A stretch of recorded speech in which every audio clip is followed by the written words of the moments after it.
Richard Stewart is a photographer. In Act 1, he takes pictures of New York City on the Staten Island ferry. Richard meets Alexandra Pappas. Are you from New York? No, I'm from Greece. I'm an exchange student. He shows Alexandra some pictures for Family Album USA. Family Album USA. It's an album of pictures of the United States. Later, Richard leaves quickly. Bye-bye, Alexandra. Thanks. Bye-bye. And he forgets something. What does Richard forget?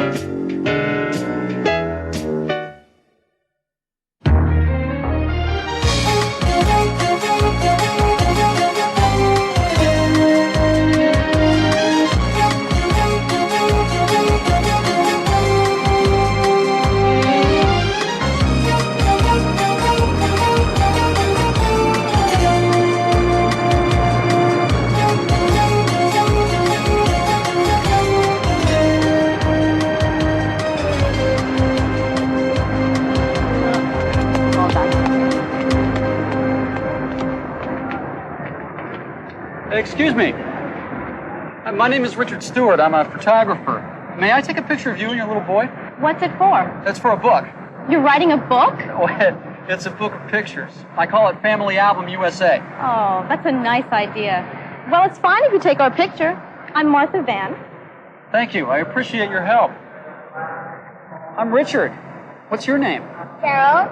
How old are you, Gerald? 5. And where do you live? We live in California. Well, welcome to New York. Okay, just a second. I'm almost ready here. Can I help you? Oh, please.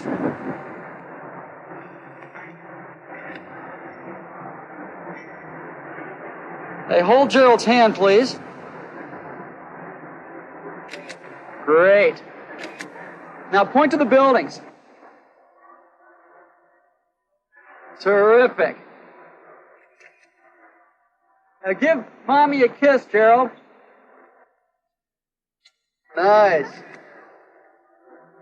Thank you, Gerald. And thank you, Mrs. Van. Oh, my pleasure. We'll be looking for your book. Thank you. Goodbye. Bye, Gerald. Thanks again. Oh, you're welcome. Here, let me take your picture. Wonderful, please.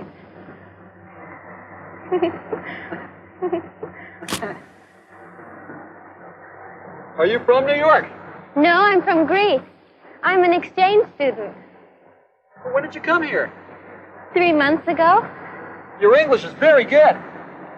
Thanks. I studied English in school. Would you like some coffee? No, thank you. Tell me about your book.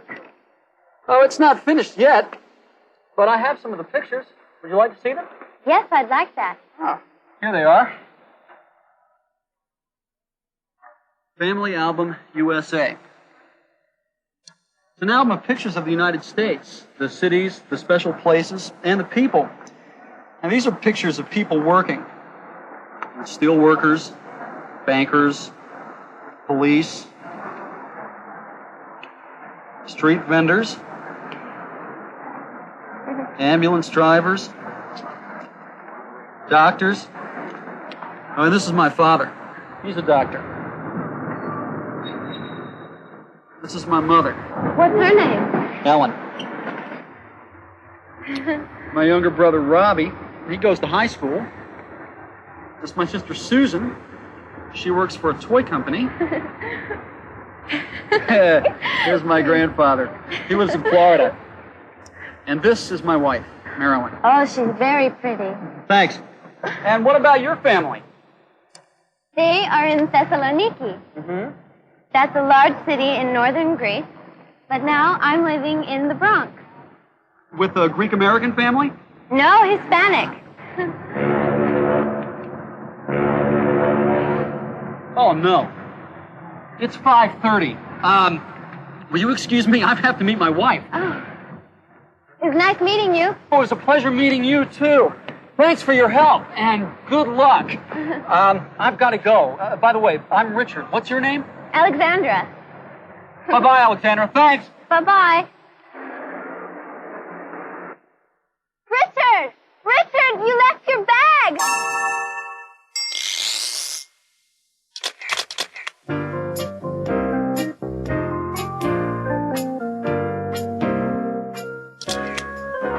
Family Album, USA. It's an album of pictures of the United States. Richard takes many pictures for his album. He photographs the cities, like New York.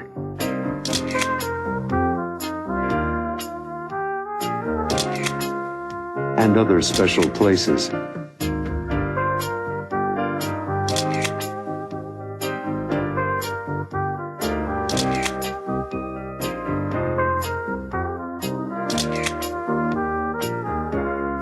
He photographs people working, police, ambulance drivers, steel workers, doctors. Philip Stewart, Richard's father, is a doctor. He's a pediatrician, a children's doctor. And Richard's mother, Ellen Stewart, is a homemaker. His brother, Robbie, is a student at Riverdale High School. He's 17. Richard has one sister. Her name is Susan. She works for a toy company in New York City. Malcolm Stewart is Richard's grandfather. He's 72 years old and lives in Florida. And this is Richard's wife, Marilyn Stewart. She's a fashion designer and a sales clerk in a boutique in New York City. You'll meet Marilyn Stewart and all the other Stewarts in Family Album USA. In Act 2, Alexandra tries to find Richard. She wants to return his camera bag. Can you tell me how to get to Linden Street in Riverdale? Richard Stewart, 46 Linden Street, Riverdale, New York. You should take the #1 subway. Richard's wife, Marilyn, is waiting for him. Where's my husband? Later, Richard arrives, but he's late. I'm sorry I'm so late. I had a really bad day. Marilyn tries to find Richard's bag. Hello? Yes, the number, please, of the Staten Island Ferry Lost and Found office. Will Marilyn find the bag?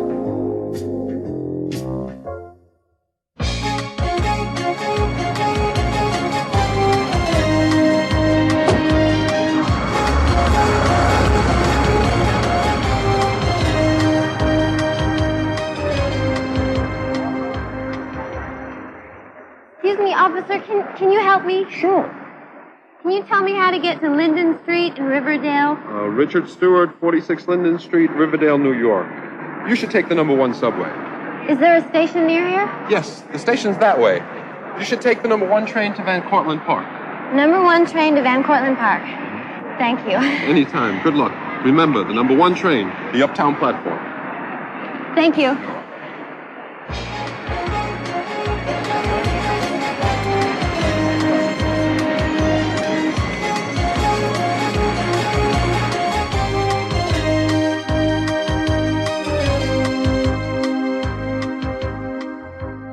Is this pink too bright for me? Mm-hmm. It is a very bright pink.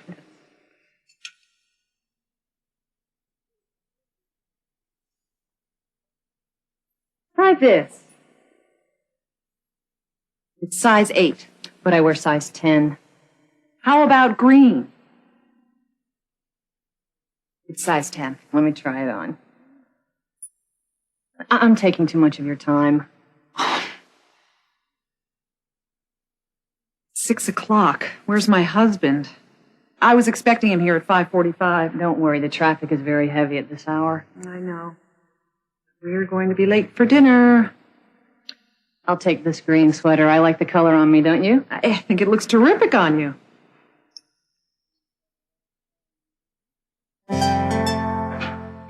I'm sorry I'm so late. I had a really bad day. It's 10 after 6. We're late. Robbie's cooking tonight and dinner's at 6:30. I know. I'm really sorry. I left my bag of film on the ferry. I went back for it, but the ferry was gone. I lost a whole day's work. I'll call the Staten Island Ferry Lost and Found office. I didn't think of that. Thanks.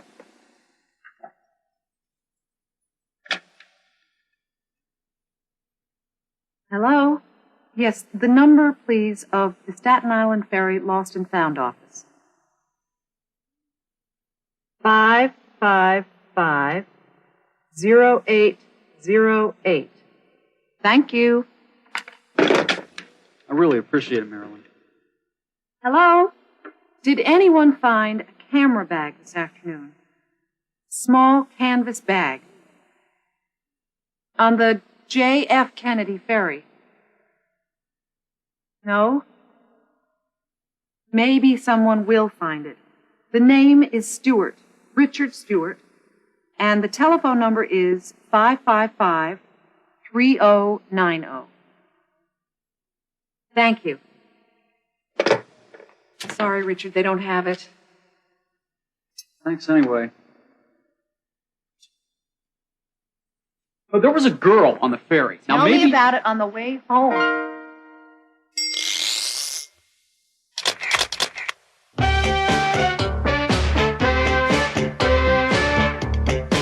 Thank you. I appreciate your help. Thank you, You're welcome. thank you, You're welcome. thank you for your help. Thanks a lot, I wanna thank you for your help. Thank you! Glad that I could help. Don't mention it, I'm glad that I could help. Thanks! You're welcome. Thank you, Gerald. And thank you, Mrs. Van. Oh, my pleasure. Thank you, You're welcome. thank you very much. It was very nice of you. I appreciate it. Thanks a lot. Thank you. You're welcome. Don't mention it, I'm glad that I could help. My pleasure, it was nothing. You're welcome. Number 1 train to Van Cortlandt Park. Thank you. Anytime. Good luck. Thank you very much. It was very nice of you. I appreciate it. Thanks a lot. Thank you. You're welcome. Don't mention it. I'm glad that I could help. My pleasure, it was nothing. You're welcome. Thank you for your help. Thanks a lot. I wanna thank you for your help. Thank you. Glad that I could help. Don't mention it. I'm glad that I could help. Thanks. You're welcome. Thank you. Sorry, Richard, they don't have it. Thanks anyway. Thanks anyway. It was nice of you to try. I appreciate it. Thanks a lot. Thank you. Anytime, don't mention it. I really tried to help. You're welcome. My pleasure anytime. Thank you. You're welcome. In Act 3, the Stewart family has dinner together. Robbie, the dinner was terrific. Richard is upset about losing his camera bag, Thinking about that bag of film. and his mother, Ellen, tries to help. Don't worry, Richard. Someone will find it. Then the doorbell rings. Who is at the door?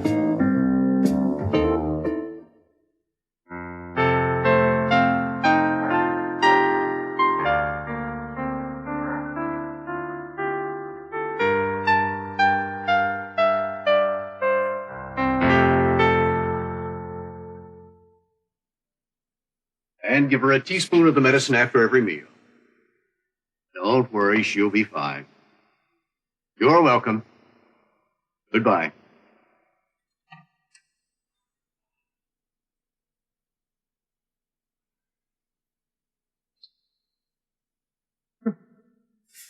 How are you? I'm tired. I'm hungry. Well, Marilyn and Richard called. They'll be here soon, and then we'll eat. Right, is Susan coming? Well, she'll be here later. She has to work late tonight. And what's Robbie cooking for dinner? It's a surprise. I hope it's pasta.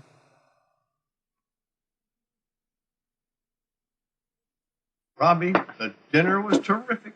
Yes, it was delicious. What's for dessert? Oh, I forgot dessert. Robbie. Don't worry. We've got lots of ice cream. Oh, I'd love some ice cream. Well, there's chocolate and coffee and a little vanilla. I'll have vanilla. Is that all right with everyone?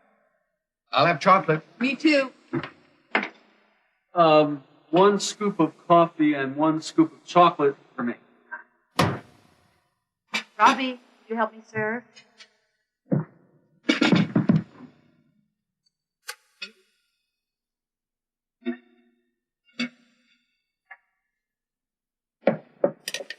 Thinking about that bag of film. 8 rolls, a whole day's work. And good stuff, too. Don't worry, Richard. Someone will find it.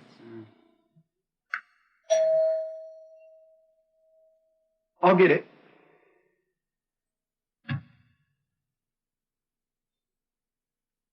Hello.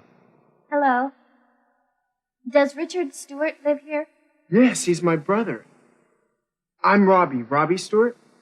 I'm Alexandra Pappas. How do you do? Your brother left his bag of film on the ferry boat. I found it. And I'm really glad to see you.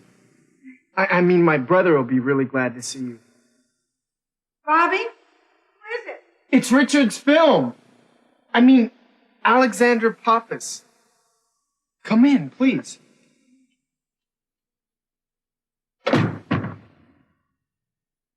Alexandra! Hello, Richard. I found your bag. Oh, thank you. Thank you. Alexandra, let me introduce you. This is my wife, Marilyn. Richard showed me your photo. How do you do? Oh, yes. Richard told us all about you. It's nice to meet you. And this is my mother, Ellen Stewart. How do you do? And my father, Dr. Philip Stewart. Nice to meet you, Alexandra. And you met Robbie. Yes. And you must be Susan. Hi. Hi. Welcome. I'm so glad you found the bag and took the time and trouble to return it. Oh, it was no trouble. I just took the wrong train. Would you like something to eat? Thank you. No. I'm late for dinner at my house. I really have to go. Would you like to call home? I'd appreciate that. Please, use the phone. Thanks. Excuse me. Alexandra's a high school exchange student from Greece Where does she live? with a family in the Bronx. Oh, that's not too far from here. Take it easy, Robbie. Thank you. I can only stay a few minutes. Have some iced tea. Thanks, Mrs. Stewart. Please sit down, Alexandra.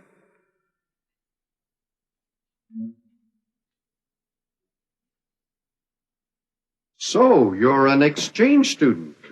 Where do you go to school? At the Bronx High School of Science. Oh, that's a very good school. What are your favorite subjects? Biology and mathematics. Richard tells me you're a doctor. Yes, a pediatrician. And what does your father do? He's a lawyer in Thessaloniki. Would you like some pasta? I made it myself. It might be a little cold. Thanks. No. I do have to go. It was nice meeting you all. Maybe you'll come for lunch some Sunday so we can really thank you for bringing Richard's bag back. Maybe. You're welcome anytime. Goodbye.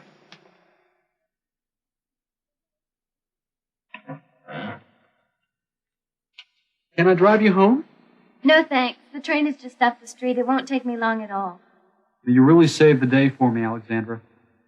Bye. Bye-bye. Good night.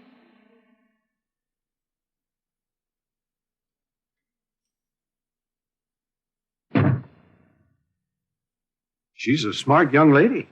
And very nice. Very. Hey, she forgot her bag. Oh, I guess we'll be seeing Alexandra again. Right, Robbie?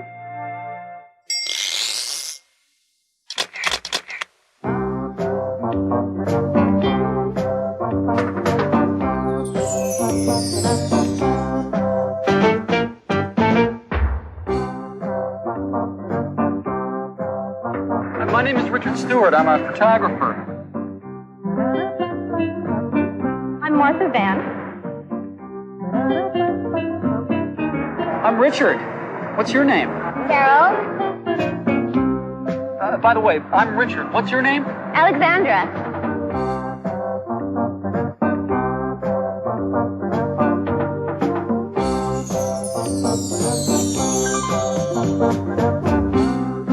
We live in California.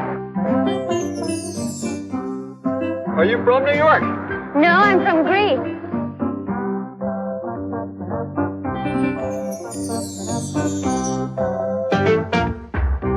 I'm Robbie Stewart. I'm Alexandra Pappas. How do you do? Alexandra, let me introduce you. This is my wife, Marilyn. Richard showed me your photo. How do you do? Oh, yes, Richard told us all about you. It's nice to meet you. And this is my mother, Ellen Stewart. How do you do? And my father, Dr. Philip Stewart. Nice to meet you, Alexandra. And you met Robbie. Yes. And you must be Susan. Hi. Hi. It was nice meeting you.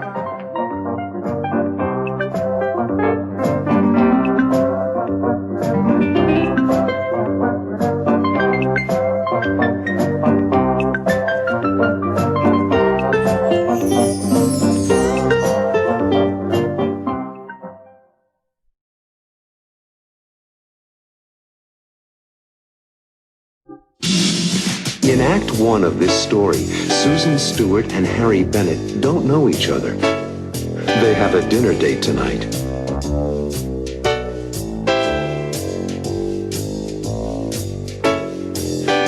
But Harry is late, very late. He's lost, somewhere in New York City. Excuse me, ma'am. I'm looking for 83 Worcester Street. Will Harry find Susan's apartment?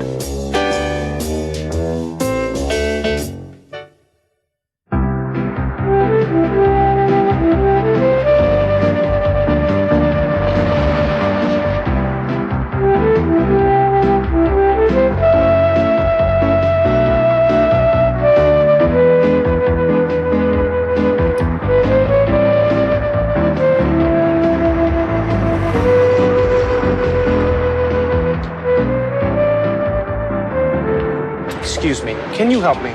Sure. What do you want? Where is 83 Worcester Street? That's easy. Walk to the corner, then make a left turn.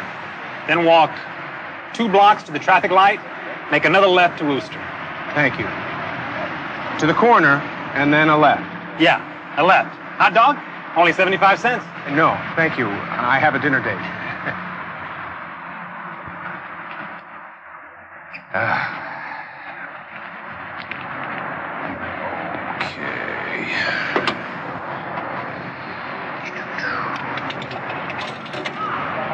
555-9470. And it's busy.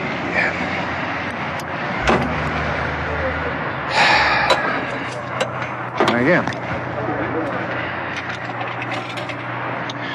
555-9470.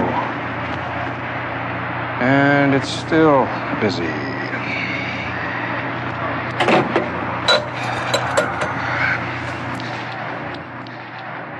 Excuse me, ma'am. I'm looking for 83 Worcester Street.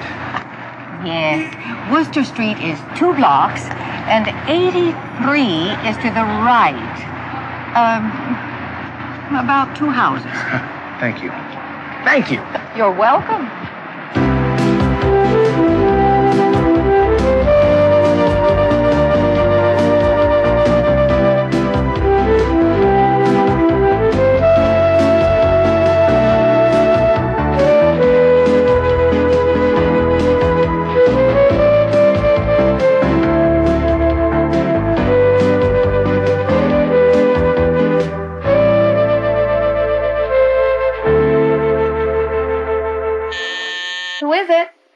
Harry Bennett. Is this Susan? Yes, it is. Come up. I'm on the top floor. Hello, Harry. It's nice to meet you. Nice to meet you, Susan. Sorry I'm late. The traffic, the parking. I was lost. What pretty flowers. Thank you. Oh, please, come in. Don't worry about being late. It's fine. Excuse the mess. I just moved here. Oh, I'd like you to meet my sister-in-law, Marilyn. Marilyn Stewart, this is Harry Bennett. Pleased to meet you. Nice to meet you, Harry. Are we too late for our dinner reservation? No, the restaurant will hold our table. I know the owner very well. I eat there a lot. Do you know the phone number of the restaurant? I'd like to call home and leave the number with the babysitter. Sure. The number is 555-1720. May I use the phone? Yeah.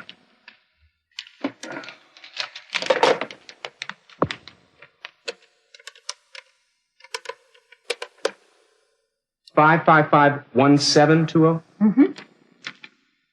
Hello. Hi, Michelle. It's Daddy. Can I speak to Betty? I want to leave the phone number of the restaurant. Hi, Betty. I'll be at 555-1720. Okay, thanks. See you later. Well, that's done. Shall we go? I'm ready. See you later, Marilyn. Have a nice evening. Bye, Marilyn. Hope to see you again. Me too. Have fun. Thanks. After you.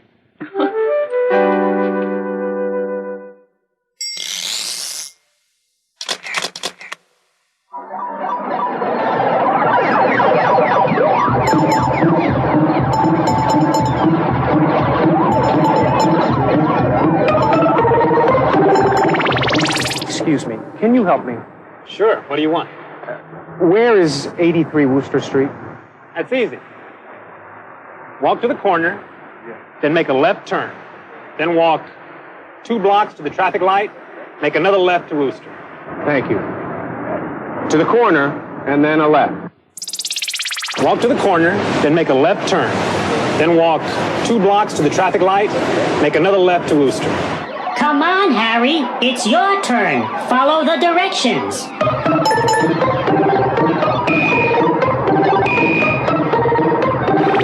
Excuse me, ma'am. I'm looking for 83 Worcester Street. Yes, Worcester Street is 2 blocks, and 83 is to the right. Worcester Street is 2 blocks, and 83 is to the right. Come on, Harry. It's your turn. Follow the directions.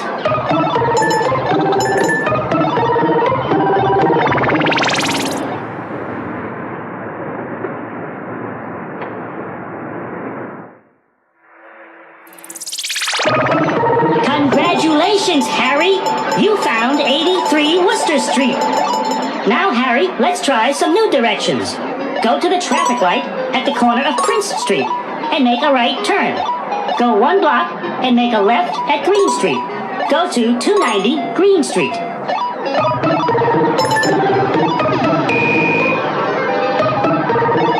Congratulations, Harry! You did it! Coming up in Act 2, Susan and Harry go to a restaurant in Susan's neighborhood. Susan knows Somsak, the owner. Somsak is from Thailand and serves Thai food in his restaurant. What would you like to eat? I'd like the mee crab. Harry, would you like to see a menu? No, it's okay. I'll have the mee crab also. May I bring you a salad? Oh, yes. But something is wrong, and Harry leaves the restaurant. Why is Harry leaving?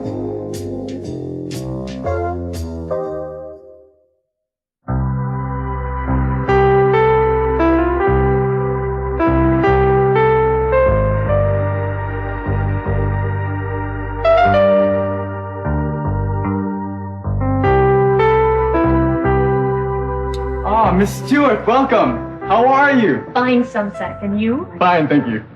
This is my friend Harry Bennett. Pleased to meet you. Very nice to meet you. Any friend of Miss Stewart's is welcome at Samsack's. Follow me, please. I like it. I do too. I come here often. Special place for special people. Thank you, Sumsack.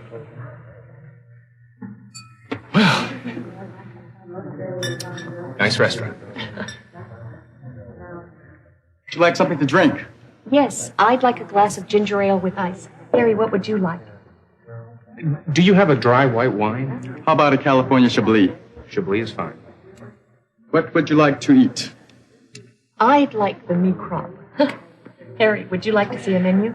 No, it's okay. I'll have the meat crab also. What is it? Crispy fried noodles. Oh. I love them. May I bring you a salad? Oh, yes. What do you recommend today?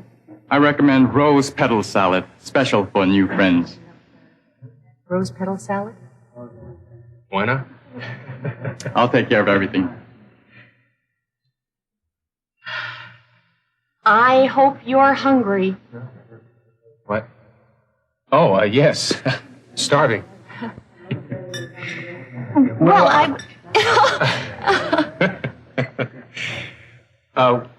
What do you do at Universal Toy Company? I'm the vice president of new toy development. Terrific. I know you're a CPA. That's true. Harry Bennett, certified public accountant. I love numbers. I do some work for Smith & Dale, your company's accounting firm. And so? Here we are. Yes. I have a daughter. I know. How old is she? She's 9 years old. That's a nice age. What's her name? Michelle. Do you have a picture of her?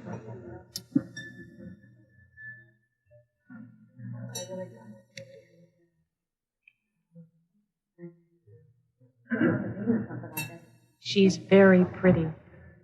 Thank you.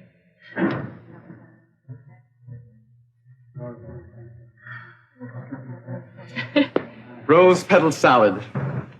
And there's a phone call for you, Mr. Bennett. Excuse me. I hope nothing is wrong. I'll get the rest of the dinner. Excuse me.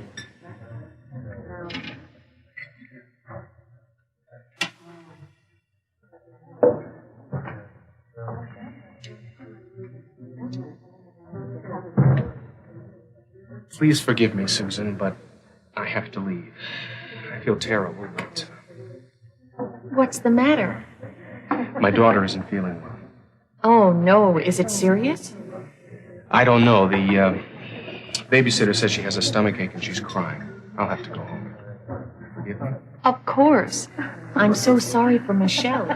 And you didn't have a chance to eat. Well, it's okay. Let me take you home first. No, please, go ahead. It's our first date. We'll make another. Please don't worry. I'll phone you. I hope your daughter is all right. Goodbye. Goodbye.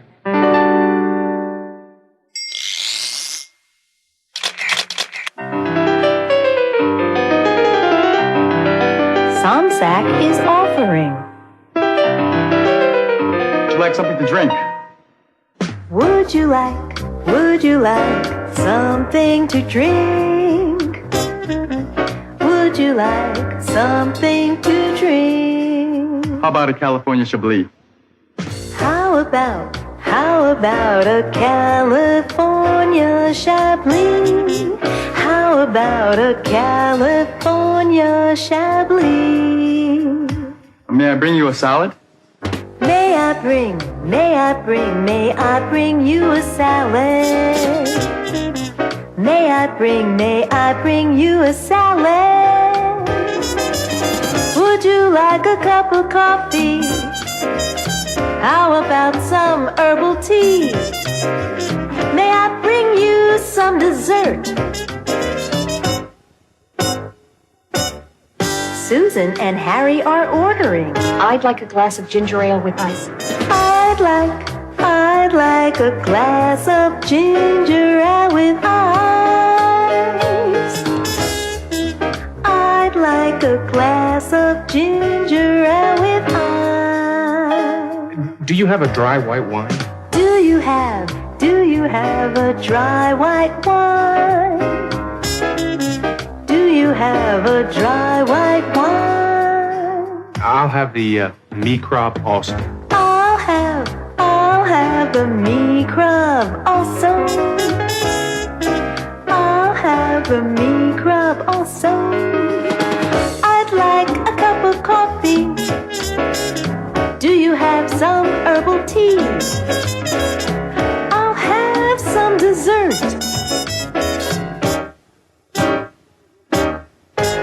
Do you have a dry white wine?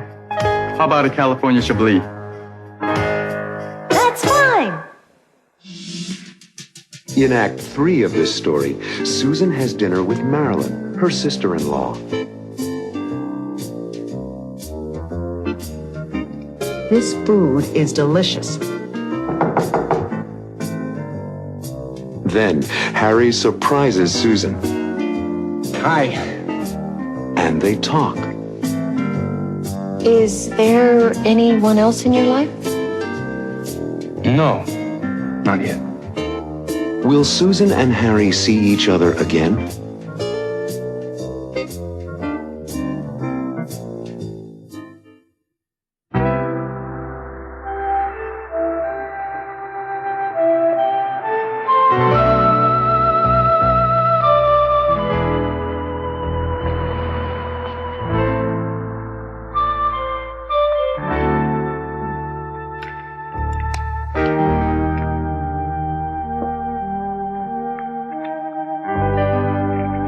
What happened? The babysitter called. His daughter is sick. What's wrong? I think she has a stomach ache. He's a good father. So, what do you think of him? He's very nice. But I think he was nervous tonight. It was his first date in 2 years. Will you see him again? I hope so. This food is delicious. He didn't get a thing to eat. You ordered enough for 3 or 4 people. Well, I'm not complaining. The food is delicious. Who is that? Do you think it's... No.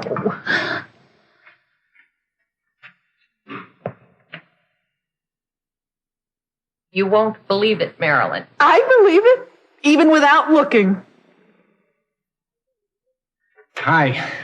How Your downstairs neighbor let me in.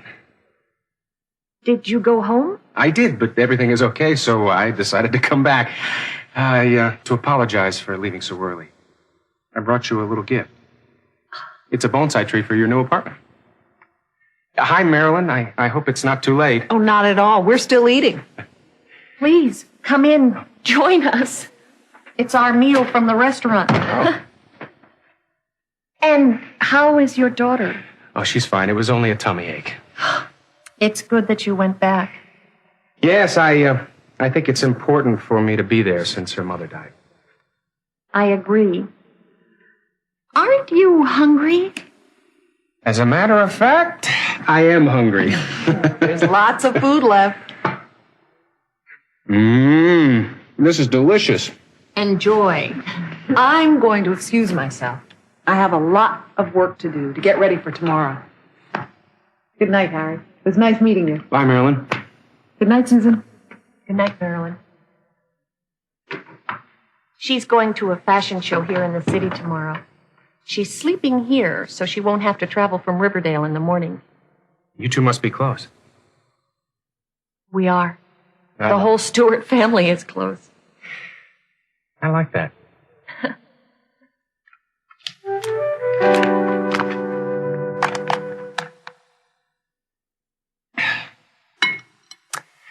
And then 2 years ago, my wife died.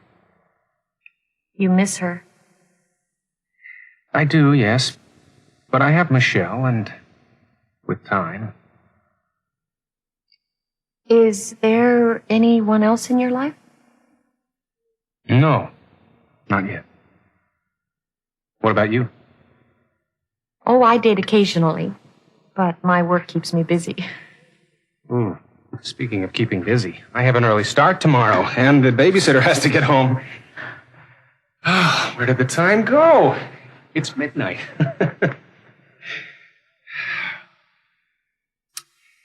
Thank you, Susan. I had a nice evening. Me too, Harry.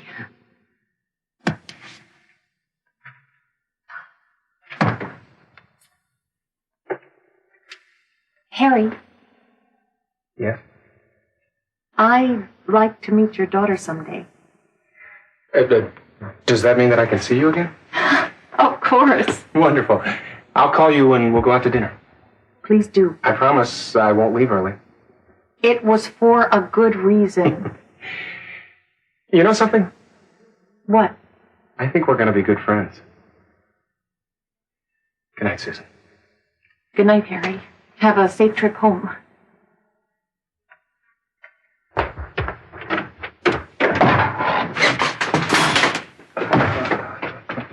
Are you all right? Sorry. I never liked that umbrella stand. Good night, Harry.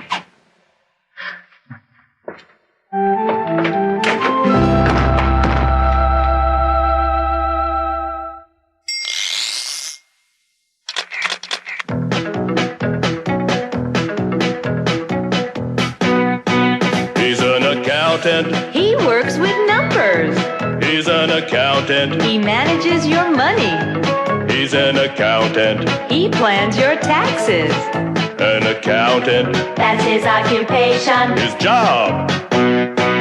She's in business. She's a vice president A vice president. in a toy company. She's in business. She's the boss. A vice president. That's her occupation. Her job. She's a sales clerk. She sells clothing. She's a sales clerk. She works in a store. Yeah, she's a sales clerk. She designs clothing too. A sales clerk. That's her occupation. Her job. She's a teacher. That's her job. Yeah. She's a nurse. That's her job. He's a pilot. That's his job. Those are occupations. They're all jobs. That's her job. Yep, yep, yeah. That's her job. That's his job. Those are occupations. They're all jobs. He's a vendor. He sells food on the street. He's a vendor. He sells hot dogs. Yeah, he's a vendor. He sells ice cream. A vendor. An accountant. A sales clerk. A nurse. A teacher. A pilot. They're all jobs.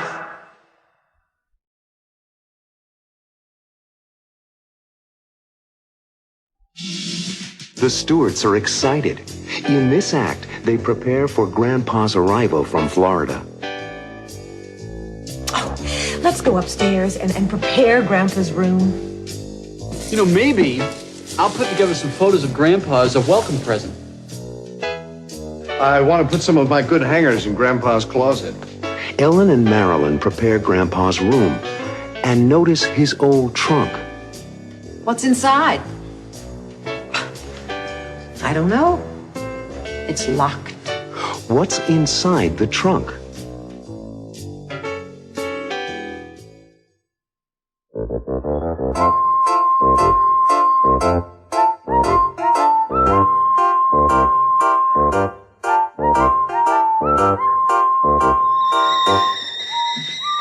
Marilyn, you want coffee or tea? Coffee, please.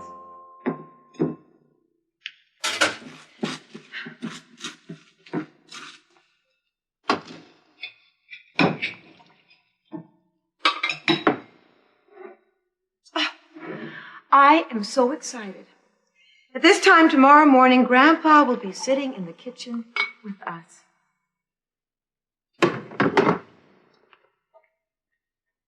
When does he arrive? At 6 o'clock this evening? By plane? By train. Are we picking him up at the station? Not Grandpa. He doesn't want anybody picking him up. He likes to be independent. Oh, let's go upstairs and prepare Grandpa's room. Right. Let's do it. Morning, Mom. Well, Morning. hi, fellas. Hello. Mwah. Hi, honey. Marilyn. Morning, Marilyn. We're going upstairs to set up Grandpa's room. Okay. There's coffee ready.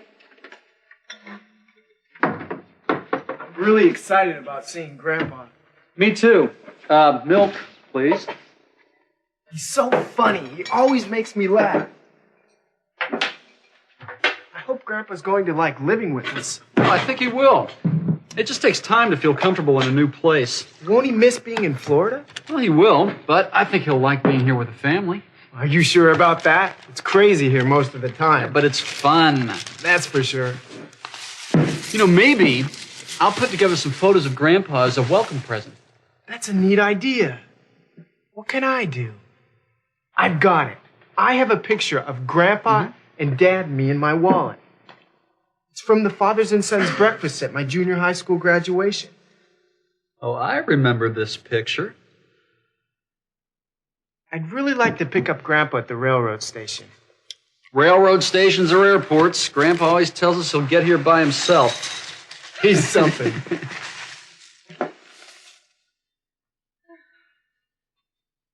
Is this all Grandpa's stuff? That's it. But I'm sure he has a few bags with him on the train. What's inside? I don't know. It's locked. Hi. Oh, hi, darling. Morning, Philip. I want to put some of my good hangers in Grandpa's closet. You know, I'm very excited about his arrival. We are too. Susan called early this morning. She's unhappy because she's had to go to Chicago on a business trip and can't leave till tonight. She wants to be here for Grandpa. Well, Grandpa will be disappointed, too. He loves Susan. She always reminds him of Grandma. Well, how's everything here? Fine. We were just wondering about this trunk. It's locked. I have the key. Grandpa sent it to me.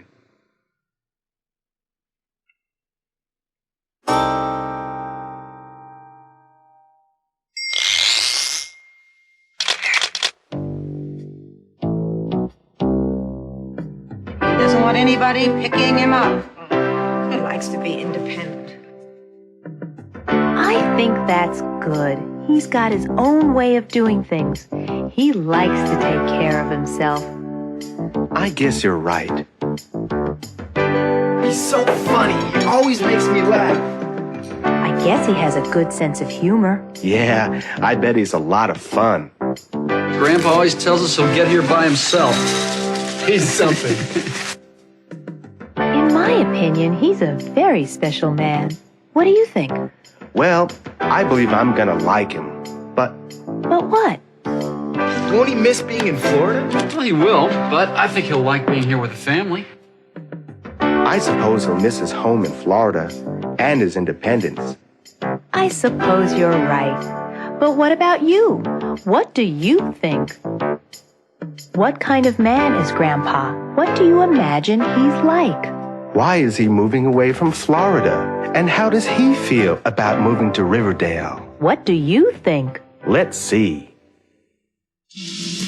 In the second act, Grandpa travels to New York City on the train and meets a woman named Elsa Tobin. They enjoy talking to each other. You said you have family in New York. Yes, indeed. Grandpa is looking forward to seeing his family, but does he want to stay with them permanently? Are you going to live with them? Yes. Permanently? Well, they want me to. Does he want to stay?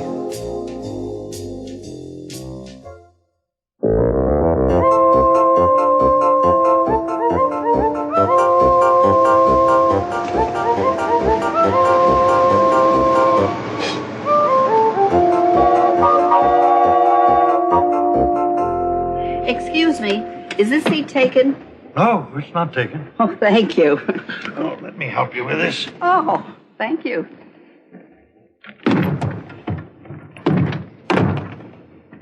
Do you want to sit by the window? No, no, no. I like the aisle seat better. Please, you sit by the window.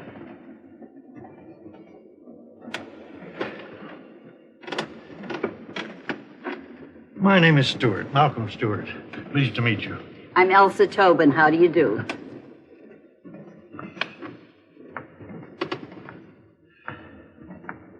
Do you live in New York?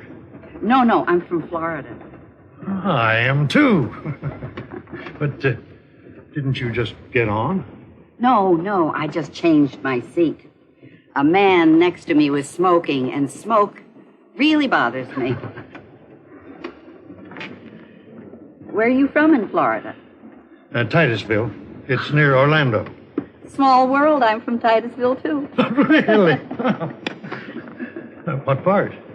My husband and I live near Spaceport. I know that area. My house is only a few miles from Spaceport.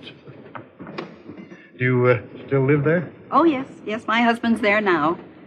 He couldn't take time off to come to New York with me. Do you still live there? No. I sold the house and the furniture, put a few personal things in an old trunk, and shipped it to my children in New York. That's my destination. Are you married? My wife died 4 years ago. She was a wonderful woman, a real friend. I'm sorry. Really. I'm sorry. Lots of wonderful memories. We were married almost 50 years. Well, 47 to be exact. John and I celebrate our 40th anniversary next month. Oh, congratulations. That's nice. What does John do? He's an aerospace engineer and works for Orlando Aircraft Corporation. He started with them almost 40 years ago. What do you do? I just retired. Had my own company, a construction company. Roads, bridges, big stuff. But I just sold it and retired. Excuse me, ma'am. Ticket, please. Would you kindly hold these keys, please? I have a ticket, I know. I was in the smoking section. It's okay, lady. Take your time. I'm sure it's in your purse, Mrs. Tobin. Oh, here it is. And here are your keys. Thank you.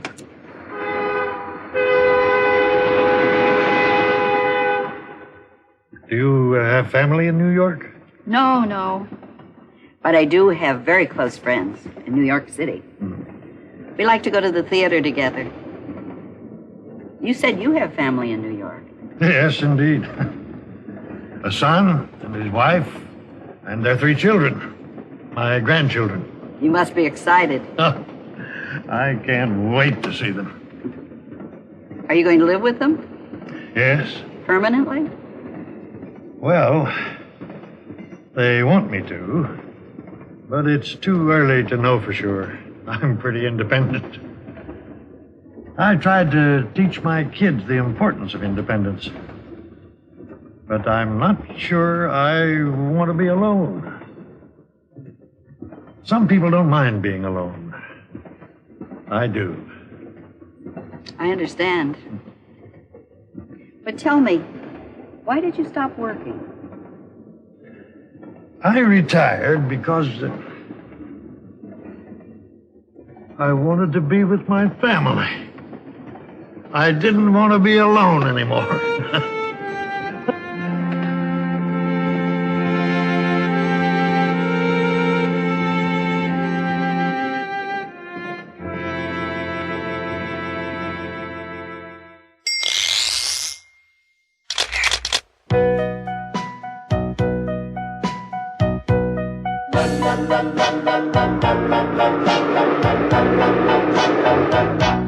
What's your name?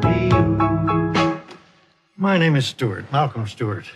Pleased to meet you. What's your name?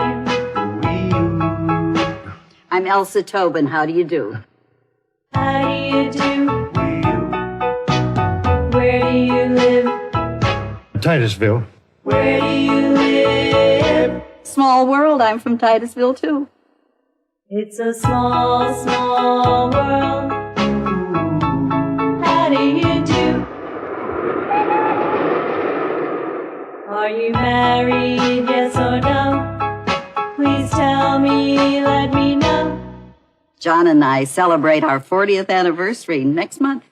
Congratulations. Congratulations. What do you do?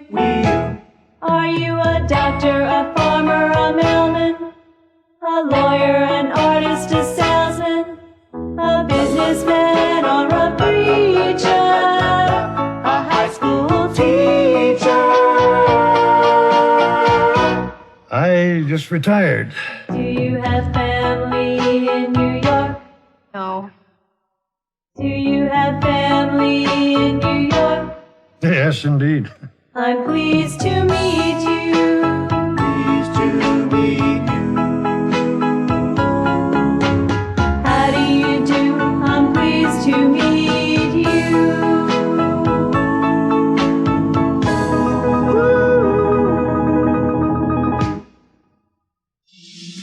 In the third act, Grandpa arrives in New York, Well, here we are. and the night is full of surprises. Presents for Grandpa. Presents? For me?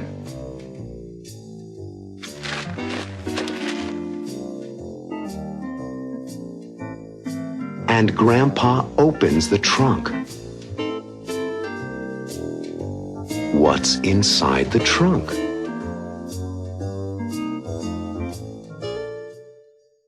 Ladies and gentlemen, Amtrak is happy to announce our arrival in New York City. The train will be stopping in 5 minutes.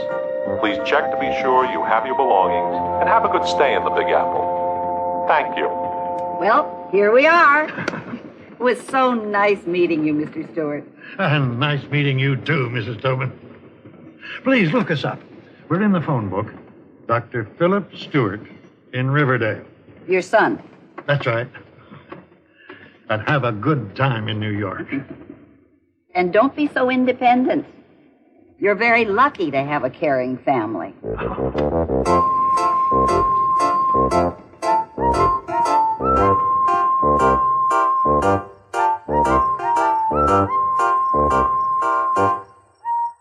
When can we go fishing? Robbie, we'll go fishing soon. And we'll take your dad with us. I'm ready, Grandpa. You name the day. That's a great idea, Grandpa. Philip needs a day off. Let's give him our presents now. Good idea. Presents? For me? From me and Marilyn. And this one's from me. I looked all over the house to find it.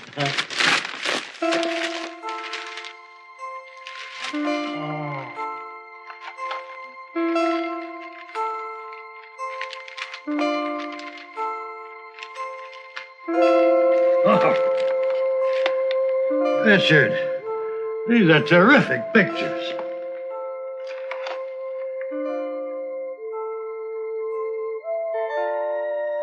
This one really brings back memories. You remember that day, Robbie? I sure do. It was fun. Oh.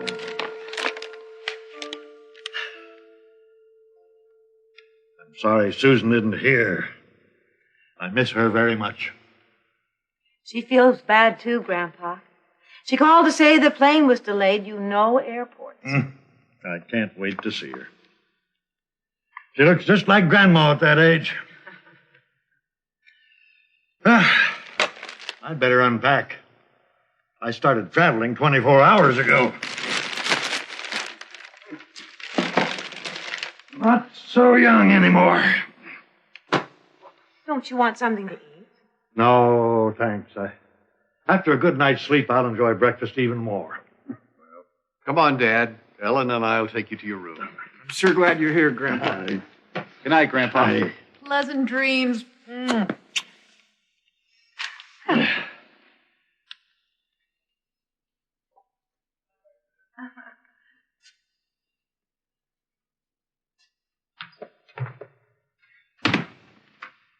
Philip, do you have the key to the trunk? I have the key, but it doesn't work.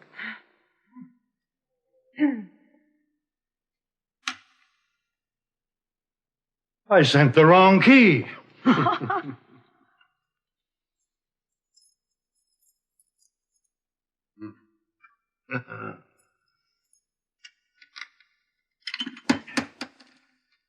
I have something for you. I made it myself. I think you'll enjoy it. I researched it for over a year. It's our family tree. Oh, Grandpa. How exciting. Fabulous. Why, I didn't know that your grandfather was born in Germany. Lots of interesting information about our family. A gift from me.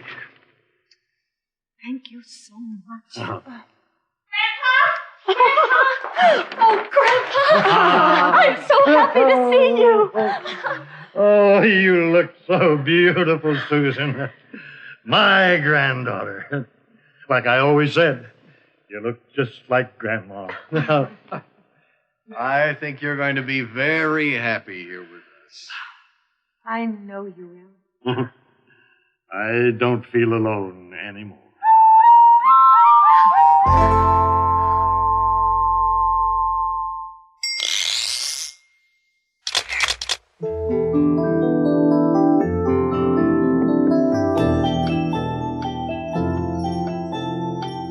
Malcolm Stewart is not alone anymore, that's for sure. In fact, he'll have his family around him every day of his life now. Finding some peace and quiet may be a little difficult. But my father won't be lonely anymore. He has me, Philip Stewart, nearby, and the rest of his family. There's Ellen, his daughter-in-law. You know, I met Ellen when I was a student at the University of Michigan. Later, she became my wife. We have 3 children now. Our oldest son is a photographer. Richard is very talented, like his grandfather. Marilyn is talented too. She designs clothing. Marilyn is Richard's wife. And she's also a sister-in-law to Susan. Susan is my daughter. Susan reminds us of her grandmother, Bernice Cassidy Stewart, my mother. She was kind, intelligent, and lovable, like Susan. Susan has 2 brothers, Richard and Robert. We call him Robbie. He's our other son. He loves his grandfather very much. Well, that's our family, the Stewarts. Did you follow me? Let's see. Who is my daughter? That's it. Susan is my daughter. How about this? Who is Robbie's grandfather? Malcolm is Robbie's grandfather. Okay. Who is Susan's sister-in-law? Marilyn is Susan's sister-in-law. That's right. Well, that's our family, and I love them all.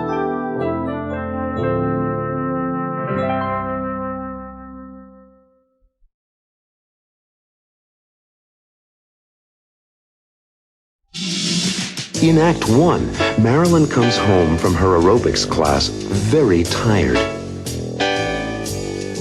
My new exercise class is so hard.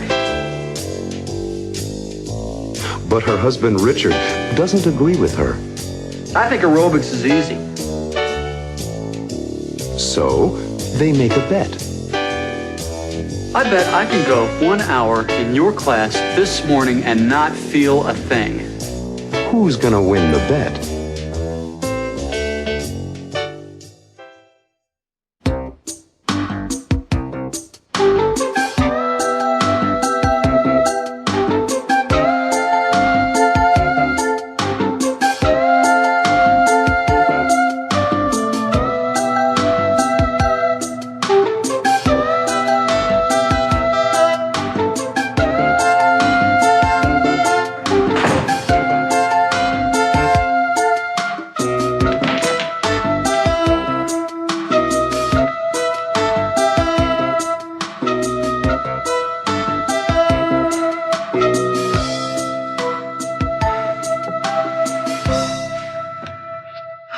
I am exhausted. My new exercise class is so hard. Your new exercise class? Yeah. My new advanced exercise class.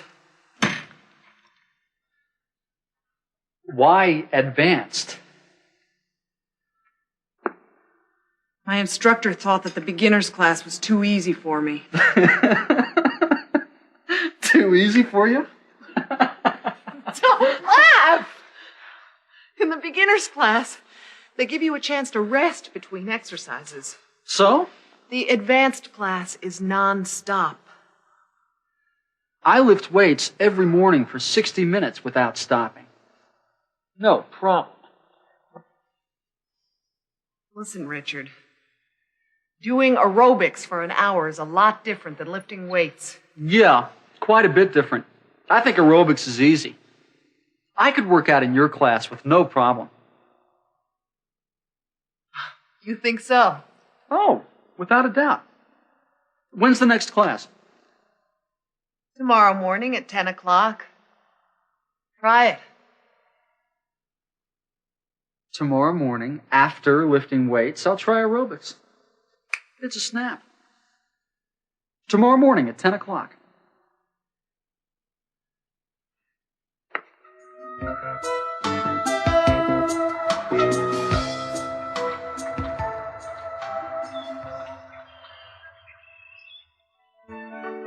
Aren't you going to the aerobics class this morning?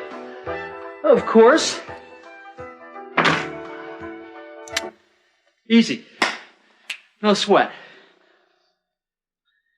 You are not going to be able to move after this and the aerobics class. Are you kidding me?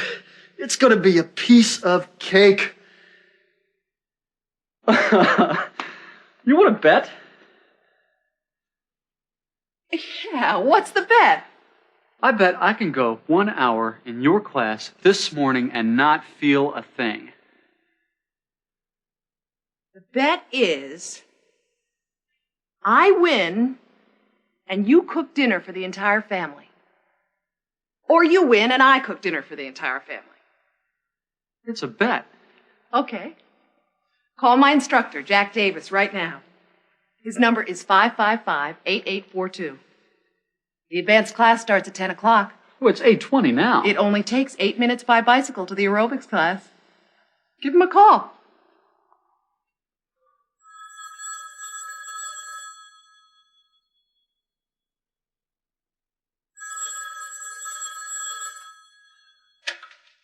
Davis Aerobic Center for Good Health. Jack Davis, please. This is Jack Davis. Hello, this is Richard Stewart. My wife, Marilyn Stewart, is a member of your program. I'd like to come to the 10 o'clock advanced class this morning. Oh, fine. Fine. Be here a few minutes early. You need to complete some forms before the class. Thanks. I'm on my way over. Goodbye. Bye-bye. It's all set. I'm going. Bye. See you later. Good luck. don't forget about the bet. Dinner for the entire family, and that includes Susan. Don't you forget.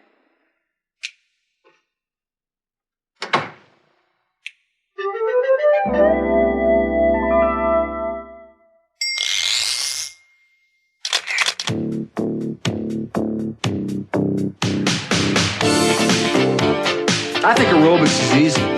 It's easy, no problem. It's a piece of cake, no sweat. It's easy, no problem. It's a piece of cake, no sweat. It's a snack. It's easy. No problem. It's a piece of cake. No sweat. It's a snack. My new exercise class is so hard. It's not easy. It's rough. It's difficult. It's tough. It's not easy. It's rough. Really difficult. It's hard and it's tough. It's not easy. It's difficult. It's rough.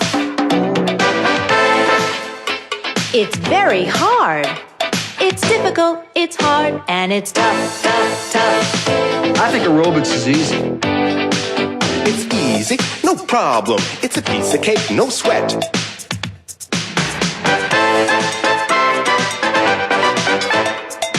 My new exercise class is so hard.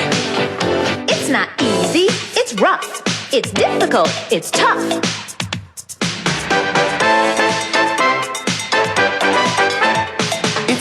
I think aerobics is easy. It's not easy. My new exercise class is so hard.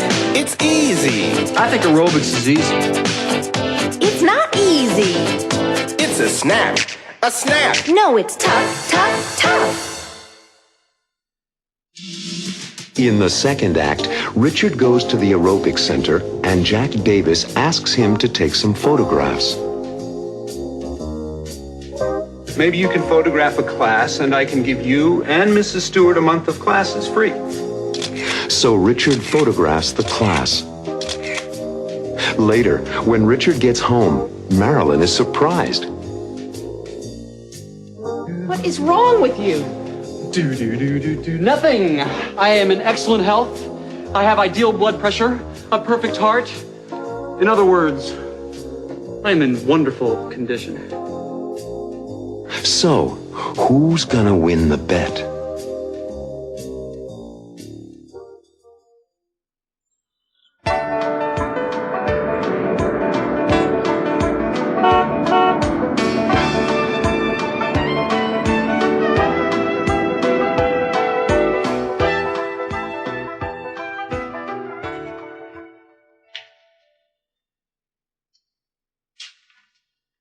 Okay, Richard, that's terrific. Your pressure is 120/75, and that's fine. Now stand up, please.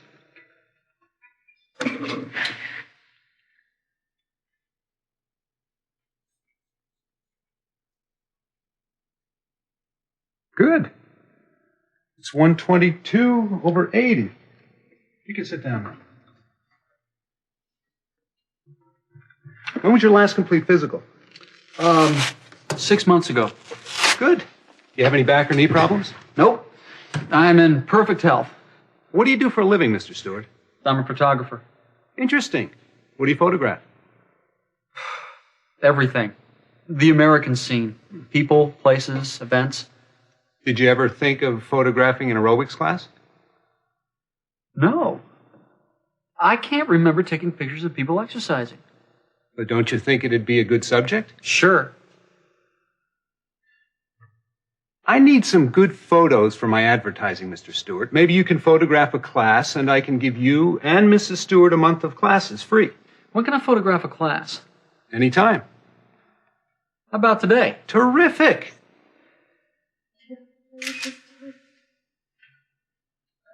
Hi. Yeah. Turn on our lines. We're gonna take it slow first. Stretch up, and we're gonna go left first. 2, 3, 4.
left, right.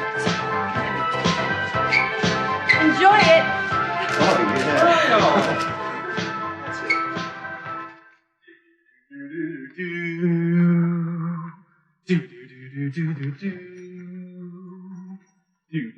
Richard, did you go to the Davis aerobics class today? Yes, I went to the aerobics class today.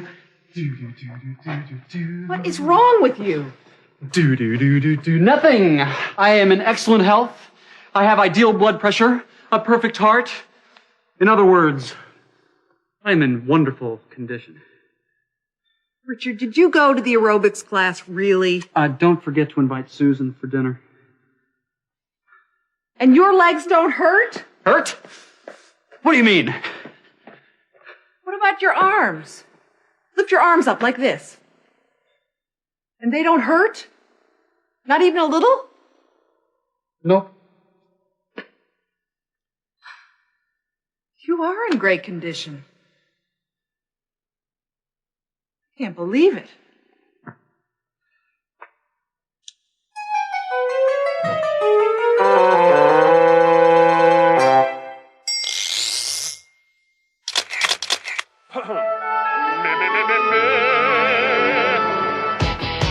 Pronunciation man, pronunciation man, pronunciation man. Listen! What do you do? Excuse me? What do you do? You are not speaking clearly. I asked, what do you do? What do you do? You mean, what do you do? Yes, what do you do? Well, I speak English slowly and clearly. I don't understand your pronunciation. But a lot of people speak English the way I speak English. Listen. What do you do for a living, Mr. Stewart? What do you photograph? What do you mean? I don't believe this. What do you mean? I mean, they are pushing the sounds together. That's right. Did you like listening to them? What? Did you hear me? Yes, I did. Did you really say, did ya? Did you ever think of photographing an aerobics class? He said it too. Don't you love it? Don't ya? More pushing together. But don't you like this pronunciation? It's very common, very frequent. Very interesting, I suppose. But don't you think it'd be a good subject? Maybe we can change the subject. Okay, maybe we can change the subject. We can talk about something else. Maybe you can photograph a class. Oh, what can I say? What ya? Did ya? Don't ya? Oh! In the last act, Richard tells the truth. I didn't really exercise. And the bet is still on. Remember, you win, and I cook dinner for the entire family. You win, and I cook dinner for the entire family. And Richard goes to the class. Marilyn goes too. Who's gonna cook dinner tonight?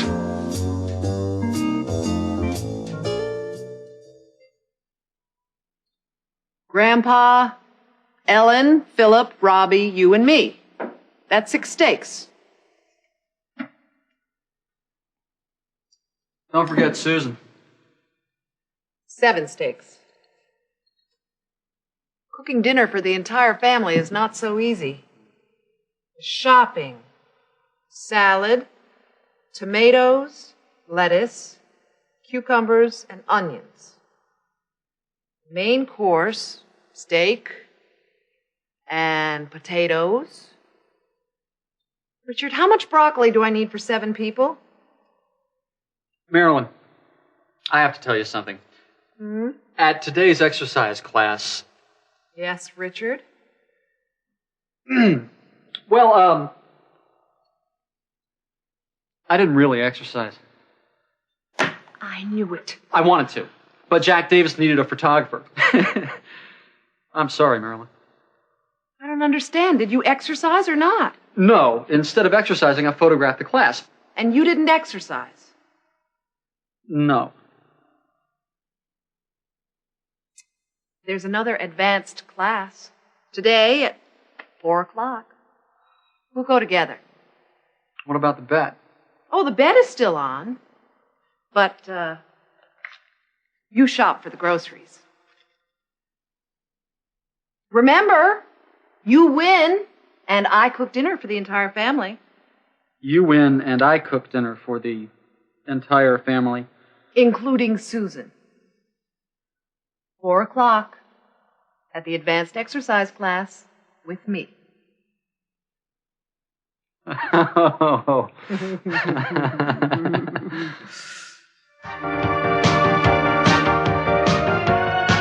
Get free. Skip out front. Twist. Again. Okay. Now, scissors.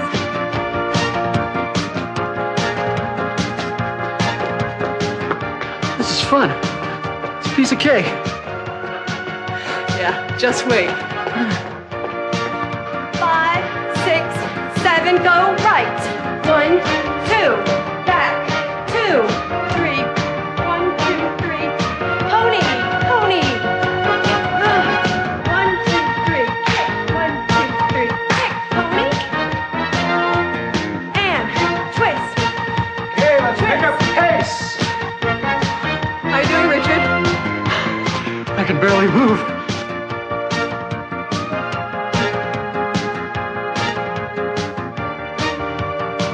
2, 3, 4.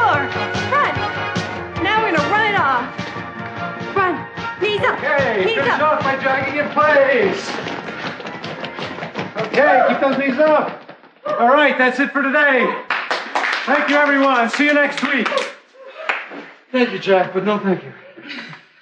The advanced exercise class is, not so easy, huh? No, you were right. I was wrong. Come on, Richard. Oh. Get up. Let's go. You have to cook dinner for the entire family. Marilyn, I'm exhausted. I can't move. Well, you'll do it. It's a piece of cake. Excuse me, Richard, Marilyn. You are a terrific instructor, Jack.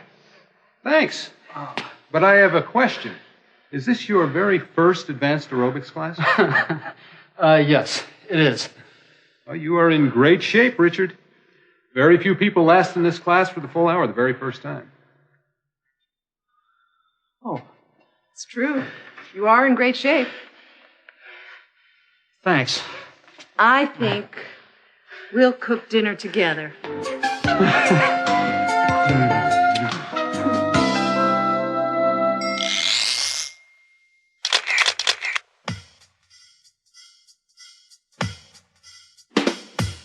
We'll cook dinner together. We're going to cook dinner. Cook dinner together tonight. For how many people? Grandpa, Ellen, Philip, Robbie, you and me. That's 6. Don't forget Susan. That's 7. You can count them, so you ask how many. How many? You can count them, so you ask. How many people? What's for dinner? Steak and potatoes. Richard, how much broccoli do I need for 7 people? How much broccoli? You can't count it, so you ask how much. How much? You can't count it, so you ask. How much broccoli? What's for dinner? The salad. We need tomatoes, lettuce, cucumbers, and onions. Tomatoes? You have tomatoes, you can count them. How many? You can count them, so you ask. How many tomatoes? Lettuce? You have lettuce, you can't count it. How much? You can't count it, so you ask. How much lettuce? Cucumbers? You have cucumbers, you can count them. How many? You can count them, so you ask. How many cucumbers? Onions?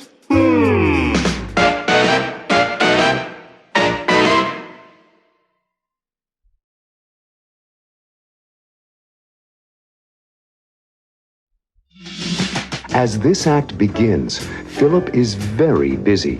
Too busy to spend time with Robbie. Dad and I were planning to go to the game, but he has to work today. So Grandpa has an idea. Maybe your dad and I could take you fishing with us. But Robbie knows Philip probably can't go. But Dad is always so busy. So Grandpa talks to Philip.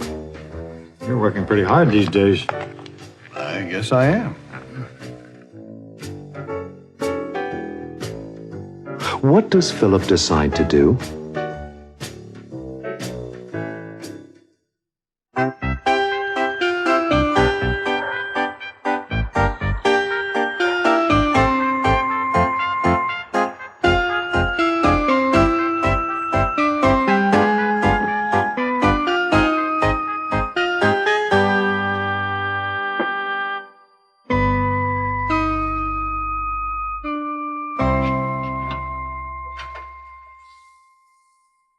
Hi, Grandpa. Hi, Robbie. Can I help? Yes, indeed. Hand me 2 eggs from the refrigerator, and I'll make you 2 fried eggs. How about some bacon? Oh, I've made enough for an army. You going to the baseball game today? It's a perfect day for it. A little cloudy, but nice and warm. Dad and I were planning to go to the game, but he has to work today, and my friends don't want to go. It's not an important game anyway. Do you have any other plans for the day? I'll work on my computer. I have a new math program, and I want to learn how to use it. Maybe you can teach me how to work on a computer someday. Anytime. It's really easy, but like anything, you need to work at it, Grandpa. This bacon is great. I love crispy bacon. Oh, what are you doing tomorrow? Nothing much. Well, maybe your dad and I could take you fishing with us. I'd like that, but... But what? But Dad is always so busy. Well, can you come fishing with me tomorrow? Sure I can. Robbie says you can't take him to the game today. I really feel bad about it, but they need me at the hospital today in the children's ward. I understand. Maybe we can spend some time together next weekend. Definitely. We should. You and Robbie and me. Remember our first fishing trip? I sure do. Well, I've got to run, Dad. See you later. We're fishing? I'm thinking about it.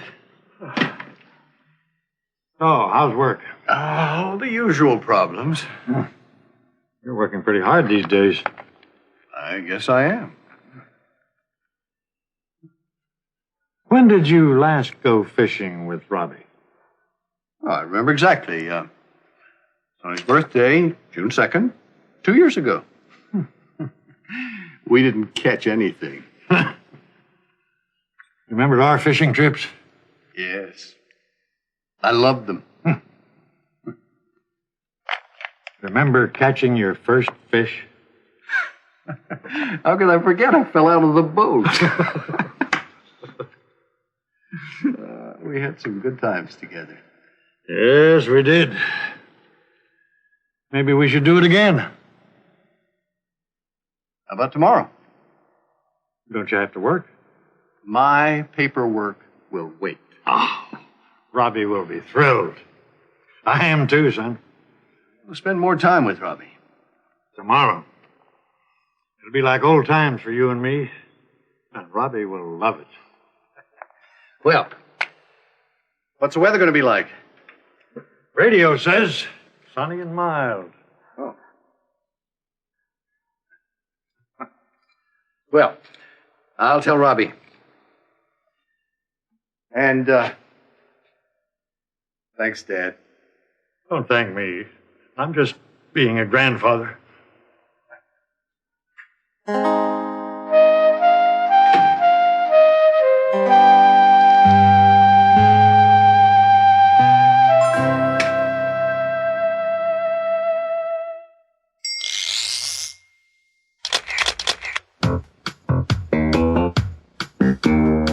What's the weather going to be like? Radio says sunny and mild. What's the weather going to be like in the USA today? In New York City, home of the Statue of Liberty and all those skyscrapers and the surrounding area, it'll be sunny and mild. A little cloudy, but nice and warm. What a beautiful day to do some fishing. Down in the southeast today, the weather will be gorgeous. In Miami, Florida, a popular vacation spot, it's gonna be sunny and hot, hot, hot. It's 90 degrees Fahrenheit, that's 32 degrees Celsius now. A perfect day for the beach. Not so in St. Louis, Missouri, the gateway to the West. It's cool and windy. We expect rain there and throughout the Midwest this afternoon. So get out your umbrella. And in the Rocky Mountains, it's freezing. Ooh. It's 32 degrees Fahrenheit, that's 0 degrees Celsius, outside Denver, Colorado. There's 2 feet of snow already, and it's gonna snow some more. It's a perfect place for skiing.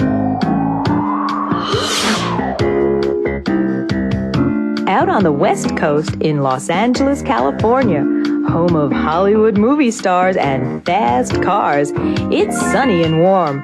It'll be a beautiful day for a drive up the coast. And that's the weather in the USA today. Coming up in Act 2, Grandpa, Philip, and Robbie go fishing. I just saw a big one. A young boy named Albert is fishing too, but he's alone. Grandpa teaches Robbie his fisherman's magic. Fish, fish, send me a fish. And Robbie gets lucky. I got one. But later, there's trouble. Help!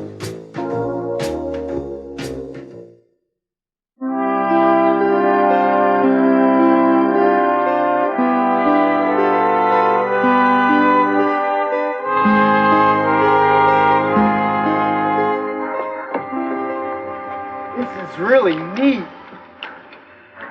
When do we eat? First, we have to catch some fish. In order to catch fish, We have to do this. Here we go. That's it. Then, drop it into the water. Now, all of this comes before eating. Okay? how do you know so much about fishing? Grandpa taught me. We spent a lot of time fishing together. Now, the important thing is to get the hook close to the fish. All right? Like this.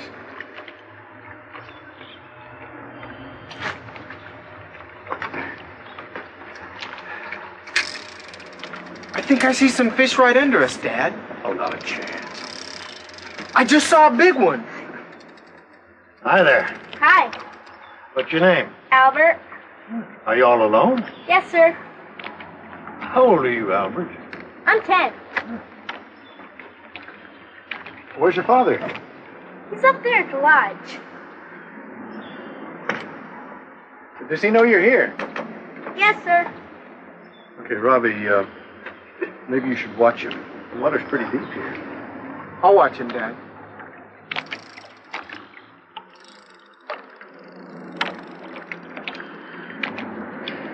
What time is it? It's almost lunchtime, and no fish yet. I can go up to the lodge for some hot dogs and drinks. No way. We're here to catch our lunch. To catch fish, you need the right magic. That's right. I forgot. The right magic. Hey, do it for Robbie, Dad. You remember? Sure. Yeah. Go on. Well, first, you have to turn your hat around like this. Then, you close your eyes and say the magic words. Fish, fish, send me a fish. Fish, fish, send me a fish. I got one. See, it works. It's a big one. Well, it'll always work for me, too. Grandpa, get the net, please.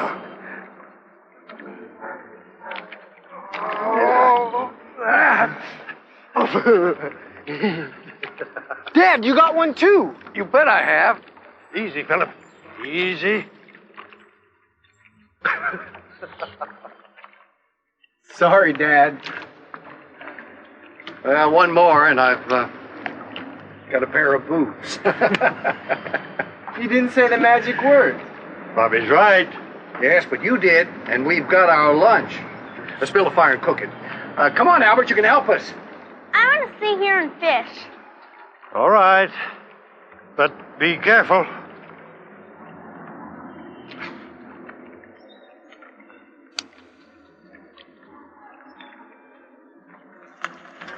Is it finished yet?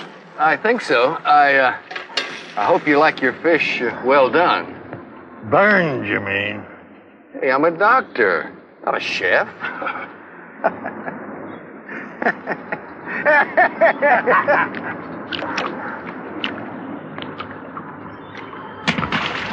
Help! Help! I can't swim! Dad, Grandpa, he fell in.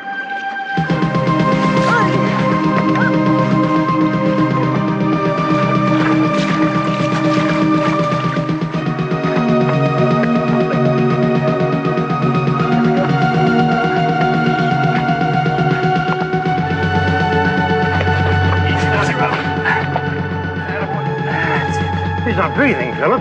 Robbie, run to the car. Bring a blanket and my medical bag. Yes, Dad. Now, come on, son. Come on, son.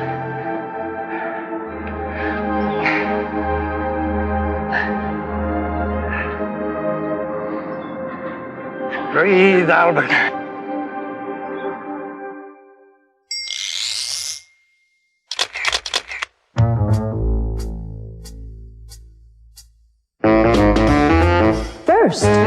Now, first, you have to turn your hat around like this.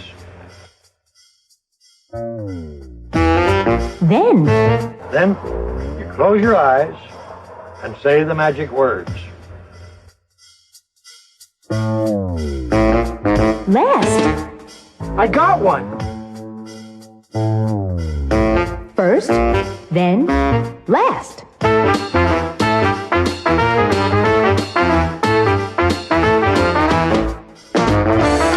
What happened first? What happened then? What happened last?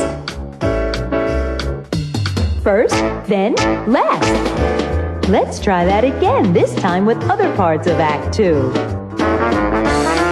First, they arrived at the lake. Next, Grandpa used the right magic. After that, Robbie caught a fish. Later on, they cooked. They burned the fish. Finally, Albert fell in the water. First, next, after that, later on, finally.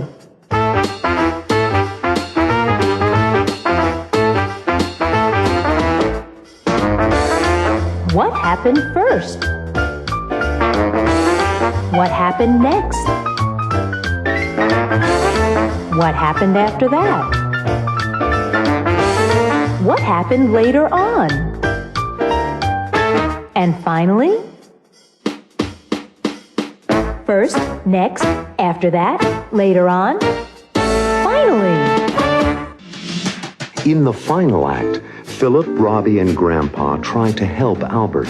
I want my daddy. We'll take you to him.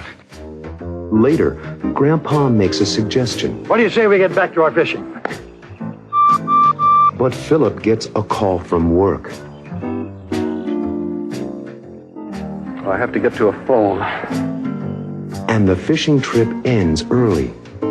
How will Robbie feel?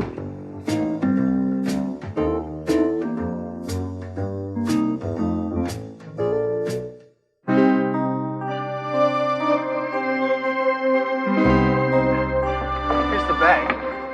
Will you be okay, Dad? I hope so.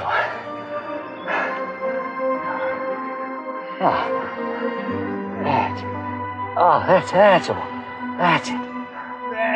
There. Oh, he's gonna be all right. Wrap him in. That's it. Wrap him in the blanket there. That's it. That's it. It's all right. It's all right, Albert. You're gonna be okay. I want my daddy. We'll take you to him. Easy now. Easy does it. That's it. Your dad is quite a guy. I know, Grandpa. How is he, Philip? He's asleep. He's going to be fine. How can I thank all of you? Thank my son, Robbie. He pulled him out of the water. I'm very grateful, Robbie. Dad saved him, not me. I'm so thankful to all of you. So long. He's a lucky boy. Well, what do you say we get back to our fishing? That's a great idea. Uh-oh. It's probably the hospital. I have to get to a phone. It probably means we can't stay. That's okay.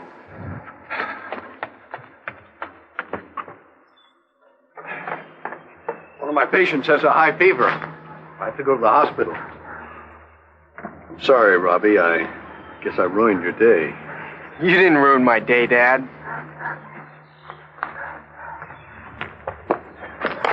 I understand. I really do.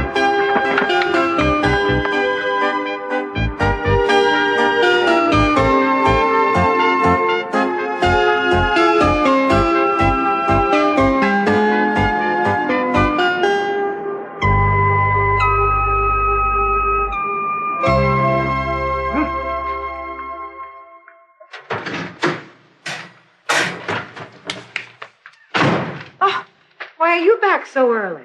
Well, Philip had to go back to the hospital. He had an emergency. Oh, that's too bad, Robbie. Did it spoil your fun? No, Mom. We had a great time. Well, did you do any fishing? Yeah, we caught lots of them. Look.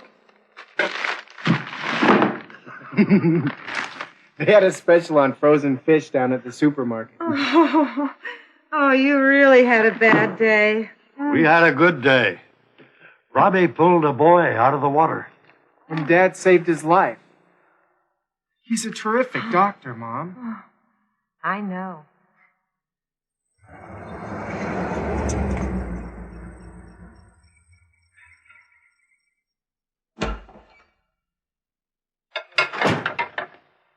Oh, hi, Pop. Hi, son. Hello, Dad. What a day. How about a cup of coffee, son? I'd love a cup of coffee.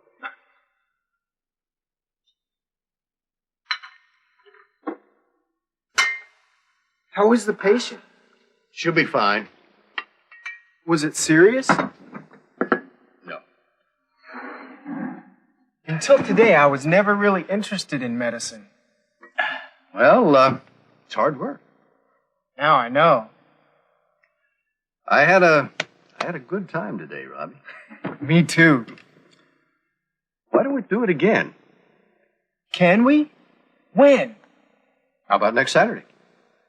Won't you be busy? Changing my schedule. Well, do we have a date? We sure do, Dad.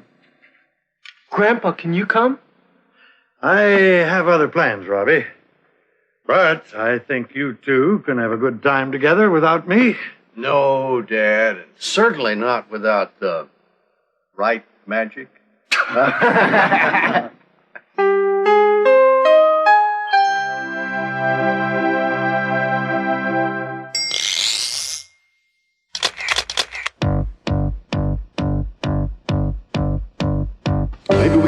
time together next weekend. Maybe we can spend some time together. Maybe we can stay at home, maybe get away. Oh yeah, 'cause I really like to be with you. I know we'll have fun, whatever we do. And maybe we can do it again another day. Maybe we can go bowling, and golf would be fun to play. Maybe we can play baseball, or go fishing on a summer's day. What do you say we get back to our fishing? What do you say? What do you say? What do you say we get back to our fishing? What do you say we fish? That's what we want to do. So let's get back to it right away. We don't want to waste this beautiful day. What do you say we keep on fishing till the day is through? Why don't we do it again? Why don't we do it? Why don't we do it? Why don't we do it again? Why don't we find the time? Hey, what do you say? There are lots of things that we can do, and I enjoy spending time with you. So why don't we do it again another day?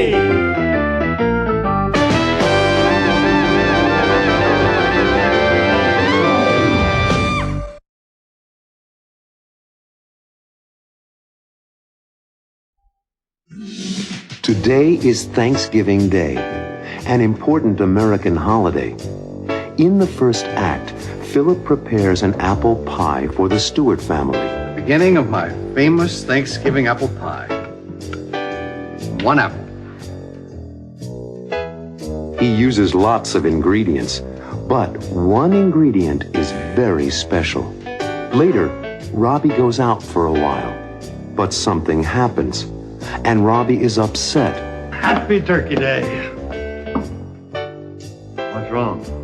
Nothing. Absolutely nothing. What's gotten into him? Why is Robbie upset?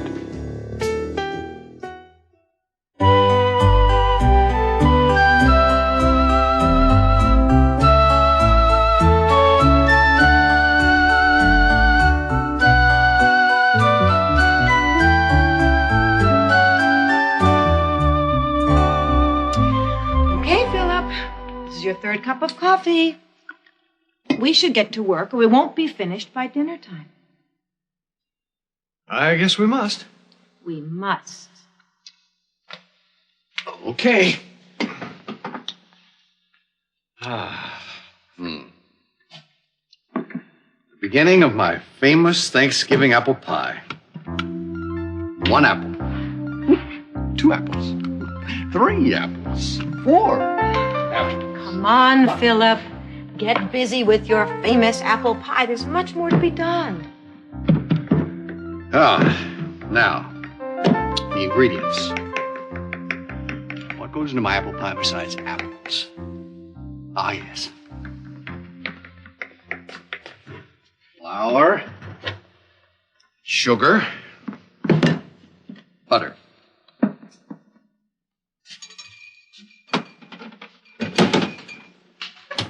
Butter, nice and cold and hard. Okay, here are the walnuts. And last but not least, the reason my apple pie is famous, cinnamon. Cinnamon. Ellen, where's the cinnamon? There isn't any cinnamon. It's in the cabinet with the salt and pepper. Oh.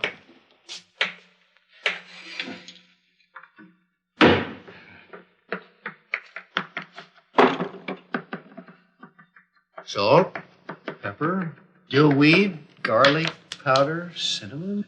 Ellen, Yes, Philip. is it possible that we forgot to buy cinnamon? Yes. It is possible that we forgot to buy cinnamon. How can I make my famous apple pie without cinnamon? Morning. Oh, hi, Robbie. Good morning. Morning, Robbie. Can you do me a favor? Sure, Dad. What? Remember my apple pie on Thanksgiving? What do you love about it? The apples? Oh, the cinnamon. Right. We don't have any cinnamon. I'll go down to Henry's grocery. He's always open. I'll get some for you. That's my boy. Oh, put your heavy jacket on, Robbie. It's cold outside. Alexandra might call. Tell her I'll call her right back. Okay. Thanks, son.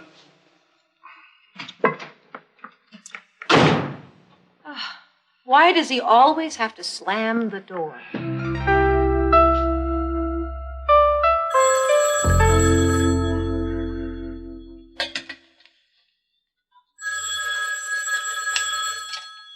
Oh. Hello, Alexandra. How are you? Fine. Robbie just went to the store. He'll be back soon. He said he'd call you. Oh. Oh, I see. Oh. Certainly. Well, do you have the phone number there? Oh, I see. Please, I know he wants to talk to you. Thank you, and happy Thanksgiving to you and your family, too. Try to come by later for dessert. Bye. That was Alexandra. She and the Molinas are going to spend Thanksgiving with their cousins. She doesn't have the phone number. Oh, Robbie will be disappointed. He'll be grouchy. Or maybe she'll call back. She promised. Here's your cinnamon pop.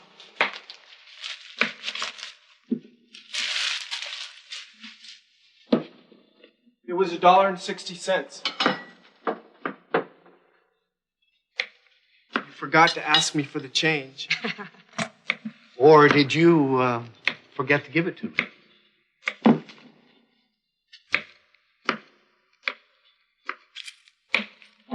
Thanks, son.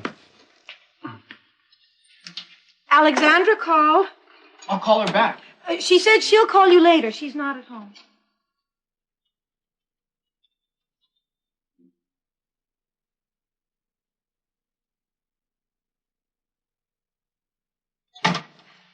You should have your breakfast, son. Make you feel better. Protein, vitamins. She said she'll call back? Yes, she did. Good morning, everyone. Happy Turkey Day. What's wrong? Nothing. Absolutely nothing. What's gotten into him?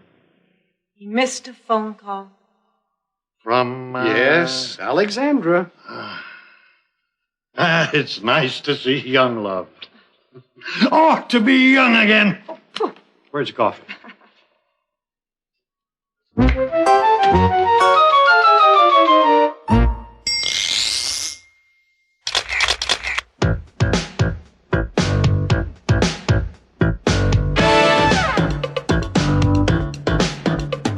It's possible, maybe, it's possible, could be, it's possible, we might, we may, it's possible. Let's see. Is it possible that we forgot to buy cinnamon?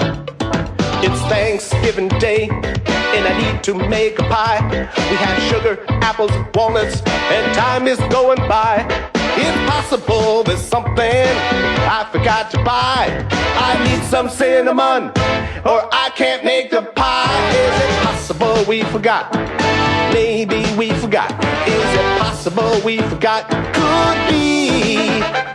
It's possible we forgot. Maybe we forgot. It's possible we forgot. Let's see. Alexandra might call. It's Thanksgiving Day, and I'm at home. There's someone I want to hear from, and waiting by the phone. She might call me real soon, before we eat. When she does, my Thanksgiving Day will be complete. Yes, it's possible she'll call. Maybe she'll call. It's possible she'll call. Could be. possible she'll call. She might, she may, it's possible she'll call. Let's see. Or maybe she'll call back. She promised. It's possible, maybe, it's possible, could be. It's possible, she might, she may. Mom, is it for me? In Act 2, Grandpa tries to cheer up Robbie. Oh, look at that float, Robbie. Look at those funny-looking clowns. It's for kids. Philip is excited. He wants to watch the football game. What time does the Michigan football game come on? And the telephone rings. Is it Alexandra? I love parades. The Thanksgiving Day parade is always such great fun. Oh, look at that Superman balloon. Wow. Just floating along high above Central Parkway. Don't you just love it? Oh, and the bands and the music. John Philip Sousa, I love his music. Dun, da, dun, dun, da, da, dun. Dun, da, dun, dun, dun, dun, dun, dun. Oh, look at that float, Robbie. Look at those funny-looking clowns. It's for kids. Well, maybe so. But parades always make me feel like a kid. Remember when you and your dad and I went to the Thanksgiving Day parade? You were 4 or 5 years old, I think.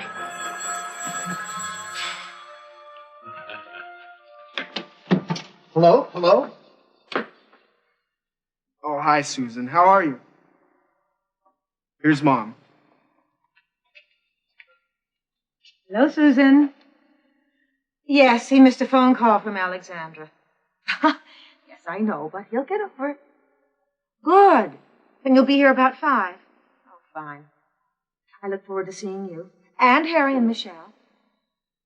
Drive carefully. Goodbye. Taste Ellen's turkey dressing. It's delicious. I'm not surprised. It's Grandma's recipe. It's my favorite part of the meal. What about my famous apple pie? Dad, your apple pie is my favorite dessert. Hey, how's the parade? Okay.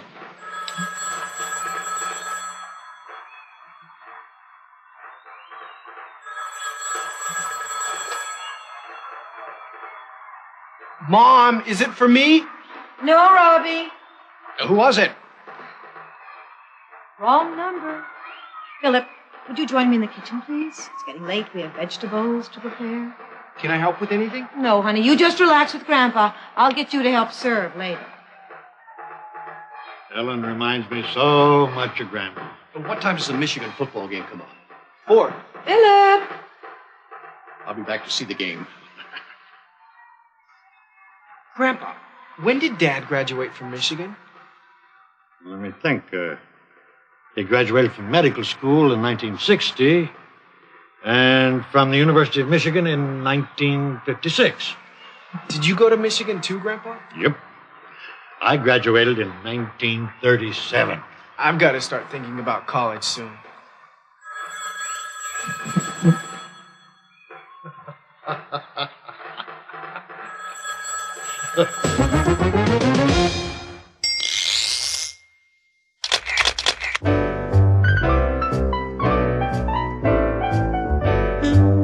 Grandpa loves the Thanksgiving Day parade.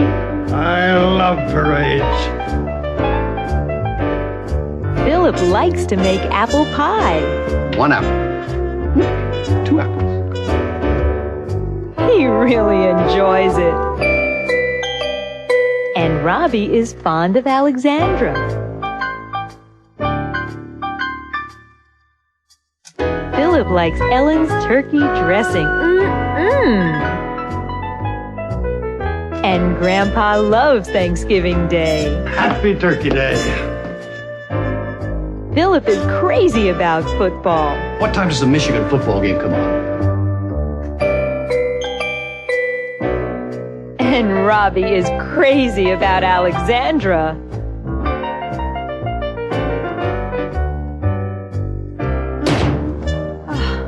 Why does he always have to slam the door? Ellen doesn't like that sound. She can't stand it. And Robbie hates waiting for Alexandra to call. He can't stand waiting.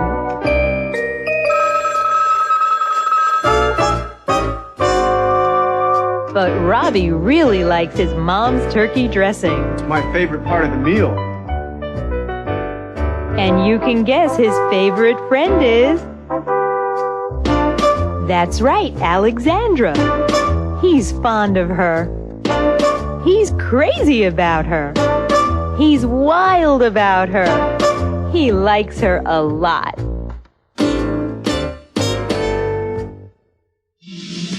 In Act 3, the Stewart family and their friends get ready to eat their Thanksgiving dinner. And they give thanks. Then, in that spirit, let's each of us give thanks, each in his own way. And Robbie gives thanks in his own way. I'd like to give thanks for Grandpa coming to live with us. And I'd also like to thank my math teacher for giving me a passing grade. Later, after dinner, remember the Michigan football game? And Michigan needs a touchdown. Did you forget something? what did Philip forget?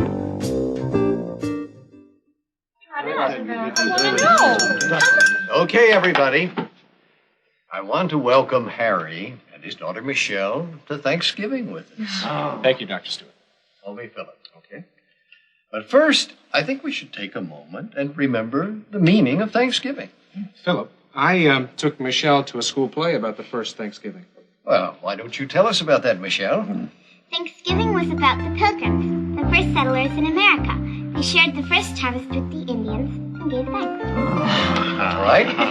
Then, in that spirit, let's each of us give thanks, each in his own way. Who wants to begin? I will. I give thanks for being here with my family. And for being well, so I can enjoy you all. All right. We love you, Grandpa. Well, I'd like to give thanks for a healthy year, a good job, and for meeting Harry and Michelle. We'd like to give thanks for meeting Susan and the Stewart family. I love you, Daddy. Thanks, Harry. That was very kind of you. I'd like to give thanks for Grandpa coming to live with us. And I'd also like to thank my math teacher for giving me a passing grade. And call me Alexandra. You call. You go first, Marilyn. I'm thinking. You go first. Well, you all know I'm working on my photo album. It's not finished yet. And I'd like to thank Marilyn for being so patient. Thanks, Richard. I should thank you for encouraging me to keep working on my fashion designs. I'm lucky to have a husband with an artistic eye. Oh, we all have a lot to be thankful for. For the food on this table, just like the Pilgrims. I'll go along with that, Ellen. Well, help me serve, Robbie. It was a wonderful meal, Mrs. Stewart. Thank you. And now to see the end of the football game. Exactly. Where are you going, Philip? Remember the Michigan football game? And Michigan needs a touchdown. Did you forget something? Dad, your famous apple pie? Just let me see the score, Ellen. Go ahead, Philip. We should all take a little break before dessert. Oh, thank you. Thank you. Excuse me, Grandpa.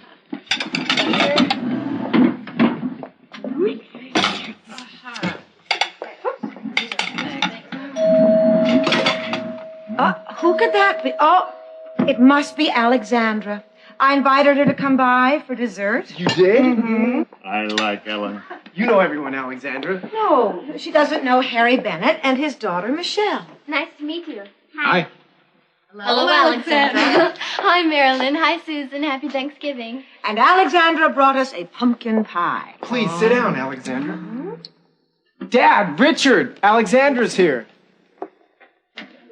Michigan needs a touchdown. 3 minutes to play. Hi, Alexandra. Welcome. Hello, Alexandra. Yes, Michigan needs a touchdown. One tiny little touchdown with just 3 minutes to play. We want Michigan to win. How'd you guess? And Alexandra brought us a pumpkin pie.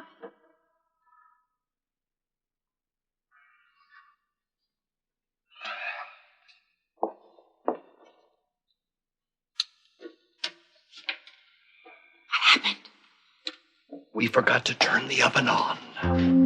We did. Philip, why don't you go watch the last 3 minutes of the game? I will serve coffee and pumpkin pie. Okay. I'll be back in a few minutes. Robbie, would you bring the dessert plates? And Marilyn, would you pour coffee, please? Sure, Ellen. How was your Thanksgiving dinner, Alexandra?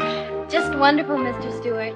The Molinas are a large family. I love being with them. Oh, I'm glad you came by, Alexandra. I am too.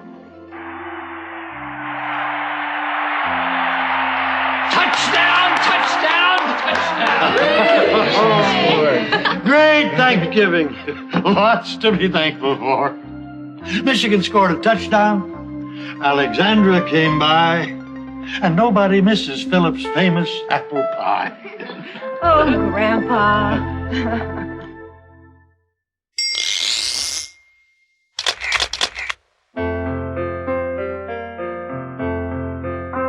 On Thanksgiving Day, people in the USA get together with family and friends. I want to welcome Harry and his daughter Michelle to Thanksgiving with us. Oh, thank you, Dr. Stewart. Hello, Alexandra. Hi, Marilyn. Hi, Susan. Happy Thanksgiving. And Alexandra brought us a pumpkin pie. Please sit down, Alexandra. Hi, Alexandra. Welcome. Hello, Alexandra. The first Thanksgiving was in 1621. Thanksgiving was about the Pilgrims, the first settlers in America. They shared the first harvest with the Indians and gave thanks. Thanksgiving is a day with many traditions. People eat traditional foods like turkey and turkey dressing, and fruit pies like apple pie and pumpkin pie. Families enjoy modern traditions too, like watching the Thanksgiving Day parade on television. Don't you just love it? Oh, and the bands and the music. John Phillips, I love his music. And people watch the afternoon football game. Touchdown! Touchdown! And Thanksgiving is a day for giving thanks. I give thanks for being here with my family. And for being well, so I can enjoy you all. All right. Well, I'd like to give thanks for a healthy year, a good job, and for meeting Harry and Michelle. It's a special holiday, a day to be with people you love. We love you, Grandpa. I love you, Jenny.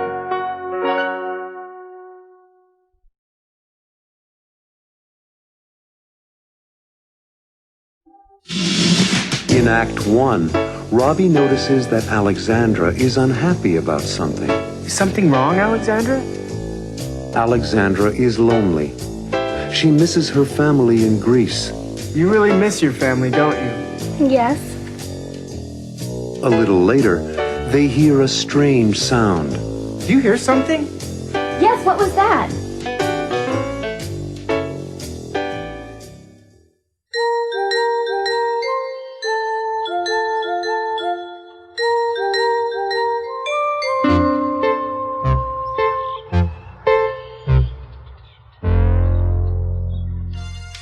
Robbie, this new Walkman is absolutely wonderful.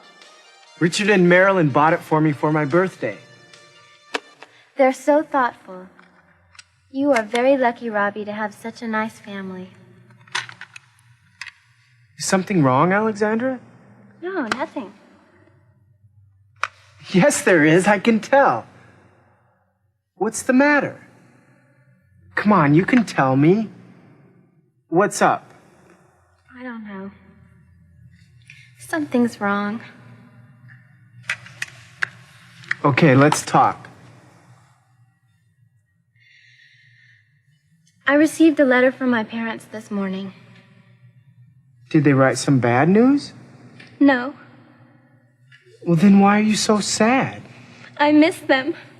I miss them very much. I'm sorry, Alexandra. But I understand.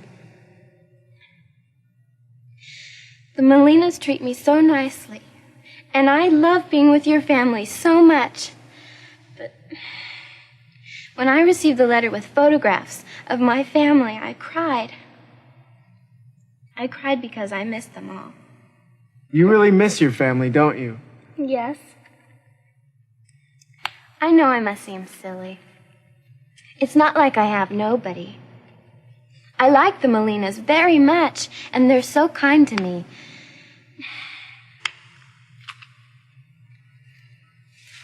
Hey, why don't we go out for a cheeseburger and french fries? That'll cheer you up. And you can use my Walkman. That's a good idea. But if we go out, please, don't complain about your math teacher or your math homework. I want to have fun. So do I. I have to turn off the lights or else my father will get really angry. He says I never turn them out when I leave. If they come home and they're on... Do you hear something? Yes, what was that? It sounded like a dog barking. Sounded like a dog barking right here. Yeah. A dog? A Springer Spaniel. Come on in, make yourself at home. Oh, you poor little thing.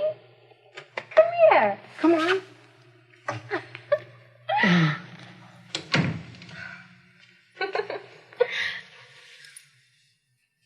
Poor baby. Where did you come from? Her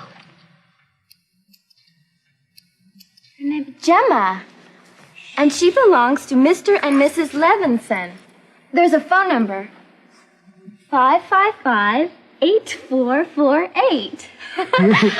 Robbie, maybe you should call them and tell the Levinsons we have their cute little spaniel. I've always wanted a Springer Spaniel. She's so cute. Hello.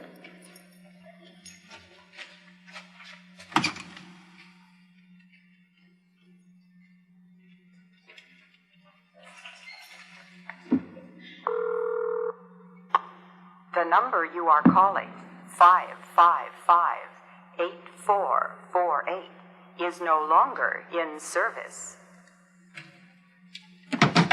The number's no longer in service. Oh, you poor, poor baby. You've lost your family. We'll find them. Don't worry, Alexandra.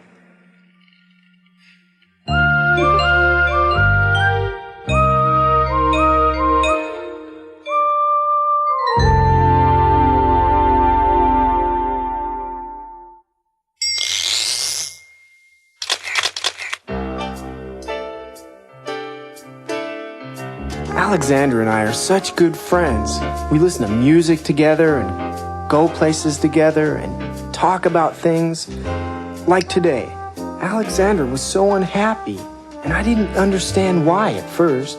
I received a letter from my parents this morning. Did they write some bad news? No. Well, then why are you so sad? Then I realized that Alexandra was lonely. She was so lonely without her family. You really miss your family, don't you? Yes. I know I must seem silly. It's not like I have nobody. I like the Molinas very much, and they're so kind to me. She seems so sad. I had to cheer her up. I got an idea. We always have such a good time when we go out together. Hey, why don't we go out for a cheeseburger and french fries? That'll cheer you up. But then Gemma showed up. A dog? I think Alexandra felt better. She wasn't the only one who missed her family. Gemma did too. Gemma looked so lonely, with such a sad face. And Alexandra understood. Oh, you poor, poor baby. You've lost your family. Don't worry, Alexandra. We'll find them. In Act 2, Robbie and Alexandra take care of Gemma. Gemma, sit. Good, Gemma. They want to find the dog's owners. So Robbie calls the ASPCA, the American Society for the Prevention of Cruelty to Animals. 555-7700.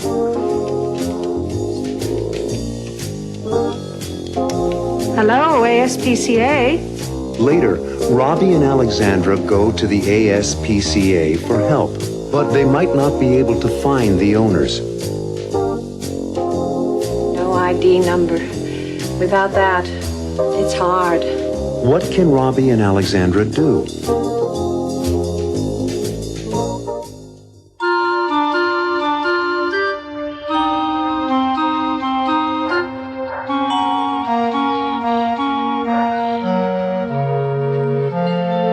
Don't worry, Alexandra. We'll find the owner.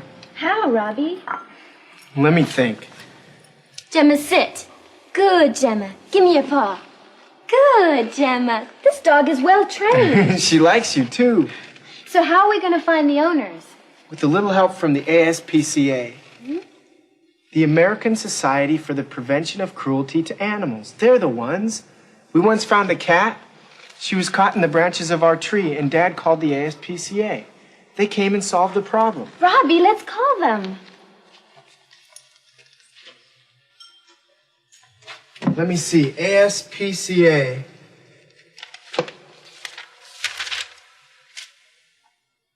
Here it is. ASPCA Animal Shelter. 555-7700.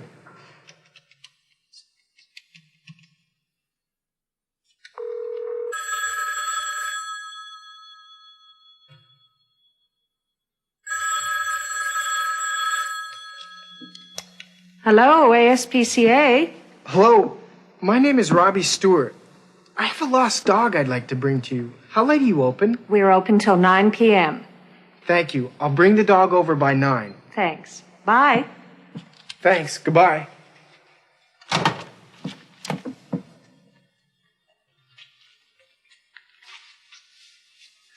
They're still open? They're open until 9 o'clock. We have 2.5 hours. Let's take Gemma by there now. They'll find the owner. I hope so. I'm so sad to see this little dog without her family. I'm sure they'll find the owner. But if they don't, I'll adopt her. She's so cute. Look at those eyes. She's hard to resist. Don't you just love her? I'd like to keep her too. But I'll be going home to Greece at the end of the semester. She just wants love and affection. Come on, Robbie, let's get her to the animal shelter so they can find her owners quickly. Don't worry, Jenna. We'll get you home. It's not easy being away from home. Come on, Poochie. Atta girl. Let's go. We're off to the animal shelter.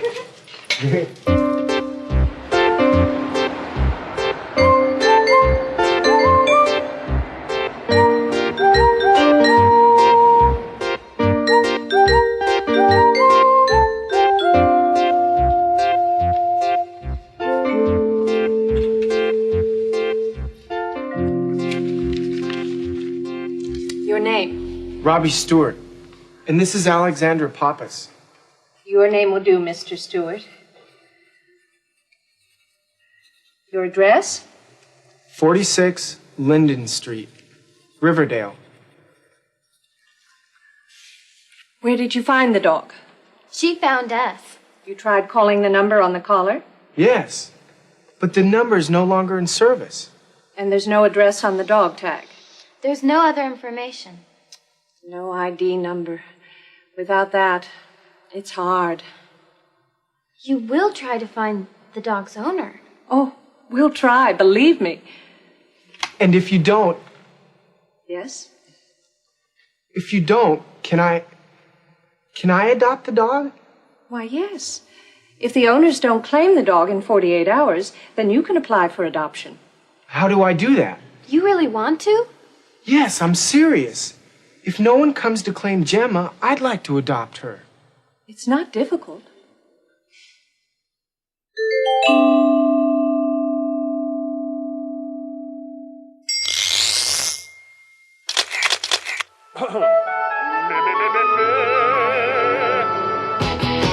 Pronunciation man, pronunciation man, pronunciation man. Listen!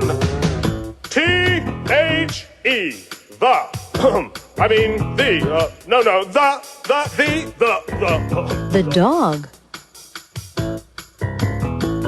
Where did you find the dog?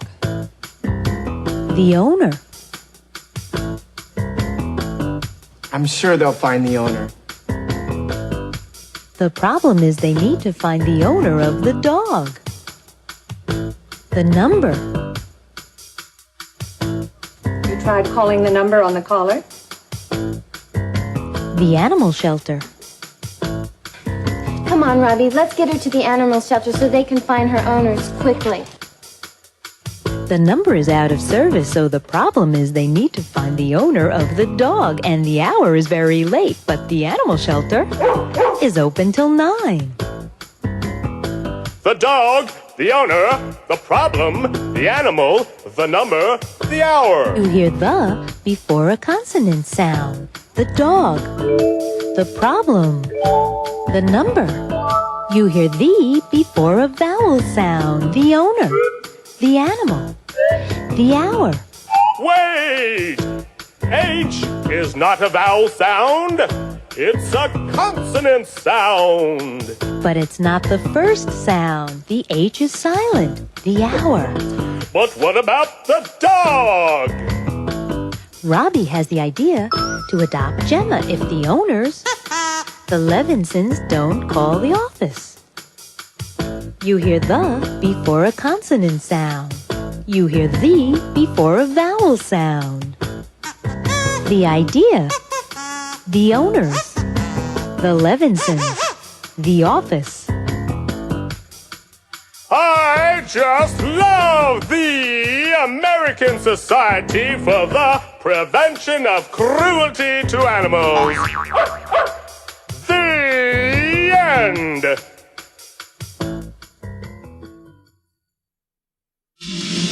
In Act 3, Robbie finds out how to adopt a dog. If you want to adopt an animal, first we need to know some references. References? People we know? I love animals. Both Robbie and Alexandra would like to have a pet. To have a friend. A pal. You know, man's best friend is his dog. Later on, Linda has news for Robbie. We have good news and bad news, Robbie. Will Linda find the owners? Or will Robbie adopt Gemma?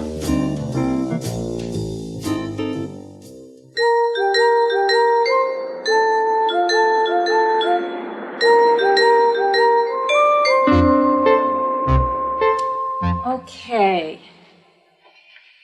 If you want to adopt an animal, first we need to know some references. References? People we know? Friends, teachers. We need to talk to some people about you. We want to be sure that you're responsible and that you can take good care of an animal. Then you have to fill out this form about your family background. Is that it? No, there's more. We need to know about your history with animals. Have you ever owned an animal? Yes. We had a cat when I was 8 years old. I love cats. Do you have any animals now? Unfortunately, no. Anything else? We also like to know your reasons for wanting an animal. Just to hold it and cuddle with it. Just to have as a pet. I love animals. To have a friend. A pal. You know, man's best friend is his dog. And one thing more. If you're under 21 years of age... That's me. Then an adult must sign for you. Uh-oh. No problem. My parents will think it's a good idea. I'll be back with them. If the real owners don't come to claim Gemma. After 48 hours. But please call first. Thanks for your information. And for being so helpful. It's my pleasure. Nice talking to both of you. Thanks again. Bye. Maybe the real real owners will come to claim her. Her eyes look so sad. She must really miss them. I see you're both animal lovers. We are. Goodbye, Miss Aborn. We'll call in a couple of days. Goodbye. And thanks for bringing Gemma in. Bye.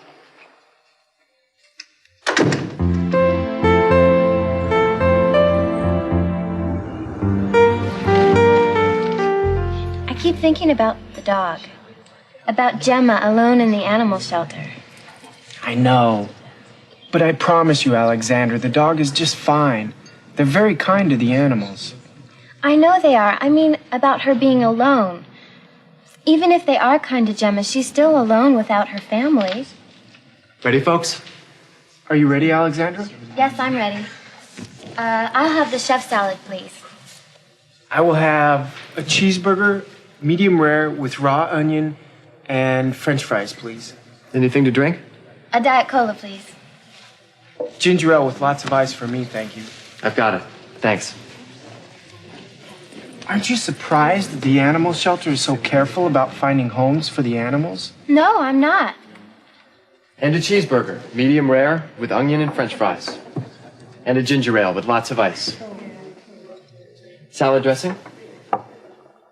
Hey, I wanted you to hear my new sound system when the dog scratched on the front door. Let's finish eating and then we'll go back to my house. I want you to hear my new tapes. I've got some great new dance music.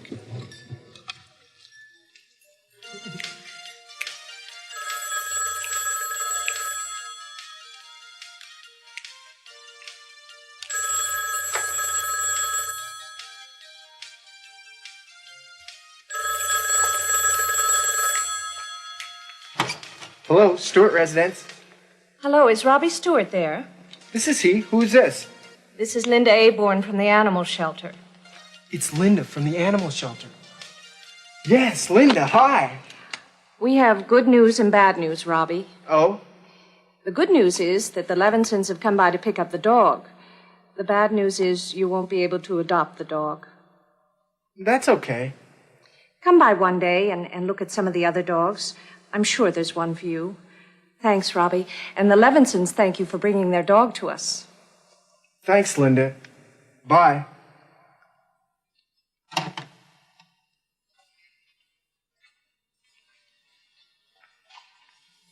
The owners claimed Gemma. That's right. I'm glad for the dog. I guess I am too. She said if I come by, she'll help me find another dog. Come on, let's dance.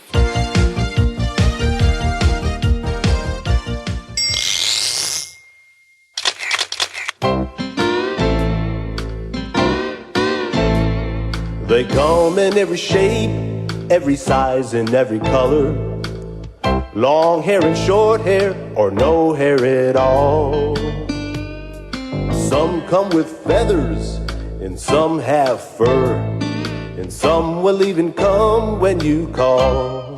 I'm talking about pets in the USA. Pets in the USA. Some you can hold, some will walk by your side, some you can ride every day. Some will shake your hand, and when they get to know you, they seem to understand what you say. I'm talking about pets in the USA. Pets in the USA.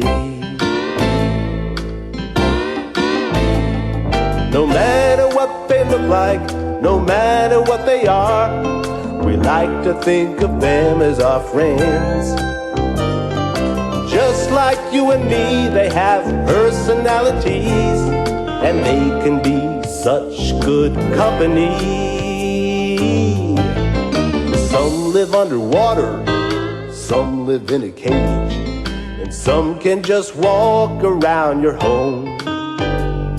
They may have droopy eyes, they may have floppy ears, but they can keep you from feeling all alone. I'm talking about pets in the USA. Pets in the USA.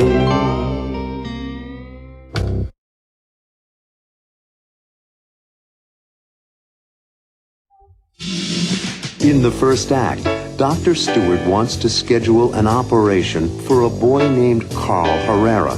The boy has infected tonsils, and we should remove them as soon as possible. Carl needs an operation soon. He has been very sick. He's had so many colds and sore throats recently.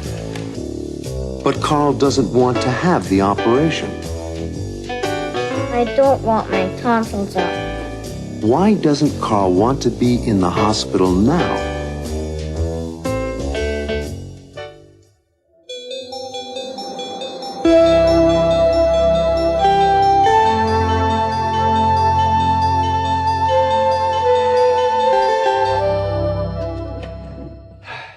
Molly, I need your special talent for handling special matters.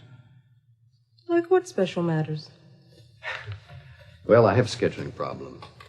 Yes? I have 3 tonsillectomies set for Friday with Dr. Earl. Yes? I need to fit a 4th operation into his schedule, and I know you can do it. Who's the patient? Carl Herrera. The boy has infected tonsils, and we should remove them as soon as possible. I'll try to arrange the schedule, Dr. Stewart, but it's not going to be easy. I know you'll be able to take care of it. Well, Mrs. Herrera, Carl will be perfectly fine after we remove his tonsils. Thank you for your reassurance, Dr. Stewart. He's had so many colds and sore throats recently. Well, it's a very easy operation, Carl. You won't feel a thing. But when do they do it? This Friday. But Saturday's my birthday. Well, we could reschedule the operation, Mrs. Herrera, but, well, I don't want to put it off too long. No, I think it's important to do it now. We can have a birthday party for you, Carl, when you come out of the hospital. But it won't be on my birthday. But your health is more important, Carl. Believe me. I don't want my tonsils out. Nurse Baker, would you come in, please? Hello, Mrs. Herrera. Hi, Carl. How are you doing? I don't want my tonsils out. Come with me, Carl. You and I will talk this over. She has a special way with kids. She sure does.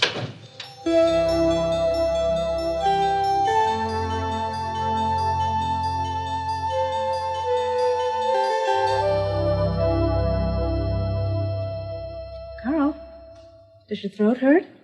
Yes. Okay. Do you want to get better? Yes. Okay. We want you to get better, too. You'll have your tonsils out tomorrow, and you won't get so many colds anymore. But if I have my tonsils out tomorrow, I'll miss my birthday party on Saturday. I know. It's a problem, isn't it? Let me try to work something out. What? I have to think about it. You're fooling me. Oh, I'm not, Carl. Give me a chance to think about it, and I'll come up with something. A surprise? Maybe. But you just put on your pajamas and robe, and I'll think of a surprise. Will it hurt? No. There are other boys and girls here, and they're having their tonsils out.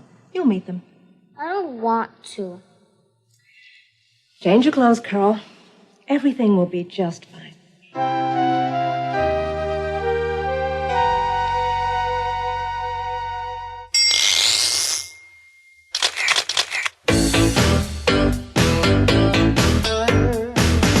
How you feeling? He's had so many colds and sore throats recently. You're gonna be fine.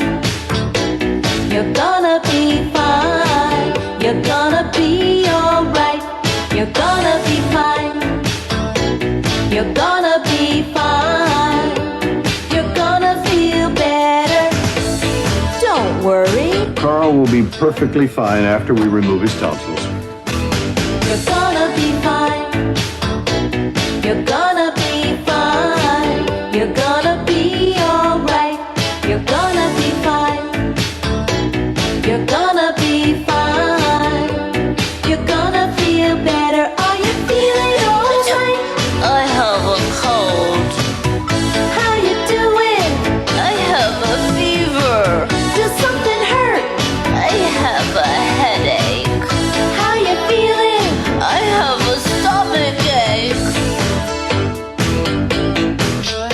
It's a very easy operation, Carl. You won't feel a thing. You're gonna be fine. You're gonna be fine. You're gonna be alright. You're gonna be fine. You're gonna be fine. You're gonna feel better. How are you doing? Not too well. Does your throat hurt? Yes, it does. Do you want to get better? Yes, I do. Everything will be just fine. You're gonna be fine. You're gonna be fine. You're gonna be fine. In the second act, the nurse, Molly Baker, plays a game with the children at the hospital. The name of the game is charades. 6 words. It has 6 words. That's easy. I can play. But Carl Herrera won't play the game. I don't like charades. It's for babies. Dr. Stewart tries to help. Why don't you want to play? Because I don't want to be here. Carl is upset because he wants something else. What does Carl want?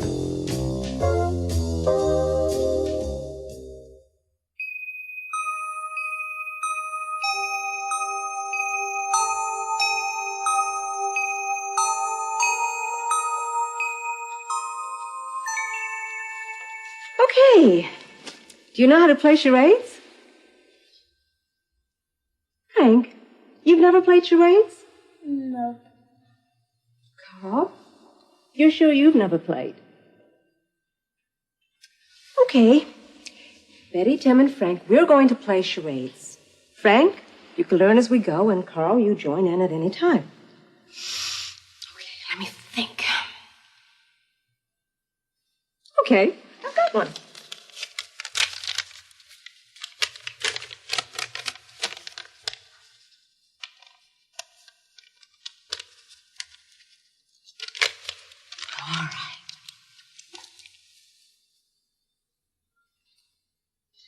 A movie. Right. A movie. Okay. 6 words. It has 6 words. That's easy. I can play. Good. Okay, we've got a movie. The title? 6 words. Right. First word. Sounds like. Sounds like. You got that part right, yes. Sounds like. Sounds like what? Sounds like no. Absolutely right, Frank. Sounds like no. Okay, we've got a movie.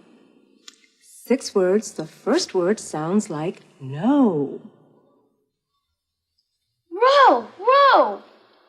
Go. Nope. Show, that's it. Show. No. Okay.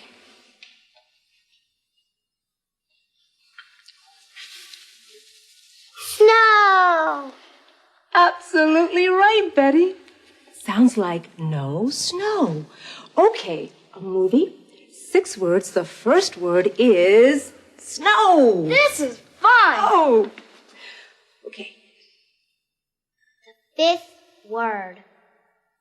Right, 5th word. 7. Absolutely right. Very good. The 5th word is 7. Okay, we've got a movie. The first word is snow. 5th word, 7. I got it. Snow White and the 7 Dwarfs.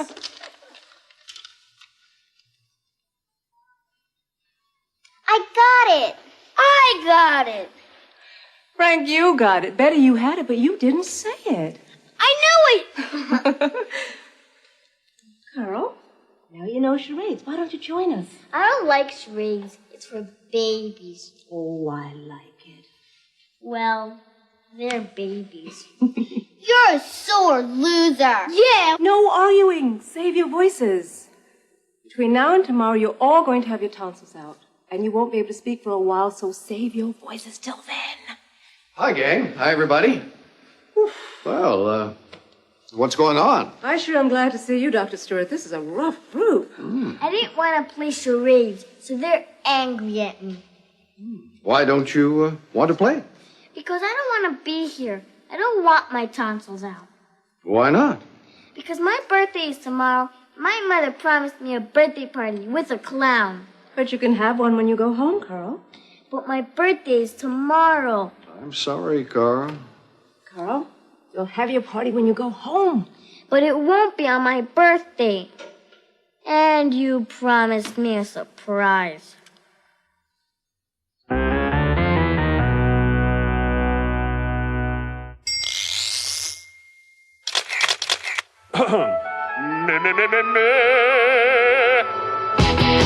Pronunciation man, pronunciation man, pronunciation man. Listen!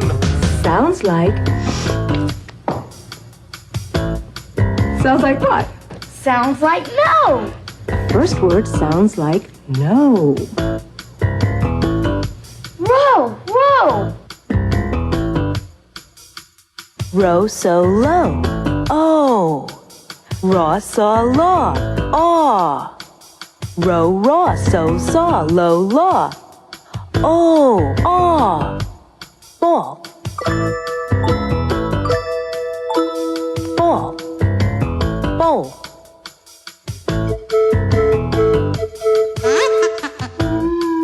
Why is this ball in my bowl? Pot, rock, mop. Ah. Pat, rack, map. Ah. Pot, pat, rock, rack, mop, map. Ah. Ah. Hot. Hot.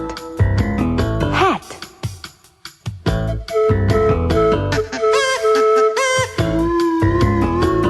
I'm hot in this hat. Eat, seek, leap. E. It, sick, lip. Eh. Eat, it, seek, sick, leap, lip. E. Eh. Fit. Fit. Feet.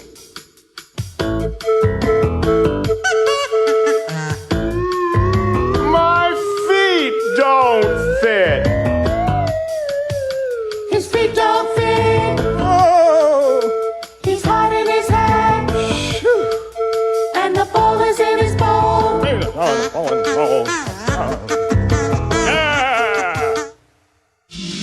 Coming up in the third act, the children have already had their tonsils out. They have sore throats. It hurts, doesn't it? Carl's throat hurts too. I know it hurts, but it'll be better tomorrow. Carl still wants a surprise. In the meantime, what would you like? Surprise. The next day, someone comes to visit the children. And here he is. Who comes to visit?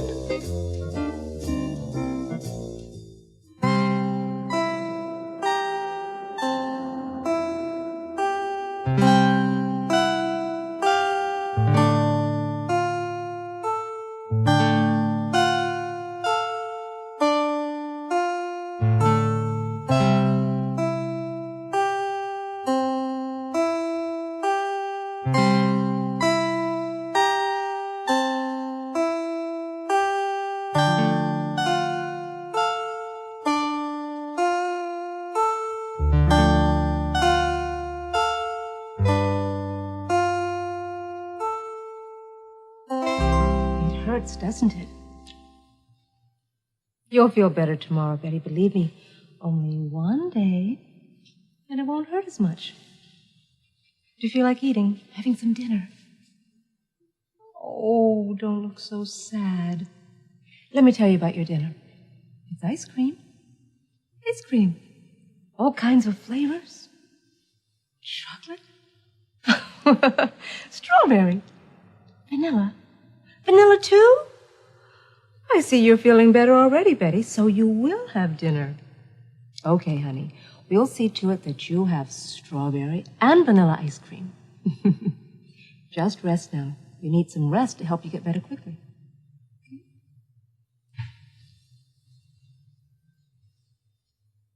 Hi, Frank. How you doing? Oh, come on now. You're a big boy. It doesn't hurt that much, does it? Oh, I'm sorry it hurts so much and you won't be able to have dinner. You're just going to have ice cream. Yes, ice cream. Lots of flavors. Want to hear them? Chocolate. Then chocolate it is. 1 scoop or 2. 3 scoops? Then 3 it will be.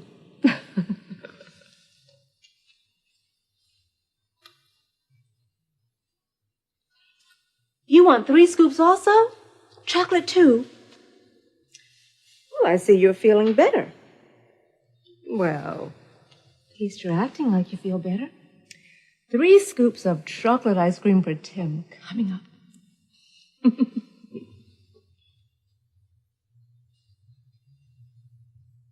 Hi, Carl.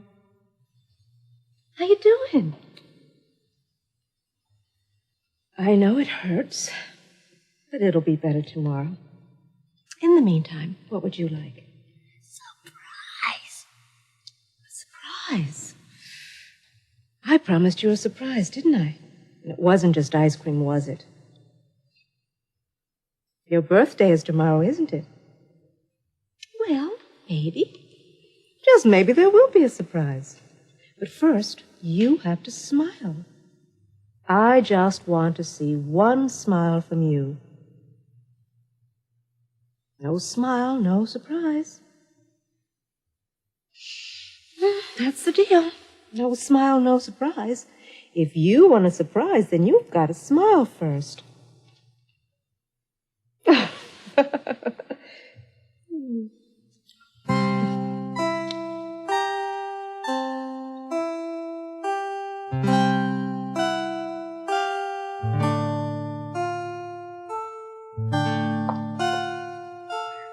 are you all doing? Well, I'm glad you're feeling better because we have a little surprise for you today. It's Carl's birthday, and we have Popo the Clown to entertain you. And here he is, Popo the Clown!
Happy birthday, Carl. Happy birthday, Carl. All right, everybody.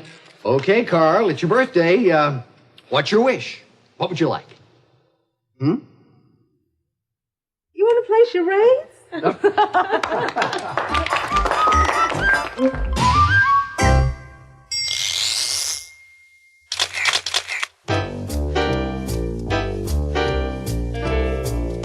Your birthday is tomorrow, isn't it? Your birthday is tomorrow, isn't it? I promised you a surprise, didn't I? It wasn't just ice cream. Was it? It wasn't just ice cream, was it? It doesn't hurt that much, does it? Doesn't hurt that much, does it? Your birthday is tomorrow, isn't it? And it wasn't just ice cream, was it? It doesn't hurt that much, does it?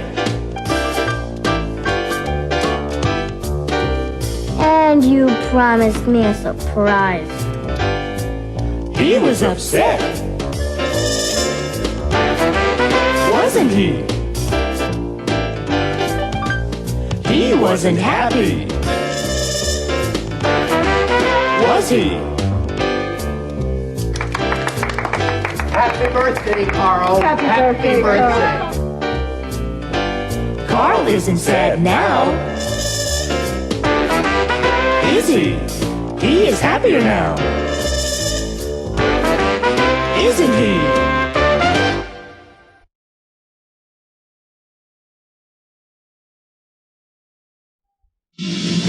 In the first act, Robbie is writing a story for the Riverdale High School newspaper.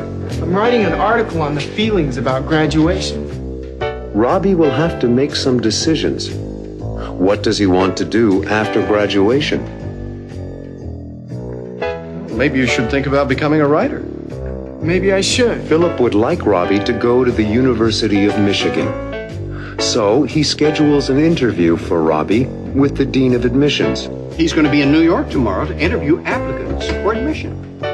But Robbie may not want to go to the same school that his father and grandfather attended. But I may not want to go to Michigan. What does Robbie want to do?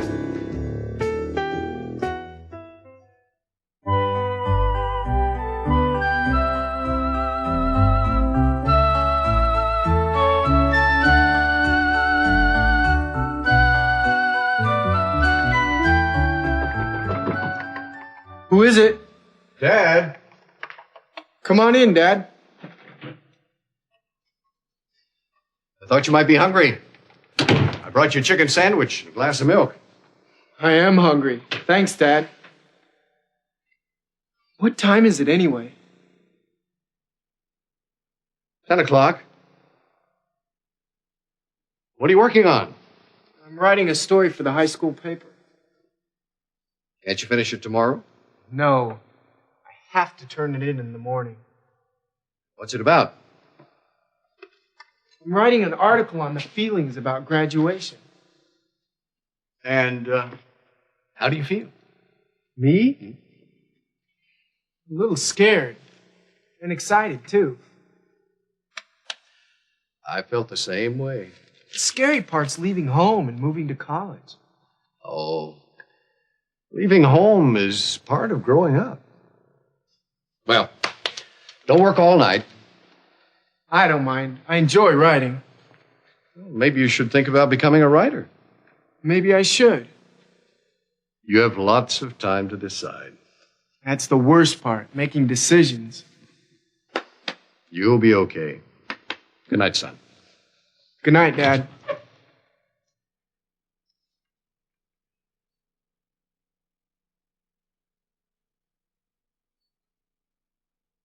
Hail to the victors valiant, hail to the conquering heroes, hail, hail to Michigan, the champions of the West. Good morning, Robbie. Good morning, Dad. How's my grandson? Fine, Grandpa, fine. What's all the cheering about? Did the University of Michigan win another football game? Better than that. Tell him, Philip. I just spoke with Charlie Rafer. Who's Charlie Rafer? He's the Dean of Admissions for the University of Michigan. And it turns out he's a classmate of Philip's. Yeah, we were both on the tennis team. Great. It is great. He's going to be in New York tomorrow to interview applicants for admission. And he's agreed to fit you into his schedule. But I may not want to go to Michigan. It's one of the best schools in the country, Robbie. I studied medicine there. Your grandfather went to the engineering school there. I know that, but... You said you wanted to be a doctor like your father. Not exactly. You couldn't pick a finer medical school than Michigan. Yes, I know that. Let's meet with Charlie at the University Club. 10 o'clock tomorrow morning. It doesn't mean you're going to Michigan. It doesn't mean you have to be a doctor. But the interview will be good experience for you. In that case, it's okay. Dad, growing up means making my own decisions, doesn't it? You're right, Robbie. But, like your grandpa suggested, have the interview. Then make your own decision. That sounds fine. I know it's sudden, Robbie, but this is an important opportunity. We'll head down there first thing tomorrow morning, okay? Sure, Dad. I want you to know something, son.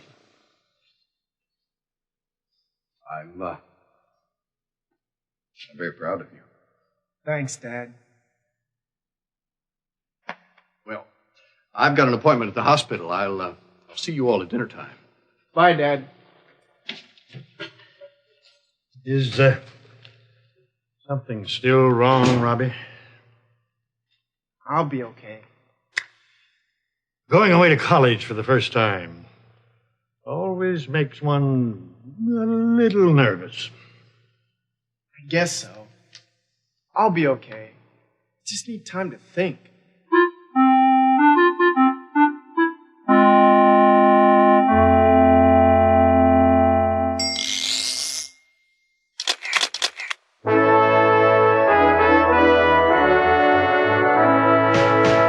I'm writing an article on the feelings about graduation.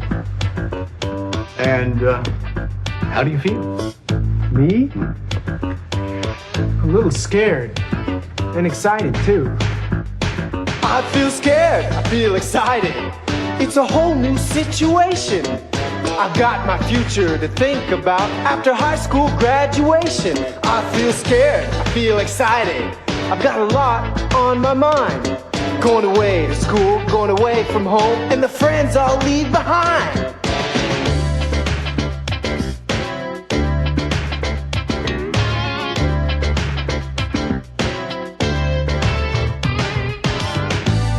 Growing up means making my own decisions, doesn't it?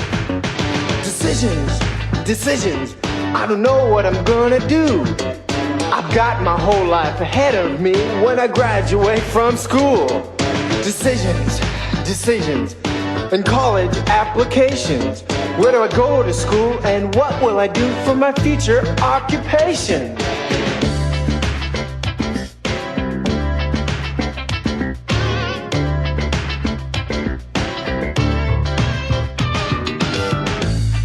The scary part's leaving home and moving to college.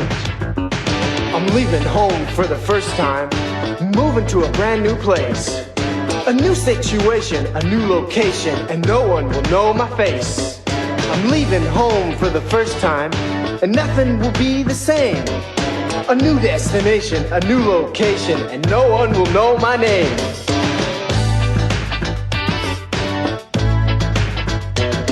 I'm scared. I'm excited. I'm scared. I'm excited. Coming up in the second act, Robbie has an interview with Dean Rafer. You must be Robbie. Hi.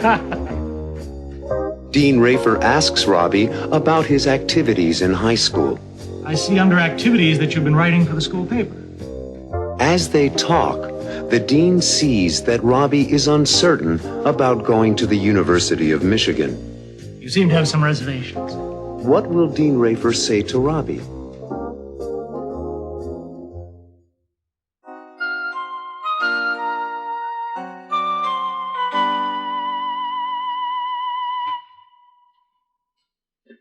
Oh, sorry, Robbie. Sorry to be late this morning, but, well, we've still got some time for a cup of coffee. I can't wait to see my old pal, Charlie Rafer. Neither can I.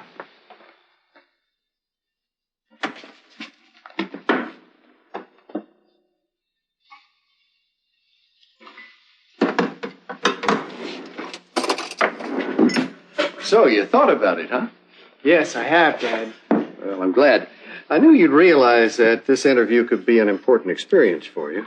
I came to that conclusion. That's very wise, Robbie. Very wise. Now let's head off for the city and University Club. Thanks, Dad. Thanks? For what? Thanks for hearing me out. And thanks for being such an understanding father. Well, thank you, Robbie. Thank you.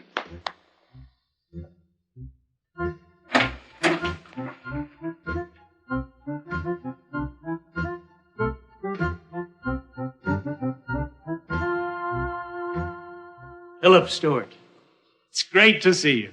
Charlie Rafer, you look as young as ever. You must be Robbie. Hi. Yes, this is my youngest son, Robbie. Robbie, I want you to meet one of the best tennis players on the Michigan team, Charlie Rafer. Nice to meet you, Dean Rafer. Well, are you as good a tennis player as your dad? No, I'm not very good at it. Frankly, neither was I. Charlie was the star of the team. Yeah, thanks. Well, how have you been, Philip? Oh, working too hard. Doesn't show. How's Ellen? Fine, thank you. And how's Marge? She's still giving the toughest English history exams in the school and loving every minute of it. And speaking of minutes, I have interviews until noon, so why don't we get right to work? Can you have lunch with us later? I'd love to, Philip, but I'm afraid I can't. I'm only here 2 days, and I have interviews with 26 applicants. I understand. Well, thanks. I'll wait outside. Good luck, son. Did you bring your transcript from high school? Yes, sir. Right here. Thank you. Please, sit down.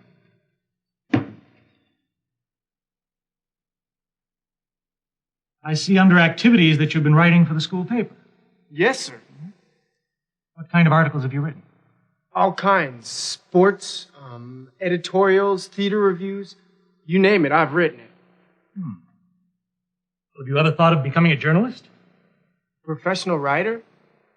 Not until recently. Michigan has a fine school of journalism. Yes, I know that. You seem to have some reservations.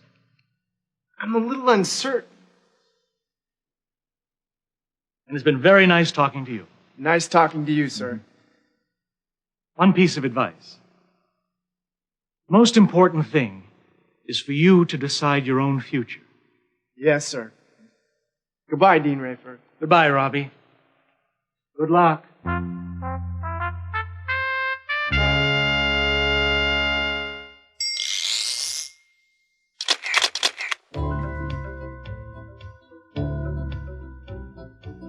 The most important thing is for you to decide your own future. I have to decide. It's my future. It's up to me. Where do I want to go to school? What do I want to study? Dad and Grandpa went to the University of Michigan.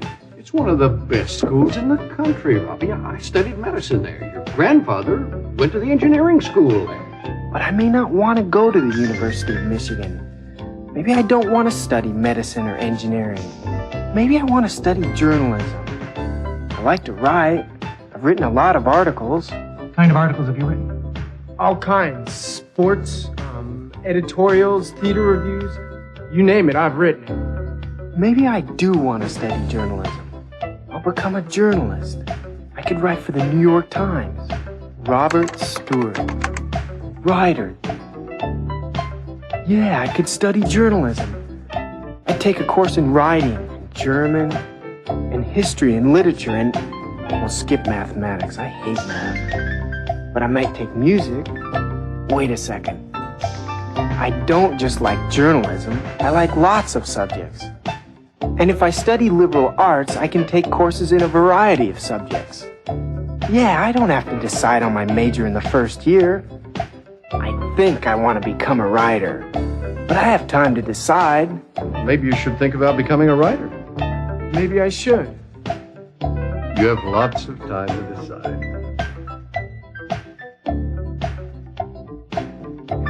I do have time to decide. And it's up to me.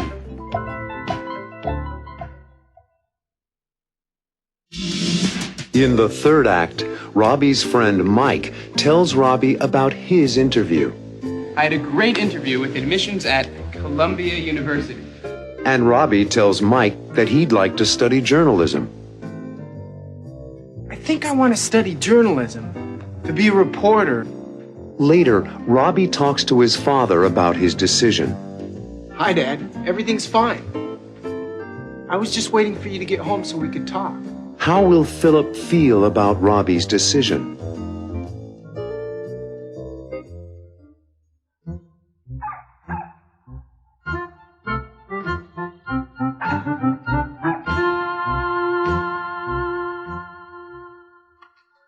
I had an interview today, too. I had a great interview with admissions at Columbia University. Really? What did they say? Will you get into the school? Well, they didn't say anything for sure, but I figured that with my grades and with my personality, I'll have no problem. Columbia's a terrific school. What are you going to do? Do? I don't know. I also applied to NYU. You sound excited about Columbia. What's your problem, Mike? Indecision. Indecision. It's not easy, and this is an important decision we have to make. And what about you? How was your interview with Michigan? The interview was fine. It's a great college. It is. My father would like me to go there. He and my grandpa both went there. Great medical school, too. I know. You can follow in your father's footsteps. I'd like to follow in my own footsteps, Mike. What do you want to study? I've been thinking. I think I want to study journalism, to be a reporter, a newspaper man. You do a pretty good job on the Riverdale High School paper. And I've been thinking about it a lot lately. Have you discussed it with your parents? No, but I have to. Okay, let's talk.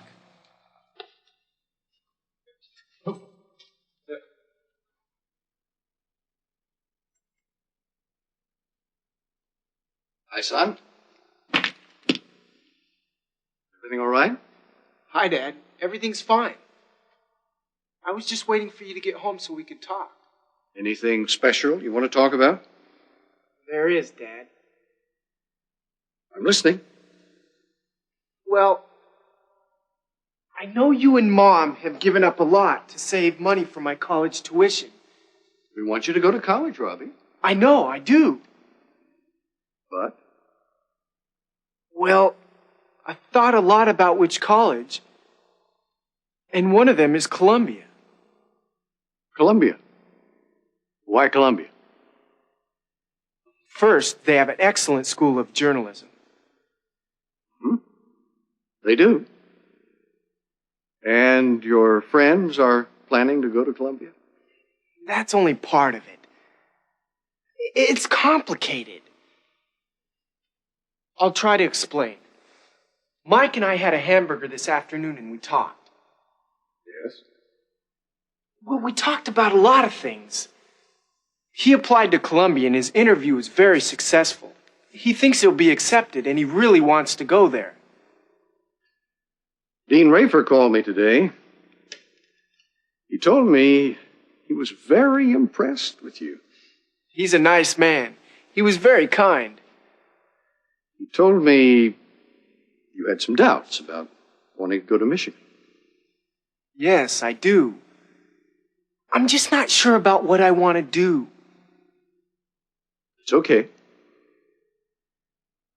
You understand? Let me tell you something, Robbie. Something that might be surprising to you.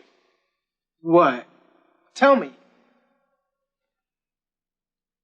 Well, Grandpa wanted me to study engineering, like him.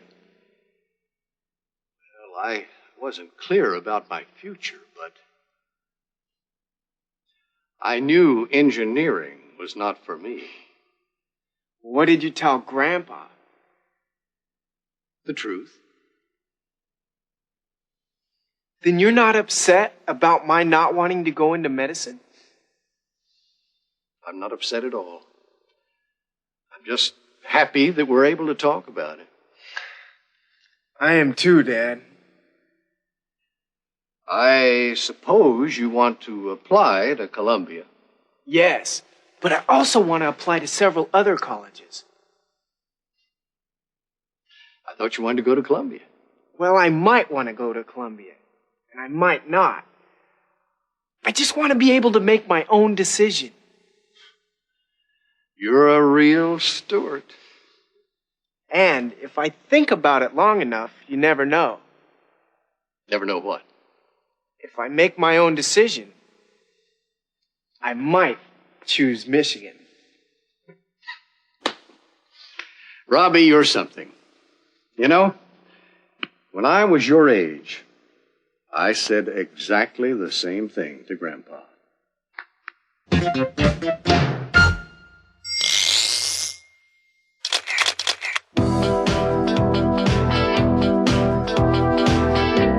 I want to go to the University of Michigan? Dad and Grandpa went there.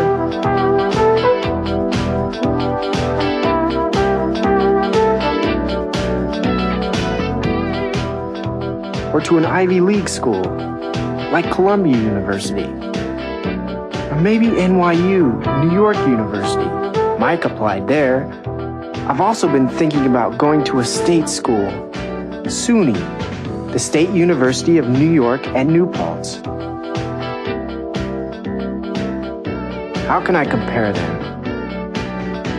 I think I'd like to go to a small school, but Michigan in Ann Arbor, Michigan is not small. Columbia is smaller than Michigan.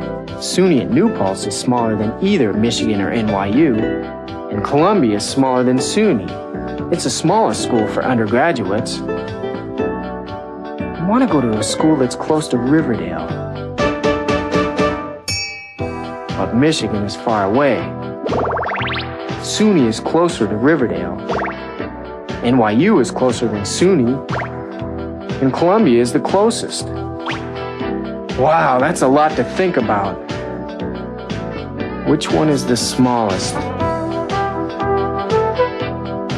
Columbia. Which school is the closest to Riverdale?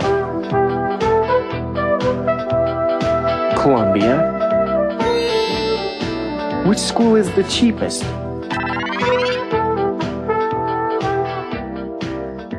SUNY at New Paltz. Which school would you choose?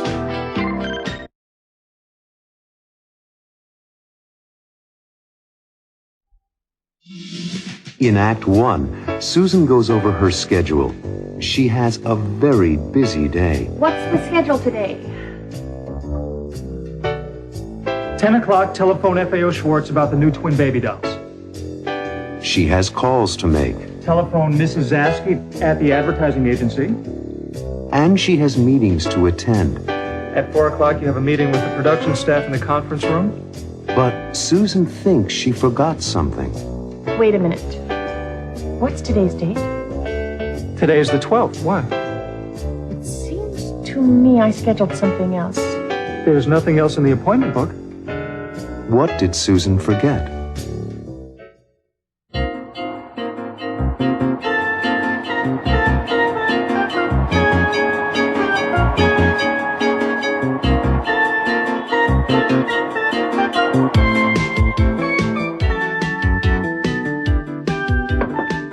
Good morning, Susan. Good morning, Sam.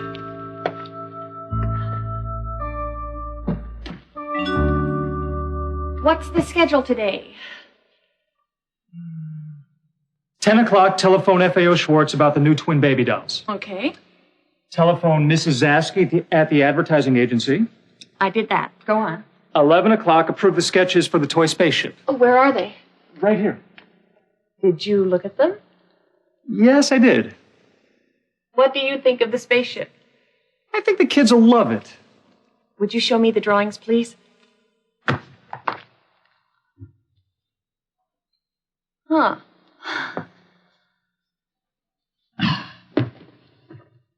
Now, what else is on the schedule today? Well, at 1 o'clock, you have a lunch appointment with Mr. Levine, the client from the Toy Town stores. Where? At Rosano's. Anything else? At 4 o'clock, you have a meeting with the production staff in the conference room? Make sure everybody is at that meeting. Will do. At 6, you're meeting Mr. Ozawa. Oh, yes. Are his models here? They're in my office. I'd like to see them. Right. What else? Come on, Sam. You work too hard, Susan. When was your last day off? I can't remember. You really ought to take some time off. What for? To enjoy the simple things in life. I know, Sam. Maybe soon. To smell the flowers. Oh, wait a minute. What's today's date? Today is the 12th. Why? It seems to me I scheduled something else. There's nothing else in the appointment book. I'm sure I did. Oh, well, I'll probably remember it later. I hope it isn't important. It's probably nothing. Okay, let's get started. Would you call Priscilla Smith at FAO Schwartz, please? Right.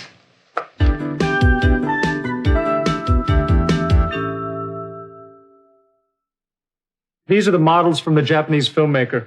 Thank you. Just put them on my desk. And the new drawings for the toy spaceship. Wonderful.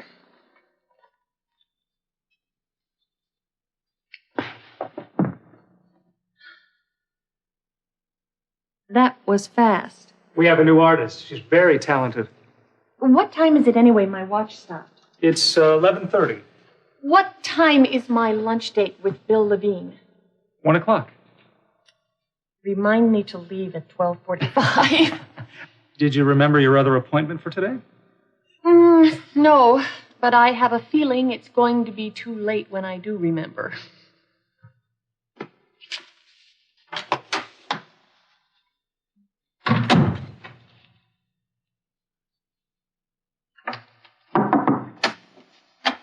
Yes, Sam?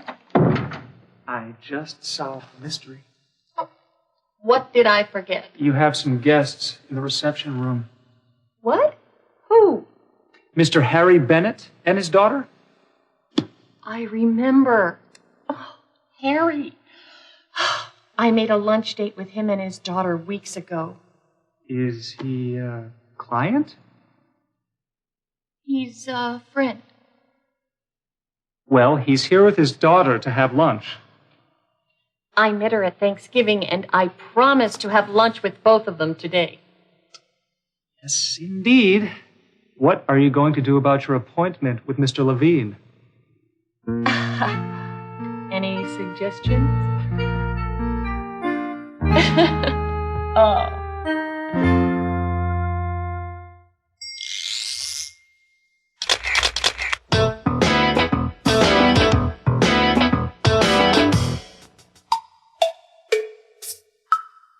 What's the schedule today?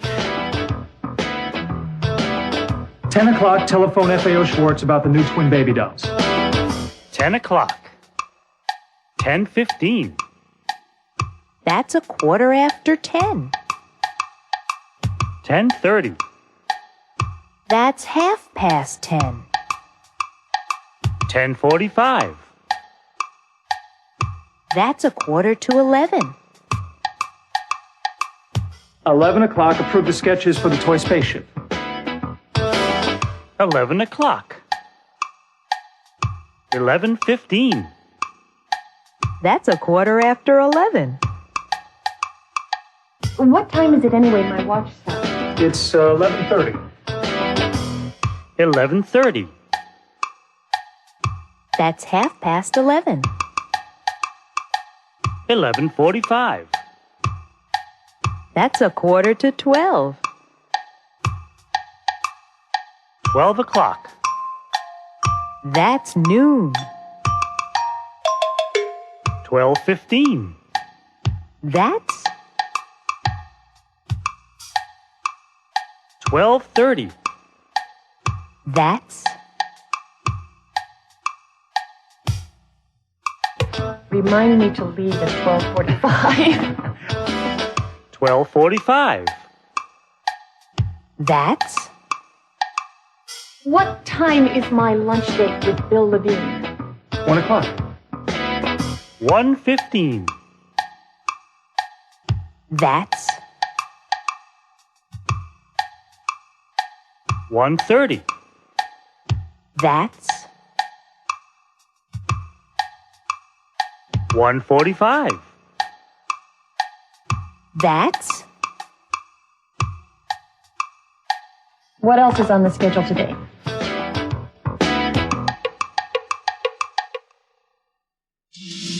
Coming up in Act 2, Susan greets Harry and Michelle. Hi, Susan. We have both been excited about seeing you and having lunch with you today. But Michelle may not want to have lunch. Harry, if Michelle doesn't want to go, we don't have to. Later on, they go out. Welcome to the South Street restaurant. And Susan tries to talk to Michelle. Michelle, can we have a talk? Sure. What's on Michelle's mind?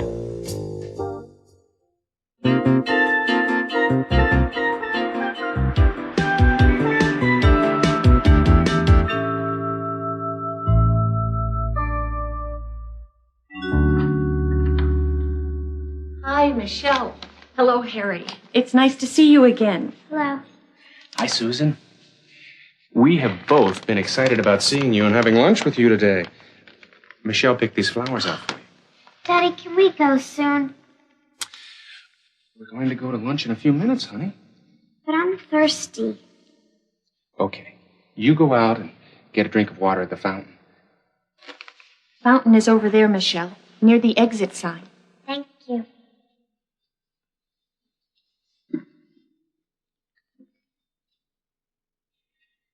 Michelle is a little shy. I used to be that way when I was her age. Harry, if Michelle doesn't want to go, we don't have to. She'll be fine.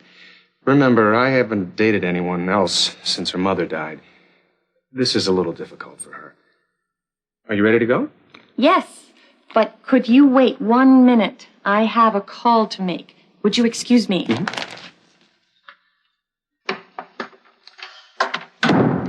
Sam, get Mr. Levine at Toy Town Stores on the telephone for me, please. Right.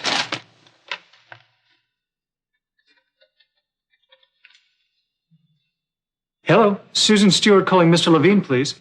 He's on the phone. Mr. Levine, Susan Stewart. I find myself in an embarrassing situation. I made another lunch date for today and forgot to enter it in my appointment book. Can you and I meet for drinks tomorrow? I'd really appreciate it. Yes, thank you. Tomorrow at 5 o'clock at the Biltmore. I'll see you then. Thank you, Mr. Levine.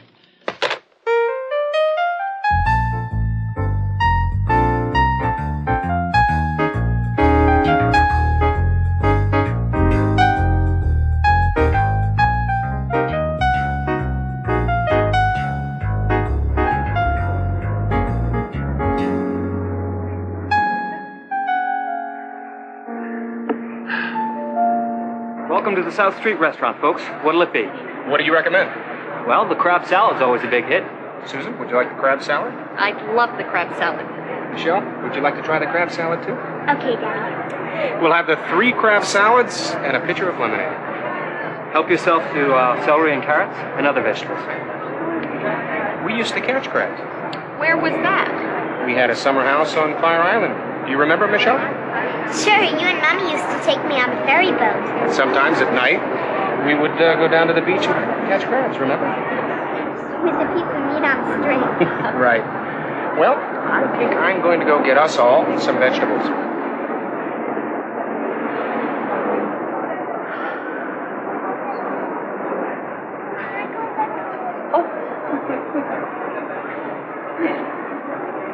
Joe? Thank you.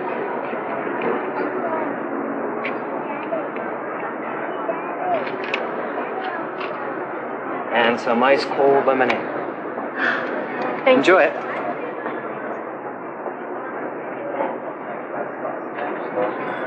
Michelle, can I help you with the lemonade? No, thank you. I'll wait for my father. Michelle, can we have a talk? Sure. I know you miss your mother. You do? Yes. And I'm not trying to take her place. Then why are you and Daddy spending so much time together? Because we like each other. And right now, he needs a friend. I'm his friend. I know you are. Sometimes he's very sad. And so are you, I think. Sometimes. I'd like to be your friend, too. Will you let me be your friend, Michelle?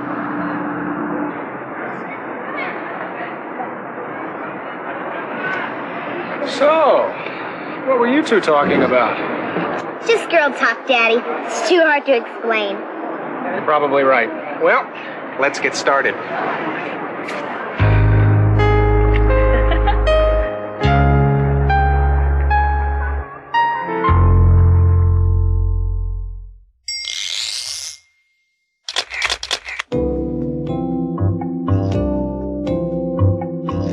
Michelle is a little shy.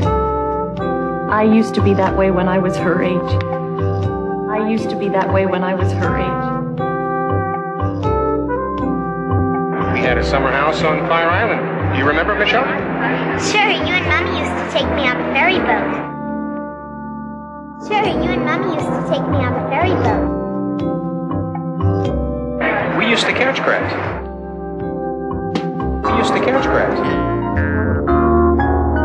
And sometimes at night, we would go down to the beach and catch crabs.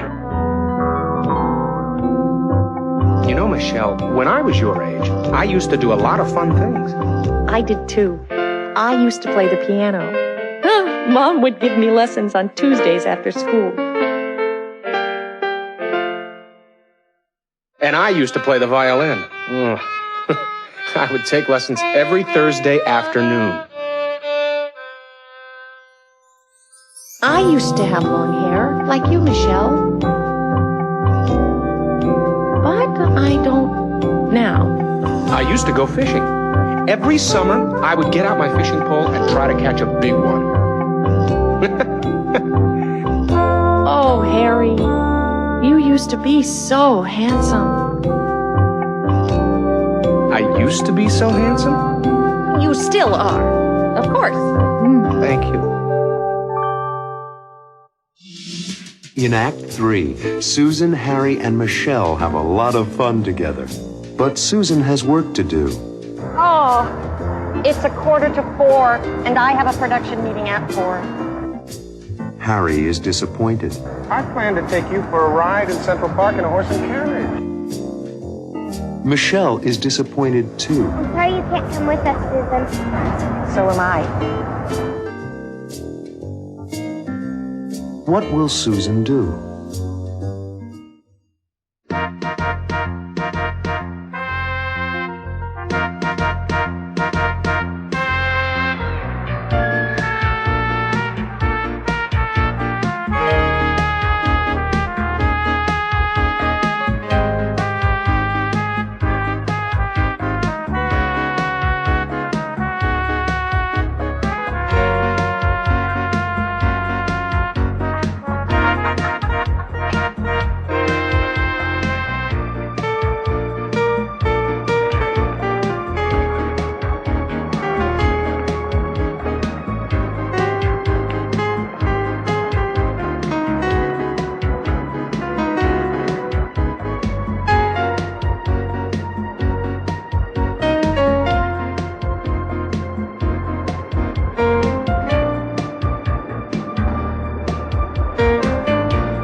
It's 3:45, and I have a production meeting at 4. I plan to take you for a ride in Central Park in a horse and carriage. Harry, I'd love to, but I have work to do. Okay, we'll walk back to your office with you. It's so nice out. I decided to forget about my accounting problems and just enjoy this beautiful spring day. Take the time, Susan. I know I should, but Well, there are too many things to do. I understand. I'll go for the ride with Michelle. Right. Well, I had a really nice time. So did I. So did I. I'm sorry you can't come with us, Susan. So am I. Bye-bye. Harry, Michelle, can you wait till I make a phone call? Sure. Oh.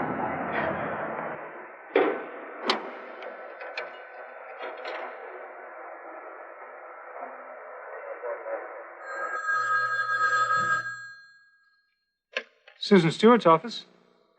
Sam, this is Susan. Hi, how was lunch? Fine. You're late. The production department's waiting in the conference room. I know. Ask Paul Smith to fill in for me. He knows everything about the production schedule, and he can answer any questions. Right. Don't tell anyone, but I'm taking a little time to smell the flowers. Good for you. It'll be our secret. But schedule another production meeting for tomorrow. I'll be back for my 6 o'clock appointment with Mr. Ozawa. Okay, Susan, and have a nice afternoon. Thanks.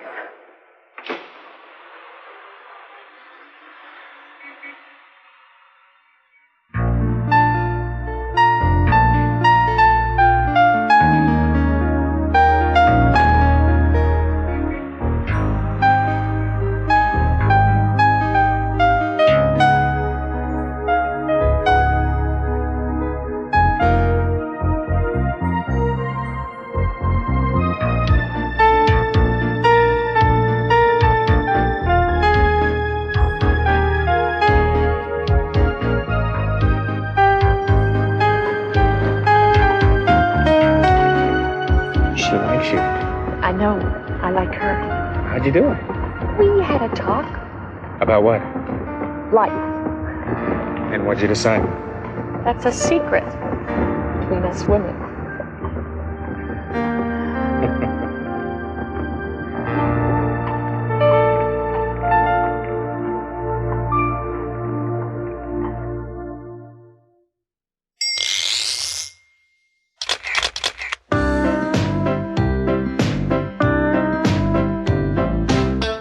You're working too hard, trying to do your best. You need a vacation, you gotta take time to rest. Forget your work, enjoy yourself, get out and feel the sun. Take a little time for the simple things, relax and have some fun. You gotta stop and smell the flowers, do the things you like. Read a book or see some friends, take a ride on your bike. Have a picnic, take a picture, go out and count the stars. Just go fishing, take a walk, or play your guitar. Take a break for lunch. Go and see the sights. Take a ride in the park. Do whatever you like. You gotta stop and smell the flowers. Do the things you like. Read a book or see some friends. Take a ride on your bike. Have a picnic, take a picture. Go out and count the stars. Just go fishing, take a walk, or play your guitar. You gotta stop and smell the flowers. Do the things you like. Read a book or see some friends. Take a ride on your bike. Have a picnic, take a picture. Go out and count the stars. Just go fishing, take a walk, or play your guitar.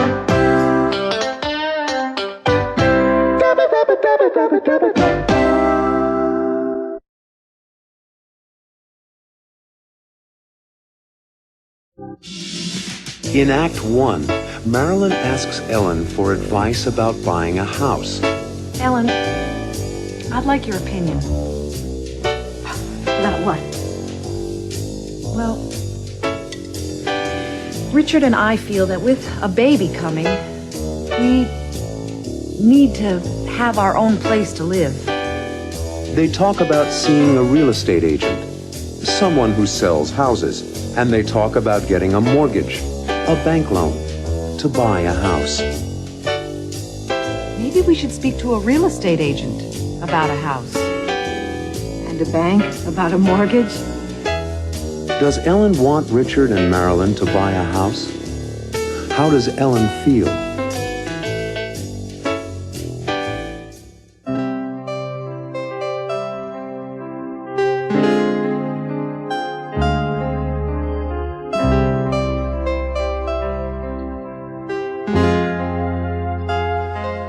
Ellen, I'd like your opinion. About what? Well, Richard and I feel that with a baby coming, we need to have our own place to live. Oh. Well, what do you think about Richard and me looking for a small house or an apartment at this point in our lives? We love having you here. And there is room, and when the baby comes, the baby can stay in your room for a while. Richard feels we need to find a small house.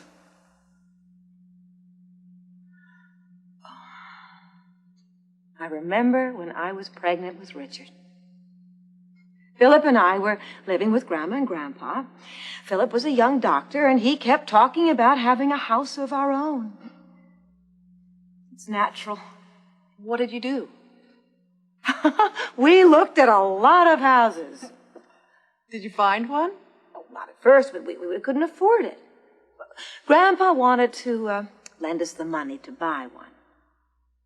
But Philip is too independent. He didn't want to borrow any money. Sounds like Richard. Well, they're all alike. Richard is a real Stewart. He's independent and sometimes, just stubborn. When did you buy a house? After Richard was born.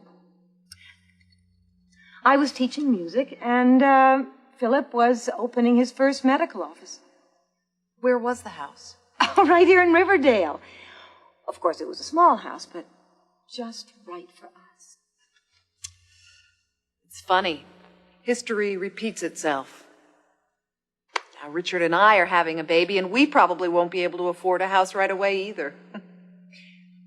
Why don't you look at some houses, Marilyn? Good idea. Look in the real estate section of Sunday's Times. You'll learn a lot. Maybe we should speak to a real estate agent about a house. And a bank about a mortgage? I'll talk to Richard about it. I think it's a good idea, Ellen. We can learn a lot by asking.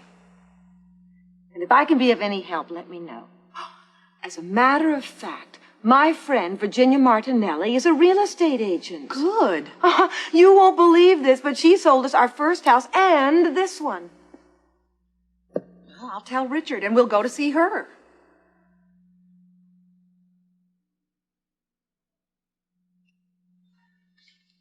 Do you think the skirt length is right, Ellen?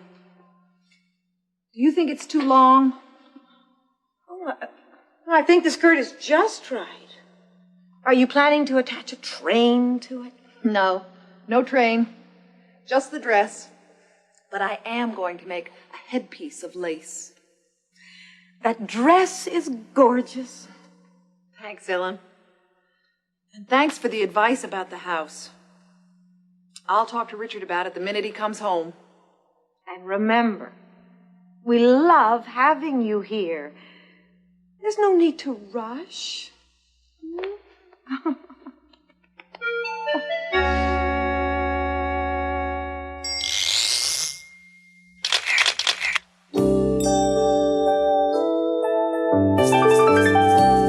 remember when I was pregnant with Richard.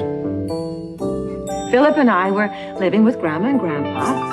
Philip was a young doctor, and he kept talking about having a house of our own. It's natural. I remember when Philip and I wanted a place of our own, like Marilyn and Richard want one now. All people dream of a place of their own. Some people dream of a farmhouse in the country. Other people dream about owning an apartment in the city. Philip and I had our dreams too.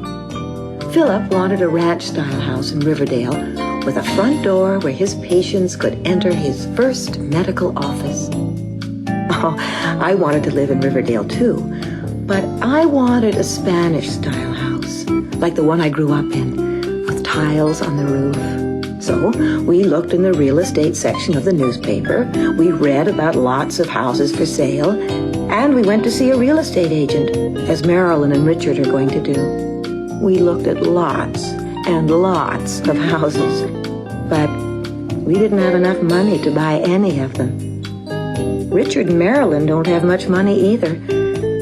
Maybe they won't be able to afford a house. It's funny. History repeats itself. Now, Richard and I are having a baby, and we probably won't be able to afford a house right away either.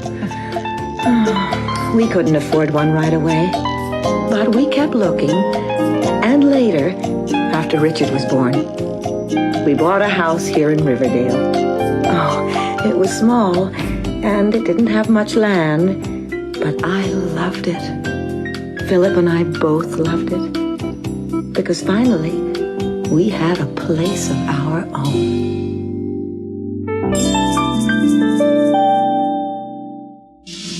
In Act 2, Marilyn and Richard speak with Mrs. Martinelli, a real estate agent. Mrs. Martinelli offers to help, but she explains that Marilyn and Richard cannot afford a house in Riverdale. Of course, they won't be in Riverdale. The cost of housing's too high for you here. Will Marilyn and Richard find a house?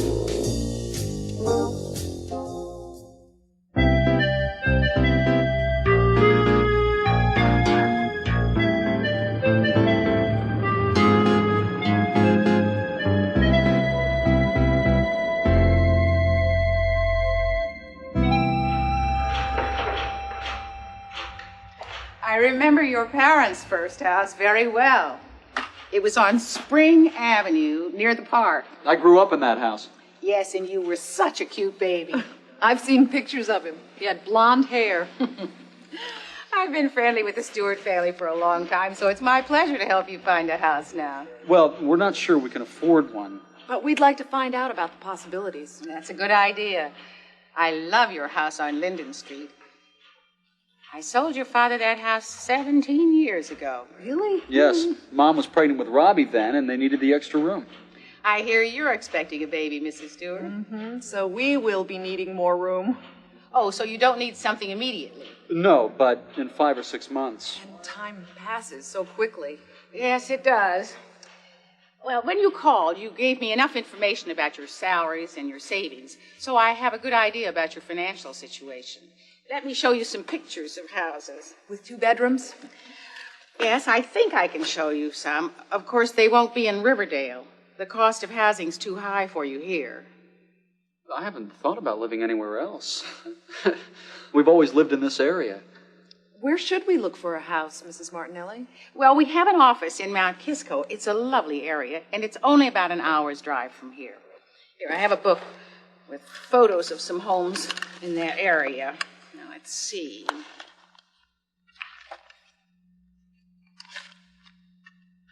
Here, this is a lovely 2-bedroom house in your price range. It's pretty, but I prefer a 2-story home. I do too. I don't care for a ranch type. Okay. Oh, this is a wonderful house. I know it well. I sold it to the present owners. It looks wonderful.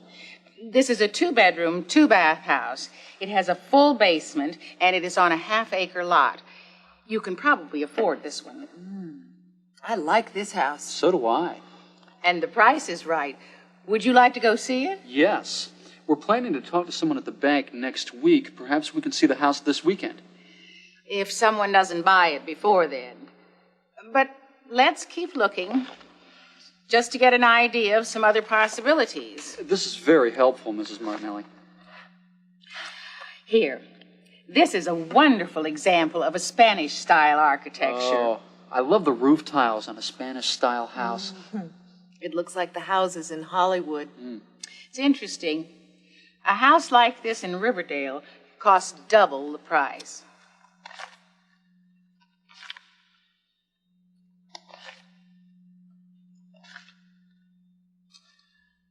Oh, my. Here's a real buy. It's a bargain. This house just came on the market. It's quite lovely. Is it a two-bedroom house? No, it has 3 bedrooms and 3 baths. I know the house. It has a brand new kitchen and a living room with a 12-foot ceiling. And there's a 2-car garage. Why don't we go look at this house, too? It's a good investment. Thank you, Mrs. Martinelli. Thanks so much. My pleasure. Give my best to your parents. Your father's a wonderful doctor, Richard. He took care of my daughter when she was a child. He's the best pediatrician in Westchester. Thanks, Mrs. Martinelli. I'll give them your regards. We really appreciate your advice. I do think you should go see the houses and talk to the bank. Here, let me give you some information sheets about the houses.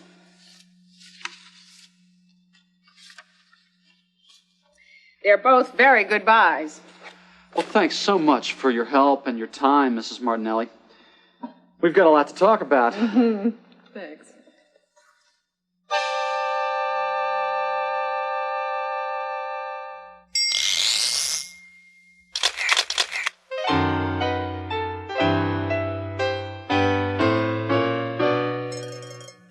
Here, this is a lovely 2-bedroom house. The house has 2 bedrooms. It's a 2-bedroom house. This is a 2-bedroom, 2-bath house. A 2-bedroom, 2-bath house. It has 2 bedrooms and 2 baths. What about this house? Well, let's see. 1 bedroom, 2 bedrooms, 3 bedrooms. It has 3 bedrooms. It's a 3-bedroom house. What about that house? I like this house. 1 bath, 2 baths. This house has 2 baths. It's a 2-bath house. Oh, I also like the garage. It holds 2 cars. It's a 2-car garage. This looks like a nice house. I've got to see the inside. Let's see. There's a big kitchen, a dining room, a living room, and 1 bedroom, 2 bedrooms, 3 bedrooms, and 1 bath, 2 baths. That's good. It has 3 bedrooms and 2 baths. So what did you think? Well, it's a 3-bedroom, 2-bath house. And you know, I think we could live here. We'll have our own home. It's the American dream. In Act 3, Marilyn and Richard go to a bank. They need a mortgage, a bank loan, to buy a house. What can I do for you? We'd like to discuss a mortgage. For a house. The bank officer, Mr. Riley, needs to find out if they can afford to pay back the loan. So he asks about their jobs. What is your occupation? I'm a freelance photographer. And Mrs. Stewart, are you working? Yes, I'm a designer. Will Marilyn and Richard get a mortgage?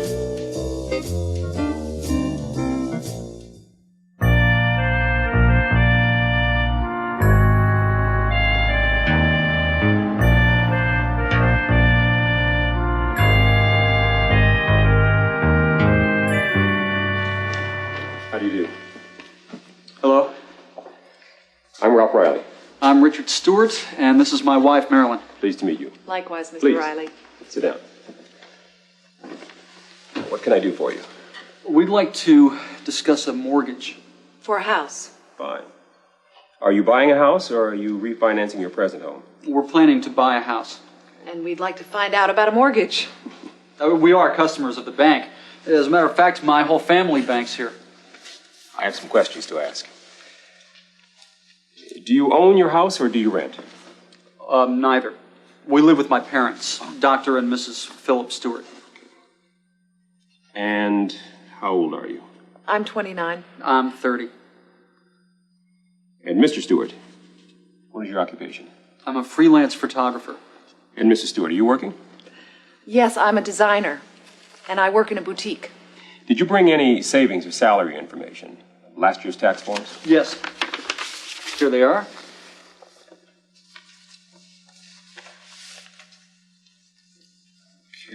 What kind of house did you have in mind? Well, we're talking about buying a 2-bedroom house in Mount Kisco. Here are the financial details on the house. Thank you. Are you prepared to make a 10% down payment? Yes, we are. Payments over 30 years? Yes. Do you think we can get a loan? Well, it depends. Do you own any other property? Any stocks or bonds? No. Let's see. You don't have any collateral. Perhaps you could get a guarantor. Someone to sign for the loan for you? Why is that necessary? Since you don't have enough income and you don't already own any property, the bank needs to be sure you can pay the mortgage every month. A guarantor is responsible for the loan if you can't make the payments. I see. Well, the idea of buying a house is exciting. Thank you, Mr. Riley. We'll read this over carefully. Thank you. Goodbye. Thanks. Goodbye. And hope to see you soon. I hope so, too. Take care.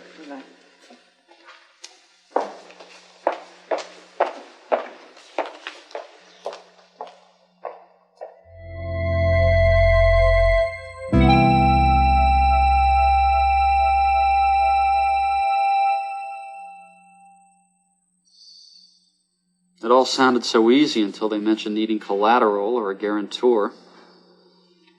We have no collateral. And I don't think it's a good idea to ask Dad to sign as a guarantor. I don't feel right about it. I understand your feelings about it, Richard.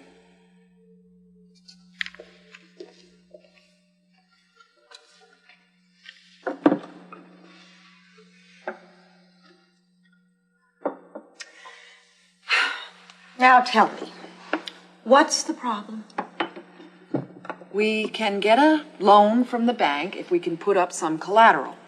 And we don't own anything to use as collateral. Or someone can sign with us as a guarantor. Why don't you speak to Dad? No. If we buy a house, I want to be able to handle it alone. Everybody needs help sometimes, Richard. I understand Richard's feelings about it, Ellen. In 2 or 3 months, I'll have an advance on my book and be able to put more money down. What about the house in Mount Kisco? Somebody else will buy it by then. Well, then there'll be other houses, Marilyn. Oh, Richard has a point. You're just beginning to look. We're in no great rush, it's true. Now, this has been a great learning experience for us, Marilyn. Talking to the real estate agent, looking at the houses, talking to the loan officer at the bank. It has been a learning experience, that's true. I think you're doing the right thing. Taking your time, looking around, especially with a purchase of this kind. You're talking about a lot of money. We'll call Mrs. Martinelli and tell her to keep looking for us. And I'll call Mr. Riley at the bank and tell him we'll see him in a couple of months. And if you ever need Dad or me to help you, you know we'll be there for you. It's a Stewart tradition. We're a family.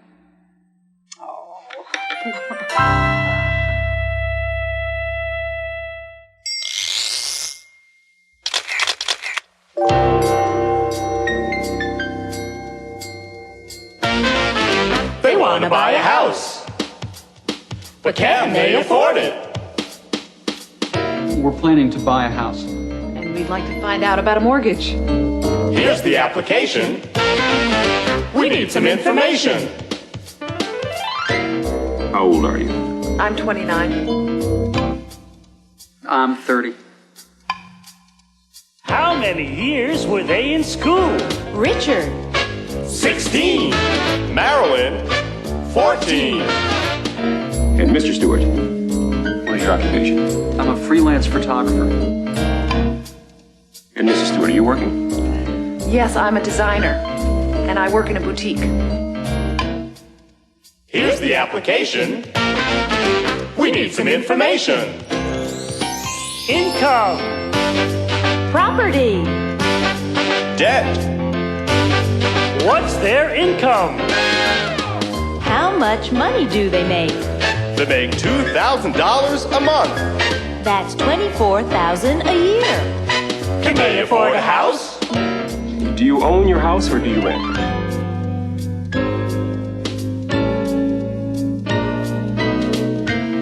Do you own any other property? Any stocks or bonds? Can they afford a house? Since you don't have enough income and you don't already own any property,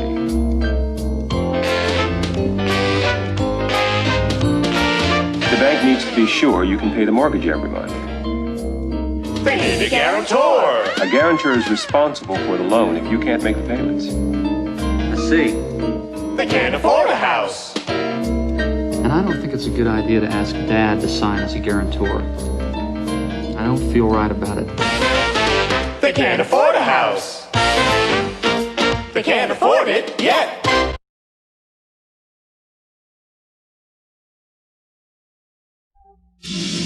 In the first act, Grandpa is restless. He's waiting for Susan to come over for dinner. Is that you, Susan? Since Grandpa retired, he has too much free time. I'm retired. But I'm bored. What does Grandpa want to do?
Is that you, Susan?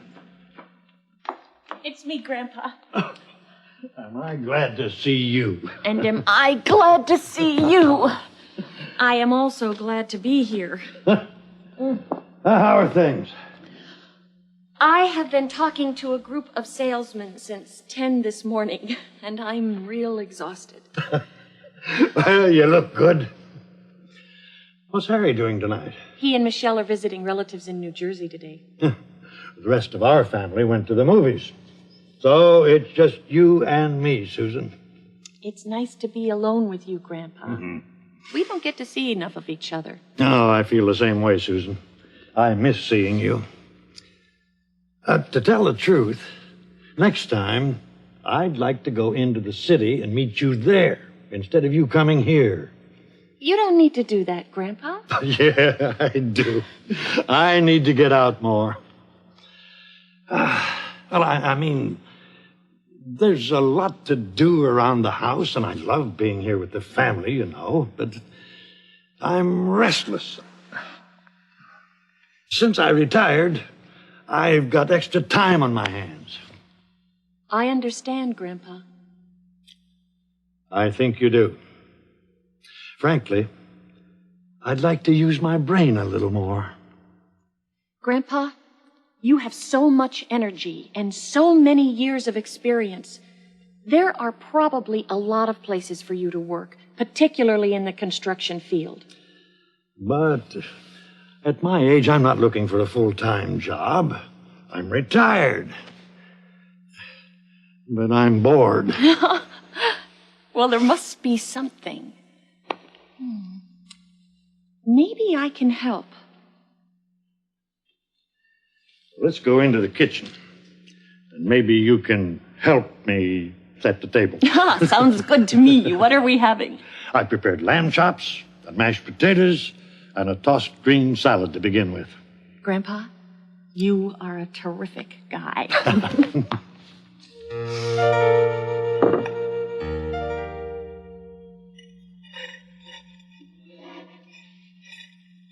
You're still thinking about something to do, aren't you?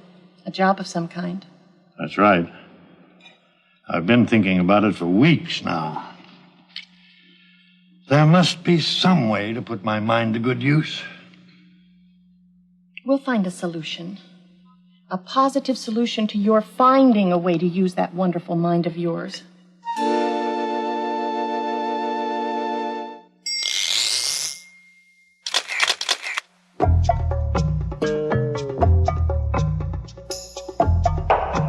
Now. Past. Grandpa is waiting for Susan. Is that you, Susan?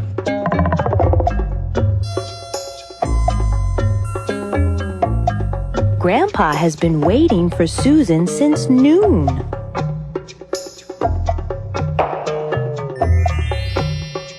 Grandpa has been waiting.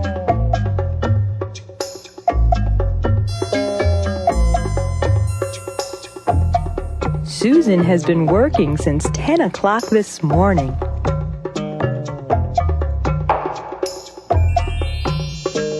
Susan has been working. But she isn't working now. It's me, Grandpa. Am I glad to see you?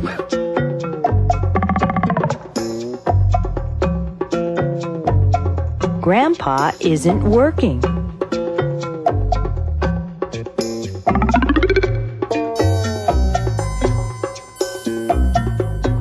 But he's been finding things to do.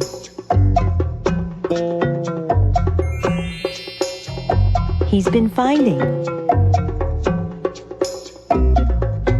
Grandpa is thinking about getting a job. You're still thinking about something to do, aren't you? A job of some kind. That's right.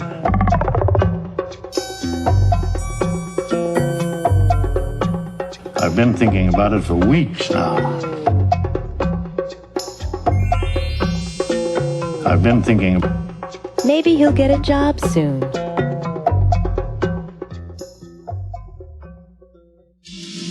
In the second act, Susan talks with Sam, her assistant, about her grandfather's problem. I thought he was retired and pleased to be living with the family.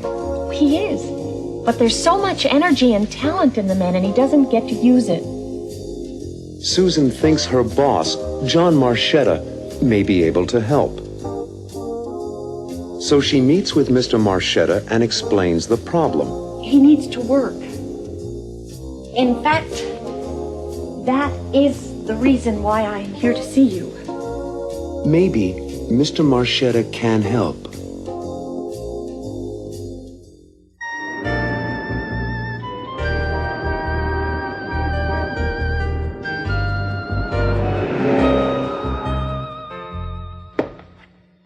Sam, would you come in, please? You sound like something's bothering you, Susan. The sketches for the cover of the new doll book? That's not it. Please sit down. Sure.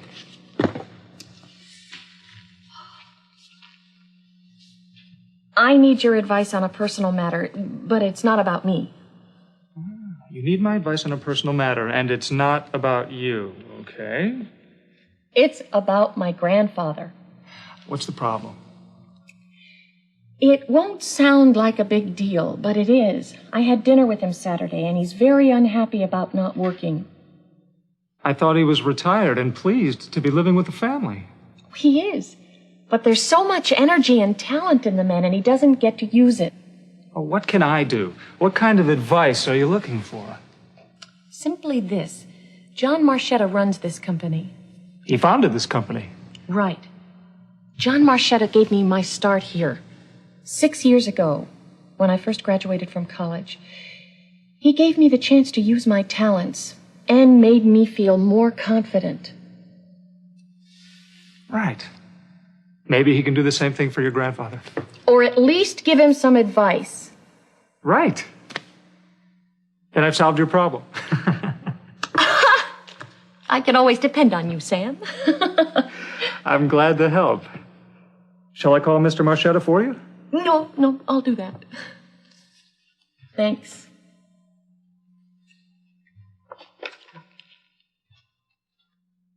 Now, how's the Stewart family? Fine, thank you, Mr. Marchetta. Except for my grandfather. What's wrong, Susan? What's wrong with him? He needs to work. In fact, that is the reason why I am here to see you. I know you're building a new factory, and I thought maybe... My grandfather is so experienced in the construction trade. He could be so valuable. Tell him to come and see me at 10 o'clock tomorrow morning. I have an idea that may solve the problem for him, help a lot of other people. Really, Mr. Marchetta? Can I tell him that? Sure can. 10 o'clock in the morning. Here. Oh, thank you.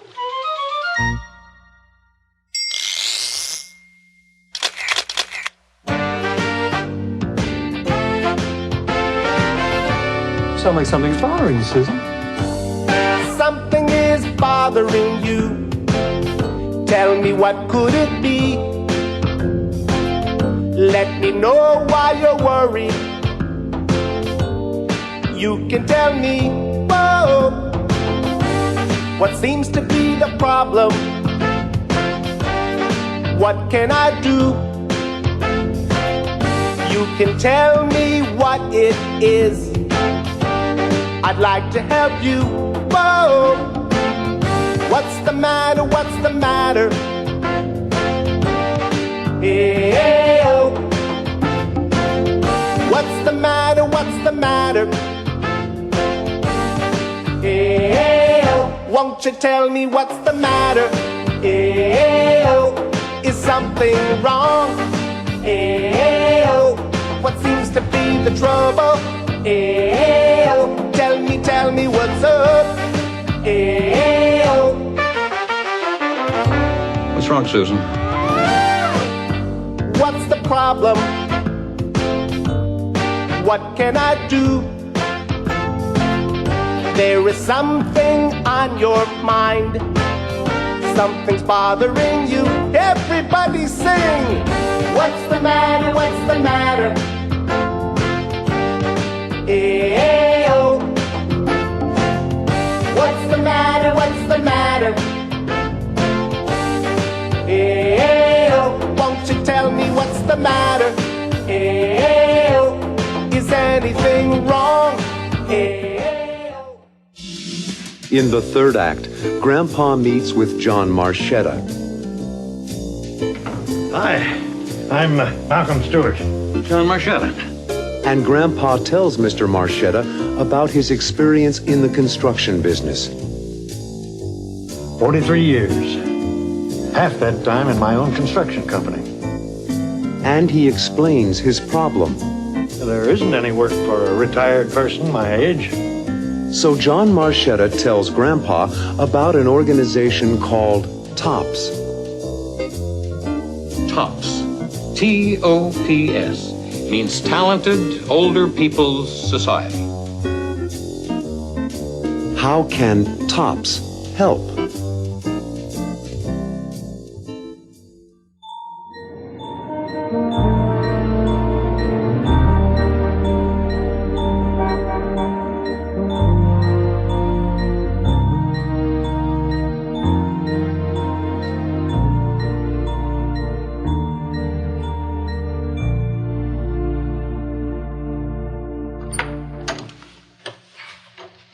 Hi, I'm Malcolm Stewart. John Marchetta. Sit down. Sit down. Susan has told me a great deal about you. She says you're quite a man. She says a lot of wonderful things about you, too, Mr. Stewart. That's always nice to hear, Mr. Marchetta. Call me John. May I call you Malcolm? Mm-hmm. Let's talk business. That's music to my ears. I understand you used to be in the construction business. Yep, 43 years. Here's a brief description of 43 years of on-the-job training. That is some history. You're a valuable asset, Malcolm. Very valuable. Thank you. Yep, 43 years. Half that time in my own construction company. Big jobs, factories, shopping malls, that kind of thing. Then you retired? Yes. After my wife died, and I felt I should spend more time with my children and grandchildren. I lived in Florida, and they lived in New York. I understand. My daughter, Cammie, lives in New York. I like being near her. When I came here, I planned to take a few months off, relax with the family, and then look for some work. Put my experience on the line. But unfortunately, there isn't any work for a retired person my age. Sometimes there is, and sometimes there isn't. I'm involved with an organization, and we're trying to resolve that problem. What's that? TOPS. T-O-P-S. Means Talented Older People's Society. I'd like to be a member. How much are the dues? There are no dues. The organization serves major companies in this city. Why? Because our members are men and women like you. Experienced, talented, retired. But our members want to go out there and use their talents. They want to work. That is fantastic, John. I've got an idea for you, Malcolm. Just fill out this form for me. It'll only take a few minutes. Sit right here and do it while I talk to my secretary. When I get back, we'll talk about my new factory. My company's a member of TOPS, so I try hard to find opportunities for people like you, Malcolm. And when I see an opportunity, I can act on it. Well, I can use your brain power on the job right now. Have you got time this morning to go over to the construction site with me? I'd like to have you meet my foreman, get some background on the job. I've got plenty of time. I'll be right back. We'll go over to the job site together.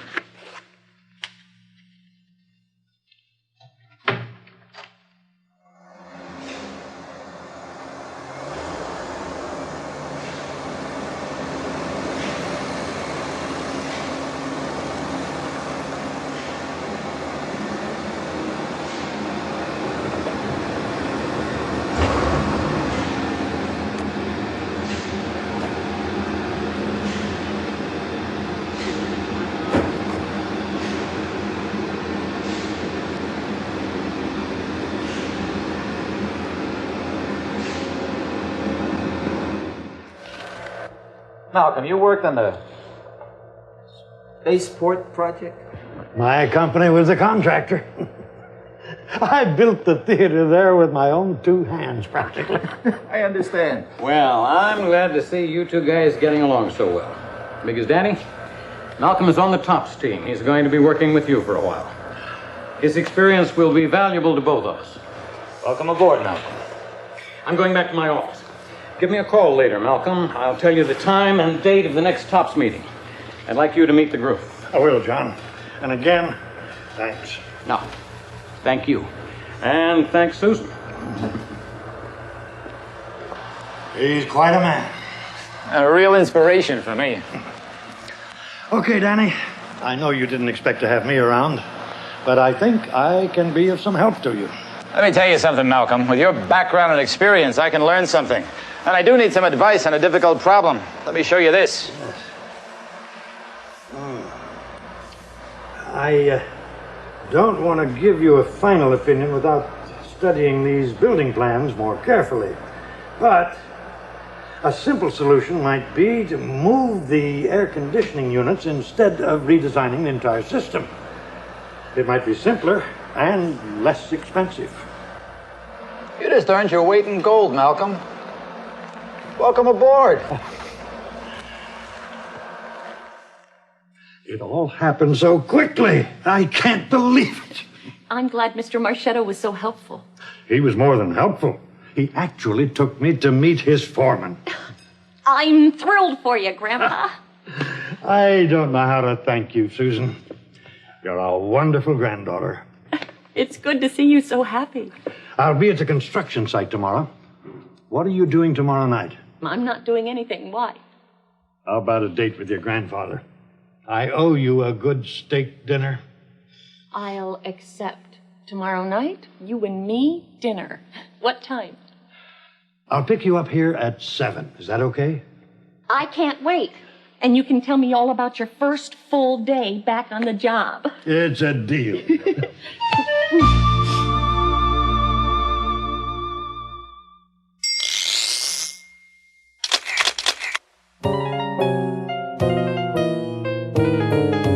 Malcolm Stewart, we want to know. Who is he and what has he done?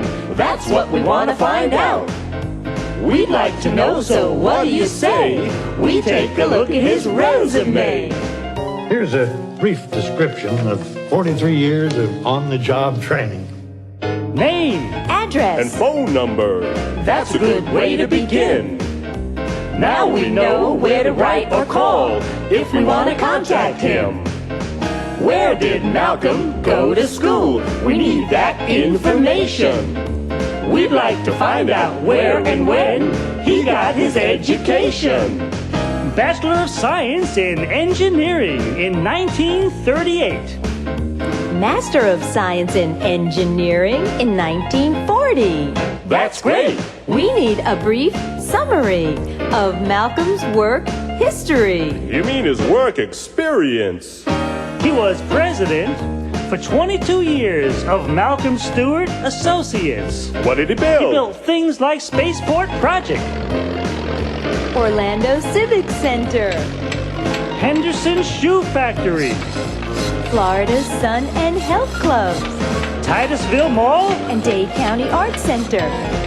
And before that, Vice President, Harrison and Styles Building Corporation. And before that, Senior Engineer, Harrison and Styles Building Corporation. And before that, Project Engineer, Guilford Construction Company. And before that, Foreman, Brancusi Brothers. And before that, he was in the Navy. Seaman First Class. That is some history. You're a valuable asset, Malcolm.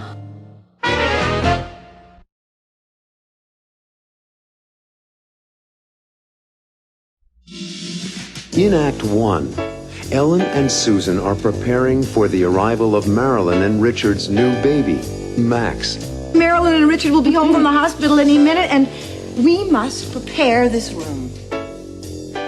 Grandpa is excited. Max is his great-grandson. A great-grandson. Another generation to carry on the Stewart name. Susan has a gift for Marilyn and Richard. It's a baby album. They can keep a record of all of the important dates and information about Max's life here. A little later, Marilyn and Richard arrive with their new baby. I hear the car. They're here.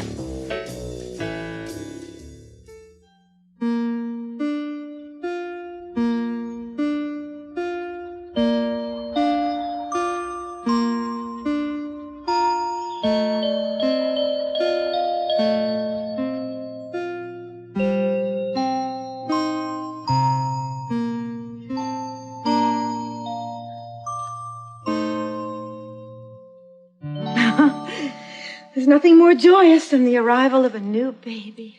I am so excited, Mother. Just imagine Marilyn and Richard must be thrilled. Oh, a new baby.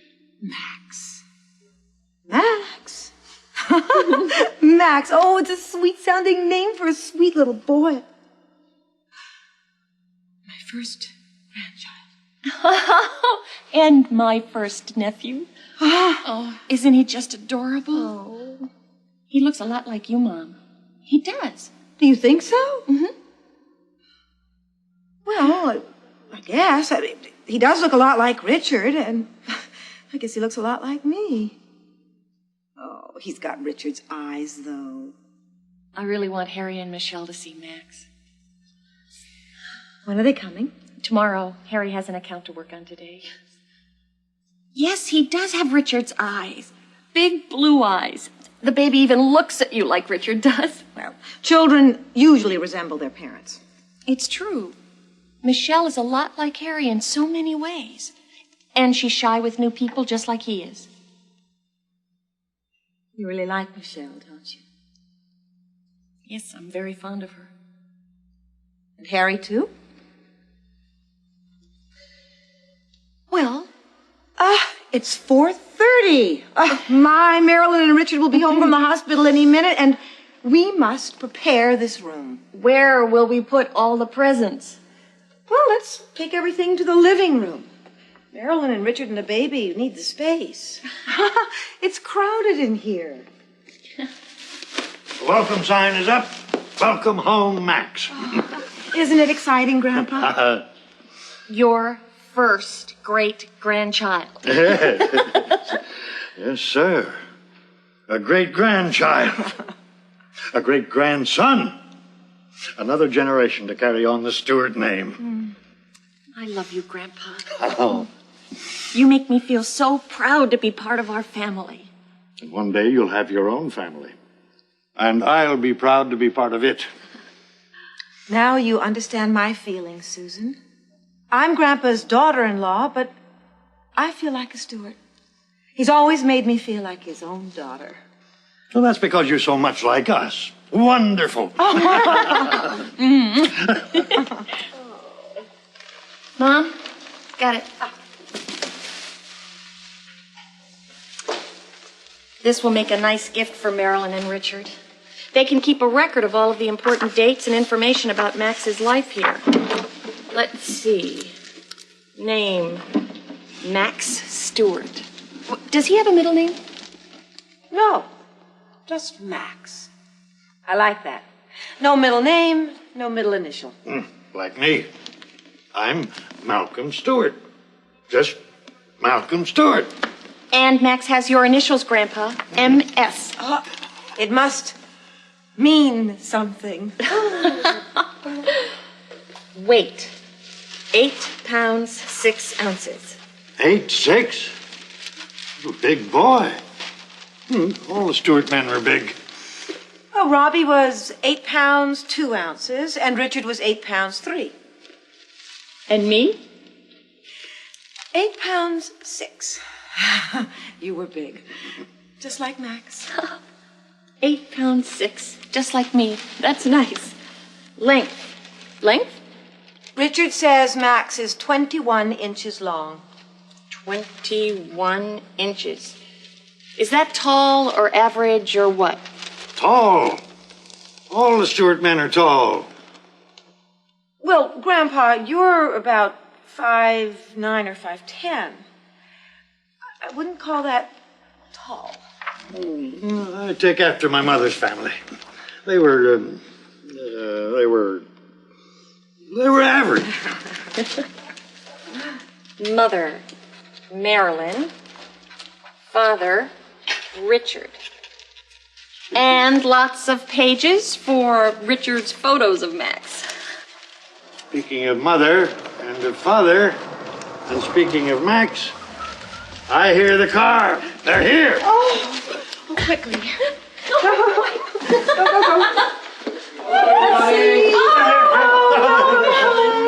Oh, Larry, wait with your pictures for a second. Come on, Come on, darling. Sweet girl. Sit down right here. I want to see. Oh, he's so cute. Max looks just like Grandpa. A real Stewart. Oh, I'm so happy to be home with my family and with Max.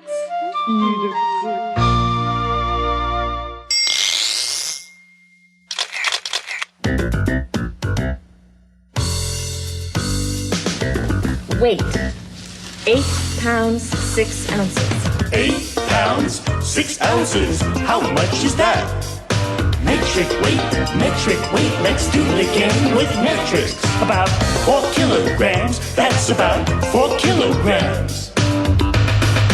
What does Grandpa weigh? About 170 pounds. How much is that? Metric weight, let's do it again with metrics. About 77 kilograms, about 77 kilograms. Richard says Max is 21 inches long. 21 inches. How long is that?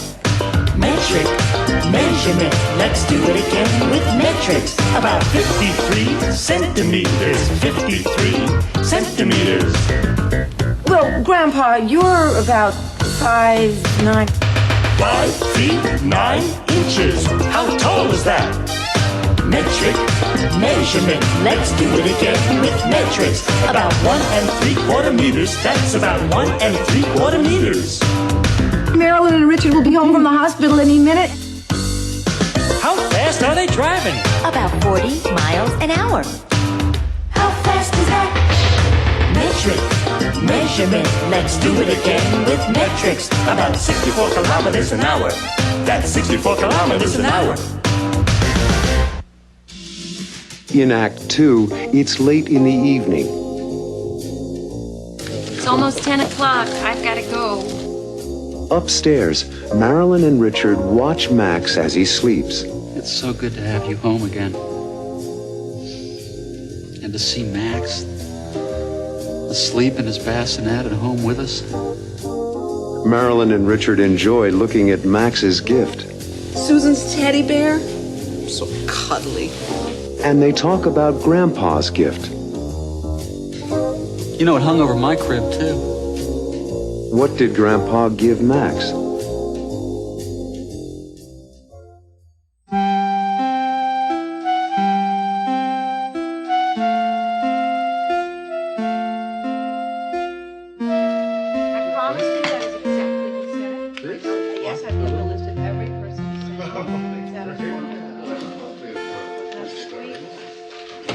Baby's old enough for it. Oh, Rab. Oh, dear. No, I've lost on my heart. It's almost 10 o'clock. I've got to go. Tomorrow is Monday, and work begins at 8 in the morning for me. Oh, I'm so happy that Max is home. He's the sweetest little thing. I'll drive you to the station, dear. You can catch the 10:20 train to Grand Central Station. I'll drive Susan, dear. Oh, thank you, Philip. Then Grandpa Robbie and I can finish wrapping all these gifts.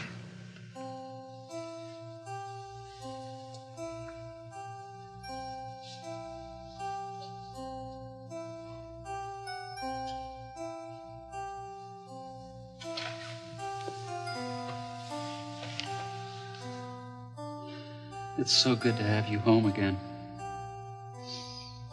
And to see Max asleep in his bassinet at home with us. To be with our family. You know, that Stewart TLC. TLC. Tender, loving care. That's our motto. Did you see the washcloth and the towels? The teddy bears on them? Alexandra and the Molinas sent them for Max. It was so kind of them. Now Max has come into everyone's life. The house is so alive with him here. The welcome sign over the door, the boxes of presents, the MAX over his bassinet. Robbie put that there. Susan's teddy bear, so cuddly. Beautiful crib for Mom and Dad. Oh, and Grandpa's baseball glove. You know, it hung over my crib, too. And it hung over Robbie's crib. Part of Grandpa's magic. Oh, that's not all. It hung over Susan's crib. The same baseball glove? That's right. Grandpa hangs it there for good luck. He says it always brought him good luck on the baseball team.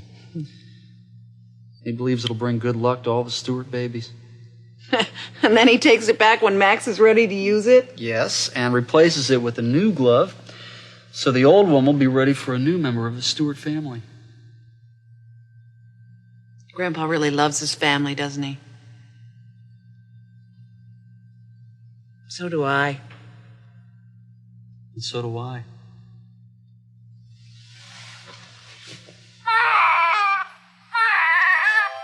And so does Max. After he eats.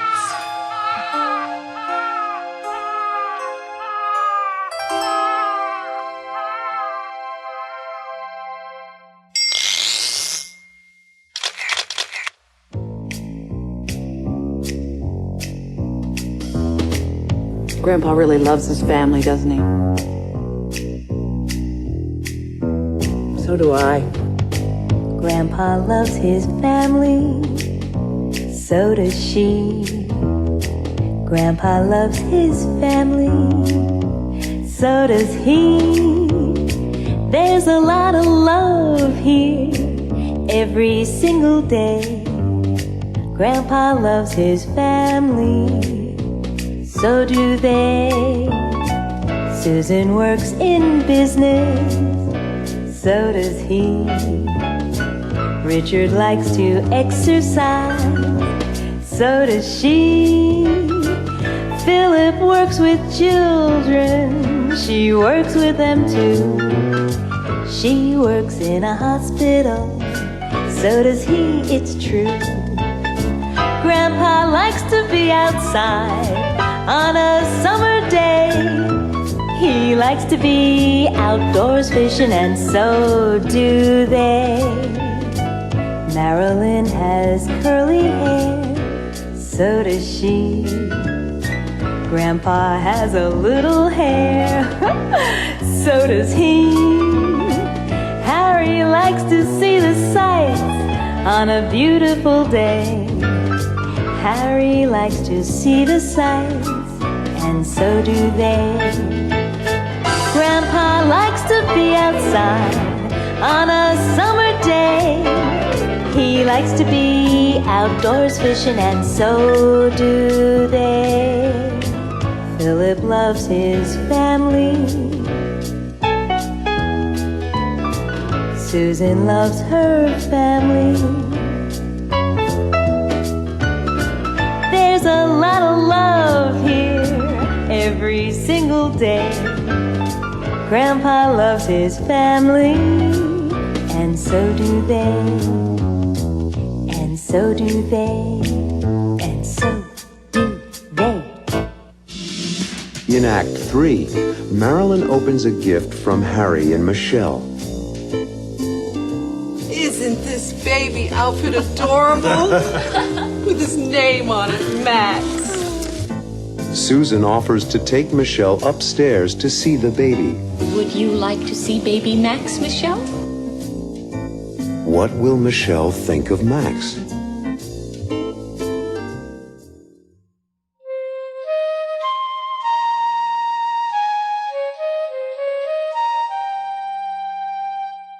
Thanks, Michelle. I hope you like it.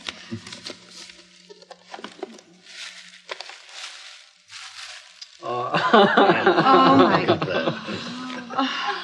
Isn't this baby outfit adorable? With his name on it, Max.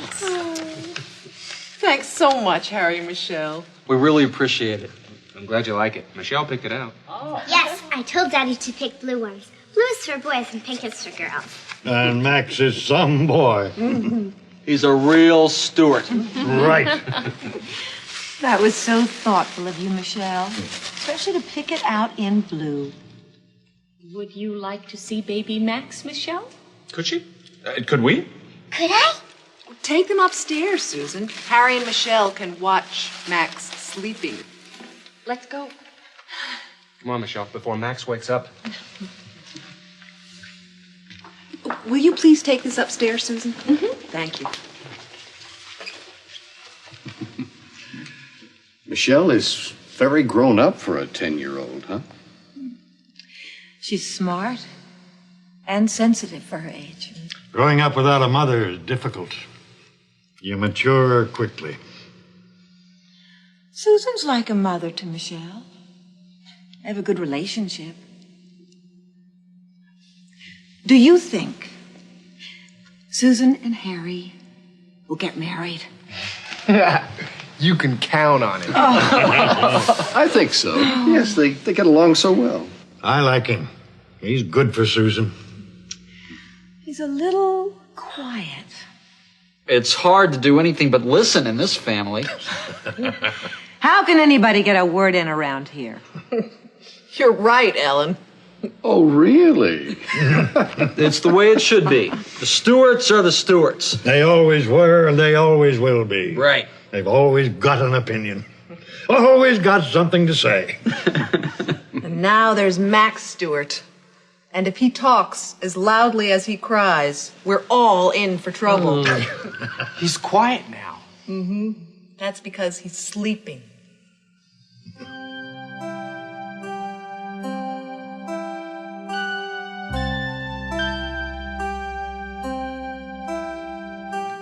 He's really cute. It's not necessary to whisper, Harry. A baby gets used to voices. I remember now. We always whispered when Michelle was born. And I didn't sleep well. Daddy told me. I never slept. And when I did, I woke up when I heard someone speak. I bet you were cute. She sure was. Not as cute as Max. He's like a little doll.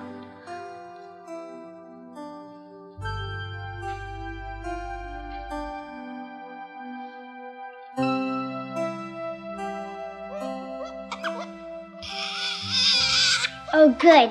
Now I can help diapering. Let's get Marilyn. What do you do when he cries like that? You pick him up. He's so little. So new. Let's call Marilyn. Time for a feeding. And time for a diapering.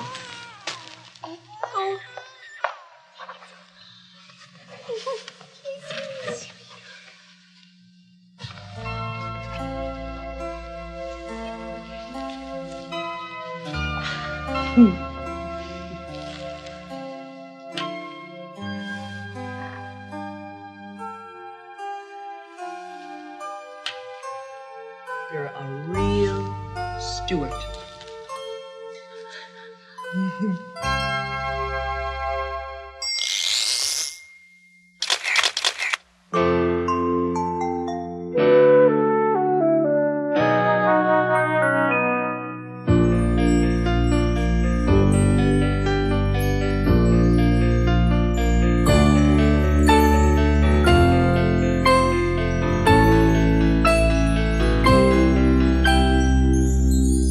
How about that? A new baby in the Stewart family.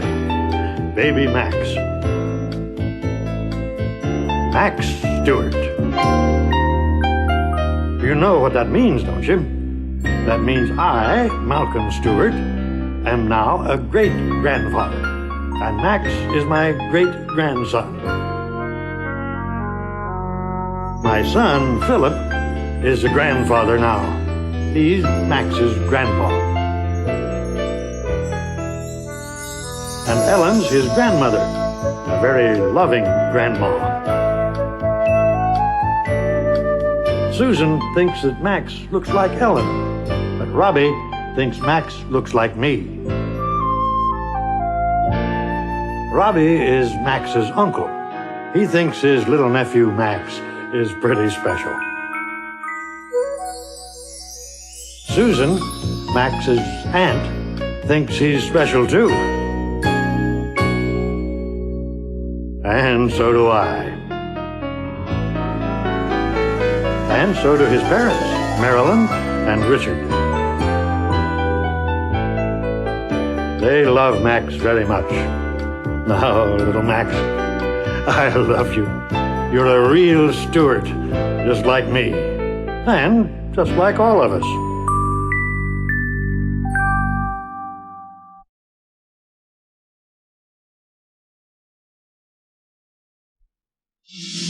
In the first act, Susan and Harry prepare lunch for Harry's daughter, Michelle, and her friends. Michelle and her friends are at the aquarium in Brooklyn. They come back here for lunch, then go uptown to the Museum of Natural History. Susan likes living in New York City. It's so convenient. I can take the bus to work, or the subway, or a taxi. Harry lives in the suburbs, but he likes the city too. The truth is, I'd like to live in the city. A little later, Harry and Susan talk privately as they wait for the girls to arrive. They'll be here any minute. Susan, I'd like to continue this conversation later. What do you suppose they're talking about?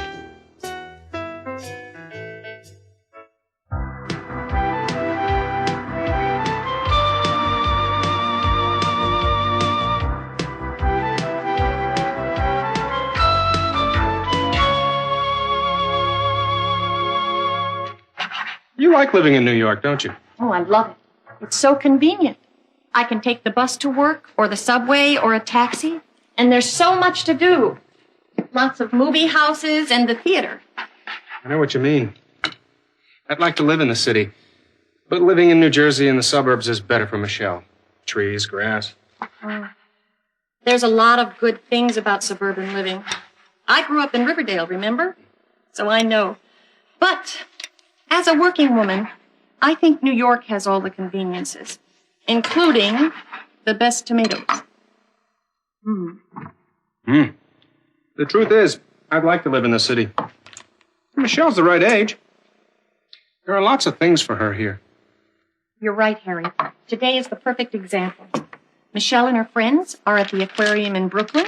They come back here for lunch, then go uptown to the Museum of Natural History. There's so much for young people to see and do. It's just incredible. Just for young people? What about me? I've never been to the aquarium or the Museum of Natural History. Have you? Oh, yes, Harry. My mother and father often took us somewhere in the city on the weekends. Dad was a busy doctor, but he usually managed to squeeze a Sunday in with Richard, Robbie, and me. I used to love to go to the Metropolitan Museum of Art. Well, I've been there several times, twice with Michelle. You ought to think about spending more time with Michelle at all the great places in the city. Well, perhaps you'll help me select some of the great places. And perhaps you'll join us. Perhaps I will.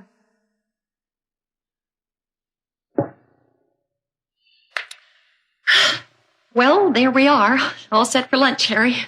Looks inviting. I wish Michelle and her friends would get here. I'm starving, aren't you?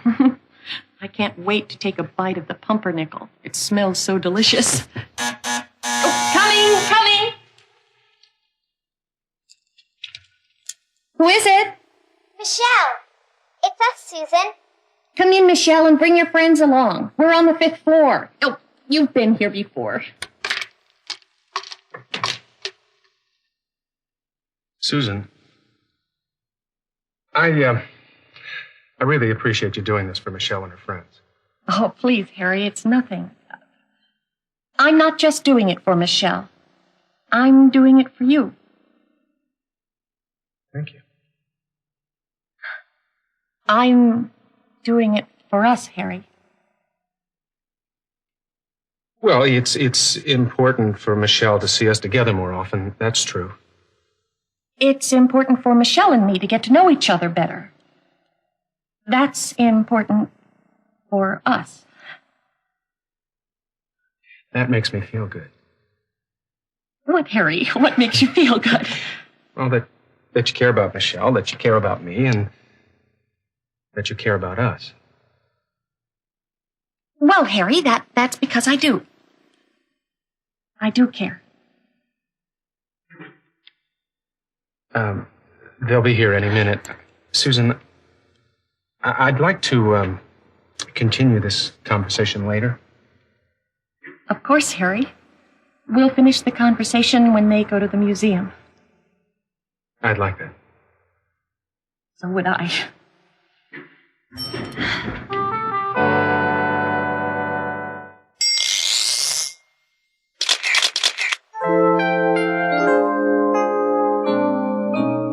Living in the suburbs. But living in New Jersey in the suburbs is better for Michelle. Trees, grass.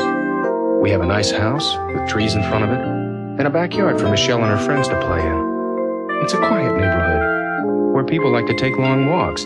Yeah, the truth is, I'd like to live in the city. Michelle's the right age. There are lots of things for her here. Like today, for example. Michelle and her friends went to the aquarium in Brooklyn. Well, then they went to the Museum of Natural History. I'd love to go there myself. But we could look at the dinosaurs. And Michelle likes the Metropolitan Museum of Art. We went there together. And Susan likes the museum, too. There's lots of things for us to do together in the city. Like going to the South Street Seaport. Oh, we had such a good time there. In Central Park. Oh, what a beautiful ride we took in the park. All those trees and the sunshine. Like the suburbs. Or we could go to the Central Park Zoo. Michelle loves animals. You know, the city has so much to offer, so much for us to do together. Maybe Michelle and I would like it here. maybe we would.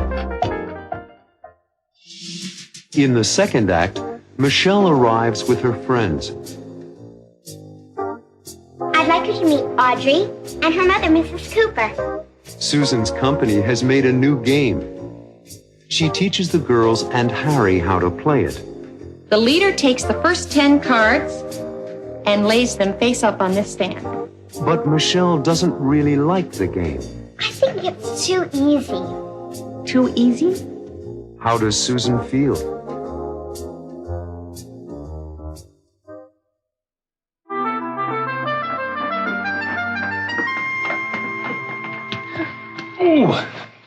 Oh, Daddy, we had such a good time at the aquarium.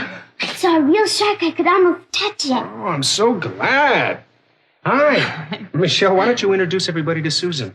Hi, Susan. Hi. I'd like you to meet Audrey and her mother, Mrs. Cooper. Hello, Audrey. Nice to meet you, Mrs. Cooper. I'm Susan Stewart. And this is Shirley and Nicole. Hi, girl. Come on in. Come on in, Mrs. Cooper. Come on in, everybody. The aquarium was so exciting. I had never been there before. The girls learned a great deal. Frankly, so did I. Well, please sit down and tell us all about it during lunch. We've prepared some tuna fish and cheese sandwiches for lunch. I love tuna fish, don't you, Audrey? I remember when I used to be a Girl Scout. My mother would take us everywhere, too. Susan, I understand you're in the toy business. Yes, I am. My company manufactures toys and games for children. Susan's vice president in charge of new toys and games. And the marketing of new toys and games. Can we test a new game for you, Susan? That's an excellent idea, Michelle. I happen to have a game which I brought home to study. Let us try it. Don't you want to play? Nicole, Shirley, Audrey? We tested it last week on 12 to 15-year-olds, and they found it to be too easy. In other words, boring. We think it might be just right for 10 to 12-year-olds. That's us, Susan. First, you shuffle the deck and lay them face down. Then you select the leader. I'll be the leader. The leader takes the first 10 cards and lays them face up on this stand. H, T, E, R, C, Z, E, P, E, S. Everyone gets a turn going counterclockwise, left to right. You have 30 seconds to make a word using as many letters as possible. You get 1 point for each letter, plus the person with the longest word gets 10 extra points. The first one to get 100 points wins. That's easy. Okay, let's go around the table. You first, Audrey.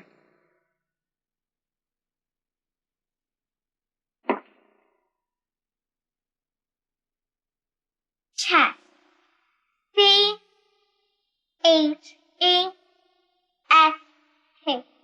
Good. That's 5 points. Next, Nicole.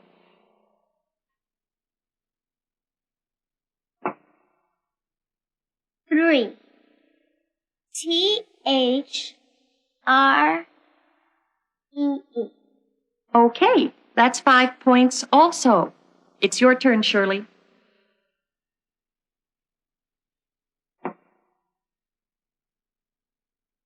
Creep. C-R-E-E-P.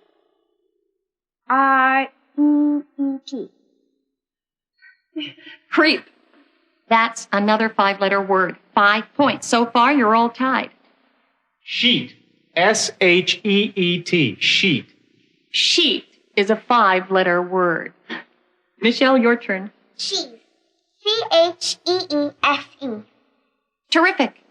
Michelle wins with a 6-letter word, plus she gets an additional 10 points for a total of 16 points. How are you enjoying the game so far? I think it's too easy. Too easy? Michelle? It's okay, Harry. Michelle is quite right. She just said it's too easy. Well, I liked the game. I enjoyed lunch, Susan. Thank you so much. But we have to get going to meet the rest of the troupe at 2 o'clock at the museum. Oh, it was nice meeting all of you. I hope you have a wonderful time at the Museum of Natural History. Goodbye, everybody. Have a good time. See you in front of the museum at 5 o'clock. Oh, okay. Thanks, Mr. Bennett. That'll be fine. And thanks again for the lunch and for the game. Bye, Susan. It's not a bad game. It's just slow. Just slow. You helped save our company a lot of money. Bye-bye.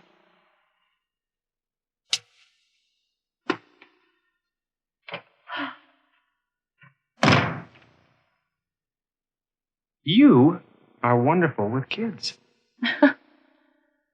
I am. Isn't there a conversation that we have to finish?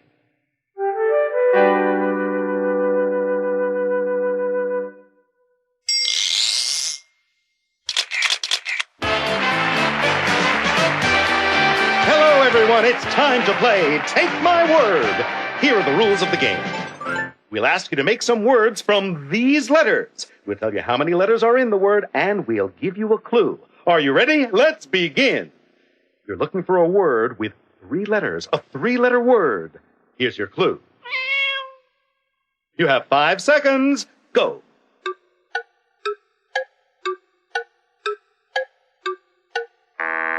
Time's up. Who says? A cat, of course. Now another word. It has 4 letters, a 4-letter word. Here's your clue. Max is Susan's nephew, so Susan is Max's what? You have 6 seconds. Go.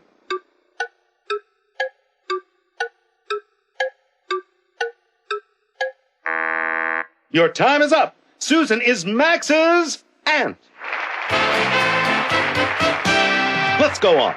Another 4-letter word. You can wear this when it's cold outside. You have 6 seconds. Take my word.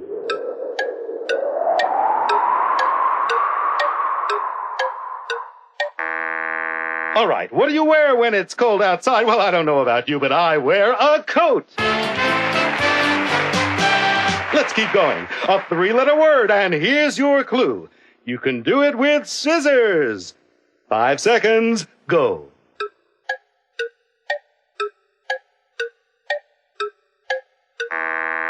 Okay, ladies and gentlemen, you can use scissors to cut. And now a word with 5 letters. Here's your clue. 7 seconds. Go.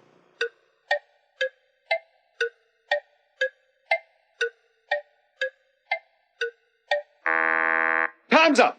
The answer is count. You can count with your fingers. And now, friends, for the last word, you must use all 10 letters, a 10-letter word. And here's your clue. What is Harry Bennett's occupation? You have 8 seconds. Go.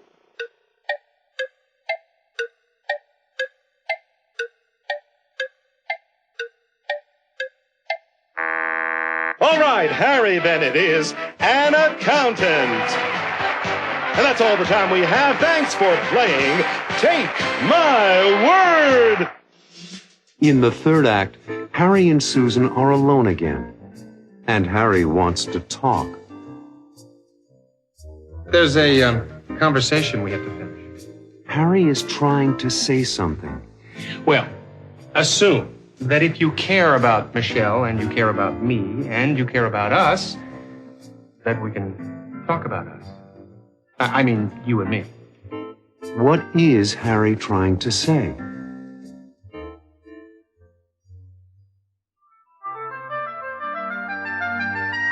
There's a conversation we have to finish. What was it about? It was about caring. Oh. Yes, caring. I said that it makes me feel good that you care about Michelle. Well, I do care about Michelle. And it makes me feel good that you care about me. You know I do. You're a wonderful friend. And it makes me feel good that you care about us. Well, Well, I do, Harry. It's only natural that if I care about Michelle and I care about you, then I care about us. It's okay, Susan. We had this part of the conversation before Michelle and her friends arrived.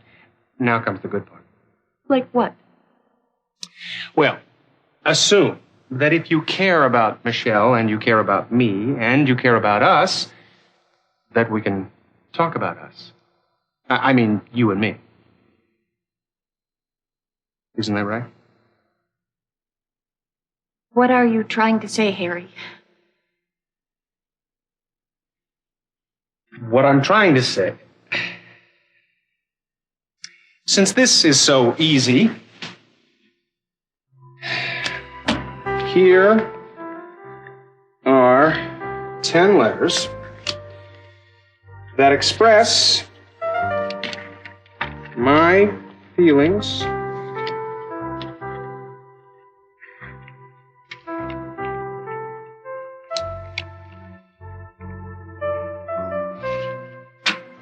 for you. Oh, don't be silly, Harry. Oh, you want a hint? It's 2 words. You're making the game harder. What? Can't you figure it out? 7 letters, 2 words that express the feelings that I feel for you in my heart? Harry, I get it.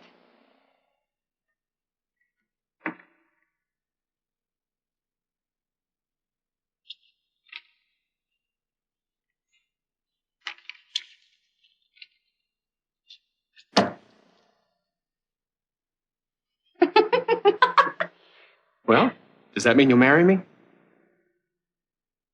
Is that a proposal, or are we just playing a game?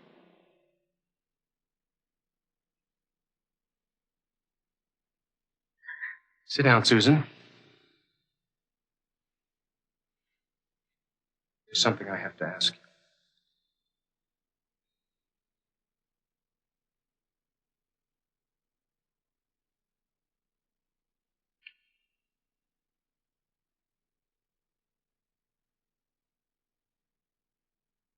Susan,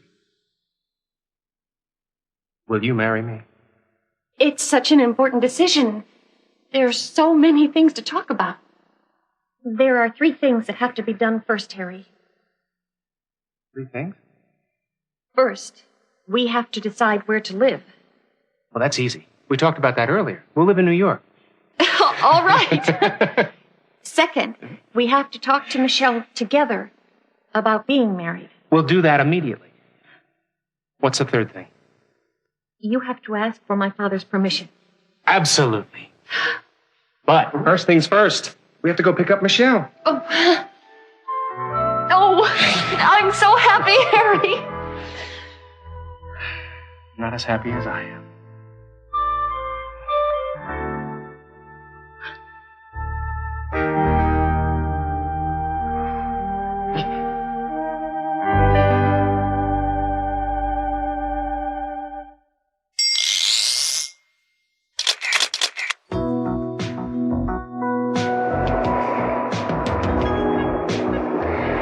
It wasn't easy for me to do, but I finally asked Susan to marry me. Well, does that mean you'll marry me? Is that a proposal, or are we just playing a game? I'm not just playing games. There's something on my mind I want to talk about. It's hard for me to say, but I can spell it out for you to see easily. I'm not just playing games. I hope you know how much I really care for you. No matter where you are, I'm always there for you. I want to share my life with you. So will you marry me? I will always love you, and I'll try to make you happy every day. Marry me. I will always care for you. We'll always have each other. We'll be a family. I'm not just playing games. If you could only read my mind, you'd know by now. I'll spell it out for you so I can show you how I feel for you. 2 words. Marry me. Marry me. Marry me.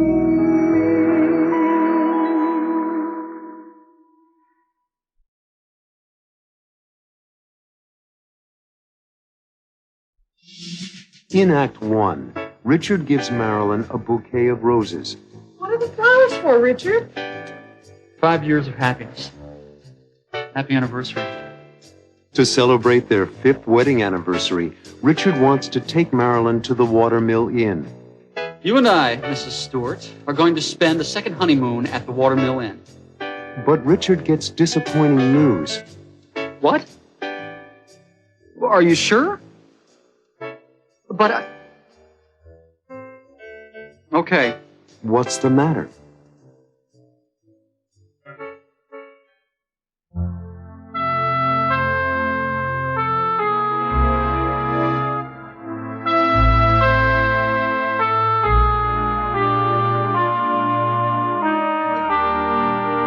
What's this for? Just because. How's the baby? Fast asleep? I'm sorry I missed him. I had to work late. What are the flowers for, Richard? 5 years of happiness. Happy anniversary. Our anniversary isn't until Saturday. I couldn't wait. Besides, we are not going to be here Saturday. We're not? Uh-uh. Where are we going to be? If you had your choice of all the places in the world, where would you choose to spend our anniversary? Watermill Inn. I loved that place when we went on our honeymoon. Perfect. You picked the right place. I don't understand.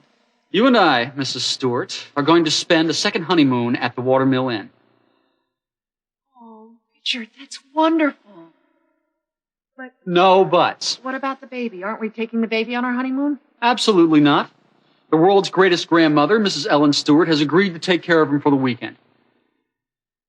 Richard, isn't that too much to ask of your mother? Too much? She loves taking care of Max. I'll miss him. Well, we'll phone every hour and you can listen to him over the phone. Come on, Mare, it's time you and I had a romantic weekend alone together. We've earned it. What do you say?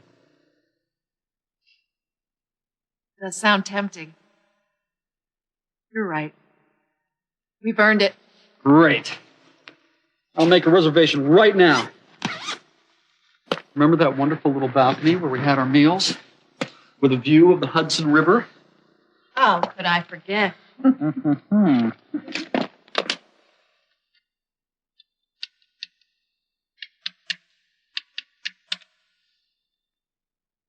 Hello, is Mrs. Montefiore there? Ah, she's out. Yes, this is Richard Stewart. My wife and I spent our honeymoon at the inn. No, we didn't leave anything in the room. It was 5 years ago. We'd like to make a reservation for this weekend. Yes, a double room, please. What? Are you sure? But Okay. Nothing available. Oh, wait! Don't hang up. Can you recommend someplace nice? Someplace nearby? Hold it.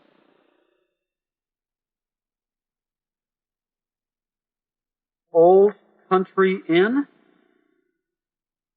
Right. And the phone number? 555-2420. Thank you. He says there's another inn just a half a mile down the road from the watermill. It won't be the same, but, what do you say?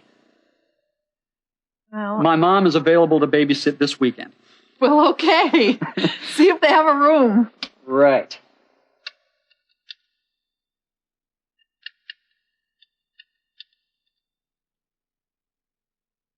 Hello, is this the Old Country Inn?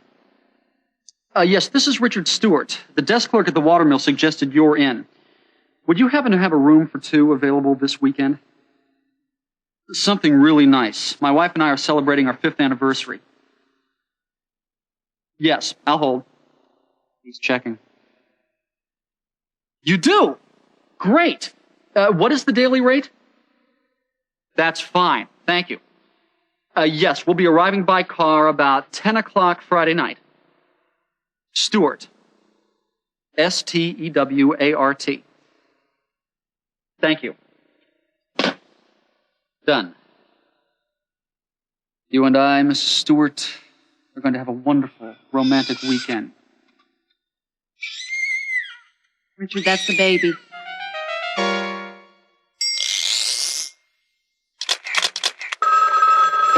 Good afternoon, Watermill Inn. May I help you? Hi, I'd like some information about the inn. Of course. We're located in the town of Rhinebeck, just a 2-hour drive from the city. What kinds of accommodations do you have? For a very special vacation, we have a large honeymoon suite. Well, Or if you prefer, you can reserve a smaller single room. That's probably... Or a double room with a fireplace and a balcony. I really think... And the view of the Hudson River from the balcony is absolutely gorgeous. I don't really... Enjoy beautiful views? Well, the town of Rhinebeck is the perfect place to take an afternoon walk. I do like to... And of course, after all that walking, you'll want to relax and have a delicious dinner in our romantic dining room. Well, I don't know. I may be... Too tired to come to the dining room? Don't worry. Our friendly room service is always ready to bring delicious meals to your room. Oh, how nice. Nice. Our innkeeper, Mrs. Montefiore, is the nicest person you'll ever meet. She's been making the Watermill Inn a comfortable place for guests for over 20 years. What time is... Check-in? Well, you can check in any time after 1 p.m. and check out any time before 12 noon. Now, when would you like your reservations and what type of room would you like? I'm not quite sure. You can be sure that the Watermill Inn is the finest small hotel in all of New York State. New York? I thought I called Florida. In Act 2, Richard and Marilyn are disappointed about their room at the Old Country Inn. Clean? You call this clean? The trip is disappointing in other ways, too. The rain, the room, the view of the parking lot. It isn't the way I hoped it would be. So Marilyn and Richard decide to go home. As they get ready to go, the phone rings. Hello? Yes? Yes, this is she? Is something else wrong?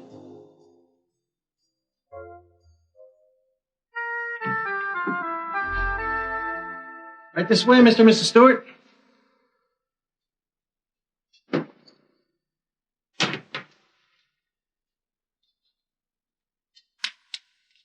Well, it's small, but clean. Clean? Call this clean? Have a nice day. Thank you. I don't believe this.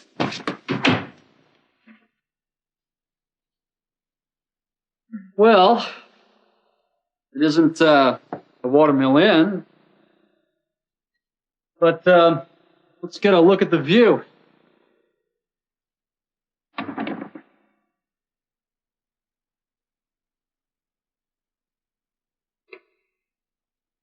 How is the view? Great. If you enjoy looking at a parking lot.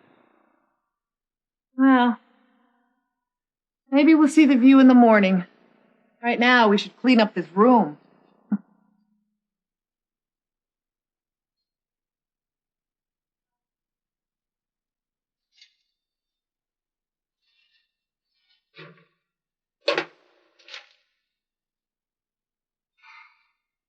Sorry, Marilyn. How should you be sorry? The rain, the room, the view of the parking lot. It isn't the way I hoped it would be. Stop blaming yourself. After all, we're here. We're alone. We're together. I love you. Isn't that enough? It is for me, but I wanted this weekend to be special for you. It's special. Happy anniversary.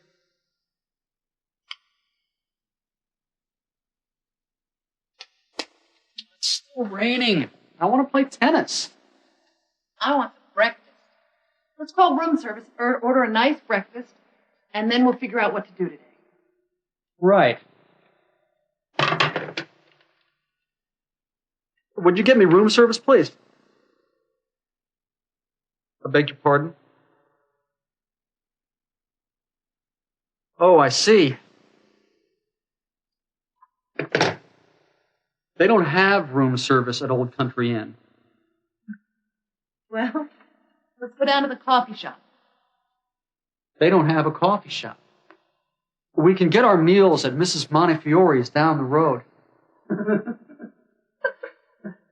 That's okay, honey. I love walking in the rain. Oh, you're being a really good sport about this, Marilyn, but I think we should face the truth. What's that? This is not the way to spend our 5th anniversary. Well, what do you want to do? Why don't we get in the car and drive home? Oh, Richard, it really isn't that bad. Do you want to stick it out for the whole weekend? Well, I'll admit the room is uncomfortable. Mm-hmm. And I do feel bad about your mother having to take care of the baby all weekend. Why don't we just check out? Okay.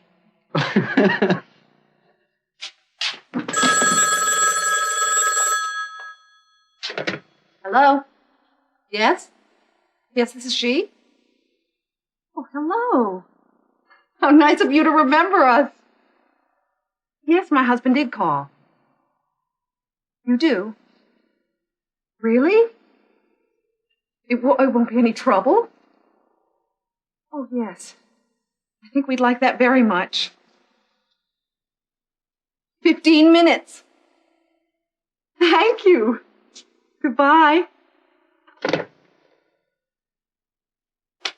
You will never guess.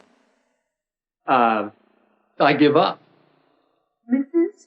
Montefiore from the Watermill Inn. What is she calling about? They have an opening. Someone just checked out, and Mrs. Montefiore has reserved the honeymoon suite for us. You're kidding. No. Isn't it wonderful? It's fantastic. Oh! Now all it has to do is stop raining. Let's go.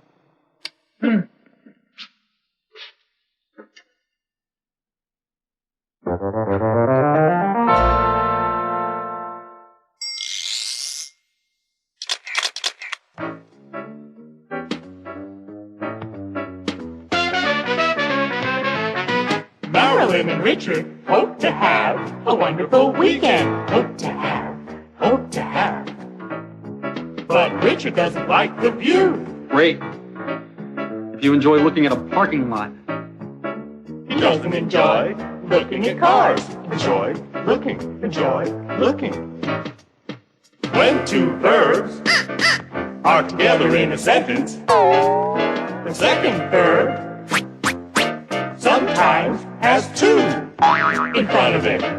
Sometimes it ends in ing. Marilyn is happy. We're here. We're alone. We're together. And I love you. But it keeps raining all night long. Keeps raining. The next morning, Richard wants to play tennis. Wants to play.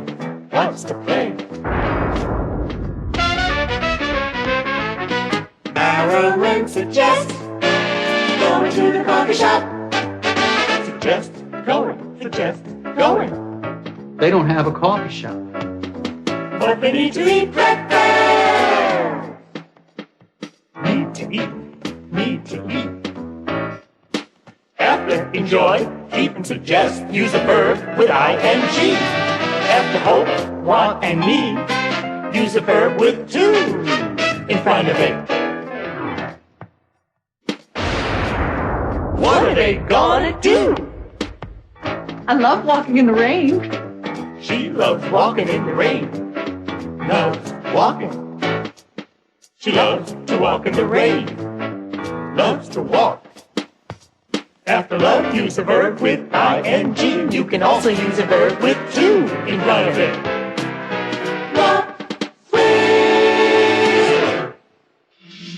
In Act 3, Richard and Marilyn enter the honeymoon suite at the Watermill Inn. Welcome to the Watermill Inn. Oh, Richard, it's exactly as it was when we were married. And they enjoy talking with Mrs. Montefiore, the innkeeper. I remember you and your wife from the first time you stayed with us. We were very young. And very much in love. As Mrs. Montefiore leaves the suite, there's a knock at the door. Who could that be?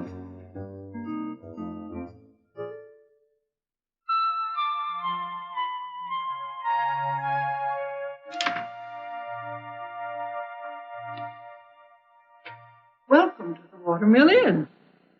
Oh, Richard, it's exactly as it was when we were married. And when I got married. Even the old patchwork quilt is the same. My great-grandmother made that quilt when Teddy Roosevelt was president. In those days when they made quilts, they cut patches from the old clothing of every member in the family so that each one would be a part of it. A lovely tradition. Thank you for calling us. I remember you and your wife from the first time you stayed with us. We were very young. And very much in love. We have a baby now. How wonderful! A boy or a girl? A boy. Max. Do you have a picture? Would a professional photographer be without a picture? Oh, he's adorable. And very bright. Like his father. A real Stewart. And very good looking, like his mother. Well, it's nice to have you with us again. Next time, bring the baby. You see, Richard, Max is welcome here. Not on our anniversary. This vacation is for you and me. If there's anything you need, please call me. I'll be in the front office all day. Oh, I took the liberty of ordering some breakfast for you. Just put it over there, Charles.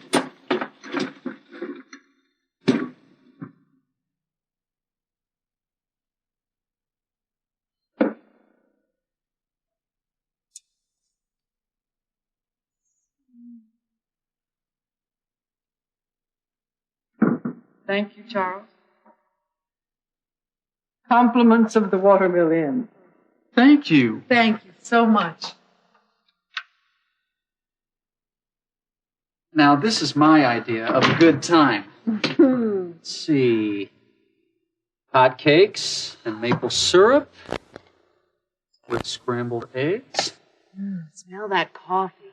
Cinnamon and cloves. Homemade buttermilk biscuits. Slices of orange with burnt honey. Let's eat. First, I want to call home and check on your mother and the baby. Honey, if there were any problems, she would call us. She doesn't know we've changed hotels. You're right, of course.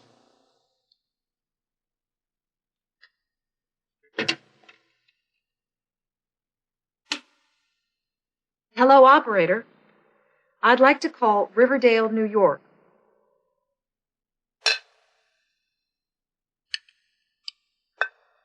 This food is heavenly, isn't it? This whole place.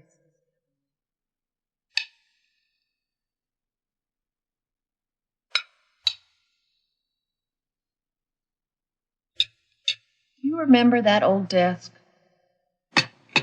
Mrs. Montefiore told me that George Washington sat at that desk and wrote to his wife, Martha.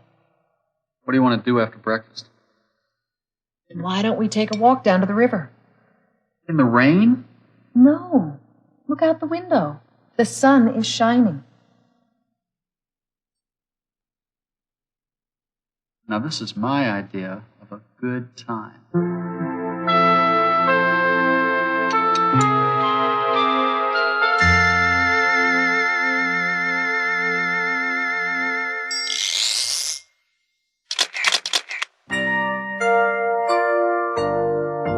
Looking at our photographs from all our time together, I see us both changing through the years. I can't believe how young we looked. It seems a million years ago. But through it all, we've shared our joys and tears. There we are together, once upon a time, reminding me of how we used to be. There we are together, smiling at the camera. Each day was bright and new for us. There we are, the two of us, and still we are together, you and me.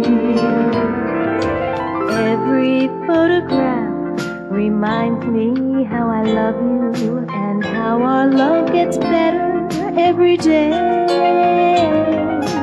Every photograph reminds me how the years just come and go, and I can see our love grow with every photograph.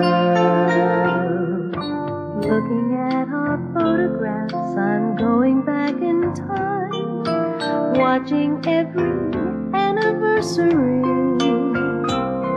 The pictures take me there again, but we both looked so different then. Could that really be you and me?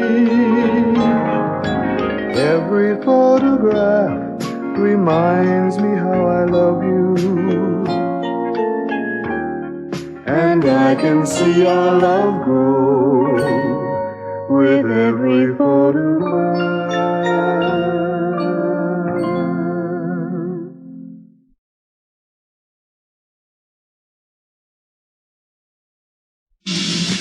In the first act, a letter arrives for Grandpa. The return name and address is Pete Waters, RFD number 1, Chesterton. Pete Waters is an old friend of Grandpa's. He was my roommate in college. In the letter, Pete invites Grandpa to a reunion, a time to see their old friends again. He's writing to invite me to spend a weekend with him at his farm. He's planning a get-together with 2 or 3 other college friends. A kind of 50-year anniversary reunion. Will Grandpa go to the reunion?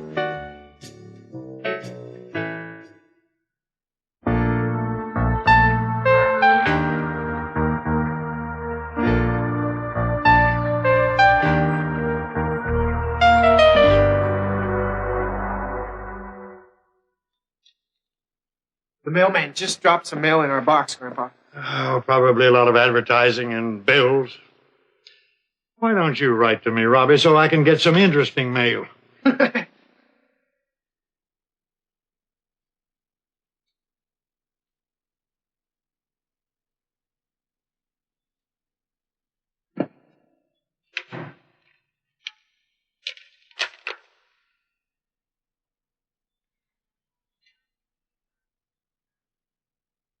You were right, Grandpa. Advertising, bills, advertising. It's just like I said, Robbie. Nothing interesting. You won't believe it, Grandpa. But there's a letter here addressed to you. Mr. Malcolm Stewart, and it looks like a personal letter. Oh, must be a bill. I don't think so. The return name and address is Pete Waters, RFD number 1, Chesterton. You're joking. Pete Waters? Pete Waters, RFD number 1, Chesterton. You know him? Do I know Pete Waters? You bet I do. He was my roommate in college.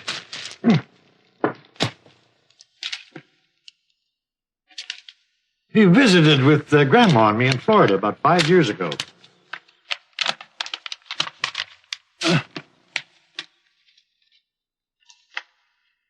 What does he say? Is he okay? Yeah, he's fine, just fine.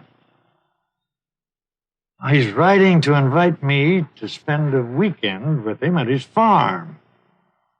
He's planning a get-together with 2 or 3 other college friends. A kind of 50-year anniversary reunion. Sounds like fun. 50 years? Wow. That sounds like fun to me, too, Robbie. What kind of farm does he have? I've never been there, Robbie. But he has chickens and cows and all. That means fresh eggs and fresh milk. Does he have a family? No, he doesn't, Robbie. He never married. He's not as lucky as I am. I have a family and grandchildren. I'm a lucky man. How come he never got married? That's a good question, Robbie. A very good question. He never married because the girl he was in love with in college married someone else. As simple as that. He never got over it. He must have loved her very much. Yes, very much. Lillian Winters. She was in our class. And what happened? She was in love with Donald McGrath, the quarterback on our football team. Football players are always popular with the ladies. She liked Pete, and they went to dances together. But her heart was with Donald. Did he ever get over it?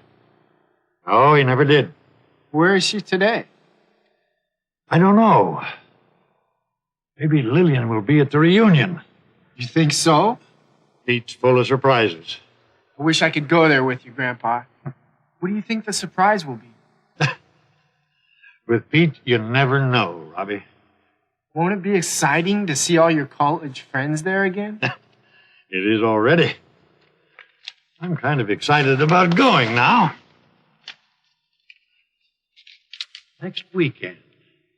Sleep over Friday and Saturday night. Come back Sunday. I can't wait.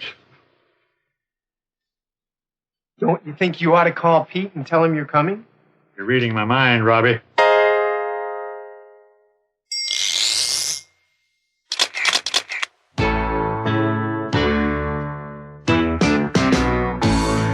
He's planning a get-together with 2 or 3 other college friends. A kind of 50-year anniversary reunion. I got a letter in the mail today. It said, how you doing, old friend?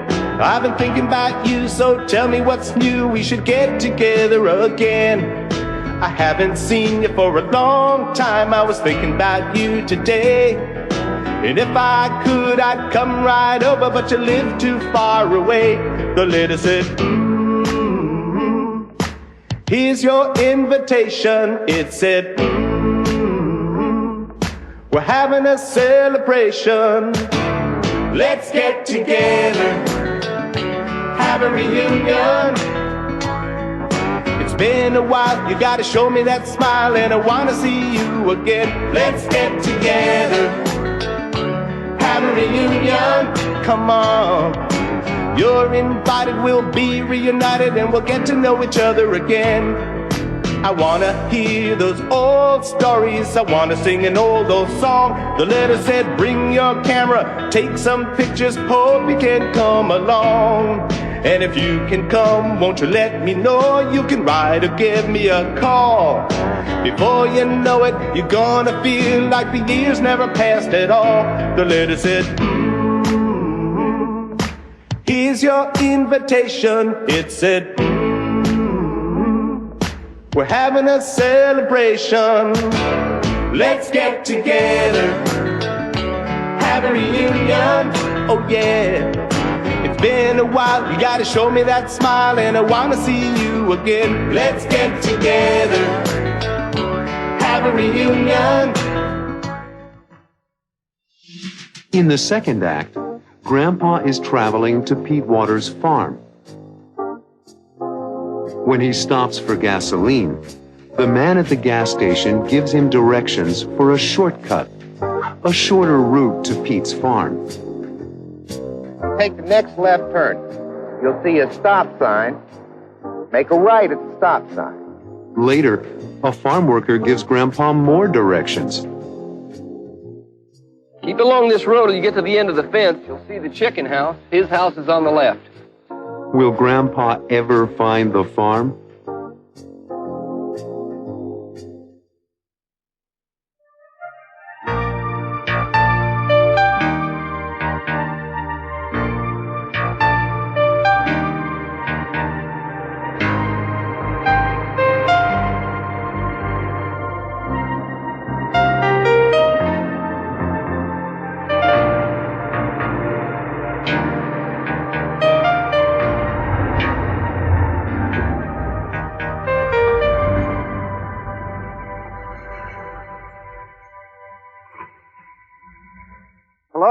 What can I do for you?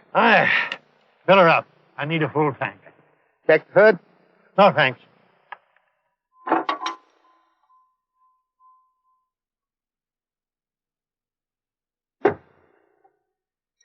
Whereabouts you headed? The Pete Waters farm. Ah. Near Chesterton. I know it well. Huh? Well, Pete Waters lived around here almost as long as I have. How long is it going to take for me to get there? About 15 minutes. There's a shortcut if you know it. I don't. Could you tell me how to use the shortcut? Sure. You take the next left turn. You'll see a stop sign. Make a right at the stop sign. Stay on that road and you'll cross a blue bridge. Then you'll see a big old red barn. That's back to Pete Waters' place. That's quite a difference from the directions that Pete sent me. Now, if you take that route, it's probably a lot simpler, but it'll take you 10 minutes longer. Okay. Let me repeat it. Huh? Take the next left turn to the stop sign. Then a right, cross a blue bridge. Huh? Then a big red barn. Can't miss. How much do I owe you? Well, that'll be $18.70. No charge for the cleanup. It's on the house. Here's a 20. Ah, okay. That's $1.30 change. There we go. We'll make 20. Thanks. Thank you. Thanks for the directions.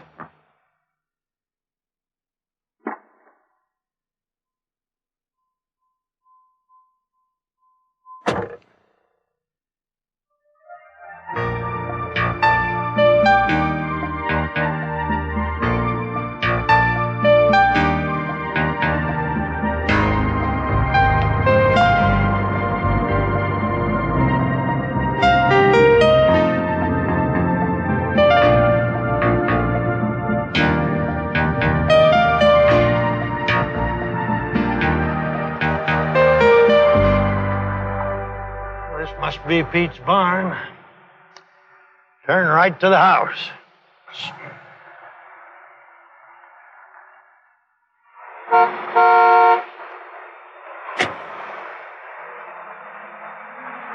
Hi. Hi, what can I do for you? Is this the Pete Waters farm? It is? I'm a friend of Pete's. I'm looking for the house. It's just over yonder. Keep along this road till you get to the end of the fence. You'll see the chicken house. His house is on the left. Oh, thanks.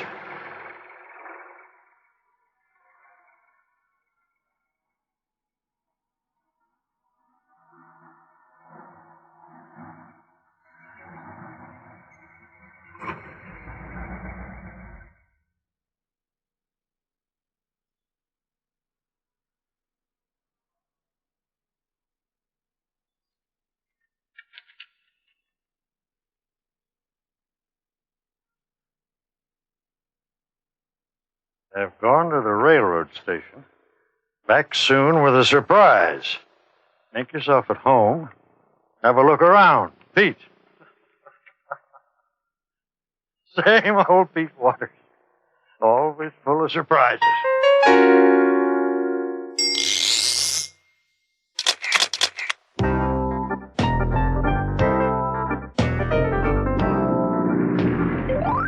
Could you tell me how to use the shortcut? Sure.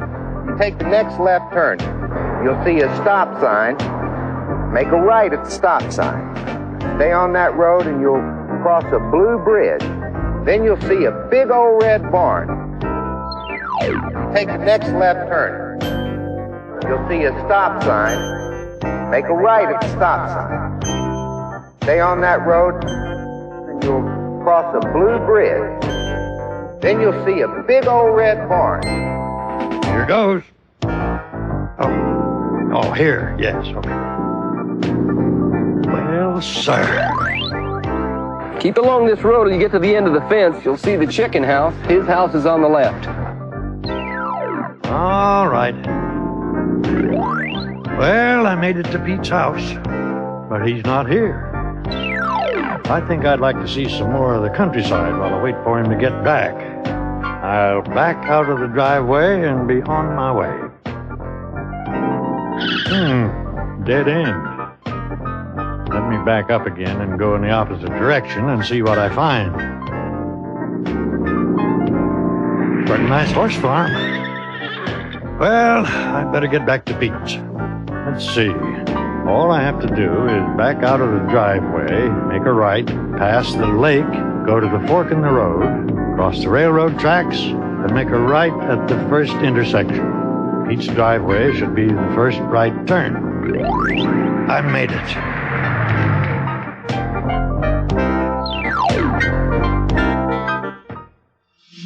In the third act, Grandpa sees two of his old friends, Peggy Pendleton and Arnold Franklin.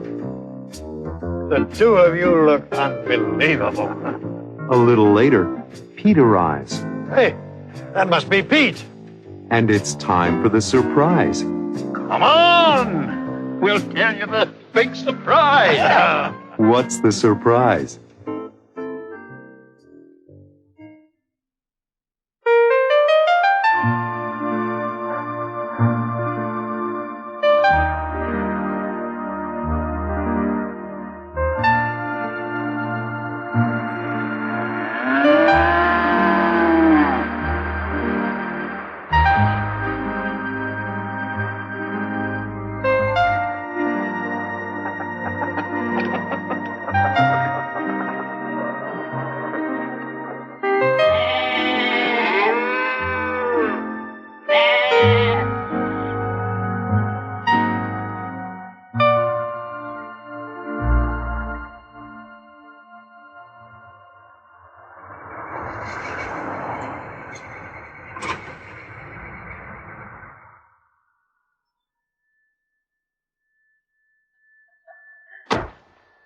Don't tell me.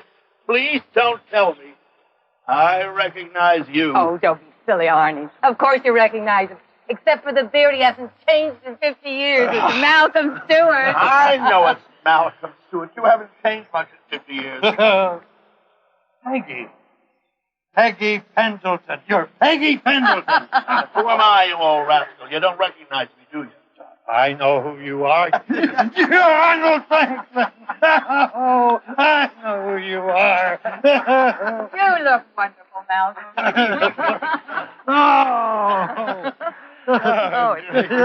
Sit down. Pete isn't home. Really?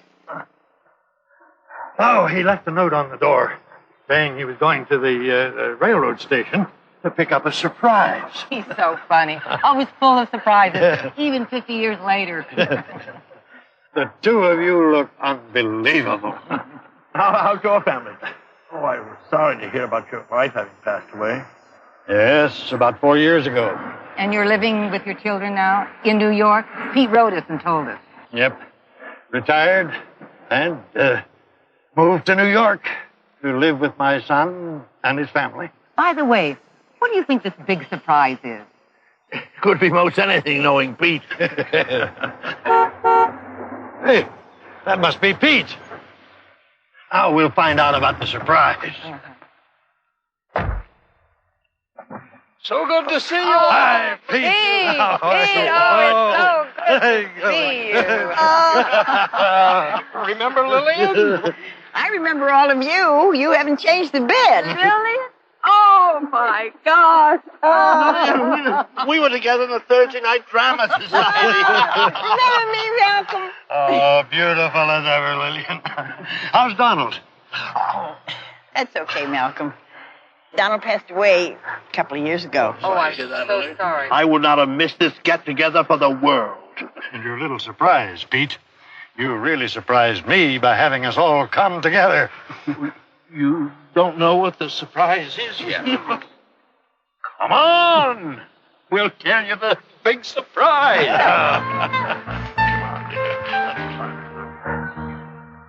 I've invited you here for the weekend to help celebrate. Celebrate? Our 50th reunion. No. No, Pete wants to tell Now you. let me have the honor, Lillian. For goodness sake, Pete, tell us. I can't wait much longer. Well, I am pouring this iced tea so that we can toast Lillian and me. Don't mean to tell me that you... Yes, I do. I have loved Lillian all these years, so I asked her to be Mrs. Pete Waters. And I said yes. Oh, I knew it.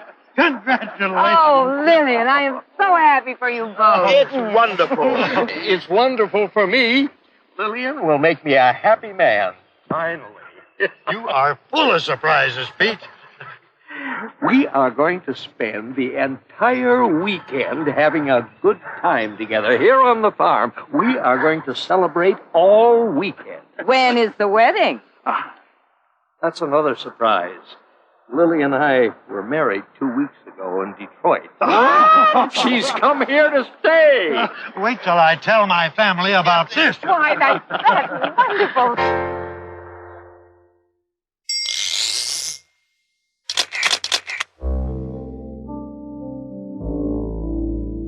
What a weekend.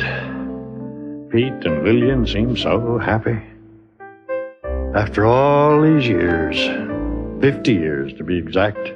50 years ago, I was a young man. Not bad looking either. And Pete was my college roommate, a real pal. He conducted the orchestra. He really loved music.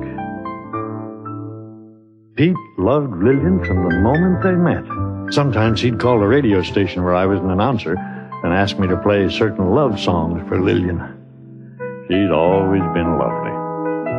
And he wanted to spend his life with her. Lil liked Pete, but she fell in love with Donald. Donald and I were on the Michigan football team. He was the quarterback and captain. I was the smallest one on the team. I finally got to play my senior year. Lil and Donald got married right after college and bought a house in Detroit, Michigan. Oh, look at this. Here's a picture of Lil and their son, Donald Jr. Later, the family grew to include Robert and Barbara. Meanwhile, Pete stayed single, working hard, conducting orchestras, playing in bands and teaching music, until he retired and bought the farm in Chesterton 4 years ago. Donald passed away. And now Pete and Lil are married and living on his farm. You never know what's going to happen. Life is full of surprises.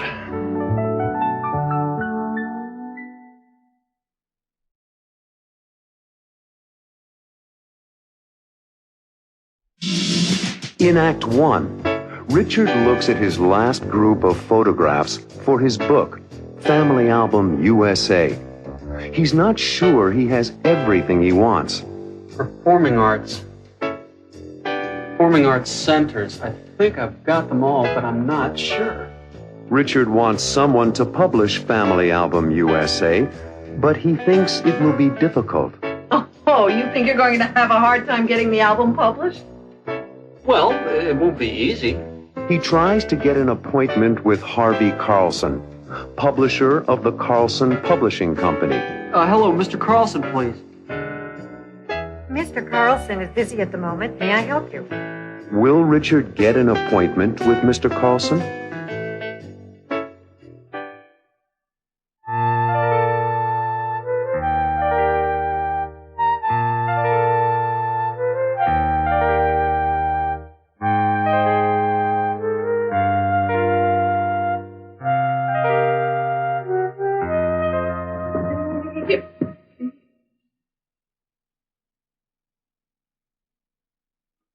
What are you doing?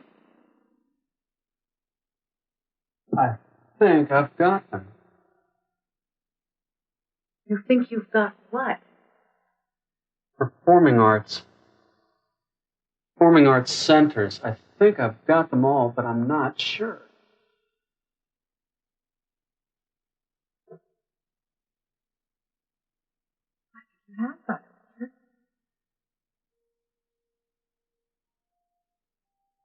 Center, home of the Metropolitan Opera, the New York City Ballet, the New York Philharmonic, Schubert Alley, center of the theater on Broadway. and Carnegie Hall, and the Kennedy Center for the Performing Arts in Washington. And the Music Center in Los Angeles. And the others. I do have it all. You have been working on this for some time, Richard. I'm glad you feel you finally put it all together. What now? Now for the hard part. Oh, you think you're going to have a hard time getting the album published? Well, it won't be easy. So, what do you think you're going to do? Does the name Harvey Carlson ring a bell? Oh, yes, Harvey Carlson, I remember. He said I should call him. He is the publisher of the Carlson Publishing Company. He said they need a new book of photographs, and he really liked my concept. So why don't you call him in the morning? Do you think I have enough to show him? I've been through every section with you, Richard. It's quite complete. Now that you're satisfied with the performing arts section, I think you should show it to Mr. Carlson. You're right. My family album, USA, feels right. I'll call in the morning and set up an appointment to see him.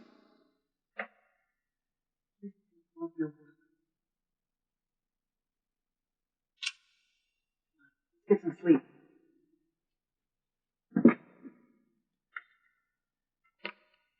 Is it too early to call Mr. Carlson? 7 after 9? No. I'm sure he's in his office. Number is 555-7532. 555-7532. Hello, Mr. Carlson, please. Mr. Carlson is busy at the moment. May I help you? I'd like to make an appointment with him. And your name is? My name is Richard Stewart. He told me to call him about my project, Family Album USA. One moment, please.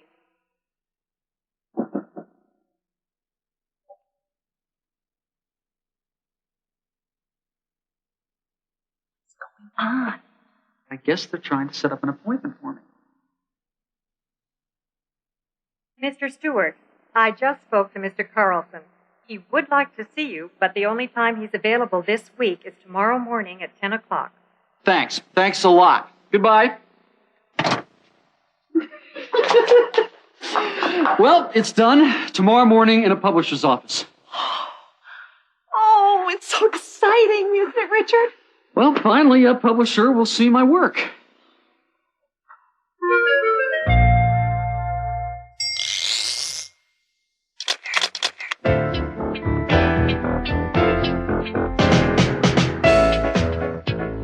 Lincoln Center for the Performing Arts, New York City.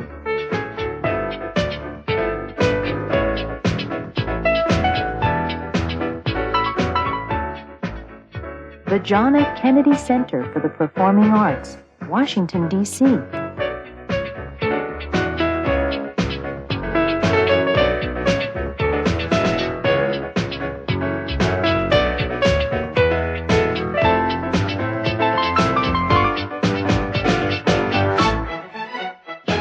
The Grand Ole Opry, Nashville, Tennessee.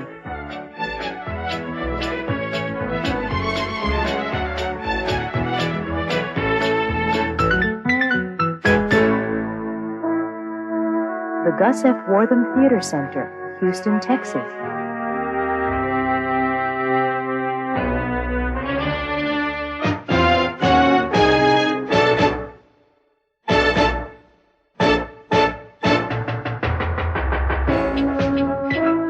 The the San Jose Center for the Performing Arts, San Jose, California.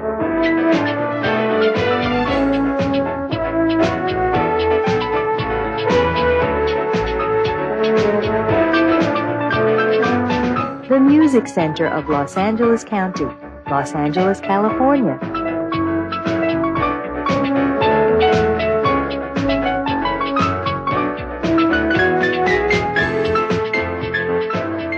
The Seattle Community Arts Center, Seattle, Washington.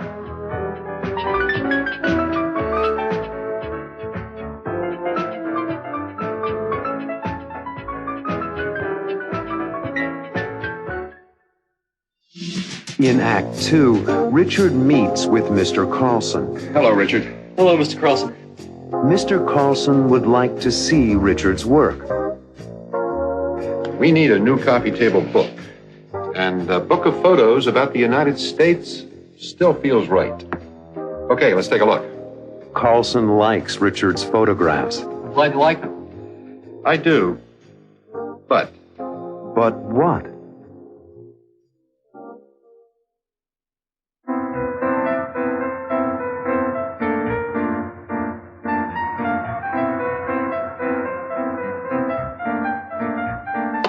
Good morning. Good morning. My name is Richard Stewart. I'm here to see Mr. Carlson. Please sit down, Mr. Stewart. Mr. Carlson will be with you shortly. Thank you. Excuse me, Mr. Carlson, but Richard Stewart is here for his 10 o'clock appointment with you. Okay, thank you. Like I said, he'll be with you shortly. Thank you.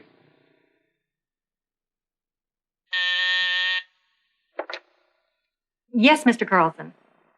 Yes, sir. He's ready for you, Mr. Stewart. Thank you. In there? Yes, in there. Good luck. come in. This is a crazy morning. Hello, Richard. Hello, Mr. Carlson. Sit down. Thank you for seeing me on such short notice. I hope you've brought your pictures along. I see that you have. Let's get right to it. We need a new coffee table book. And a book of photos about the United States still feels right. Okay, let's take a look.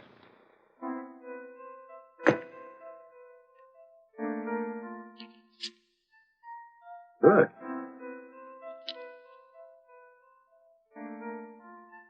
Very good.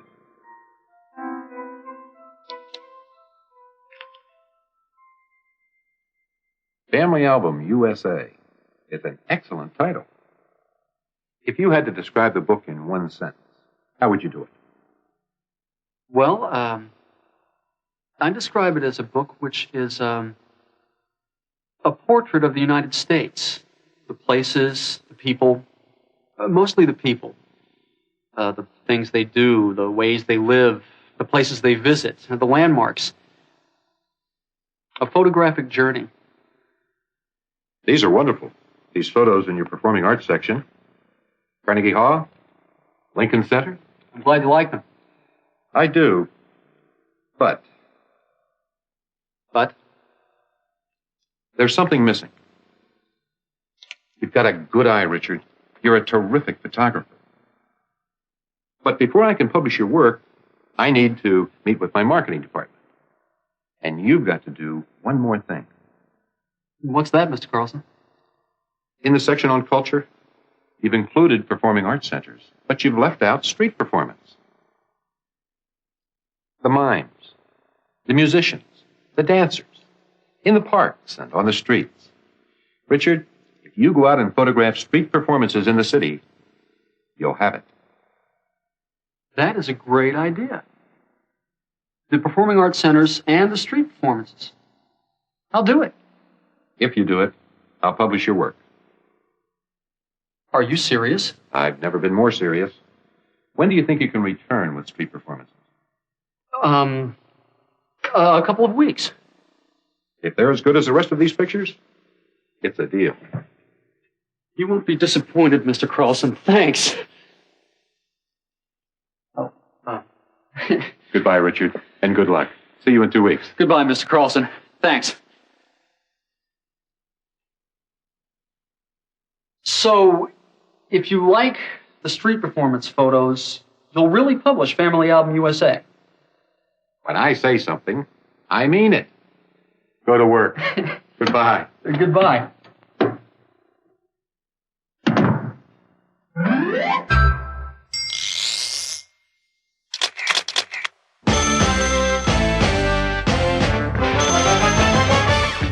Hello, Mr. Carlson, please.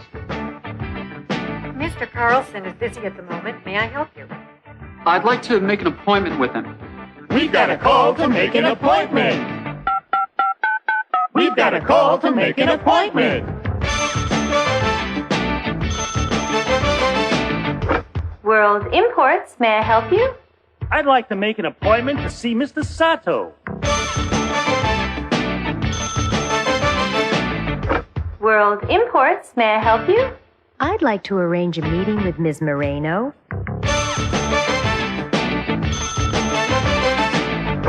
World Imports, may I help you? I'd like to set up a time to see Mr. Jackson. What time would you like to come in? I'd like to see him as soon as possible. I'd like to come in sometime next week. I can see him at his convenience. Do you think he can fit me into his schedule? Of course. Where is your office located? Downtown. Oh, what is your address? 33 West 44th Street. What floor are you on? We're on the 20th floor. Is there a receptionist? That's me. Good morning. My name is Richard Stewart. I'm here to see Mr. Carlson. It's time for the appointment. Hello, I'm here to see Mr. Sato. Good morning. I have an appointment with Ms. Moreno. Hi, Mr. Jackson is expecting me. You've got a call to make an appointment.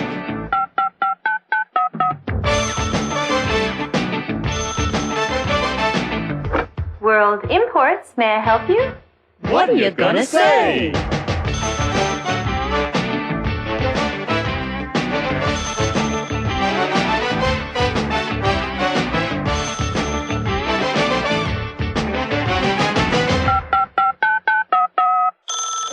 Hello.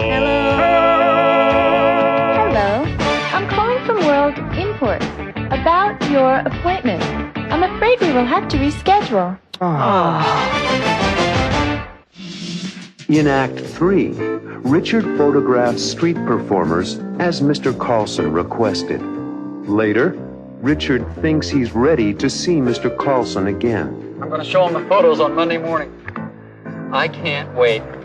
On Monday, Richard asks Mr. Carlson if he'll publish Family Album USA. Well, what do you think? Do I have my book? What do you think?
2 weeks.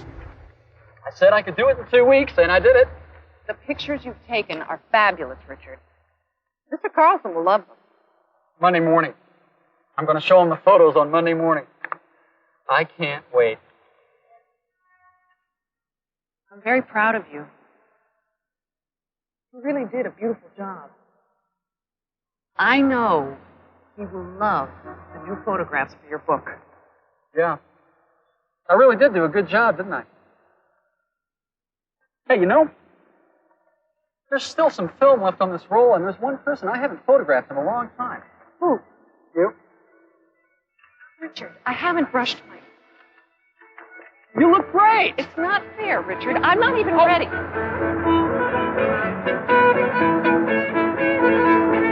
Oh, that's wonderful. That's wonderful.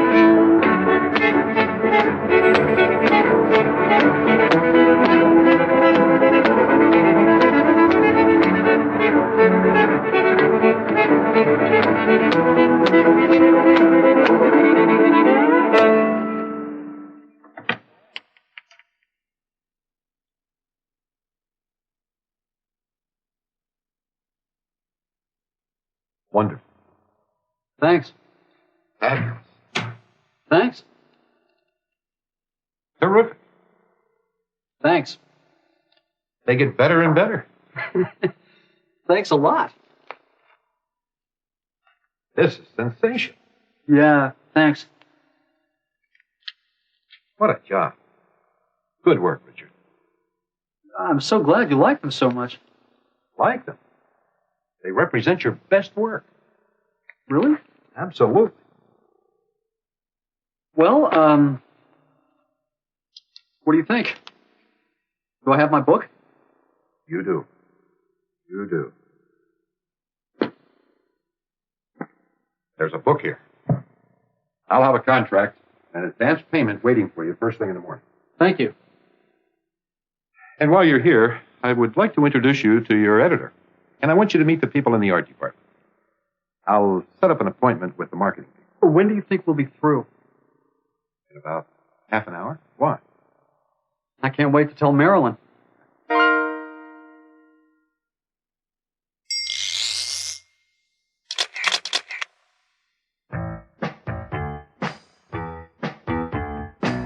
Wonderful. Thanks. Fabulous. Thanks. Terrific. Thanks. This is sensational. Yeah, thanks. What a job. Good work, Richard. Look at that! Great! Look at that! Sensational! Great! Sensational! What do you think of that? Amazing! What do you think of that? Terrific! Amazing! Terrific! Look over here. What do you think of them? They're wonderful! Ooh, look at them! All right! They're fabulous! Wonderful! Fabulous! Check this out. What do you think of him? He's marvelous! Ooh, listen to that! Wow! He's incredible! Marvelous! Incredible! Look at him! He's fantastic! Look at him! He's super! Fantastic! Super! Great! Sensational! Amazing! Terrific! Fantastic! Super! Wonderful! Fabulous! Marvelous! Incredible! Outstanding!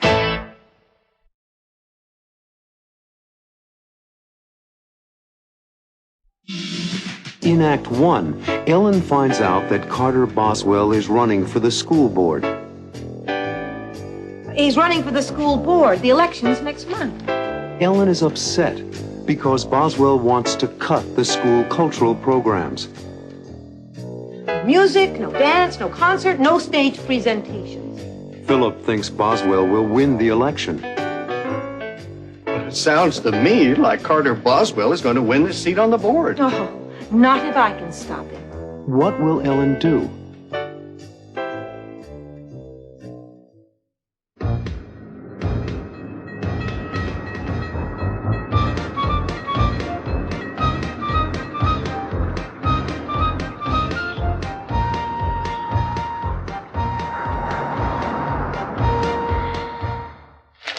don't believe it.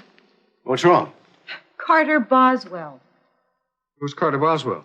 He's running for the school board. The election's next month. What's wrong with wanting to be on the school board? Nothing. But he wants to cut the school budget. Maybe it needs cutting. Cutting the budget is fine, but he wants to do it by cutting all the cultural programs. No music, no dance, no concert, no stage presentations. Why does he want to do that? He says it's to save the taxpayers money. And I think he believes that the taxpayers will vote for him if he spends less on the cultural programs. He's probably right. Lots of people want their taxes used for new books and new paint job in the schoolrooms. Maybe some of us would like to pay a little bit more and keep the cultural programs for our kids. Well, I'm not sure, Ellen. I hear it from my patients. Lots of people are tired of higher taxes. I know. But if Boswell wins, he'll be an important decision maker on the school board. And he doesn't know anything about our children's education. Who's running against him? Nobody. That's the problem. Well, it sounds to me like Carter Boswell is going to win this seat on the board. Oh, not if I can stop him. And how are you going to stop him? No. Maybe I'll run against him. Well, you've got my vote. I'm serious, Philip. Why shouldn't I run? Why shouldn't you run for what, Mom? Your mother is thinking of running for the school board. Hey, that's terrific, Mom. Against Carter Boswell? Great. Well, if I run for office, the voters will have a clear choice. I stand for everything Boswell doesn't. I think a lot of people will vote for you against Boswell, Ellen. I'll vote for you. Will you help me if I do run? Absolutely. The trouble is, it takes a little bit of money to run a campaign. I think you can make a difference, Ellen. And in a short campaign, you wouldn't need as much money. You know something, Ellen? Why not give the people of Riverdale a clear choice? I'm with you. You can make a difference.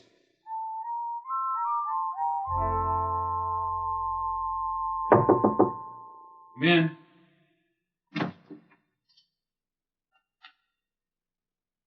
Mr. Maxwell. Yes. Charles Maxwell.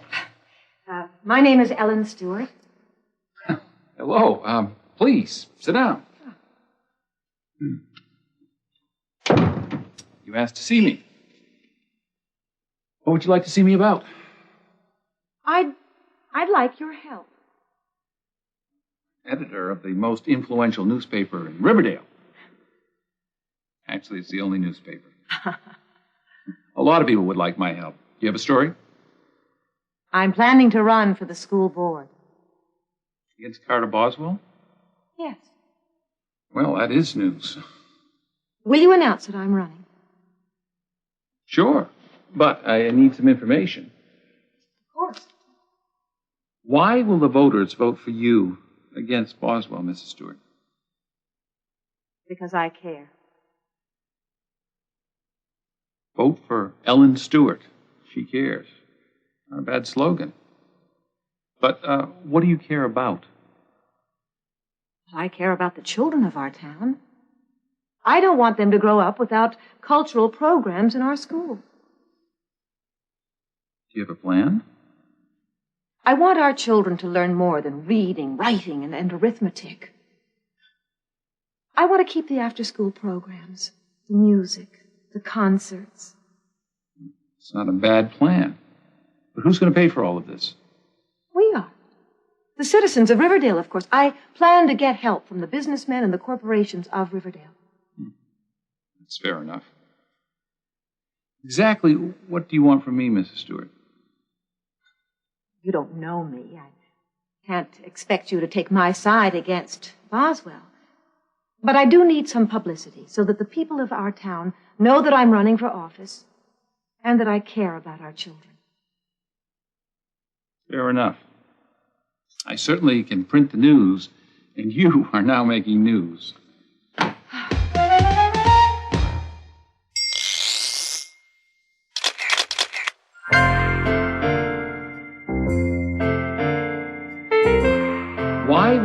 Stewarts vote for you against Boswell, Mrs. Stewart? Because I care. Vote for Ellen Stewart. She cares. Not a bad slogan. Ellen Stewart. She cares. It is a good campaign slogan. People will hear it and know what I stand for. I care. I care about our children's education. Not just the school buildings themselves, but the children. I care about what children study and what they learn. I want them to learn about a variety of subjects, including music and literature and art. And I care about our children's activities after school. I want to keep their music programs, like the orchestra.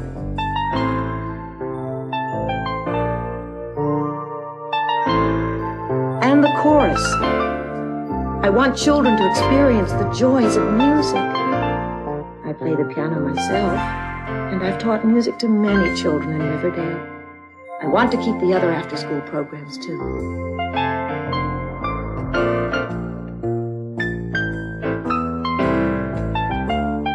I have a plan. I'll get local businesses, banks, and other companies in the community to help.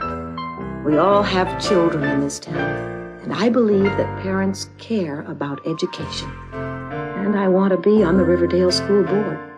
I know it's a big responsibility, but I know I can make a difference. Because I care.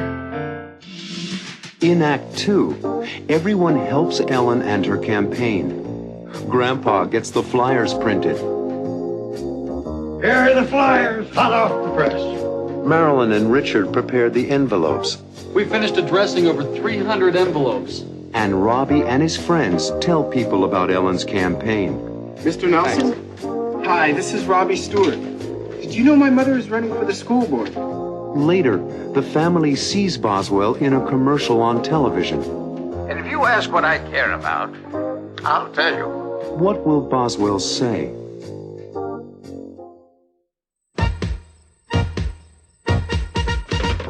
Here are the flyers, hot off the press.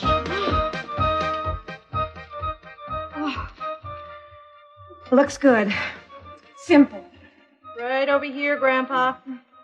You fold the flyers. Richard and I will put them into the envelopes. We finished addressing over 300 envelopes.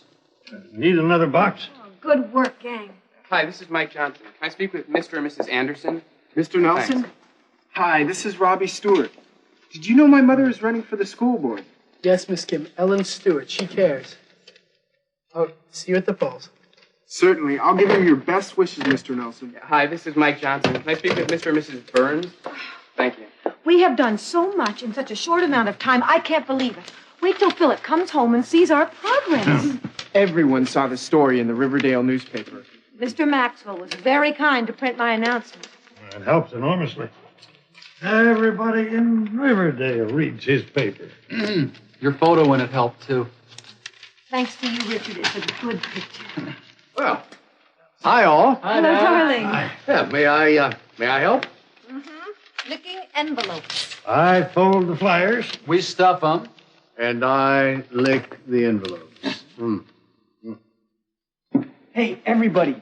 Mrs. Greenberg is on the phone. She says Carter Boswell is on the TV right now, doing a commercial. Oh, what channel?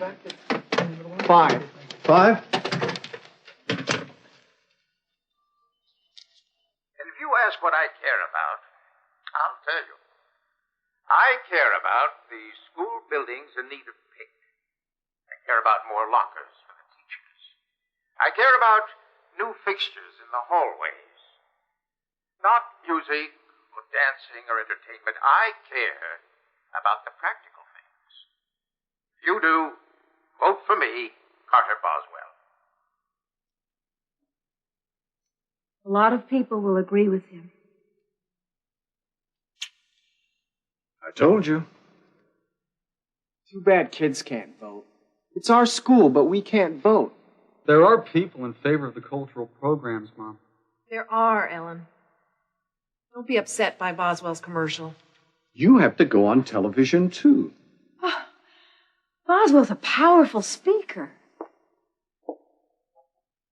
You can be too. Your ideas are good ones. I don't know. I'm not sure I'm up to it.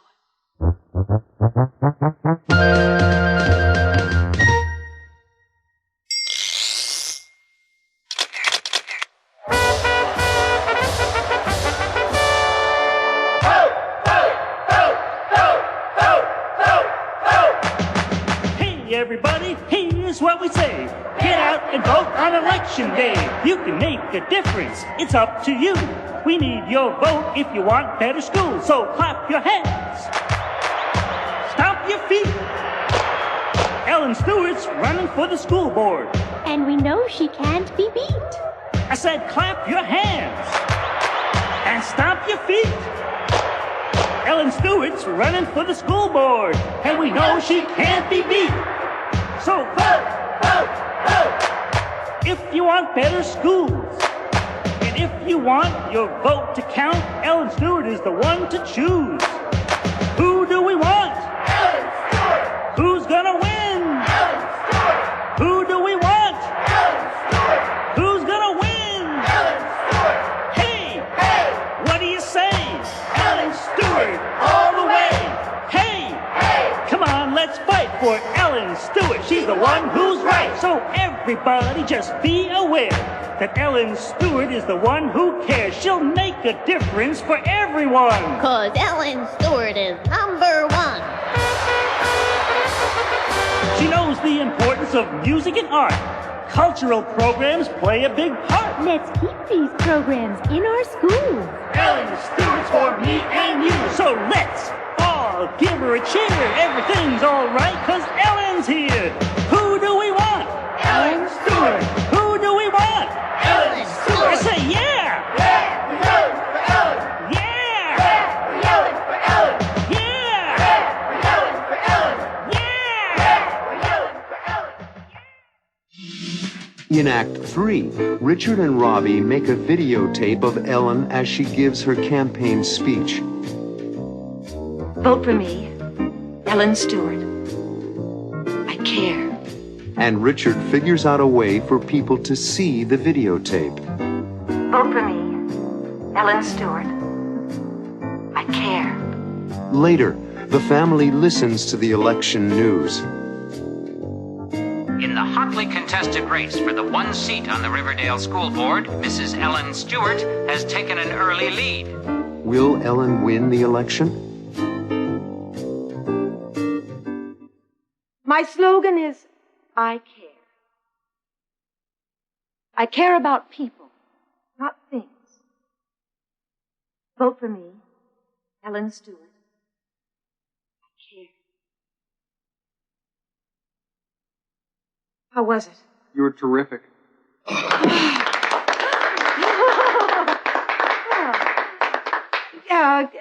Can I see it? Sure.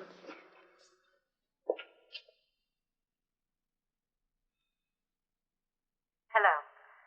My name is Ellen Stewart, and I'm running for the open seat on the school board.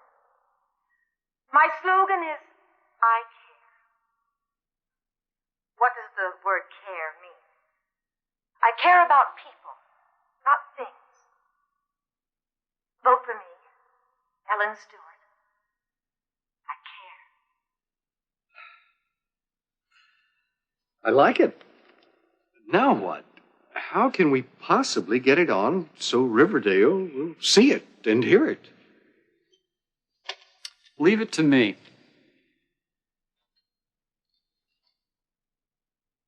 I mean that when I say I care.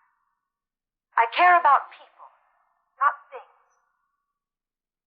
Vote for me, Ellen Stewart. I care. What happened? Mom is now on television. In every appliance store in Riverdale. Except Hamlin's. He's a Boswell voter. Well, that's a brilliant idea, Richard. You inherited your father's brain. We got our brains from you, Dad. And guess what? I called Channel 5. Their TV news is going to cover it. Housewife campaigns in appliance stores. And I'll bet some magazine will pick up the story, too. Mom, you're going to win. I know it. Hold it, Robbie. Just cool down. I know we're getting some attention now, but in the end, the voters will have to decide. Gonna win. Trust me. In the hotly contested race for the one seat on the Riverdale School Board, Mrs. Ellen Stewart has taken an early lead. She's Now, winning. turning to other local Mom, you're news, winning. Riverdale High School. It's too soon to know for certain. Well, you're ahead. That's better than being behind. It's not over yet. Let's just all calm down and wait for the final results.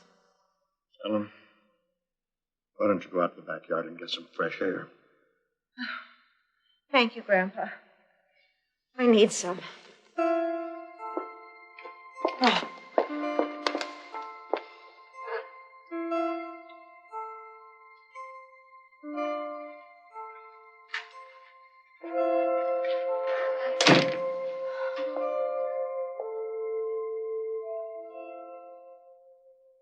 What happened?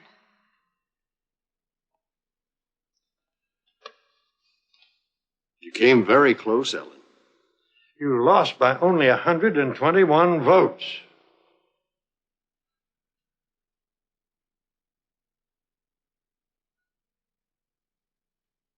I lost. You tried, Mom. You lost by a very small number of votes. Only 121 votes. Sorry, Mom. Just wasn't enough time. You made a very strong impression on our community. You'll have another chance next election.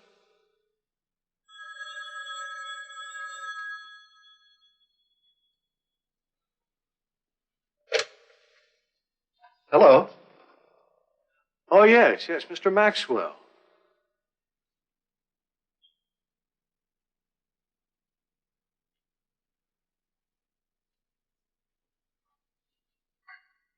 Hello, Mr. Maxwell. How are you? I just called to tell you that you are very impressive. You lost the election, but you won the attention of the residents of Riverdale, of Boswell, and of me. Oh, thank you, Mr. Maxwell. I appreciate your kind words. I needed that. I hear Boswell wants to appoint you to a special arts committee. Sending over a reporter in the morning to interview you. You are? I'm going to do an article on Ellen Stewart. She cares. You will all care now. Goodbye. Thank you. And goodbye.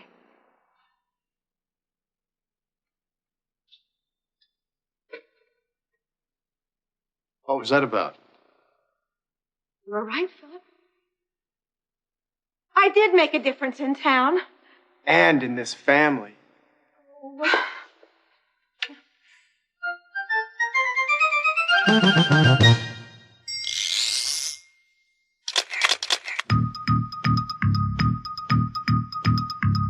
Good evening. An important local election took place today in Riverdale. The people of this community elected a new member of the school board, Carter Boswell. Opposing him in the campaign was Ellen Stewart, a housewife from Riverdale.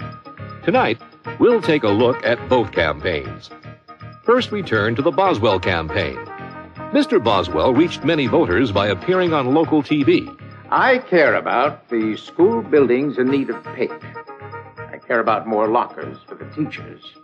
I care about new fixtures in the hallways. Less than a month ago, a new face entered the race, Ellen Stewart. Mrs. Stewart disagreed with Carter Boswell's plans for the Riverdale schools. She campaigned very strongly to keep the cultural programs in music, art, and drama. Local appliance stores played a videotape of Mrs. Stewart introducing herself to the voters. My name is Ellen Stewart, and I'm running for the open seat on the school board. My slogan is, I care. I care about people, not things. Mrs. Stewart's unusual campaign helped her win the attention of the local newspaper. Charles Maxwell, the editor of the Riverdale News, praised Mrs. Stewart for caring about the cultural programs in the schools. When the first votes were counted early in the day, it seemed as if Ellen Stewart might win a surprise victory over Carter Boswell. But once all the votes were counted, Mrs. Stewart lost by only 121 votes.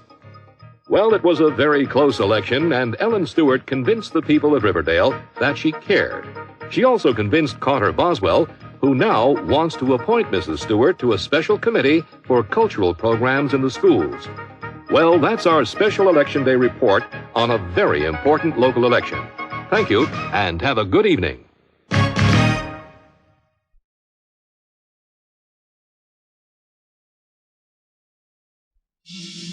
Today, Susan Stewart and Harry Bennett are getting married. Coming up in Act 1, Harry gets ready. Philip tries to help Harry with his bow tie. I'm worried, Philip. What if we can't tie the tie? Harry is very nervous, and Grandpa tries to calm him down. Poor Harry. I know the feeling. Wedding day jitters. Later, Harry worries that he's lost something important. Oh, my. What did I do with the rings?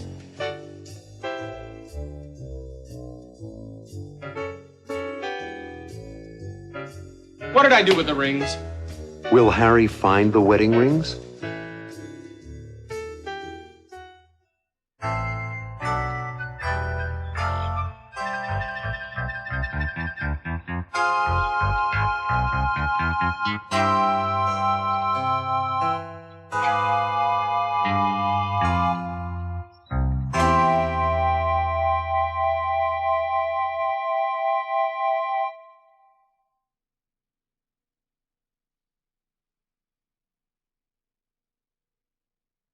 It looks wrong. It is wrong. Are they always that difficult to make? The truth is, yes. I'll try again. At this rate, the wedding will take place tomorrow. Not to worry. Okay, here we go.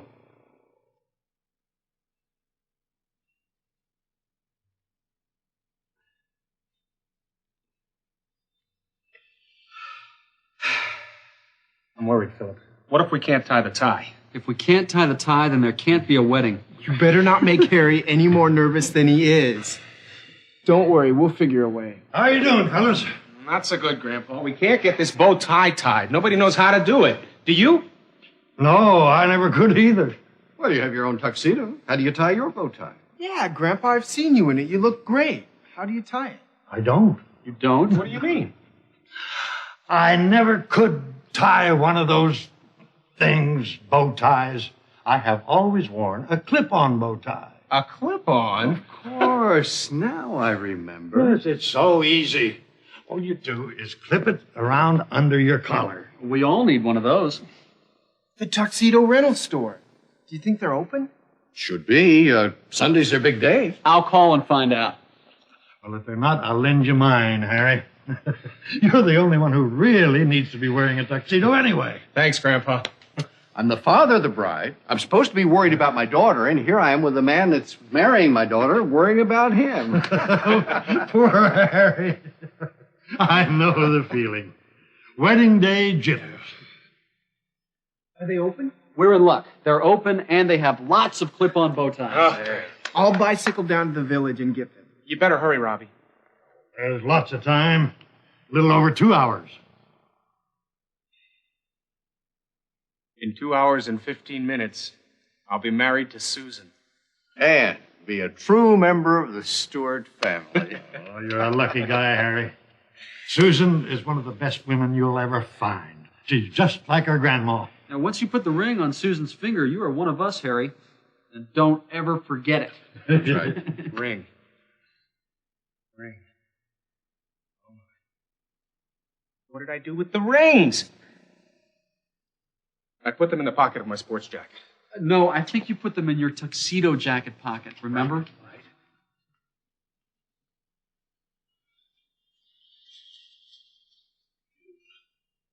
What did I do with the rings? Didn't you give them to Richard? He's your best man. I remember. You gave them to Richard. Oh, yeah. I remember now. You handed them to me. What did I do with them? I hope they aren't lost. Oh, don't worry, Harry. They have to be here. I remember. I gave them to Robbie to hold so I wouldn't lose them. Where's Robbie? Relax, Harry. Robbie went to pick up the Clip-on bow ties. Oh, I forgot. What time is it? It's still a little over 2 hours, Harry. Just relax. Well, what about the rings? I'm sure Robbie has them. No, Robbie doesn't have them. He gave them to me to hold on to them because he didn't want the responsibility of holding them. I put them in my tuxedo, but in the lapel pockets. That's a relief. I was really worried. I'll hold on to them for you. The best man always keeps the rings. You're right. You hold on to them so there won't be a problem later. Well, I think we'd better get dressed, fellas. All right. Robbie will bring the ties back. Hey, leaving me? You'll be fine. Try to take it easy. It'll all be over in 2 hours. Over? The wedding ceremony will be over. You'll be husband and wife. Oh, I guess you're right. 2 hours from now.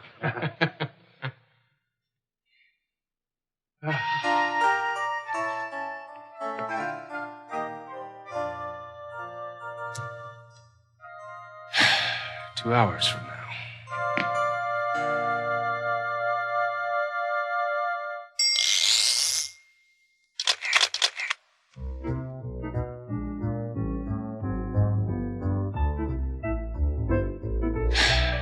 Hours from now. 2 more hours.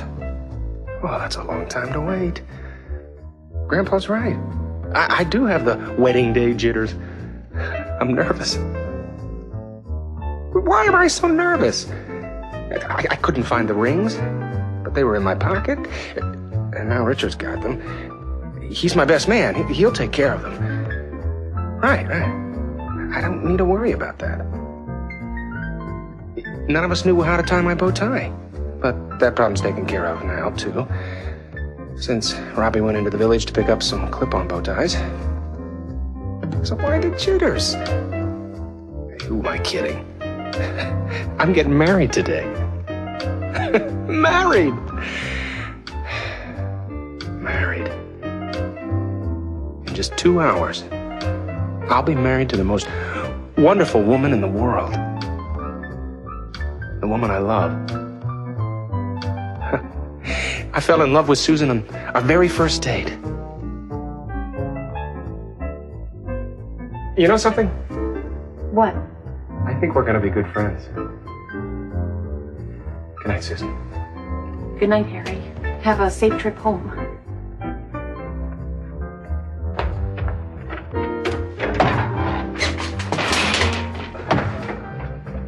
Are you all right? Sorry. I was nervous even then. Susan is beautiful. And intelligent. And kind. And we have fun together.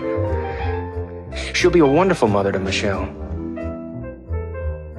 And soon she'll be my wife. Mrs. Harry Bennett. I couldn't be any happier. Less nervous, maybe. But I couldn't be any happier. In the next act, Susan gets ready for the wedding. Susan's mother, Ellen, gives her a special gift. My wristband. I wore it when I married your father. And Marilyn helps Susan with her veil. Doesn't it look just right, Susan? Perfect. Later, Susan looks serious. When you said I do, Marilyn, it suddenly became real. What is Susan thinking?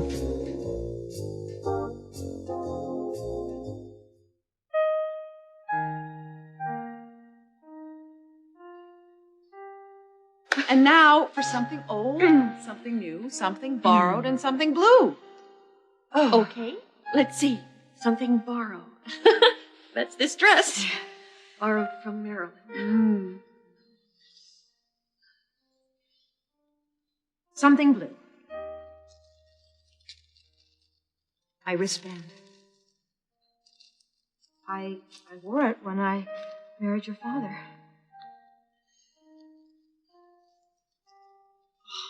Oh, Mother. I forgot you still had it. made. It's just so lovely. I bought it in an antique shop when I was about 18 years old. I saved it for my wedding day. And you saved it for me, didn't you, Mother? Yes, honey. I did. Oh, no. Are we ever going to finish? No.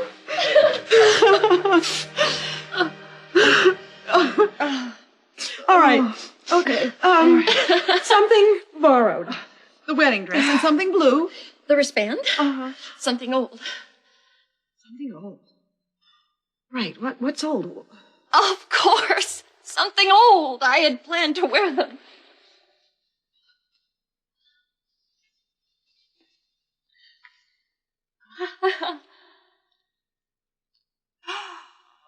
Grandma's pearls. Oh, Grandpa will be so pleased that you're wearing them. I'm sure he misses Grandma on a day like this. Help me with them, Marilyn. Oh, I've never worn them before. I've been saving them for today. Saving them for today? Oh, you're a real Stewart. Oh, there you go.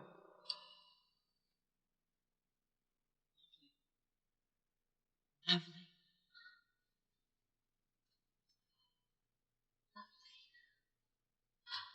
Something borrowed, something blue, something old, and now for something new.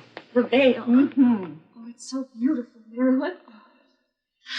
You really are a fabulous designer, Marilyn.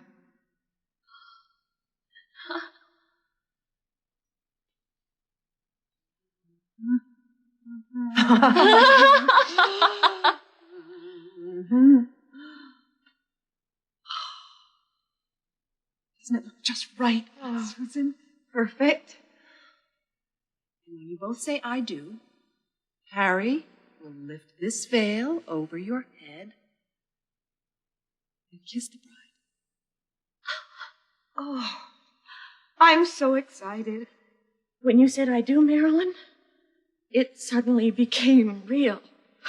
That's all right, Susan. You've got the wedding day jitters. In less than 2 hours, you will be Mrs. Harry Bennett. Oh, that reminds me. If we don't get dressed, we won't be there to see Susan become Mrs. Harry Bennett. Before you leave, do I look all right? Never looked better.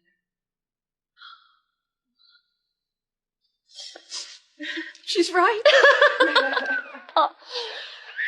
And that's dear little Mac. Got to go and feed him. I mean, what am I supposed to do? Take off the veil, kick off your shoes, and sit down. We'll come upstairs and get you in a little while. Richard's going to take some wedding pictures before the ceremony, so just relax. Are you kidding? Relax?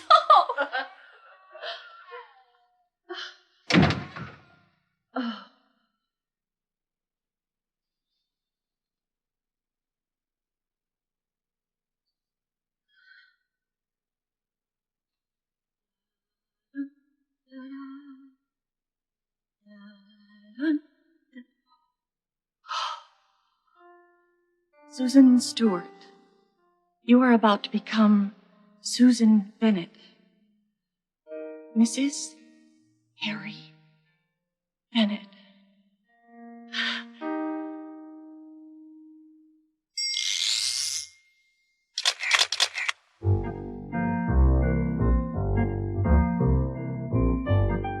Mrs. Harry Bennett, huh? Soon the wedding will begin. Am I ready? Let's see. I have something old. The pearls my grandmother gave me.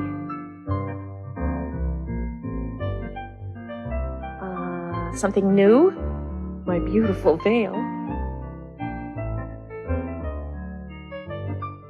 Something borrowed.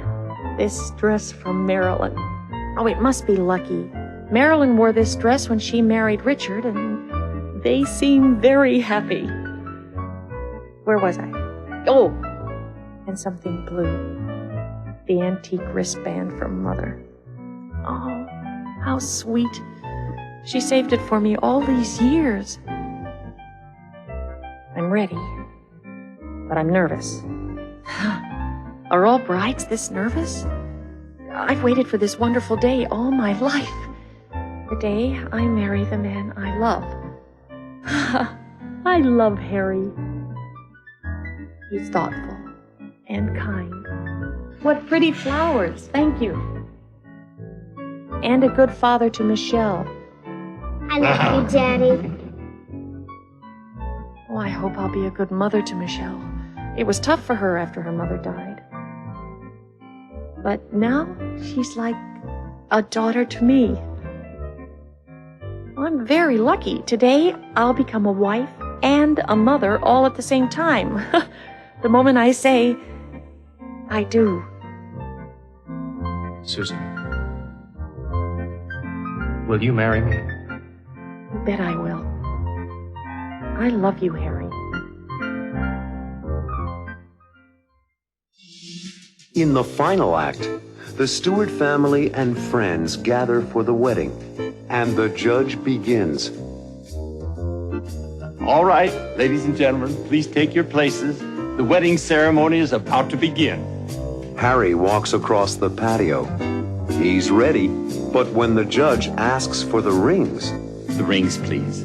Does Harry have the rings?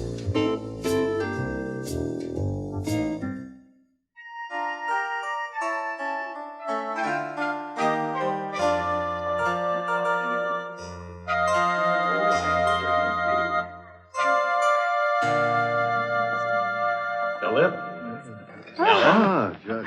How are you? How are you, man? Hello. I think it's time for the wedding to begin.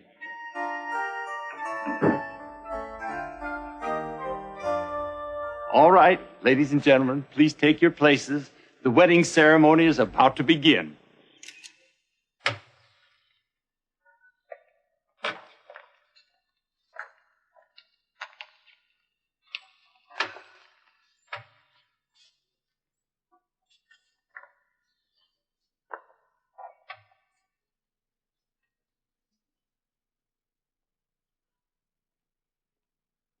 Okay, James, start the music.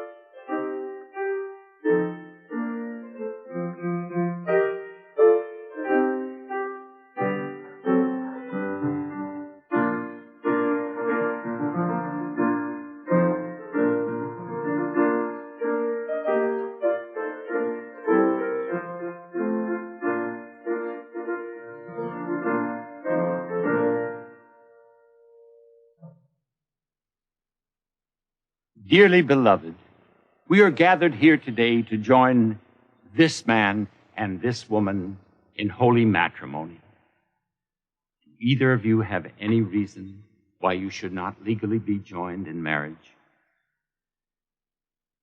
Is there anyone present who can show any just cause why these two people should not be legally joined in marriage? Then, Harry Bennett, you take Susan Stewart to be your lawful wedded wife.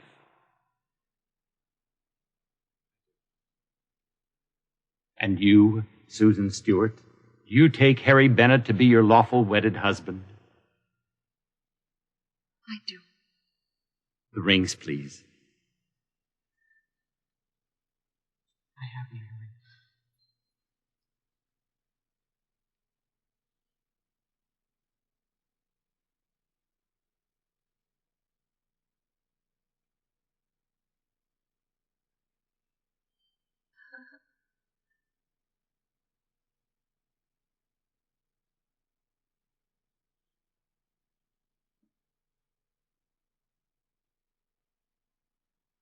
By the power vested in me by the laws of the state of New York, I now pronounce you husband and wife. You may kiss the bride now, Harry.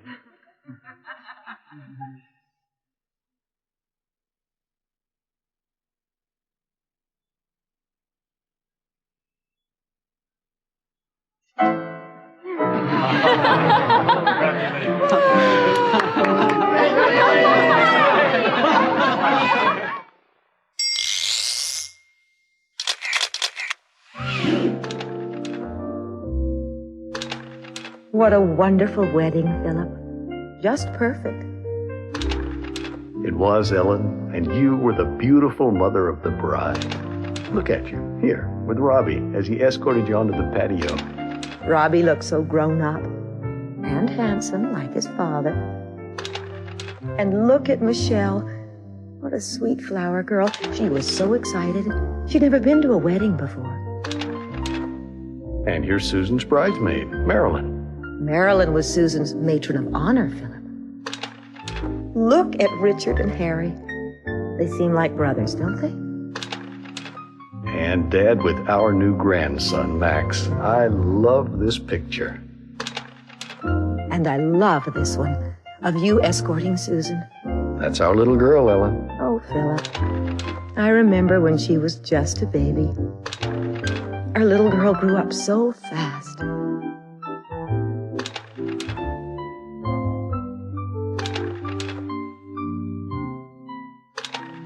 And now she's a mature married woman with her own family. I feel like I've lost my daughter. Ellen, you haven't lost a daughter. We've gained a son, a talented, intelligent, likable son, who happens to love our daughter very much. We also have a lovely new granddaughter, Michelle. What a wonderful family. I love you, Philip. I love you too, Ellen.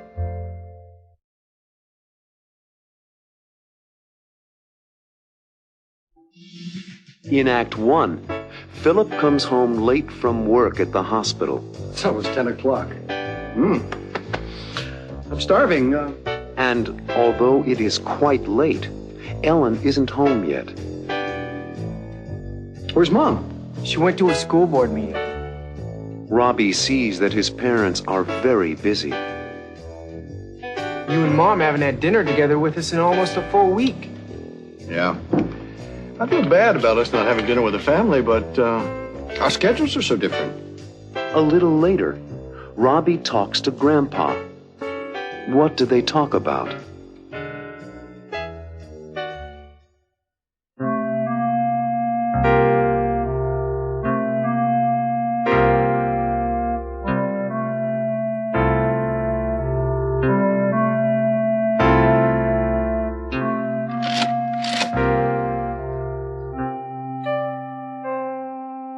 Where's Mom? She went to a school board meeting. I don't know how she does it. She sure keeps busy. Well, it's important to her. There are lots of places to go, lots of things to do. She can't sit around and do nothing. Philip works late. I guess you're right. I wish I had her energy. Anybody home? We're in here, Dad. Oh. Hi, gang. Oh, Philip, how was your day?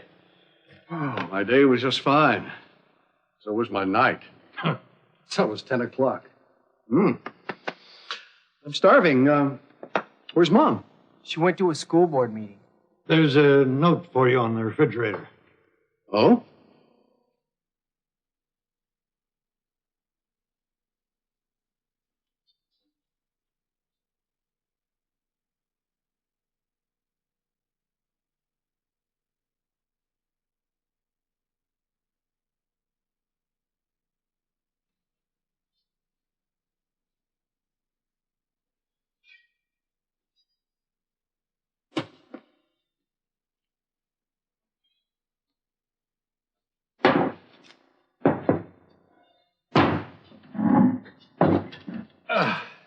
Did you have dinner, Robbie?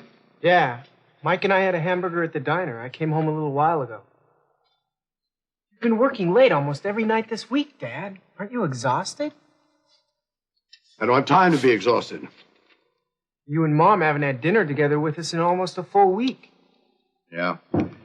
I feel bad about us not having dinner with the family, but our schedules are so different. Either I'm at the hospital doing paperwork, or Mom is at a committee meeting. I frankly don't know what to do about it. I'm worried about you and Mom. You really have been working too hard. Well, I think I've had enough of that sandwich. You didn't finish it. It's not good to eat before going to bed. Cookie can't hurt, though. Well, I'm heading off for bed, and a good night's sleep. Well, good night. Good night, son. Good night, Dad. I'm going to bed. Good night, Philip. Haven't you finished balancing that checkbook? I found another mistake. I'll be off to bed myself in a minute. Okay. All right.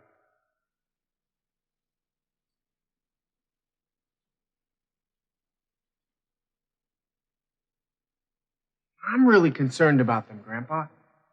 Concerned about whom? About Mom and Dad. They hardly ever see each other. Dad often works late, and Mom has all these committees she's on. What do you propose to do about it? You have that look in your eye. I don't know. But there must be a way of getting them to spend more time together. Quality time.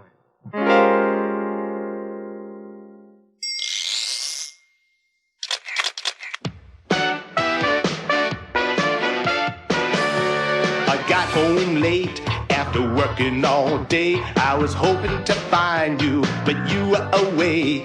You left me some dinner, something to eat, but I won't be waiting up, 'cause I gotta get to sleep. I'm gonna get home late after working all day. I know you'll be home, but I'll miss you anyway. I hope you find my note and have something to eat. I really wanna see you, but you'll be asleep. We never seem to have any fun like we had before. We're working too hard and I never get to see you anymore. We have to make time for each other. We owe it to ourselves and one another. So why don't we do it? What do you say? Let's make some changes, we can start today. We need some quality time together. What we need is quality time. Oh yeah. We need to talk to each other, laugh with each other. Let's get together, you and me. With quality time, we'll enjoy each other's company. You're working long hours and you're never at home. Sometimes it seems you're just a voice on the phone. And when you call, you say you'll be home late. You're always missing dinner 'cause it just can't wait. My job keeps me busy and I know you're busy too. I really want to spend more time with you. I'm getting up early and I'm coming home late. If I want to see you, I gotta make a special date. We need some quality time together. What we need is quality time. Oh yeah. We need to talk to each other, laugh with each other. In Act 2, Robbie tells Ellen how he feels. Dad works hard and he works late. You work hard on all your committees and you work late. Robbie wants his parents to spend some time together. I think you ought to take a vacation away from the family. Alone. But Ellen knows that she and Philip are too busy to take a vacation. So Robbie tries again. I think I have an idea. What is Robbie's idea?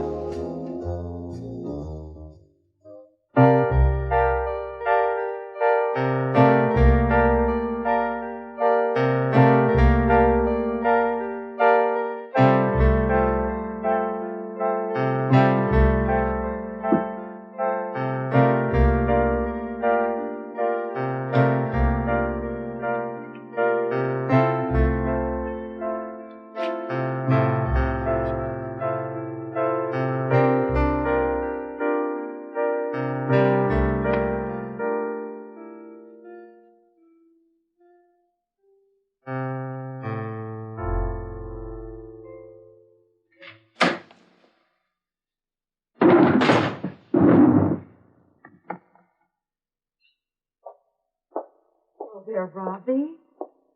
What are you doing up this late? Reading? Reading? This hour? Oh, come on, Robbie. What are you doing up this late? Things on my mind? Care to talk about them? Sure, if you don't mind listening. Robbie, remember me and your mother? If you have something you want to talk about, I'm always prepared to listen. You haven't been around much lately. That's it. Okay, let's talk. You and Dad are like ships that pass in the night. Dad works hard and he works late. You work hard on all your committees and you work late. I thought you were proud of the work I do. I am, Mom. Real proud.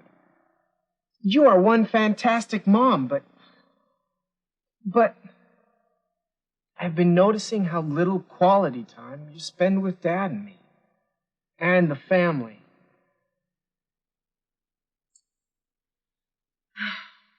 It's a real problem, Robbie. I know it. I'm concerned. There must be a way that Dad and you can spend more time together. Well, we always talk about taking a vacation together with the family. I think you ought to take a vacation away from the family. Alone. Kind of a second honeymoon. It would be wonderful, but our schedules won't allow it. I think I have an idea. You do? Yup. I think I have an idea that will bring Dad and you together in a more scheduled way. Well, what is it? Well, you know how Dad is always talking about the kids in the ward and how important it is for them to be paid attention to? Yes. Well, and how hard it is because the doctors and nurses are so busy? Yes. How would it be if you took some time to work with Dad towards solving that problem? I don't get it. Like setting up a regular weekly reading program. You and Dad. You and Dr. Philip Stewart going to the children's ward once or twice a week and reading to them. Not a bad idea, Robbie. As a matter of fact, it fits right in with something I'm working on right now with the school board committee. What's that? I've been trying to work out a program in the public school that will bring parents and teachers together once a week to read to the students, their own children, really. By doing that, it will encourage reading. So it might fit in with a program for reading to the kids in the hospital. You're right. We'll do it. I'm going to talk to Daddy about it right now. But Dad was so exhausted when he came home from work. Why don't you talk to him about it tomorrow? You are a very smart young man. I think I'll wait until tomorrow. You won't forget, will you? Oh, believe me, I won't. It is a great idea, and I promise you I won't forget. Thanks, Mom. Thank you, Robbie.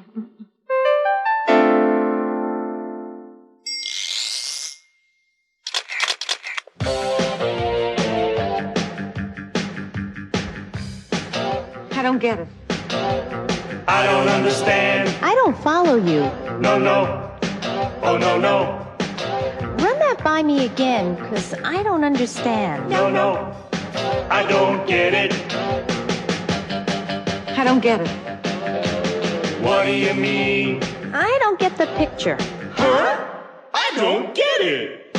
Explain it all again, because I don't understand. No, no. I don't get it. What are you trying to say? What are you trying to say? I don't get it. Exactly what do you mean? I don't follow you. Could you explain that again? I don't get it. I don't understand. I don't follow you. No, no. Oh, no, no. Run that by me again, because I don't understand. No, no. I don't get it. Ah, I get it. Oh, I see what you mean. Yeah, I see what you're trying to say. I get it. Right, I see. Oh, I know what you mean. Okay, I follow you now. I understand. I get it. I get it. In Act 3, Ellen tells Philip about her project. The plan is a simple one. Involve the entire family in a reading project. Philip thinks the project would work in hospitals. My patients, mostly kids, would love to read and be read to. So Ellen and Philip agree to work together. Would you work with me on it? I would love to, Philip. What will Ellen and Philip read to the children?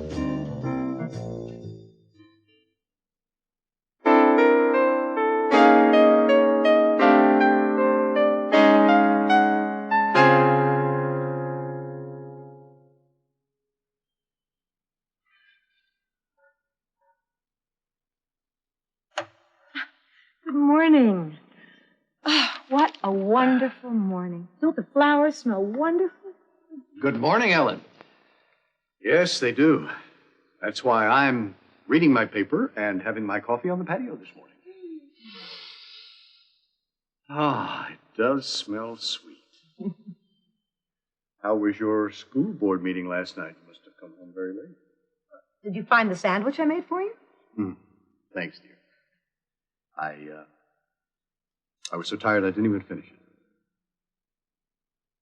Philip, I've been working on a special project with the school board, and I'd like your opinion about it. What is it? I've been trying to find a way to encourage reading. Good luck. Oh, I think I may have found a way to do it. Yeah, tell me about it. I work with families every day, Ellen. I see how people spend their leisure time, young and old. Mostly watching television. Well, that would be okay if, and I repeat, if people took the time to read. I couldn't agree with you more. The question is, how do we get them to read more? I think you're going to give me the answer to that question. You have that look in your eye. I do have an answer, Philip, or at least I think I do. Well, tell me about it. The plan is a simple one. Involve the entire family in a reading project. In the home? Yes, in the home, but first in the schoolrooms. Interesting. But how do you plan to do that? By arranging with the public schools to schedule 1 hour a week to start with. During that time, parents are invited to attend and to read along with the children, their children. It can go beyond the school system, Ellen. Really? I guarantee you it would go very well in the hospitals. Yes, my patients, mostly kids, would love to read and be read to. Think so? I know so. Maybe we can experiment with your patients and see how the plan works. I love the idea. Would you work with me on it? I would love to. And that way, we'll spend more time together, Ellen. We just don't see each other anymore. You and I are very busy these days, this is true. We need to find time to be together more, to do things together more. You and I. This would be a wonderful way to accomplish that. I have a question. Yes. What do we read? To the patients in the ward? Yes. Well, let's you and I talk about it. What would you like to read?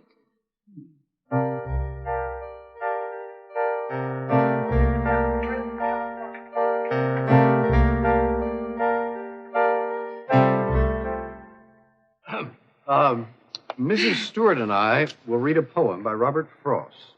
It's called Stopping by Woods on a Snowy Evening. Would you begin? All right. Stopping by Woods on a Snowy Evening by Robert Frost. Whose woods these are, I think I know. His house is in the village, though. He will not see me stopping here to watch his woods fill up with snow.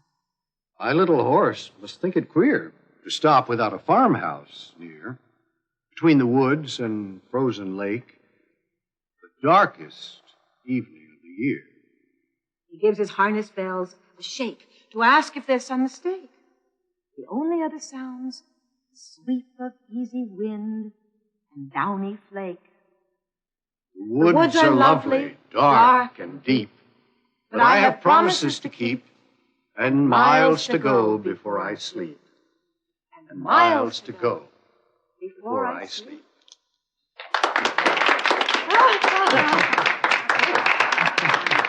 You two belong on stage. That was wonderful. Grandpa. Dad, Robbie, when did you come? We've been listening to you both. These are lucky kids. Do you enjoy reading together? Well, we may read together aloud at home. You were right, Robbie. I know.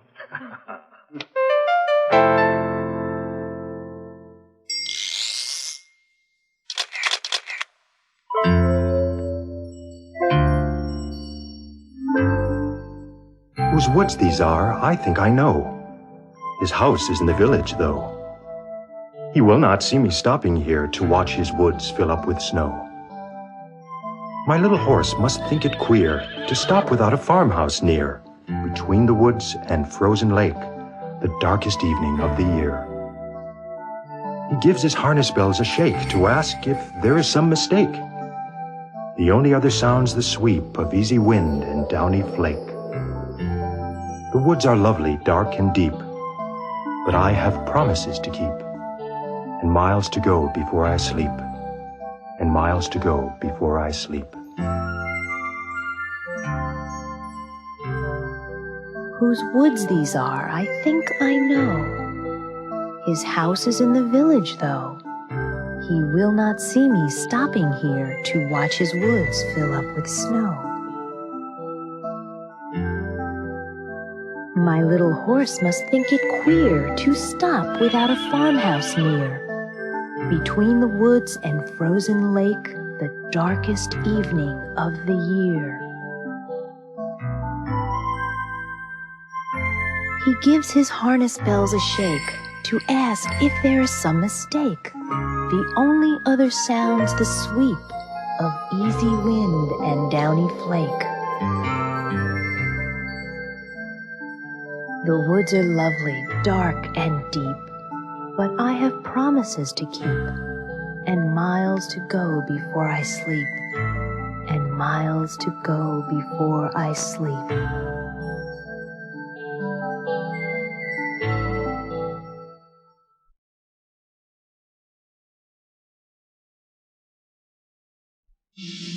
In Act 1, Susan and Harry talk about their lives together.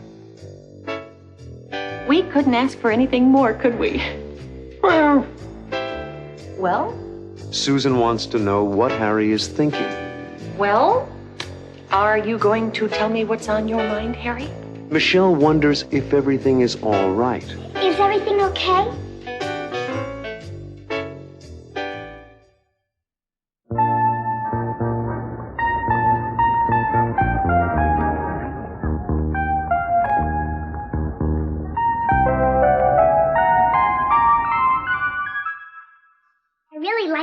Susan, do you? Turn around, Michelle. Let me see the back of it. I like it a lot. It fits well. It doesn't need any alterations. We must have bought the right size. I like the color. She looks good in blue. I like blue too, Daddy. Try on the skirt and blouse outfit, Michelle. The one that Daddy wanted you to wear. Okay. Michelle has been a different kid since we've been married. She's never been happier. And I've never been happier, Harry. I love her very much. She's been a joy. We're very lucky, the three of us. And becoming part of the Stewart family, too. We couldn't ask for anything more, could we? Well? Could we ask for anything more? No, we... How do you like it, Daddy? It's my favorite outfit. It's good for every day. Oh, it will be good for school, Michelle. I like it, too. I always like skirts that go like this.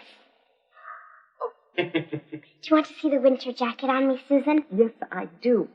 Change back into your jeans and put on the new winter jacket we bought today. Okay.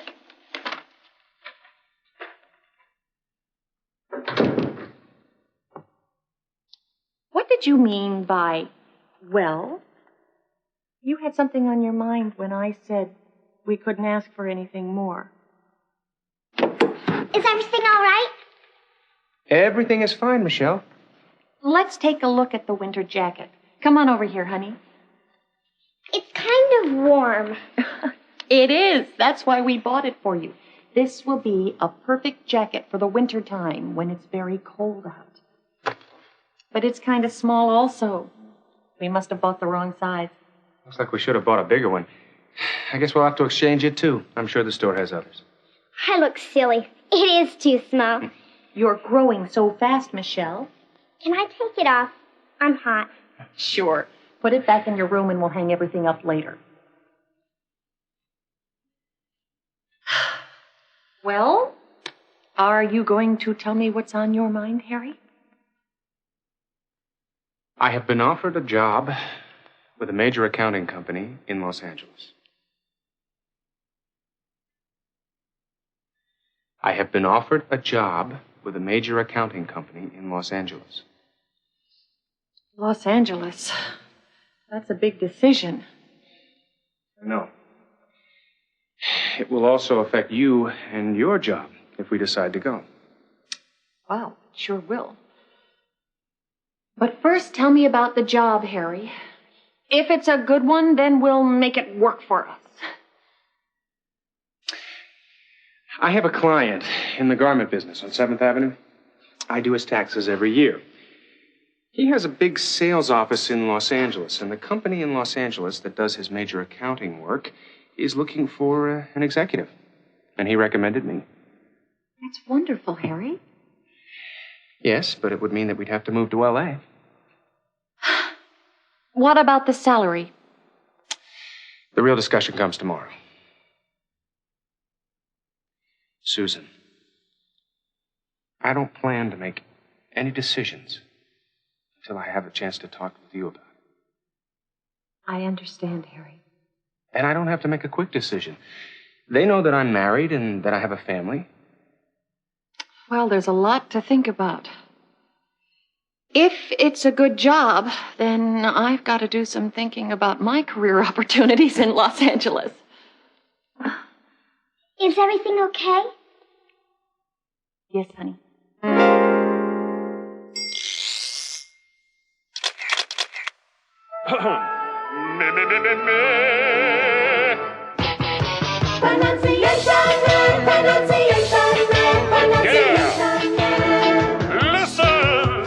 Harry told Susan he was thinking about a new job in California. She must have been surprised.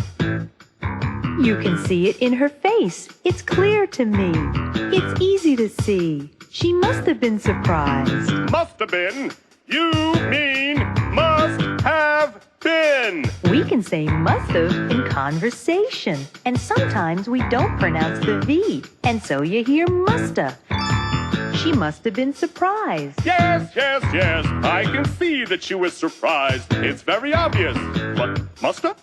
Well, you don't have to say it, but sometimes you're gonna hear it. We must have bought the wrong size. What? We must have bought the wrong size. They must have bought the wrong size. You can see that the jacket is much too small. It's clear to me. It's easy to see. They must have bought the wrong size. No kidding. Is everything okay? She looks worried. Yes, I can see that. Do you think she heard Susan and Harry talking about moving to Los Angeles? Well, evidently she heard something. Or she saw the serious look on their faces. Michelle is obviously concerned. She saw something. Yes, She must have seen something. She must have seen something.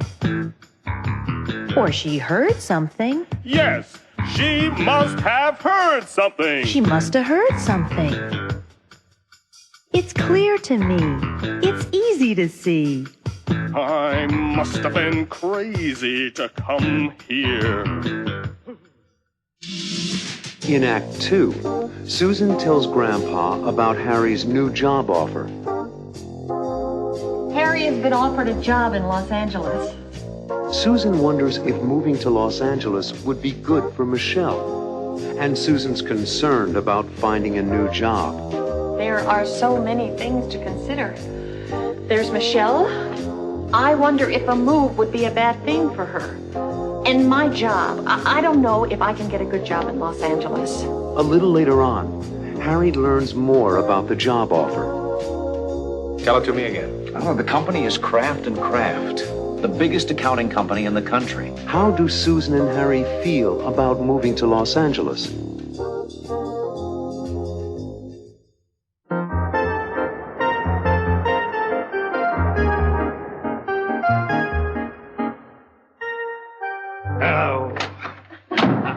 Hello there.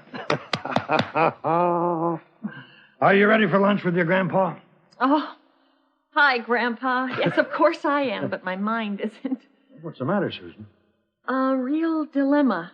Does it have anything to do with you and Harry? Yes, but I don't know where to start. Maybe I can help. Tell me what it is, Susan. Thanks, Grandpa. Please sit down. Oh. Harry has been offered a job in Los Angeles. Well, this is something to think about. There are so many things to consider. There's Michelle. I wonder if a move would be a bad thing for her. And my job. I don't know if I can get a good job in Los Angeles. And what about our family? Can I tell you what I think? Tell me. I think that you're very successful and that you have a fantastic reputation in the toy industry. I think you could talk to Mr. Marchetta. And I think he could help you find a real good job in Los Angeles. He was very helpful to me, remember? I suppose I could call him. But I'm not so sure that I want to leave New York, you and the rest of our family. Well, I'm not going to kid you, Susan. You know we'd all miss you. But this should be your decision. It's something that only you and Harry can work out. If moving to L.A. is in Harry's best interest, I have to do what I can do to support him. In every marriage, sacrifices have to be made by one partner from time to time. And what about Michelle? Well, what do you think? I think Michelle is better off staying where she is. What does she think? I don't know for sure. Well, you'll have to ask her. I think I'm going to have a talk with Mr. Marchetta and get his feelings about my leaving and about helping me find a job in Los Angeles. Good idea. I'll call him right now. No point in delaying. Thanks, Grandpa.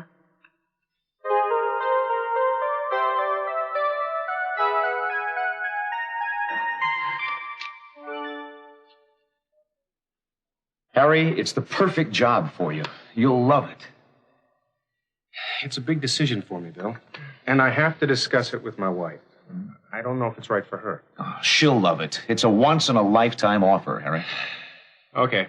Tell it to me again. Oh, the company is Kraft & Kraft, the biggest accounting company in the country. I know the company well. It's big. The biggest? Yeah, the biggest. When do I have to let you know? Now, talk it over. Think it over. Let me know by the end of the week. When would we have to move? As soon as possible. I also have my daughter to consider. I don't want to interrupt her school year. Let me know by the end of the week. It's a great opportunity for you, Harry, believe me.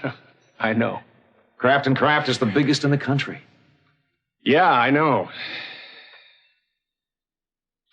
The biggest.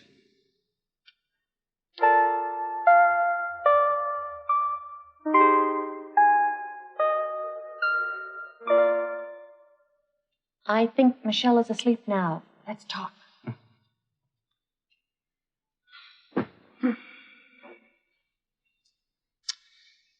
I met with Bill York today.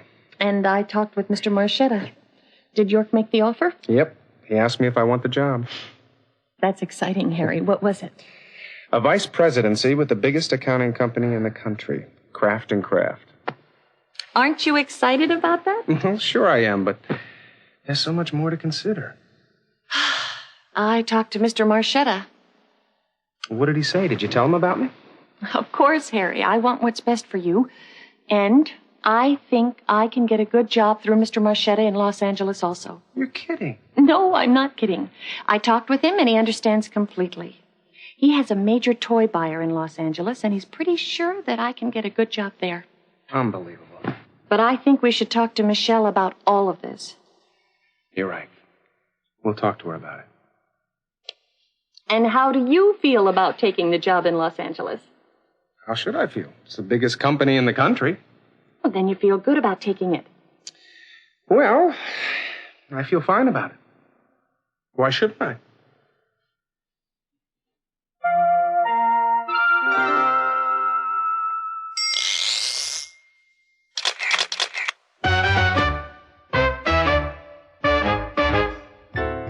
Harry, it's the perfect job for you. You'll love it. It's a big decision for me, Bill.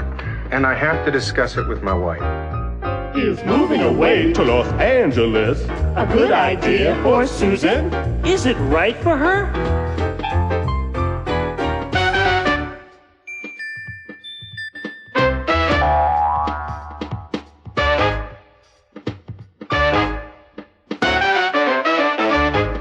I don't know if it's right for her. What does Susan think? What is she asking herself? The question is, Can I get a good job in Los Angeles?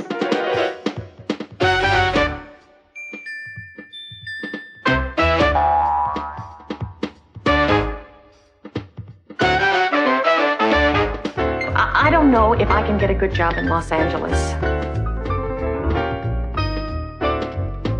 And what about Michelle? would Michelle like to move? Or would a move be a bad thing for her?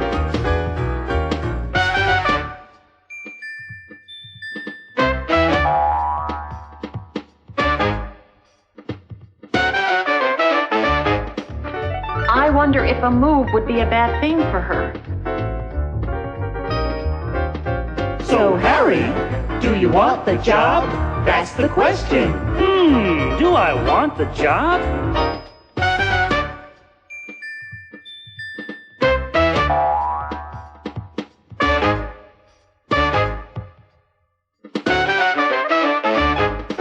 He asked me if I want the job. So what do you think? Will Harry take the job? I don't know if he'll take the job. In Act 3, Susan and Michelle talk about moving to Los Angeles. How do you feel about it? Well, I really wouldn't want to move, but... But?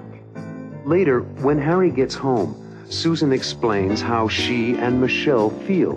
Michelle and I have all kinds of feelings about leaving New York, the family and friends. Harry listens to them, but it's time for him to make a decision. Now, tell us about your talk with Mr. York. Did you take the job? Do you think Harry took the job?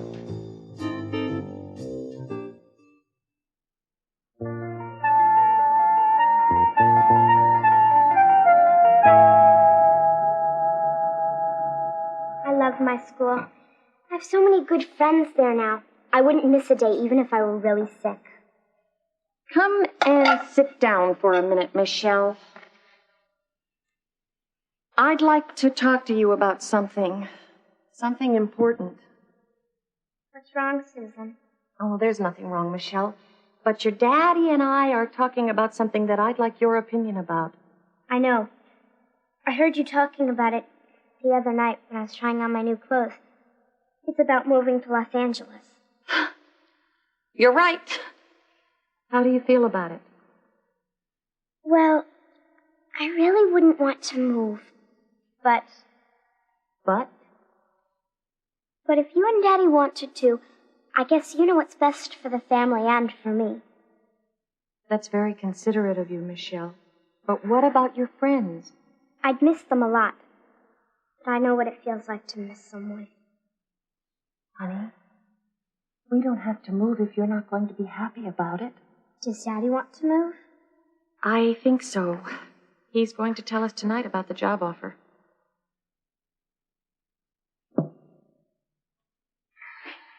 Well, how was everybody's day today?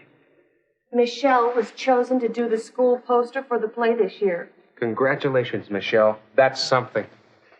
And how was your day, Susan? I see you're in a good mood. Why don't you tell us about your day? I met with Bill York. It's okay to talk about it, Harry. Michelle knows all about it. Really? Really, Harry. Michelle and I have all kinds of feelings about leaving New York, the family and friends. But if you think you should take the job, we're behind you. What about Michelle's school? We'll move after the school term. What about her new friends? I'll make new friends, wherever we are, as long as we're together. We're a family, Harry. Whatever you think is right for you is right for us. I am so touched. The two of you are really something. We love you, Daddy. And I love you. Okay. Now, tell us about your talk with Mr. York. Did you take the job? Nope. What? No? You didn't take it? No, I did not take the job. But, Daddy, I thought... Harry, you didn't turn it down because of me. Or me. No, I turned it down because of me. How's that? Well, I began to think about you and about Michelle. And then I asked myself, do I really want to work for the biggest company in the country? And? And I don't. I went into business for myself because I like being my own boss. I run my own company. I'm a big fish in a little pond. I'm not really sure I want to be a little fish in a big pond. Oh, Daddy, does that mean we don't have to move? That's right, sweetheart. Are you sure? I couldn't be more sure, Susan. I'm glad if you are, Harry. And besides, how could I live in Los Angeles when all my favorite people live here? Your favorite people? Who's that? The Stewart family, of course.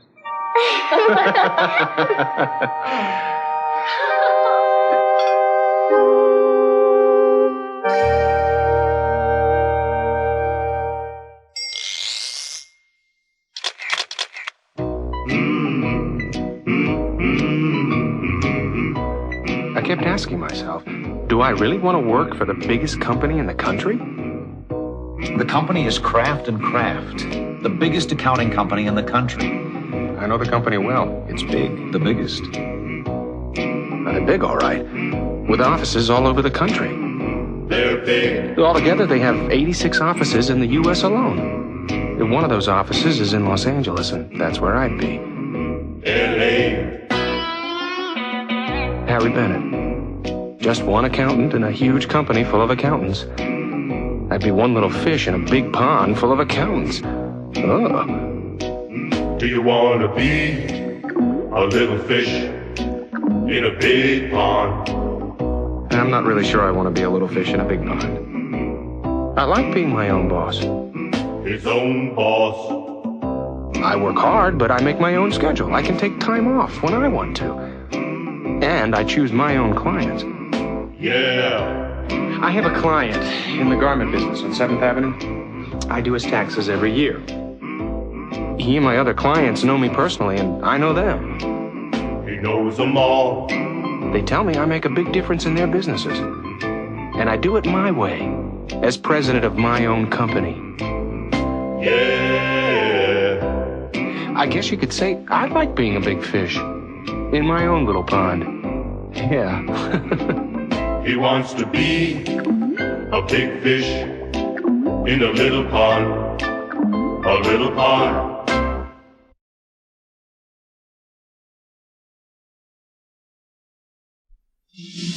In the first act, Marilyn is trying to decide whether to return to work at the boutique. I've been wrestling with the question of whether I go back to work or not. Since her son Max was born, Marilyn has been staying at home taking care of him. And she'd like to continue. I want to be with Max as a full-time mother, especially when he's a baby. But Marilyn's boss, Rita May, wants Marilyn to come back to work soon. She wants to know when I think I'll be returning to the boutique. What does Marilyn want to do?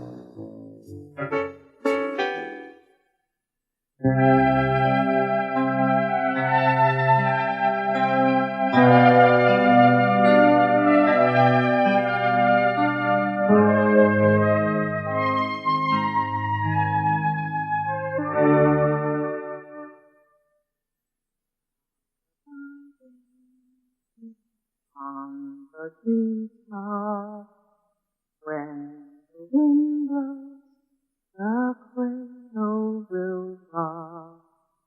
When the bough breaks, the cradle will fall, and down will come baby, cradle and all.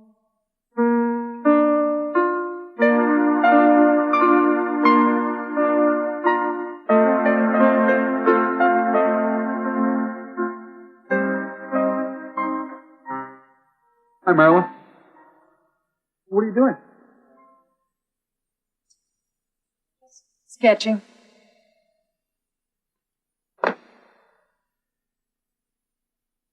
I've been thinking a lot about our responsibilities in the past few weeks. I never stopped thinking about them. I've been wrestling with the question of whether I go back to work or not.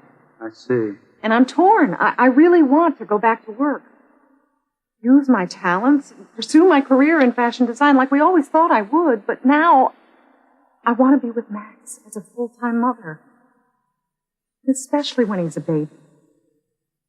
I really understand, Marilyn, but you never have to worry about Max. His mother and Grandpa, and I can always arrange my photo schedule around your schedule if that will help. It's not the same, Richard. Have you discussed going back to work with your boss? Rita May called yesterday. Ah, that's what's got you thinking, isn't it? She wants to know when I think I'll be returning to the boutique. And you said? I said I'd give her an answer in a few days. That I wasn't sure. I'm sure Rita May will understand and wait until you're ready to go back to work. Maybe she will, and maybe she won't. Who knows? If I don't accept her offer, maybe she'll find someone else in the meantime, and when I'm ready to go back, there won't be a job for me. Oh, that's something to consider. You've got yourself to think about, too. I am thinking about myself, don't you see? What do you mean? It's not just the job. It's also my career as Max's mother. That's the way I look at it. I have two career opportunities at the same time. My career as a fashion designer and my career as a mother. I never really thought about being a mother as a career. I guess you do have two career opportunities and a decision to make. I hear Max. I'll go to him. No, that's okay. I'll do it.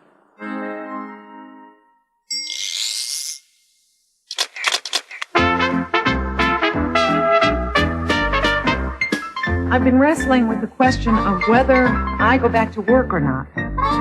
I'm wrestling with the question, I can't make up my mind. I'm in a fog, I'm up in the air, I'm really in a bind. I can't make my mind up, I feel I'm split in two. I'm pulled in two directions, I don't know what to do. I've gotta get my act together, I've gotta get it all figured out. I've gotta get on the right track, get rid of all the doubt. I've gotta straighten everything out, I wanna try something new. I've gotta sort it out, think it out, work it out, 'cause I don't know what to do. And I'm torn. I really want to go back to work.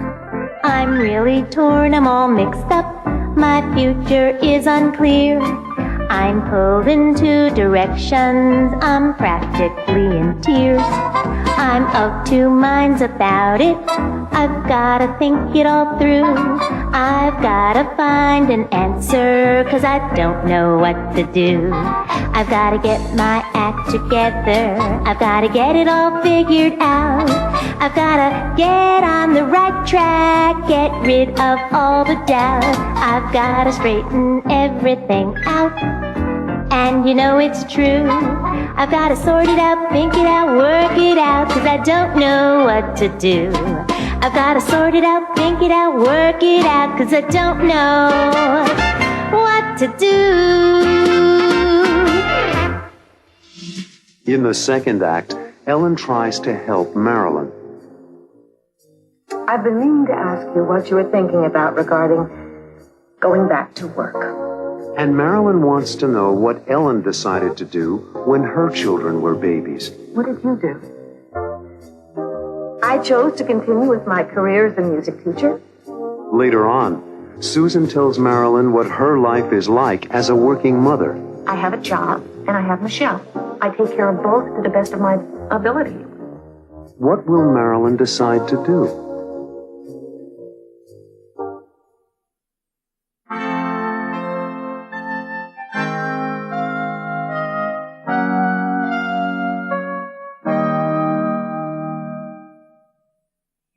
Teddy bear man.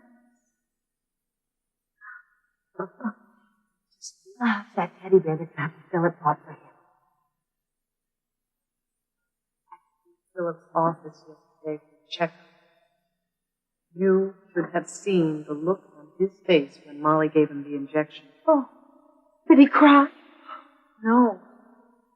My dear little boy just looked up at me as if to say, Mama, what are they doing to me? Oh, help. How did you tell the truth? Didn't you feel terrible? Sure did. Him close. His dear little head. He looked up at me. He tried to smile.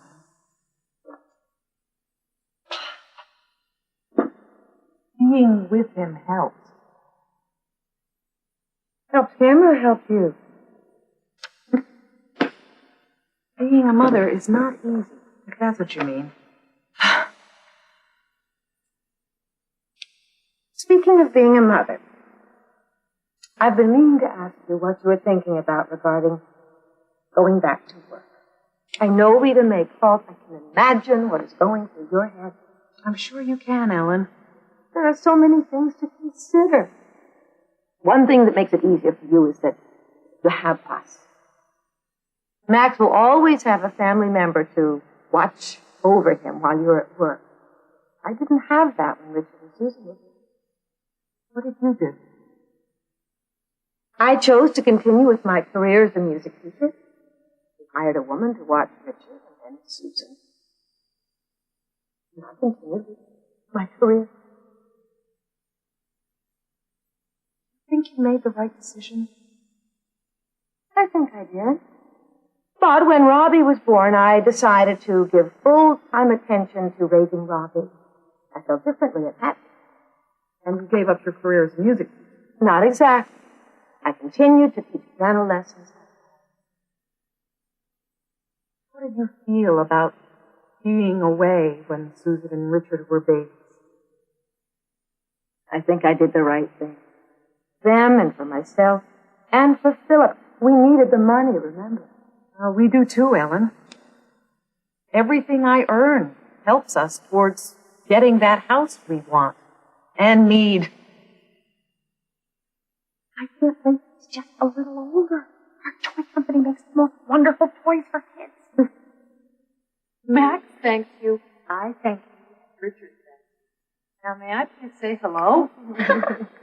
Hello. Hello. Mwah. I miss Max and think about him all week long. We talk about him at dinner time. Oh, will you please try to relax? I've never seen you so wound up. You seem to be enjoying the pressure. The truth is, I am. My job is not an easy one, but I really enjoy it. That is exactly what I wanted to talk to you about, Susan. What's the problem? Marilyn's career. Well, my choice of careers. My career as a fashion designer versus my career as a mother. Why does it have to be one or the other? That's what I say. How's that? Why can't you do both? Right. Both. Well, that's what I do. I have a job, and I have Michelle. I take care of both to the best of my ability. It's not easy, but what is? And that's what I did. I did both with Richard and Susan, and I did both with Robbie. I thought you stayed home with Robbie. I did. But I was lucky enough to have a career as a music teacher, which I could continue at home. Why can't you work at home, Marilyn? You're very talented. Designing dresses is a career you could establish out of your home, couldn't you?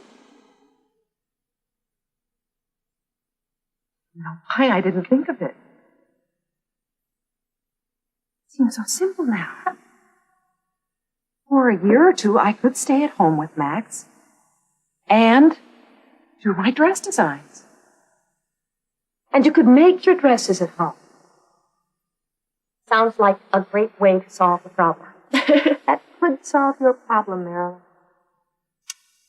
I'm going to call Rita May at home and ask her to come by and talk about it.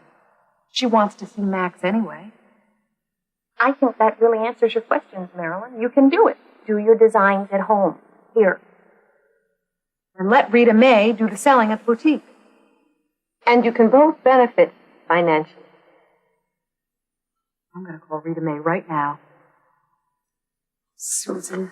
Thank you so much for coming all this way from the city to talk to me about it.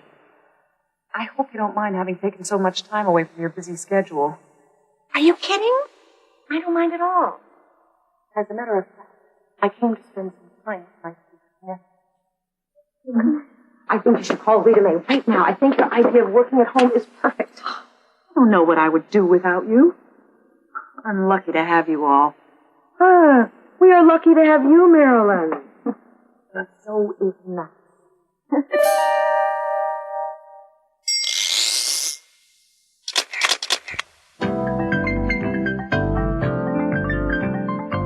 Being a mother is not easy. Being a mother is not easy. It's not easy to be a mother.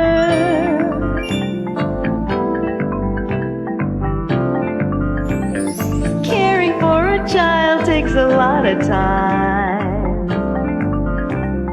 It takes a lot of time to care for a child.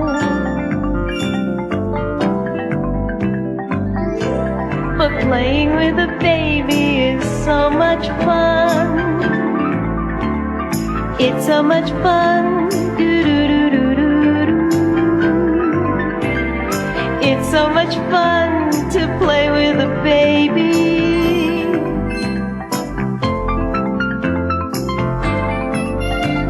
And working at home would be wonderful.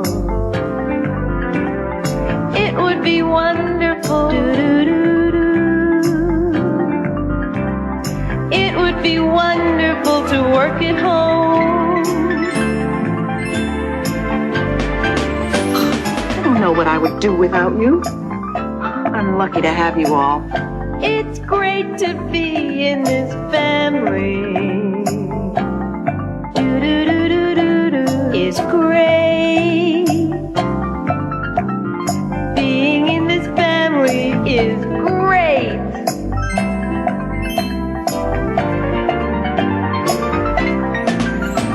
It's always so easy for me to find someone who will listen.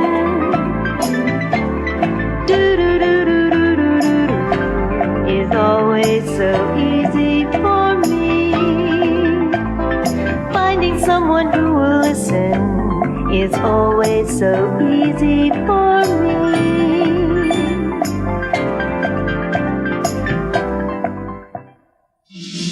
In the third act, Marilyn tells Rita May about her decision to stay at home with Max. I've decided to stay at home and be a full-time mother. Rita May isn't happy with the decision, of course. I'm disappointed, but I respect your decision. But then, Marilyn tells Rita May about her plans to design wedding dresses at home. What kind of dresses would you design? I've thought about that for some time. Yes? Wedding dresses. Wedding dresses? What will she think of the idea?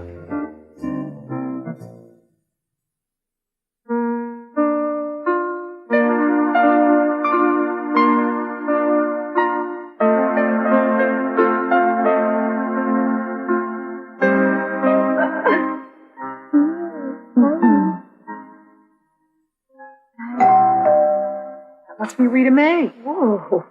She sure got here quickly. That's a good sign. She must like you and your work, Marilyn. I think she's just anxious to see Max. She loves children.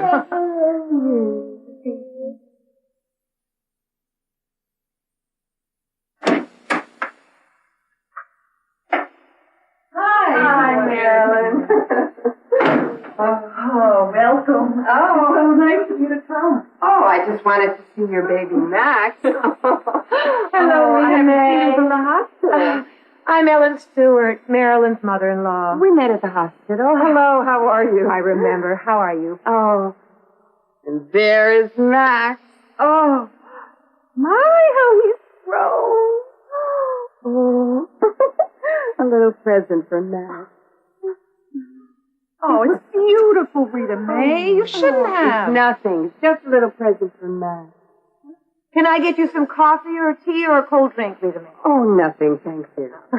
Well, I will leave you to talk. Come on, you. That's it. Nice seeing you.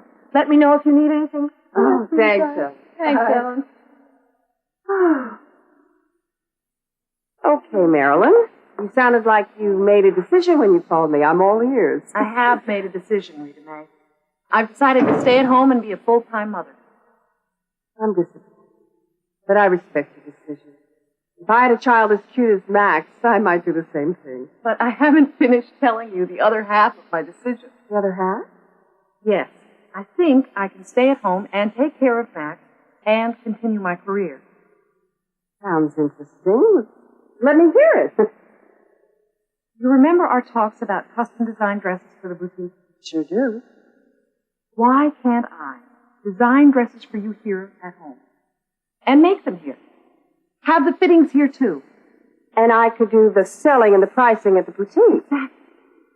Oh. What kind of dresses would you design? I've thought about that for some time. Yes? Wedding dresses. Brilliant idea. There's a big market today in wedding dresses. What I thought. I like the idea very much. And if it's successful, we can expand to all kinds of dresses. That's what I thought. As a matter of fact, I have a customer for your first wedding dress. Well, my niece is getting married, and I've been trying to find just the right thing for her. Marilyn, you're going to design my niece's dress. That'll be our first one, and then we'll use it to sell others. I really mean it. Oh, it's a simple idea, and it will work. Oh, you can certainly design dresses, I know that. And there's no reason why you can't do it from your home. I'm so excited, I can't wait to tell Richard. If I had a baby like Max, I'd want to stay home and be near him all the time, too. You're making the right decision for Max, and for yourself, too, Mel. All sounds so easy. Now the hard work begins. Would you like to see some of my designs that I've been working on? I'd love to. Oh, wonderful.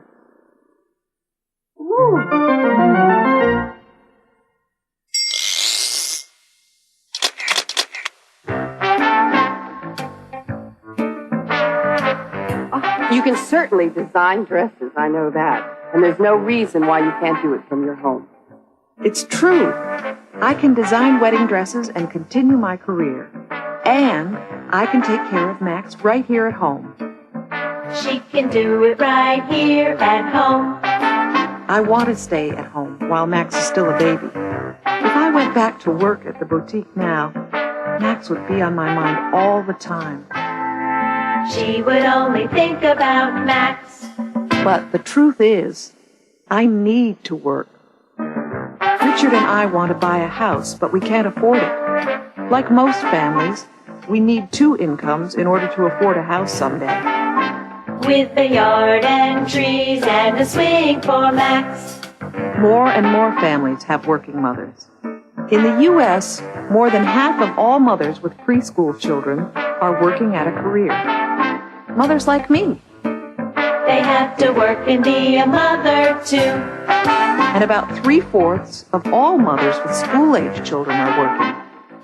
In lots of families, relatives like grandparents offer to take care of children while the parents are working. And some families bring their children to daycare centers where other people take care of them. They stay at daycare centers while their mothers work. But for now, Max will stay here, and I'll take care of him. Marilyn and Max will both be at home. Marilyn will work, and Max won't be alone.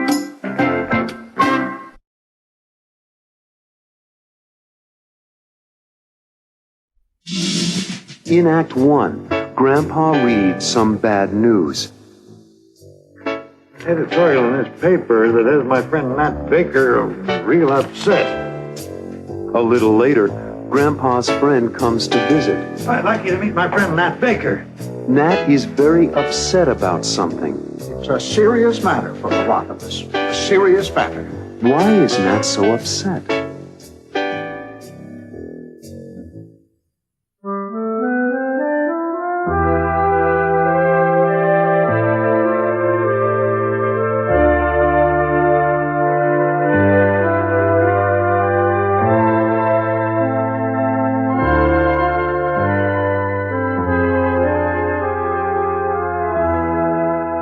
Morning, Grandpa.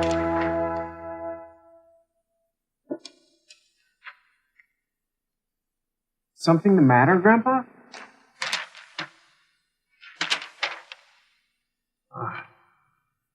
Editorial in this paper that has my friend Nat Baker real upset. I'll read it to you. The old library building on Chestnut Street, which has been vacant for over a year now, was supposed to be made into a community center to serve the senior citizens as well as the younger people of Riverdale. Due to lack of funds for the repainting of the interior of the building and for the furniture needed, the plans for the community center have been postponed indefinitely. He's coming over to talk about it. That serious a problem, Grandpa? It is. Nat's not as lucky as I am, Robbie. He doesn't have any family with him. He lives alone and depends on places like a community center to be with people his own age. But there's the old community center on Elm Street. It's small. And the problem is it's set up primarily for kids to play. Ping pong tables, soda machines, and lots of music. It's too noisy for some older people like that. Never realized that. It's hard for some older people to take all that noise. That's why the new community center is a good idea. Part of the building for older people, part of the building for younger people. I see what you mean. Well, that must be Nat. Could be Alexandra. She's coming over this morning to help me with my math.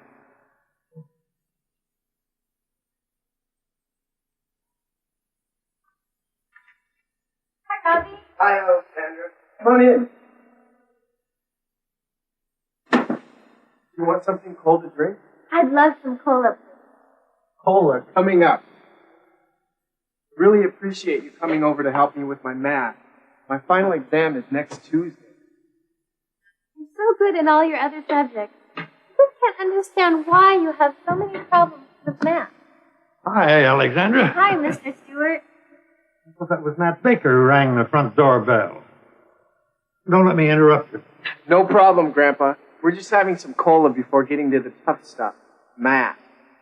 You'll do anything to avoid getting down to math lessons, Mr. Stewart. I was the same way. Really, Grandpa? Really. I didn't like math. I wasn't good at it, and I didn't like studying it. But you had to be good at math. You graduated from engineering school.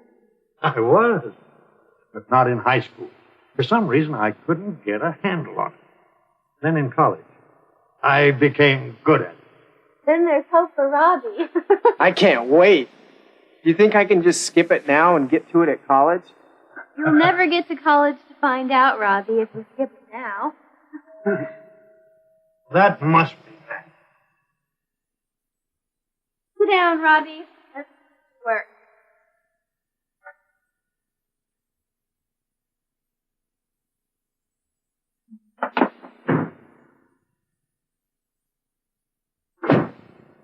I'd like you to meet my friend Nat Baker. This is Alexandra Pappas, and this is my grandson Robbie, whom I think you've met once or twice before. Nice to meet you, Mr. Baker. Hi, Mr. Baker. We met before. Where? In town. At the hardware store. I remember now. Right. Hi. Hello, Alexandra. But don't let us keep you from your math tutoring, Robbie. I know you want to get to it. Stay. I told you, he'll use any excuse to avoid math. Did you read the story in the paper, Malcolm? I did. It's a serious matter for a lot of us. Serious matter. It is. Come on out to the patio. We'll talk about it out there. Thanks. It's nice to meet you again. What's the problem? Come on, you'll hear about it.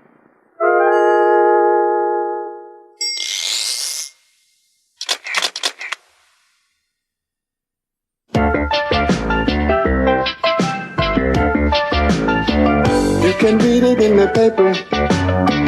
You can read what people say. You can find it in the paper, most papers in the USA.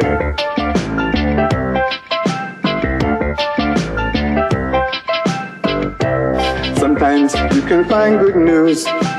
Sometimes the news is bad. Sometimes the news makes you happy. Sometimes it only makes you mad.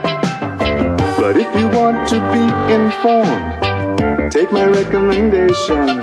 Go to a newsstand and pick up a paper if you want information.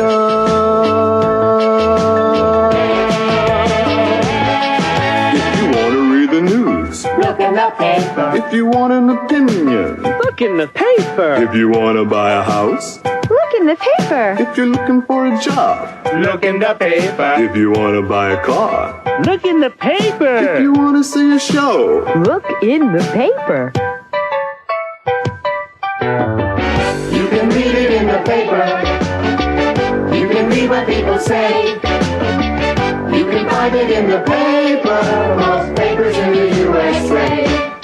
If you want to know the score, look in the paper. If you want the weather forecast, look in the paper. If you want to see the comics, look in the paper. If you have money to invest, look in the paper. If you want a recipe, look in the paper. If you need a vacation, look in the paper. Paper.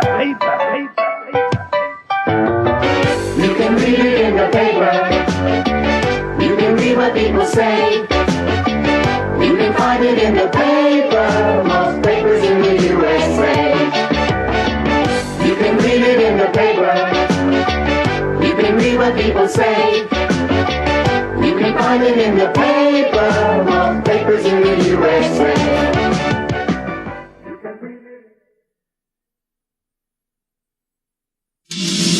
In Act 2, Nat and Grandpa talk about fixing up the old library. We get our friends to roll their sleeves up and get to work. It's certainly a good idea. If I could take a look at the place, I could probably tell what it requires to fix it up. And Robbie and Alexandra offer to help, too. I can get some of my friends to go around the neighborhood and collect the furniture we need. So they agree to meet the next day. And tomorrow morning, we'll all meet here to discuss the plan Tomorrow morning it is. But the next day, Robbie and Alexandra aren't at the meeting with the others. Where's your grandson Robbie and his friend Alexandra? Weren't they going to be here this morning? Where could they be?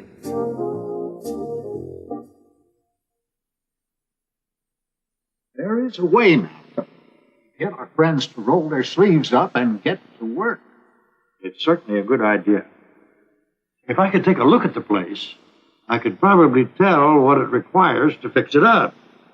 How much paint, how many hours of work. That's what I came to ask you to do, Malcolm. If you would supervise the refurbishing, I'll find the people to help do it. I'll help too, Mr. Baker. I can get some of my friends to go around the neighborhood and collect the furniture we need. I'll help. Tomorrow, yes. We'll meet tomorrow morning right here. Can we help? I'd really like to. Sure. We might need you to come through with your friends, Robbie. Not just to go around the neighborhood asking for furniture, but to help paint. Back-breaking work and may be too much for us. I'll do it. I'll talk to them. And tomorrow morning, we'll all meet here to discuss the plan? Tomorrow morning it is.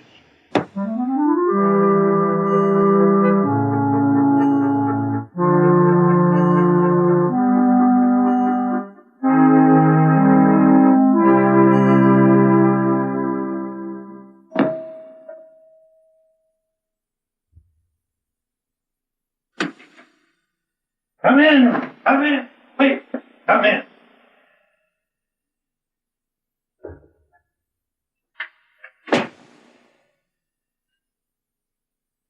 I'd like you to meet my friend Malcolm Stewart. Malcolm, this is Joanne Thompson. Hello, Joanne. Nice to meet you. My pleasure, Malcolm. And this is Abe Lucas. You must remember Abe. He ran the drugstore and used to play drums with the jazz band on weekends. Oh, sure I do. Hi, Abe. Hello, Mr. Stewart. Malcolm, please. Hello, Malcolm. Sit down, have some coffee. And I've got some delicious Danish pastry for you. Where's your grandson Robbie and his friend Alexandra? Weren't they going to be here this morning? I thought so, too. I'm surprised they're not here. Robbie left early this morning to meet Alexandra. Frankly, I thought they'd be here, but... It's okay. I'm sure they meant well, but they probably had other things on their minds. I understand you used to be in the construction business. I was indeed. I wonder if you would take a look at the old library and make sure that it is in good condition so that we don't have to worry about any structural problems. Well, when can I do that? I'd be happy to. We've got permission to go inside the old building during the week. Tuesday or Wednesday. That's fine with me. I can do it either day. That would be very helpful. I think the building just needs a good cleaning. And a good paint job. Then we have to furnish it. I wish Robbie and Alexandra had come to this meeting. They had some ideas about getting the place fixed up. Perhaps they'll show up. In the meantime, let me give you some additional thoughts and ideas I have. Okay. Go ahead, Joanne. As I said, mostly the building just needs a good cleaning. This place can be developed with one real intergenerational program. That's an idea I like. A community center with the kinds of programs that fit everyone. And programs that don't leave anyone out. It's asking a lot. But we can't do it without talking to the young people, finding out what they want. If only Robbie and Alexandra were here. Don't be upset, Malcolm. We'll have a chance to talk to them later. It's not like Robbie. If he says he's going to be here, he's here. Wonder what the problem is.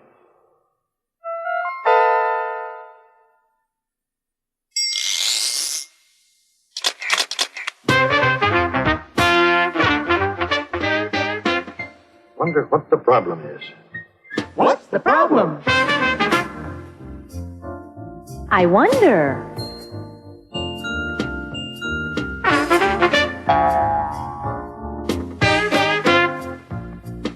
I wonder what the problem is.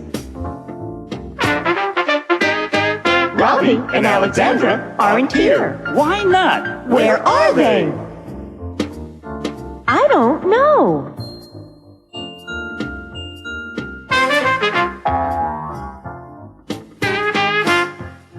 I don't know where they are. Why didn't they come? I don't understand.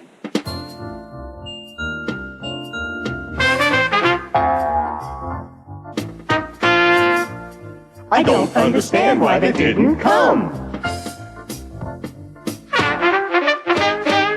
We need a new community center. But we can't do it without talking to the young people, finding out what they want. What do the young people want? We'd like to know.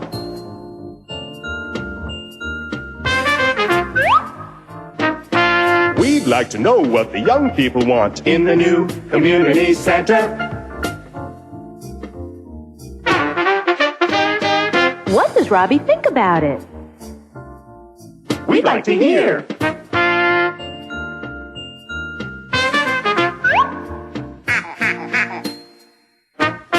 We'd like to hear what Robbie thinks about it. But where did he go? We don't know.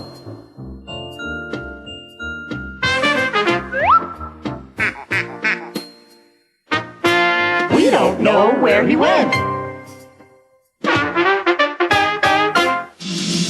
In Act 3, Robbie and Alexandra finally arrive. Hi, everyone. Sorry I'm late. And they've brought someone to help work on the community center project. You remember Charles Maxwell, Grandpa? He's the editor of the Riverdale paper. Maxwell listens to the others and understands what they need to do. What you're saying is, in order for this center to succeed, we need to put together volunteers from the various generations of future users. But how can he help?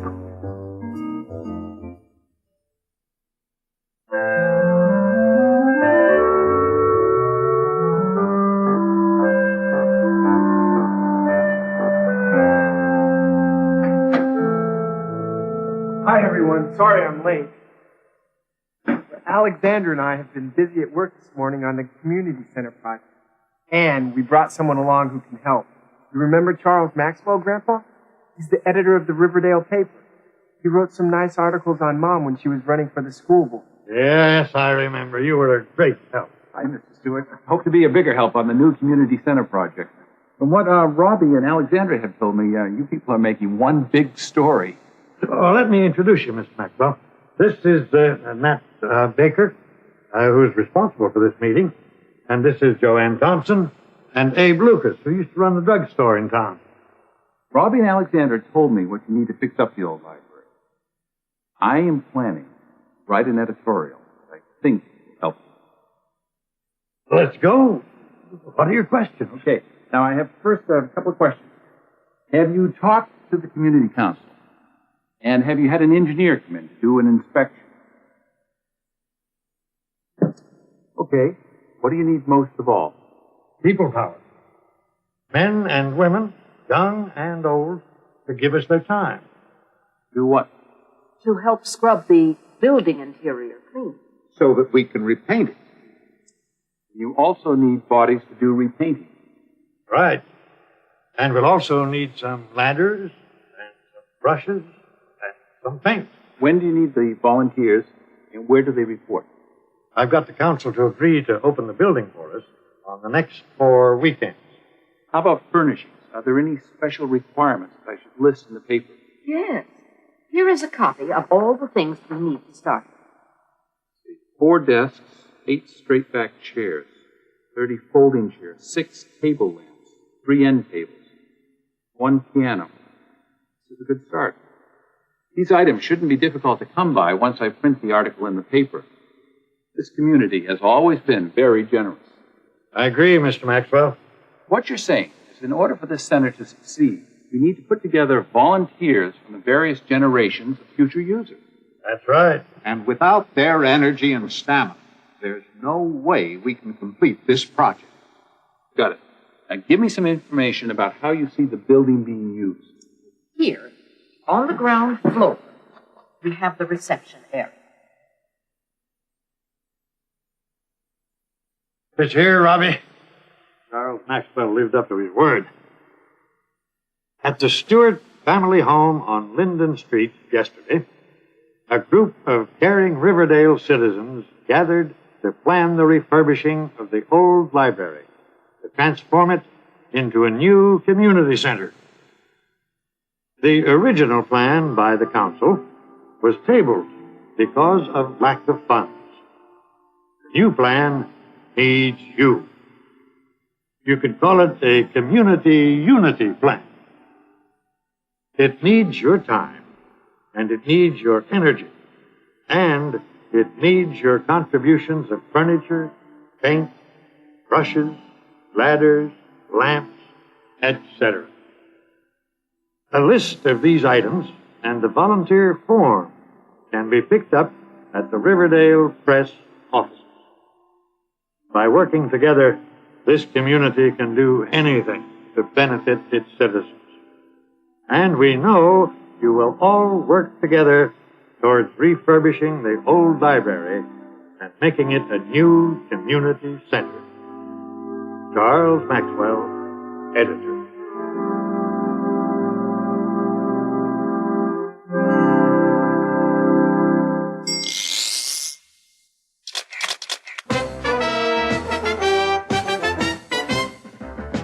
Okay, what do you need most of all? People power. Men and women, young and old, to give us their time. Pitch in, help out, volunteer. Give your time, join in, lend a hand. Pitch in, take part, we need you here. We can do it with your help, yes we can. We'll solve our problems one by one. If we all work together, we'll get the job done. Pitch in, help out, volunteer. Roll up your sleeves, take part, we need you here. What you're saying is in order for this center to succeed, we need to put together volunteers from the various generations of future users. Participate! Cooperate! Collaborate! We need your help, let's get to work! Pitch in, help out, volunteer. Give your time, join in, lend a hand. Pitch in, take part, we need you here. We can do it with your help. Yeah.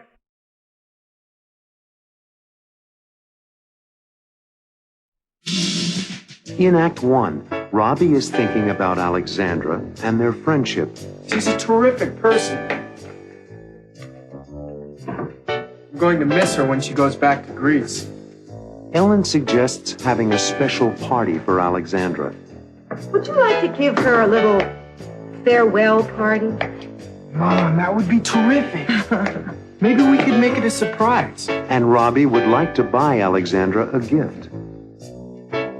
I'd like to give her a nice going away present. Fine. There's only one problem. What's that? What's the problem?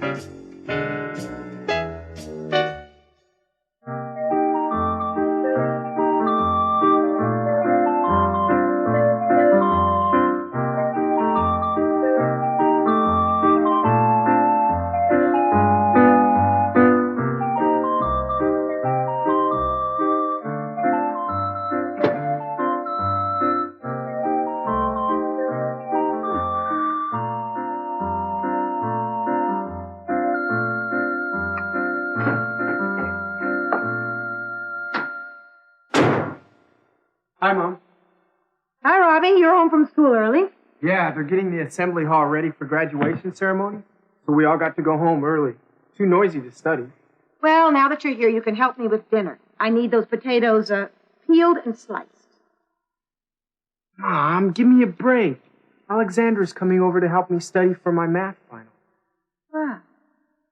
In that case, you can wash the dishes and clean up after dinner. Can I invite Alexandra to stay for dinner? Of course. Thanks, Mom. You and Alexandra have become good friends, haven't you? Yes, I like her. She's a terrific person. I'm going to miss her when she goes back to Greece. Would you like to give her a little farewell party? Mom, that would be terrific. Maybe we could make it a surprise. Oh, I don't know. Surprise parties don't always work out. Well, we could tell her it's a graduation party for me. When Alexandra arrives, we'll surprise her. I suppose that might work. I'd like to give her a nice going away present. Fine. There's only one problem. What's that? I'm broke. I should have saved some money. I'm sure Alexandra would be happy with something simple, Rob. I know. But, well, I'd like to give her something nice to remember me by. Maybe I could borrow some money from you and Dad. That's all right with me if it's all right with your dad. Thanks, Mom. I'll talk to him. Is he still in his office? I think so. Thanks, Mom.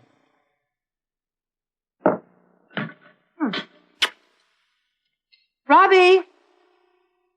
Good luck.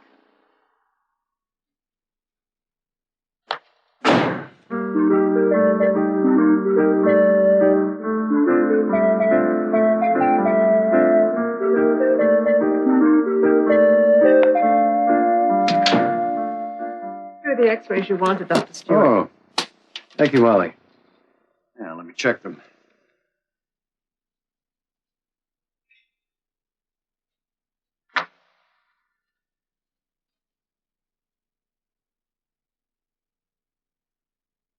What do you think? Well, I don't see any breaks or fractures. Huh. Well, thank you, Mom.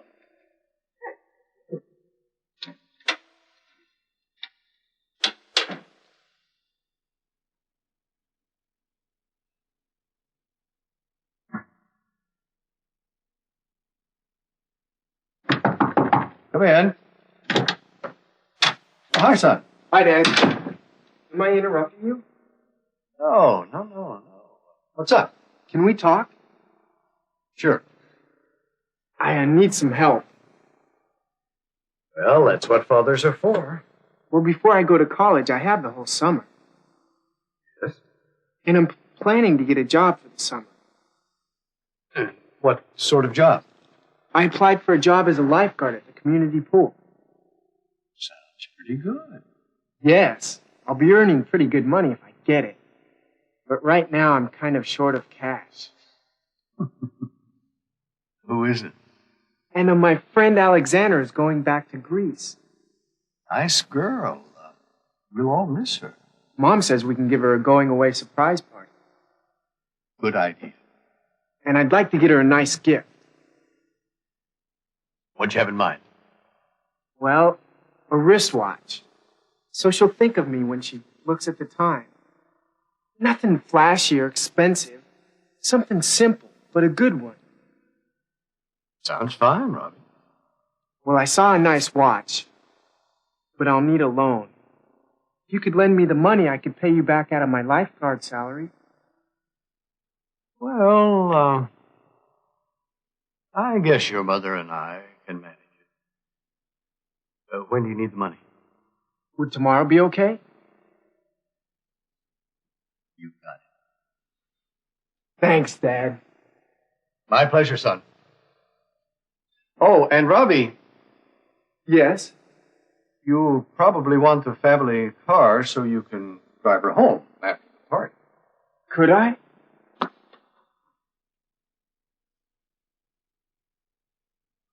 If you drive carefully. I will. Thanks, Dad. My pleasure. You're okay, Dad. Not so bad yourself, son.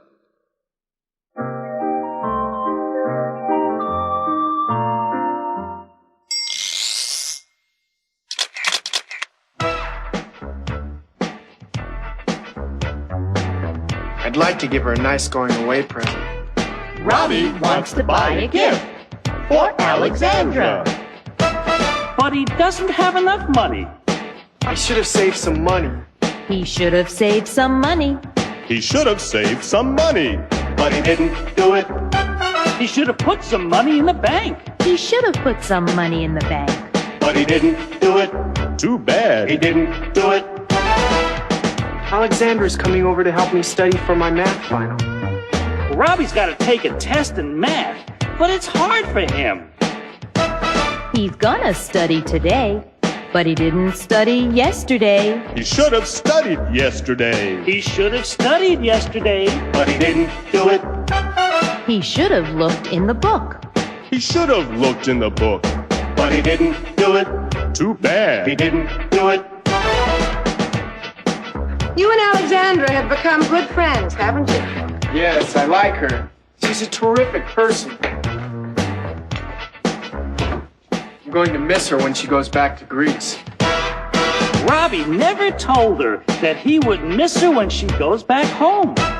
Do you think she knows how he feels? He never told her before. He should have told her. He should have told her, but he didn't do it. He should have said, I'll miss you. He should have said, I'll miss you, but he didn't do it. Too bad. He didn't do it.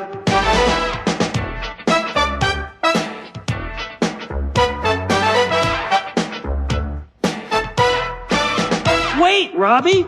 You forgot to put the milk back into the refrigerator. He shouldn't have left the milk out. He shouldn't have left the milk out, but he did it. He did it. He should have saved some money. He should have studied yesterday. He should have told her, but he didn't do it. And he shouldn't have left the milk out. In Act 2, Robbie invites Alexandra to the party.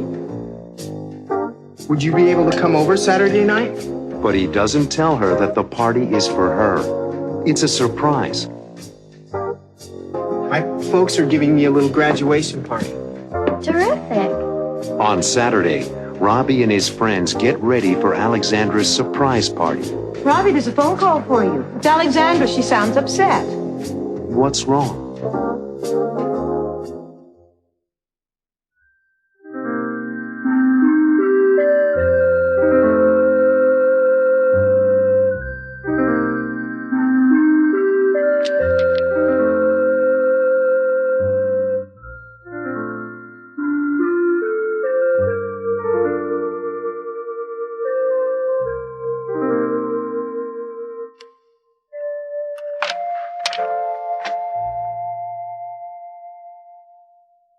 You ready for the next problem? You know what? I can't look at another number. How about a lemonade break? Sure. Oh, by the way, when is your plane reservation for your flight to Athens? Sunday? Why? Would you be able to come over Saturday night? Yes. I should be finished packing by then. My folks are giving me a little graduation party. Terrific. I'll pick you up. That isn't necessary. My dad's letting me borrow the car. Oh, well, that would be very nice. About 8 o'clock? 8 o'clock is fine. Great. It's a date. Who's going to be there? Just my friend Mike and a few kids from school. I'm going to miss all of you.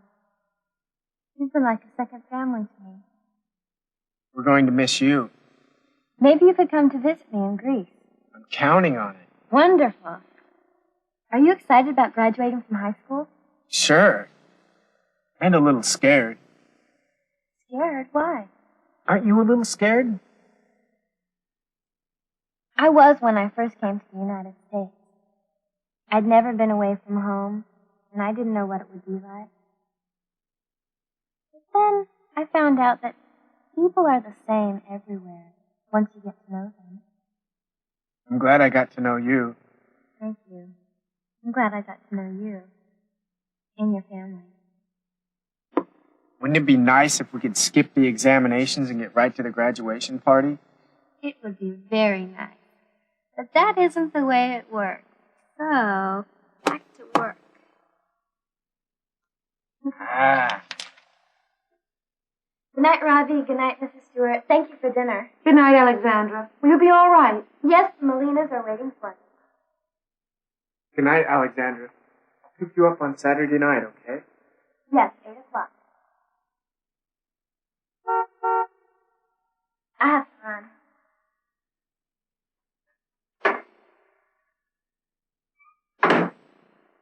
Good night, Robbie.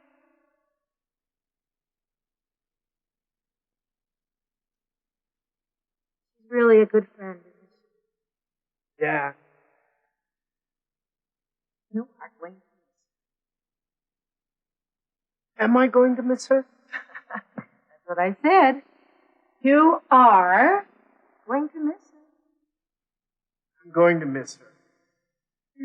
And my math teacher's going to miss her. Well, you can write to her. Not the same.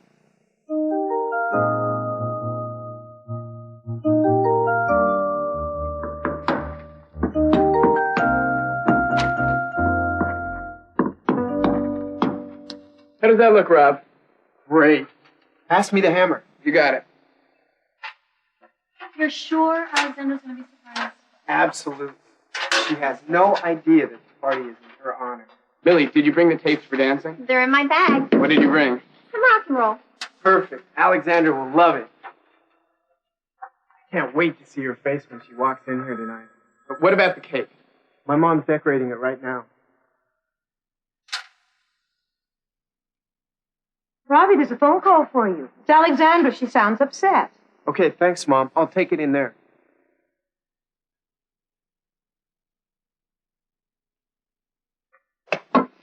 Hi, Alexandra. What? You what?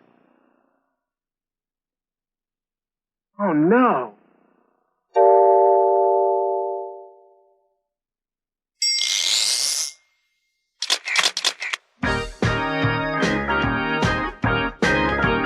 Wouldn't it be nice if we could skip the examinations and get right to the graduation party? Attention, please. There will be no exams this year. If they really canceled the exams, Robbie would give his big graduation party today. And if the big party was today, if the big party were today, he would tell all his friends about it. And if all his friends came to the big party, Robbie would shop for lots of food. He would buy all the food for the big party if he went shopping in the supermarket. Ice cream, soda, candy, and cake. Woo! Everyone would have a great time at Robbie's big party if he bought all that food. Hey, Robbie, you sure know how to throw a party. This is great food! But wait! What happened to the music? If Robbie played some more music, everyone could be dancing and having fun at the big party. Oh no, no music. Boring. What do we do? And if the big party wasn't much fun, if the big party weren't much fun anymore, everyone might go home. See you, Robbie. Well, you tried. But no music? Let's leave. And if everyone left the big party, Robbie would be alone. Attention, please. Exams will be given tomorrow. Well, Robbie, the party's over. It would be great if the exams were really canceled. But they're not, so study, Robbie, study. Ooh, look at the book. Study, Robbie, study. Yeah, Robbie. Study, Robbie. Got it. In Act 3, Robbie's friends are disappointed because Alexandra can't come to the party. Did she say why she had to leave today? She told Robbie that her flight tomorrow was canceled, so she had to take an earlier flight today. They're afraid that Robbie will be disappointed too. Do you think we should take down the decorations? They'll just make him sad. Too late now. We should have done it sooner. When Robbie returns from the airport, he does seem upset. How'd it go? Okay, I guess. Will Robbie ever see Alexandra again?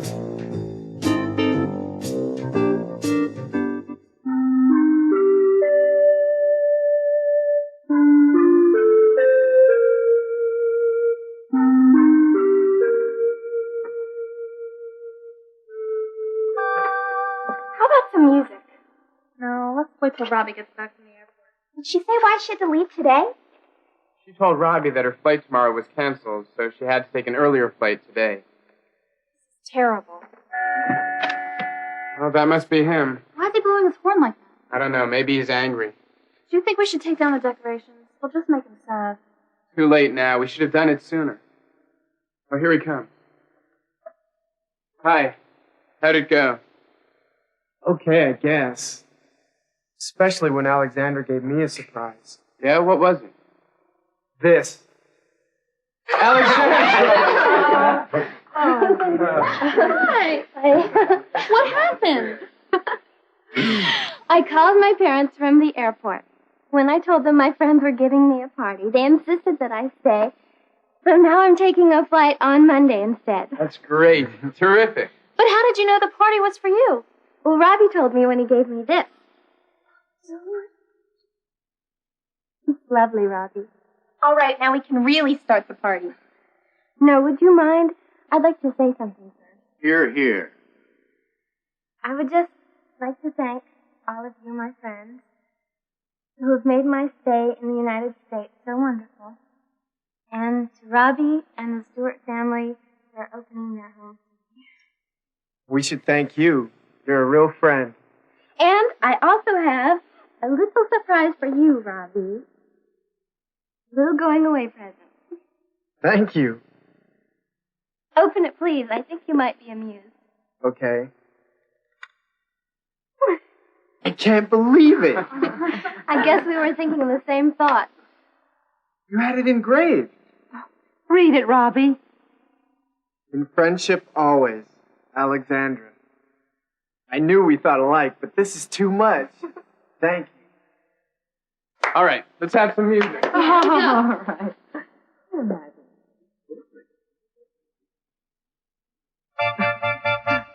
Miss Hoppus? Mrs. Stewart, may I have a stay? My pleasure, Doctor.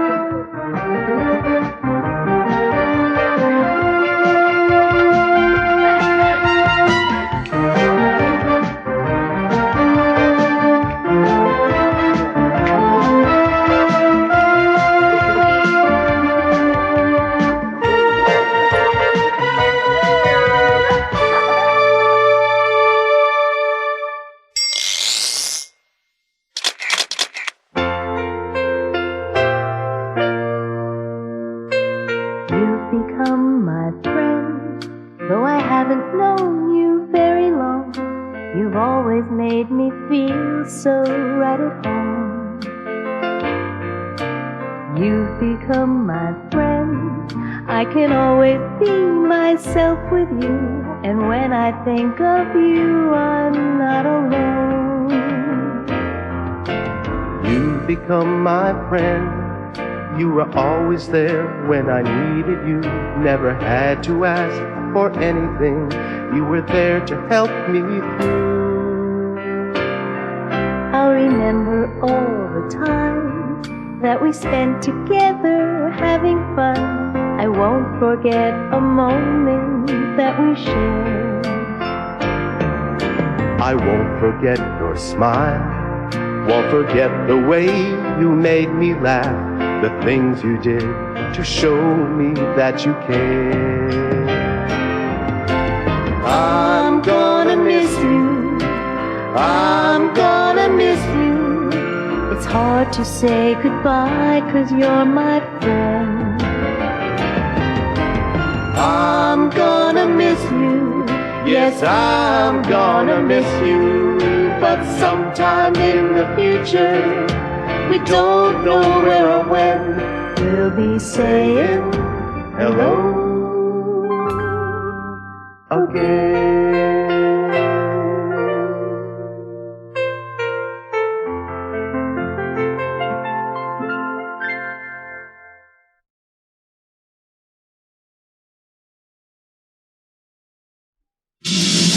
In Act 1, Ellen helps Richard prepare for a camping trip. Oh, don't forget the mustard. And, does anybody want ketchup? Might as well take it along. Ellen has offered to babysit for Max while Richard and Marilyn are away. Mom, we really appreciate you taking care of Max for the weekend, giving up your free time. I love doing it. But Marilyn doesn't feel comfortable about leaving the baby. I'm really concerned about going away for the weekend, Ellen, and leaving you with the full responsibility of taking care of Max. Why is Marilyn so concerned about leaving Max?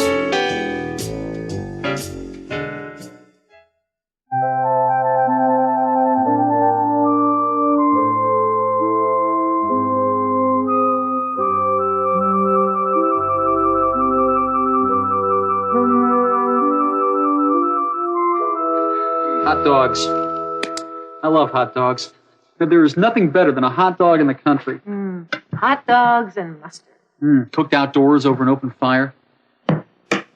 I wish I had one now. Do you remember when Daddy and I used to take you and Susan and Robbie to Jones Beach? Oh, I sure do. Until dark. We'd make a fire and we'd cook the hot dogs. Oh, don't forget the mustard. And, does anybody want ketchup? Might as well take it along. And now to make sure we've got the hamburger patties.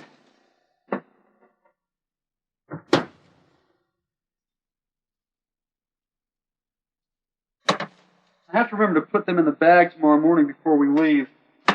I'll remind you, Richard.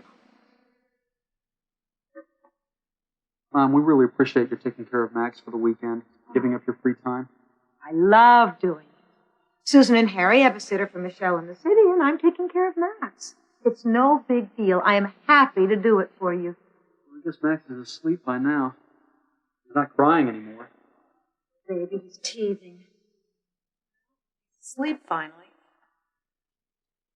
It was so bad for him. It hurts so much when a baby gets its first teeth. He'll be fine, Marilyn.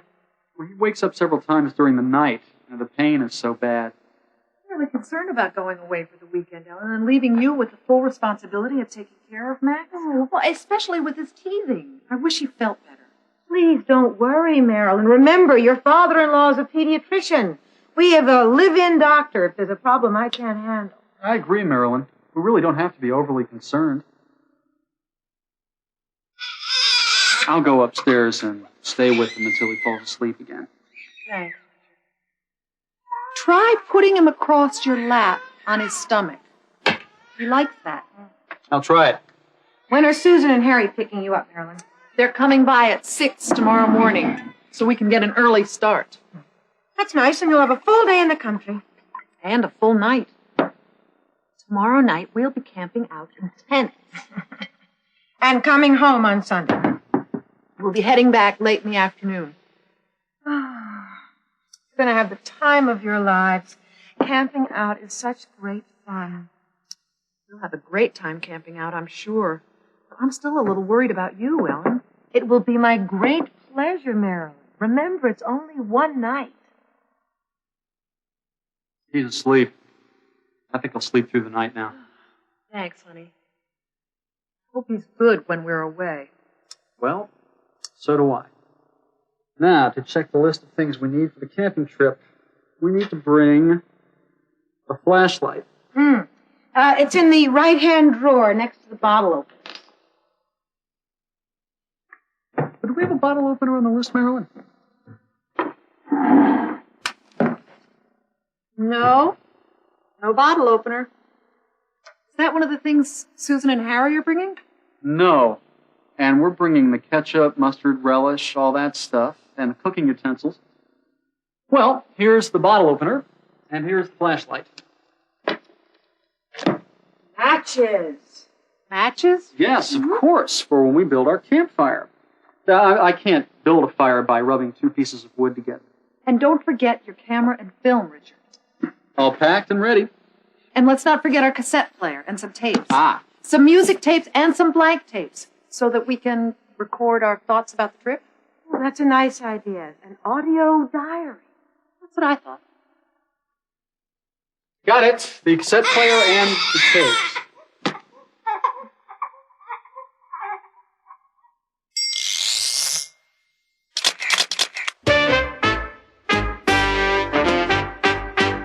Marilyn and Richard will be away for the weekend. But Marilyn is worried. About Max. I hope he's good when we're away. Use the present tense when you talk about the future. After when.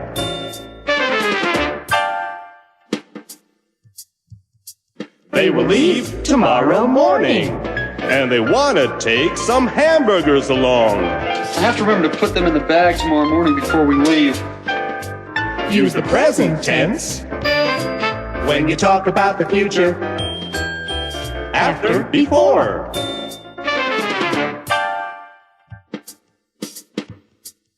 Max keeps crying. He doesn't want to sleep. Maybe he will fall asleep again. I'll go upstairs and stay with him until he falls asleep again.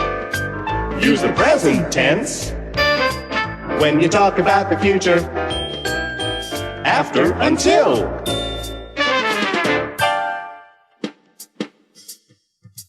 Will Max miss his parents this weekend?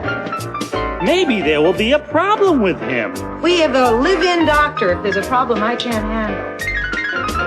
Use the present tense when you talk about the future. After, if.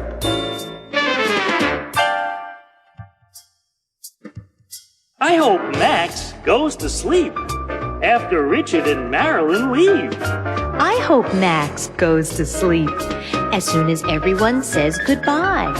I hope Max gets a lot of sleep while Richard and Marilyn are on their trip. Use the present tense when you talk about the future. After, after. After, as soon as. After, while.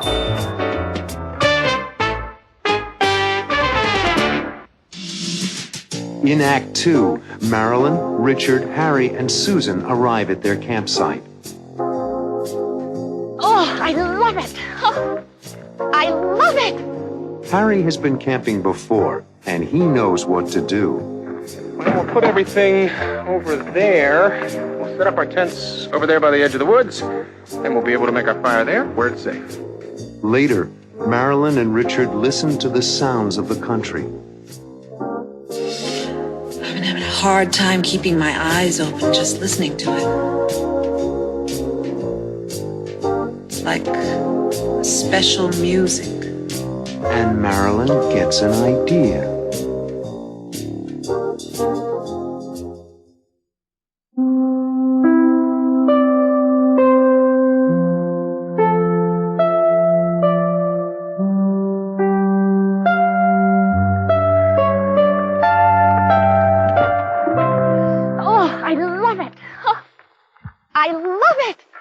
To be away from the city on such a beautiful day is my idea of heaven. Oh, the grass, the trees, the fresh air. I told you you'd like it. I've been doing this for years.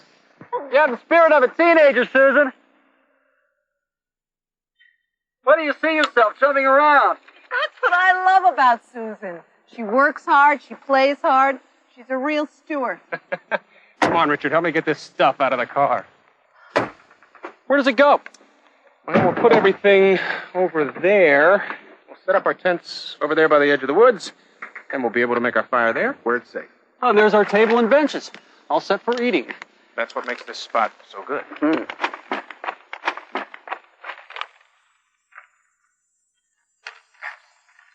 anybody hungry? I am. Just got here.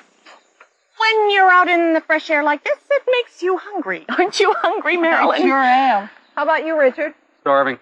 You guys are like 3 kids. Aren't you hungry, Harry? Well, yeah, now that you mention it, I guess I am. I mean, how could a guy not be hungry with all this talk about eating? Where's the bag with the chicken salad sandwiches? Right here, next to the ice packs. Here, put the tablecloth on the picnic table, and I will bring the cola and the plastic cups. Well, how do you like it so far? Never been more relaxed.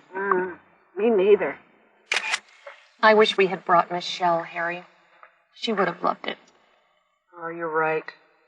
I wish we'd brought Max. Marilyn, Susan, let's not begin to worry about Michelle and Max. We're having a good time, and they're in good hands. Richard is right. Now, you having a good time, Susan? You haven't answered my question. I am having a good time, Harry. I promise not to think about the city. We're in the country. Let's all just enjoy this wonderful place and this wonderful weather. Good.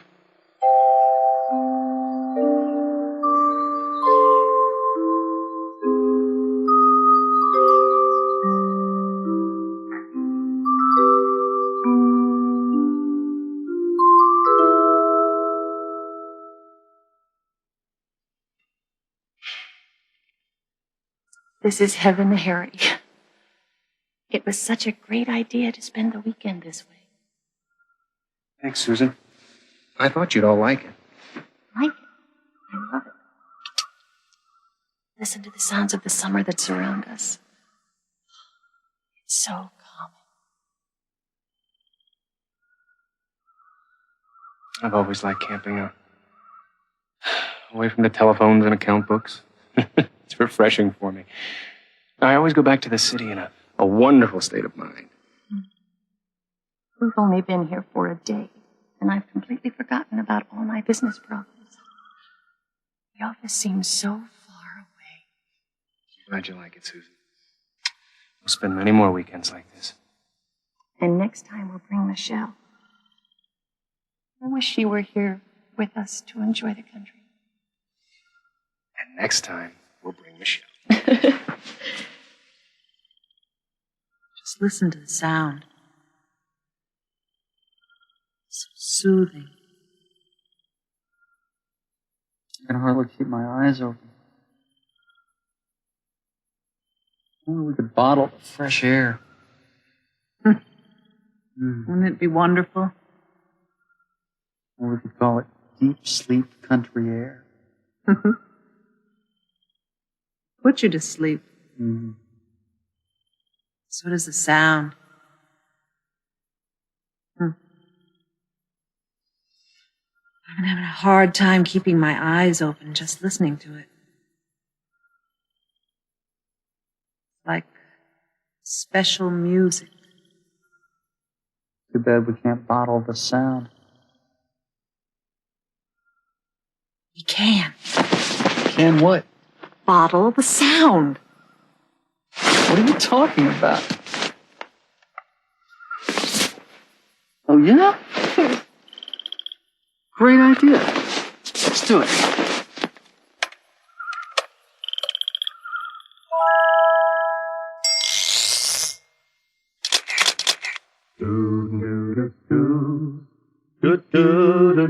Let's go. Put away your worries. Put away your cares. Let's leave our work behind us. Let's get away somewhere. Let's pack up what we need. Enough for a weekend stay. Let's go on a camping trip, 'cause we all need to get away. We'll bring some hot dogs with us, burgers and ketchup too. Don't forget the mustard, 'cause we're gonna have a barbecue. We'll pitch our tents right by the woods, and we'll enjoy the view. The sights and sounds of the country are waiting for me and you.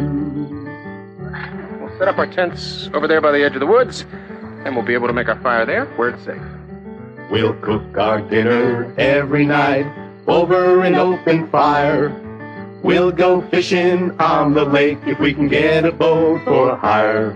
And if there's any problem, something we don't know about, park rangers are always there. They'll always help us out. We can walk a hiking trail. There's a lot to see out there. We can pick some flowers. You can wear them in your hair. So pack up your hiking boots, 'cause you have to dress up right. And don't forget a lantern, 'cause it gets real dark at night. There's always something going on. There's plenty for us to do. The sights and sounds of the country are waiting for me and you.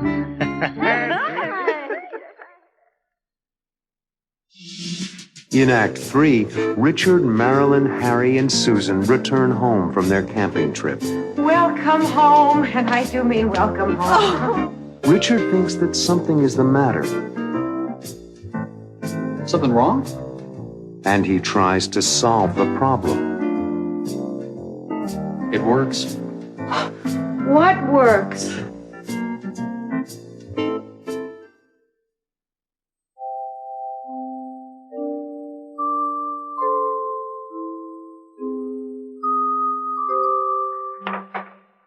So glad everyone is asleep. I thought Max would be crying and everybody would be awake. What did I tell you? Nothing to worry about. I'm sure everything is fine. My mother knows all there is to know about taking care of babies, I assure you. Let's put some of this stuff away and then take off. We've got a 40-minute drive into the city.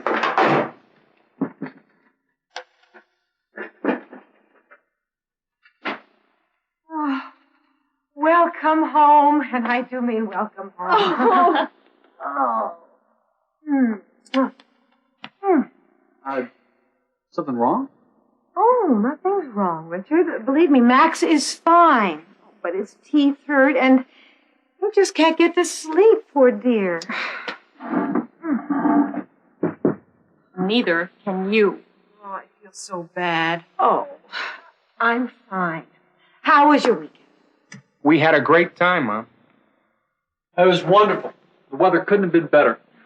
It was nice here, too. Did you get a chance to get outside at all? Oh, yes. Grandpa helped me yesterday afternoon. I went to the supermarket to get a few things, and I stayed out an extra half hour. The village was filled with people. The weather was so nice. Harry's a professional camper, Mom. He knows all there is to know, and he made the weekend very easy for us to enjoy. Come on. You all helped. You were wonderful, Harry. Why don't you go to your room, Mom, and get some sleep? Tell me more about your weekend. Did you do anything special? Lots of special country things. We picked flowers. And he brought some home for you. Mm-hmm. Oh. So nice to be out in the country. They smell wonderful. Everything smelled so special. It would have been great if we had been able to bottle the smells. It'd be a great business if you could do that. Oh. We're home now, Ellen. We'll take care of it. I'll take care of it. See if it works. What's that? A little special country music. Oh, I think we'd better head home. It's getting late and we have a bit of a drive. Well, all your things are inside. There's your sleeping bag. Oh, thanks, Harry. Say goodbye to Richard. We'll call you all tomorrow night. Bye. Bye, Mom. Bye-bye. Bye.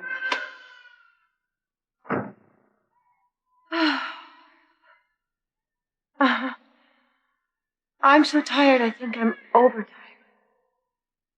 I don't know if I can get to sleep.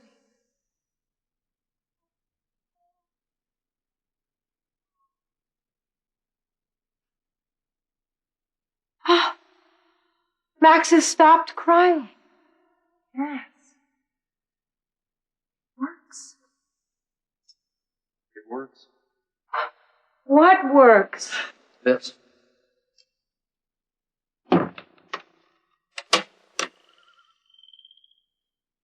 Oh. Oh, where did you get that?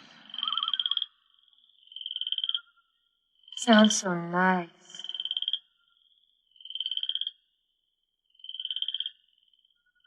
I think I'm falling asleep. Like Max did.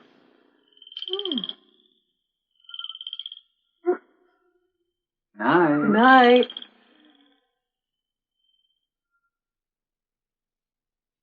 Sounds of the country. The soothing sounds of the country.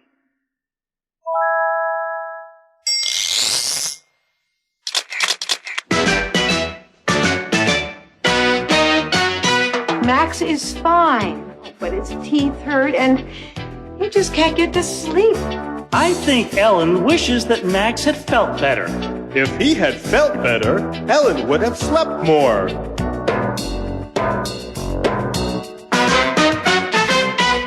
Oh, it feel so bad. Uh-oh, I think Marilyn wishes she had taken Max camping. If Marilyn, Max, Ellen, an easier weekend.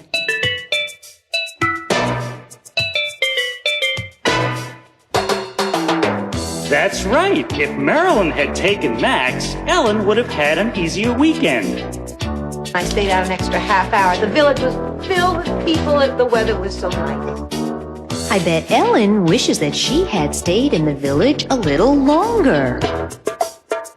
If she, in the village a little longer, she, so tired. You're right. If Ellen had stayed in the village a little longer, she wouldn't have been so tired. Harry's a professional camper, Mom. He knows all there is to know. I'm sure Richard wishes he had gone camping before this weekend. If Richard, before he, what to do? That's right. If Richard had gone camping before, he would have known what to do.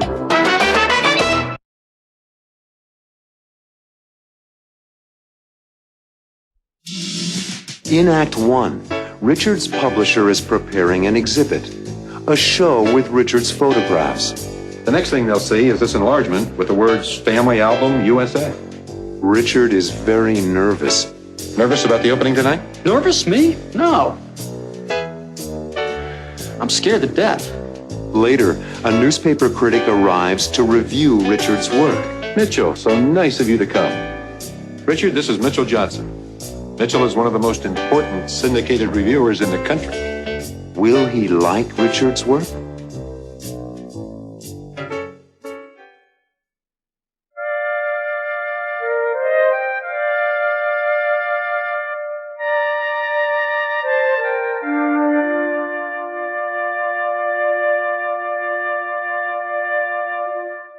A little further to the right, Tom. Is this okay? Good. What do you think, Richard? I like it there. It's the first thing people will see when they come in.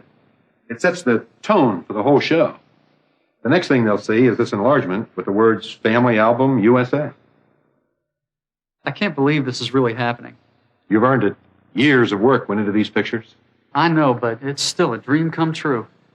Well, remember, we're not sure what the critics are going to write about your show yet. And you never know what the man from the New York Times is going to say about it. Are you worried?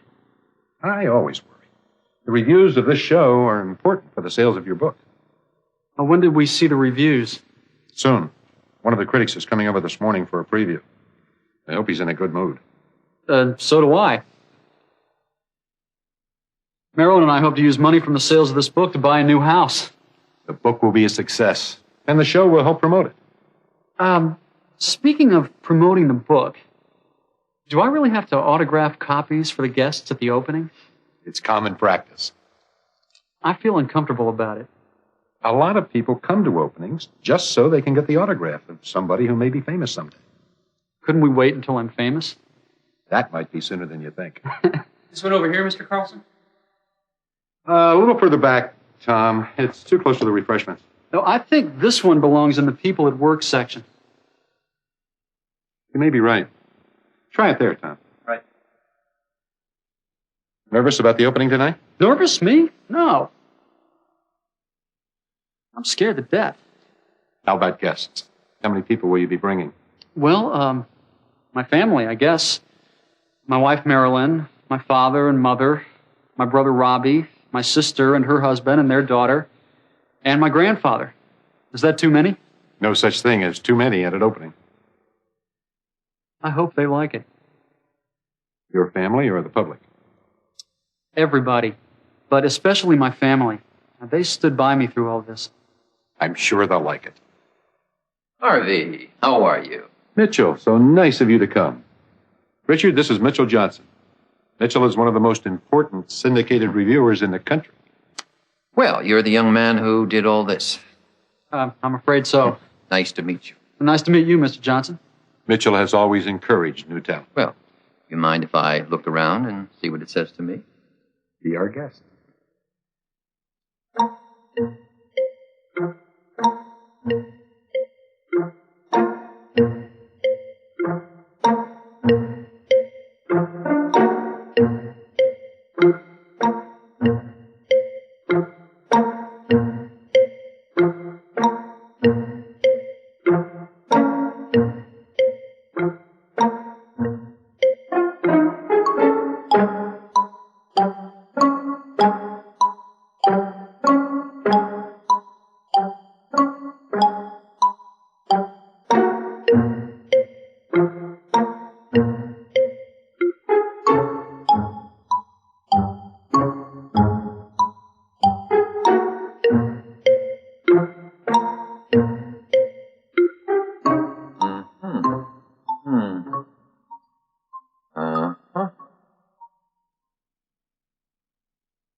What does that mean when he goes,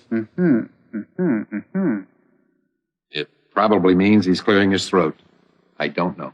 I don't care what the critics say, Mr. Stewart. Your work is brilliant. Thank you, Tom. Tom is studying photography at NYU. He's working with me during the summer months as an intern. Oh, really? I'd like to see your work. It's not good enough to show. I'm still learning. Well, I'd still like to see your work. You may be the next Ansel Adams and not even know it. If you really mean it, I'll bring some of my pictures into the gallery. I do mean it. Very interesting pictures, Mr. Stewart. You have a most unusual eye. Thank you. I hope that's a compliment. It is. Are you going to be reviewing the show, Mitchell? Oh, yes, it's definitely worth reviewing. Favorably? Well, you know I never answer that question, Harvey. I'd like an advance copy of the book, though, so I can study it. I have an autographed one in my office.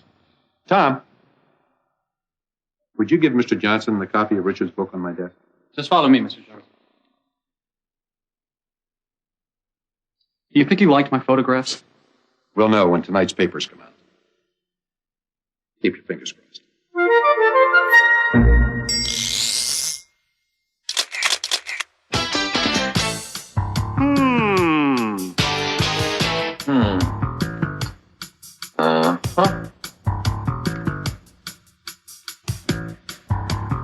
What does that mean?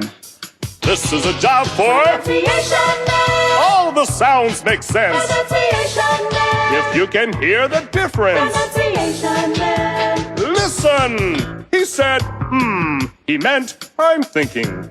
Thank you, Pronunciation Man. Now would you like to take a look at a few paintings? Uh-huh. Note the interesting use of line. Can you see the forced perspective in this painting? This is a portrait of the artist's mother. Huh? Aha! Yuck! This is getting ridiculous. This is one of my favorites. Notice the use of black and blue. Here's one you'll like. Ooh! This is good! Thank you, Pronunciation Man. That's all we have. Huh? No more pictures of me? Ah! In Act 2, Richard gets ready to go to the opening of his exhibit. He is more nervous now. Richard is worried about what people will think of his work. What are you afraid of? Everything. A critic was there this morning. He probably hates my work. Later, Richard and Marilyn arrive at the gallery. What's wrong?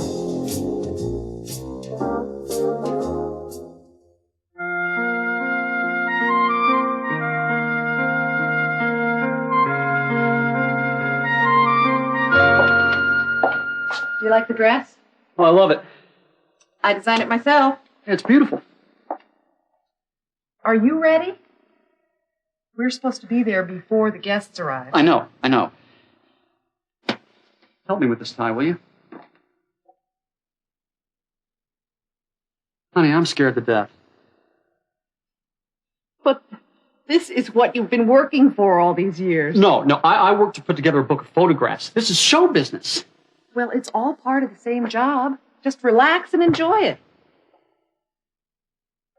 You're right. I earned this, and I'm going to enjoy it.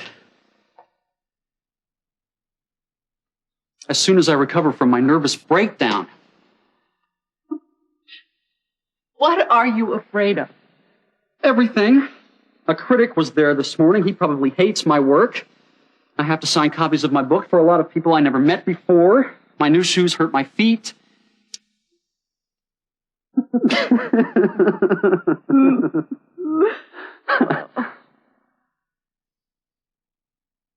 You're going to be a great success.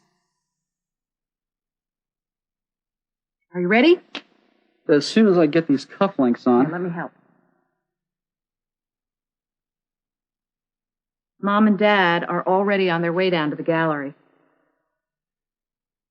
There. Very attractive. Thank you. Well, I suppose I've run out of excuses. Mm-hmm. Let's go. 1 minute. Before we go to the gallery, I just want to tell you that I never could have done this book without your help and your love. I appreciate it.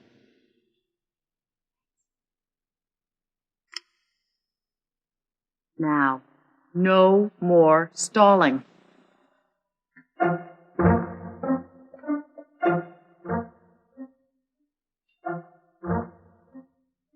What is it? There's nobody here. Of course not, Richard. Your show doesn't begin until 8:30. Oh. Right. Richard, welcome. Good luck tonight. Oh, thanks. This is my publisher, Harvey Carlson. You've met my wife, Marilyn. Sure. Hi. My mother, Ellen Stewart, Harvey Carlson. It's good to meet you. Nice to meet you. This is my father, Dr. Philip Stewart. Nice to meet you, Mr. Carlson. My brother, Stewart. Robbie. Hi. Hi. And this is my sister, Susan, and her husband, Harry Bennett, and his daughter, Michelle. It's nice to meet you. And this gentleman is my grandfather, Malcolm Stewart. Welcome, Mr. Stewart. Well, make yourselves comfortable. There are hors d'oeuvres at the table, fruit punch at the bar. Help yourselves. Can I get you something, Mr. Stewart? Oh, thank you.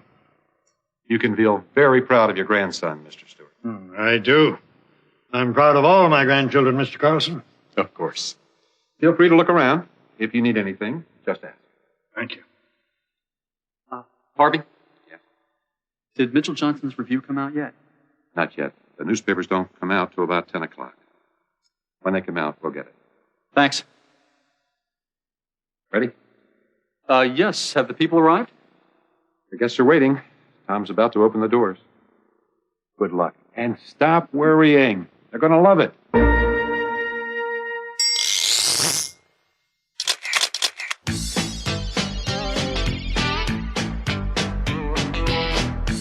Nervous about the opening tonight? Nervous? Me? No. I'm scared to death. I'm nervous. I'm scared to death. My heart is pounding like a drum and I'm out of breath. Ooh, I'm nervous. I can't think straight. My palms are sweaty, I can't relax, and I just can't concentrate. I've got butterflies in my stomach, and look at my hands. They shake. I try to get to sleep at night, But I lie there wide awake, 'cause I'm nervous. Oh, I'm just a mess. Yeah. My mouth is dry, I can hardly speak, and I can't even get myself dressed. I earned this, and I'm going to enjoy it. As soon as I recover from my nervous breakdown. Ooh, I'm nervous. It's my opening night. I'm weak in the knees, I'm fidgety, and I'm beside myself with fright. I've got butterflies in my stomach, and look at my hands. They shake. I try to get to sleep at night, But I lie there wide awake, 'cause I'm nervous, and it's easy to see. I'm jumpy, I'm jittery, I'm anxious and panicky. Ooh, I'm nervous. Yeah, I'm nervous. In Act 3, Mr. Carlson gives Richard a newspaper. What's this? Read it. But Richard is too nervous to read it. It's a review of Richard's work. Richard Stewart's show at the Carlson Gallery is a collection of photographs from his new book entitled Family Album USA. Later, Mr. Carlson introduces Richard and Marilyn to John O'Neill.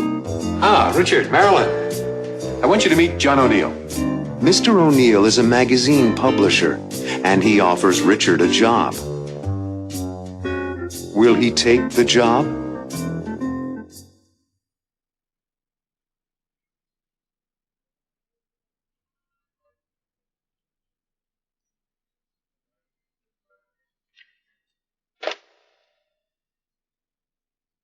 What's this? Read it. I can't. Would you read it, Marilyn? Richard Stewart's show at the Carlson Gallery is a collection of photographs from his new book entitled Family Album USA.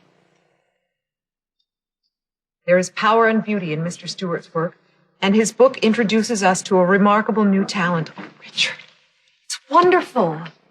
Congratulations. Wow. Oh, my God. I'm overwhelmed.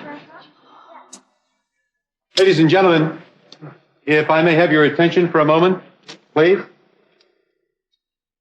I hope you're all enjoying the exhibition. I know that I am. And I would like to introduce the young man who spent the last 5 years taking these remarkable pictures and writing the background for Family Album USA, Mr. Richard Stewart.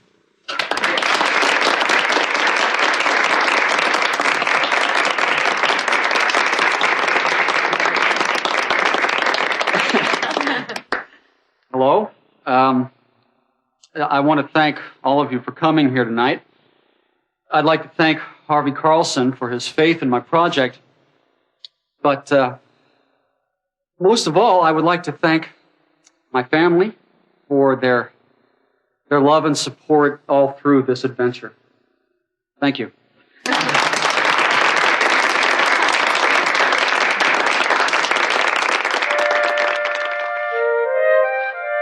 Oh, I'm glad that's over.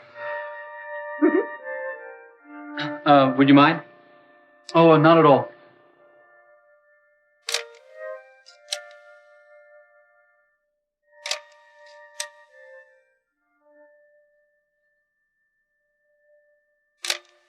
Thanks. Our pleasure. Hope it wins a Pulitzer Prize. I'll settle for an A in my photography course.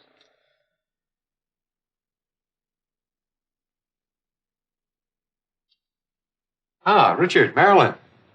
I want you to meet John O'Neill. Oh, how do you do? Nice to meet you. I've been looking forward to meeting your husband, Mrs. Stewart. I'm really impressed by your show. Thank you. In fact, I'd like your autograph. Oh, well, really? On a contract. What's this about, Harvey? Mr. O'Neill is the publisher of several magazines. Of course, I've seen you on television. Mr. O'Neill was so impressed with your work that he wants to develop it into a magazine concept. Well, that sounds very exciting. But where would I fit into the plan? I'd like you to be the photo editor of the magazine. Richard, how exciting. It's a wonderful opportunity, Richard.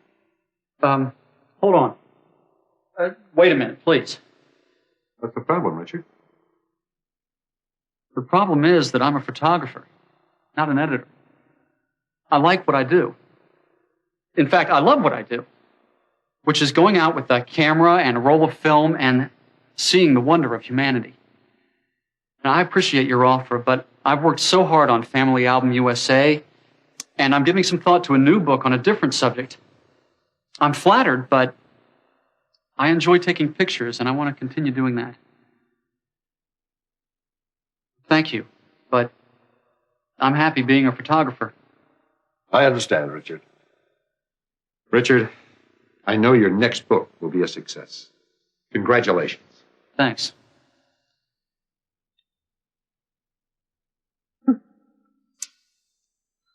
You're a real Stewart. Thanks.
loves his family.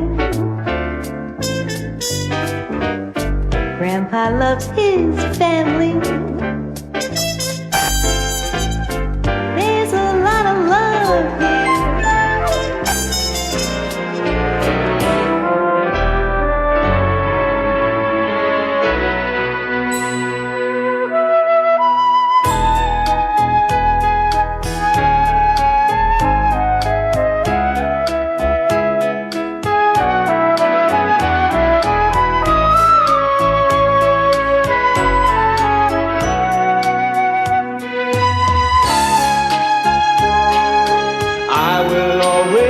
love you, and I'll try to make you happy every day.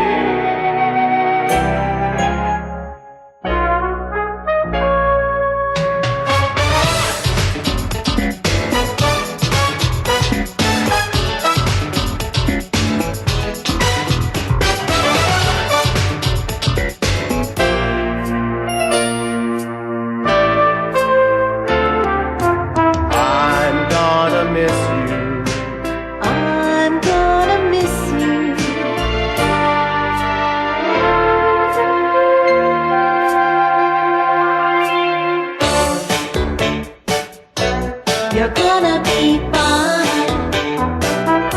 We need some quality time together. What we need is quality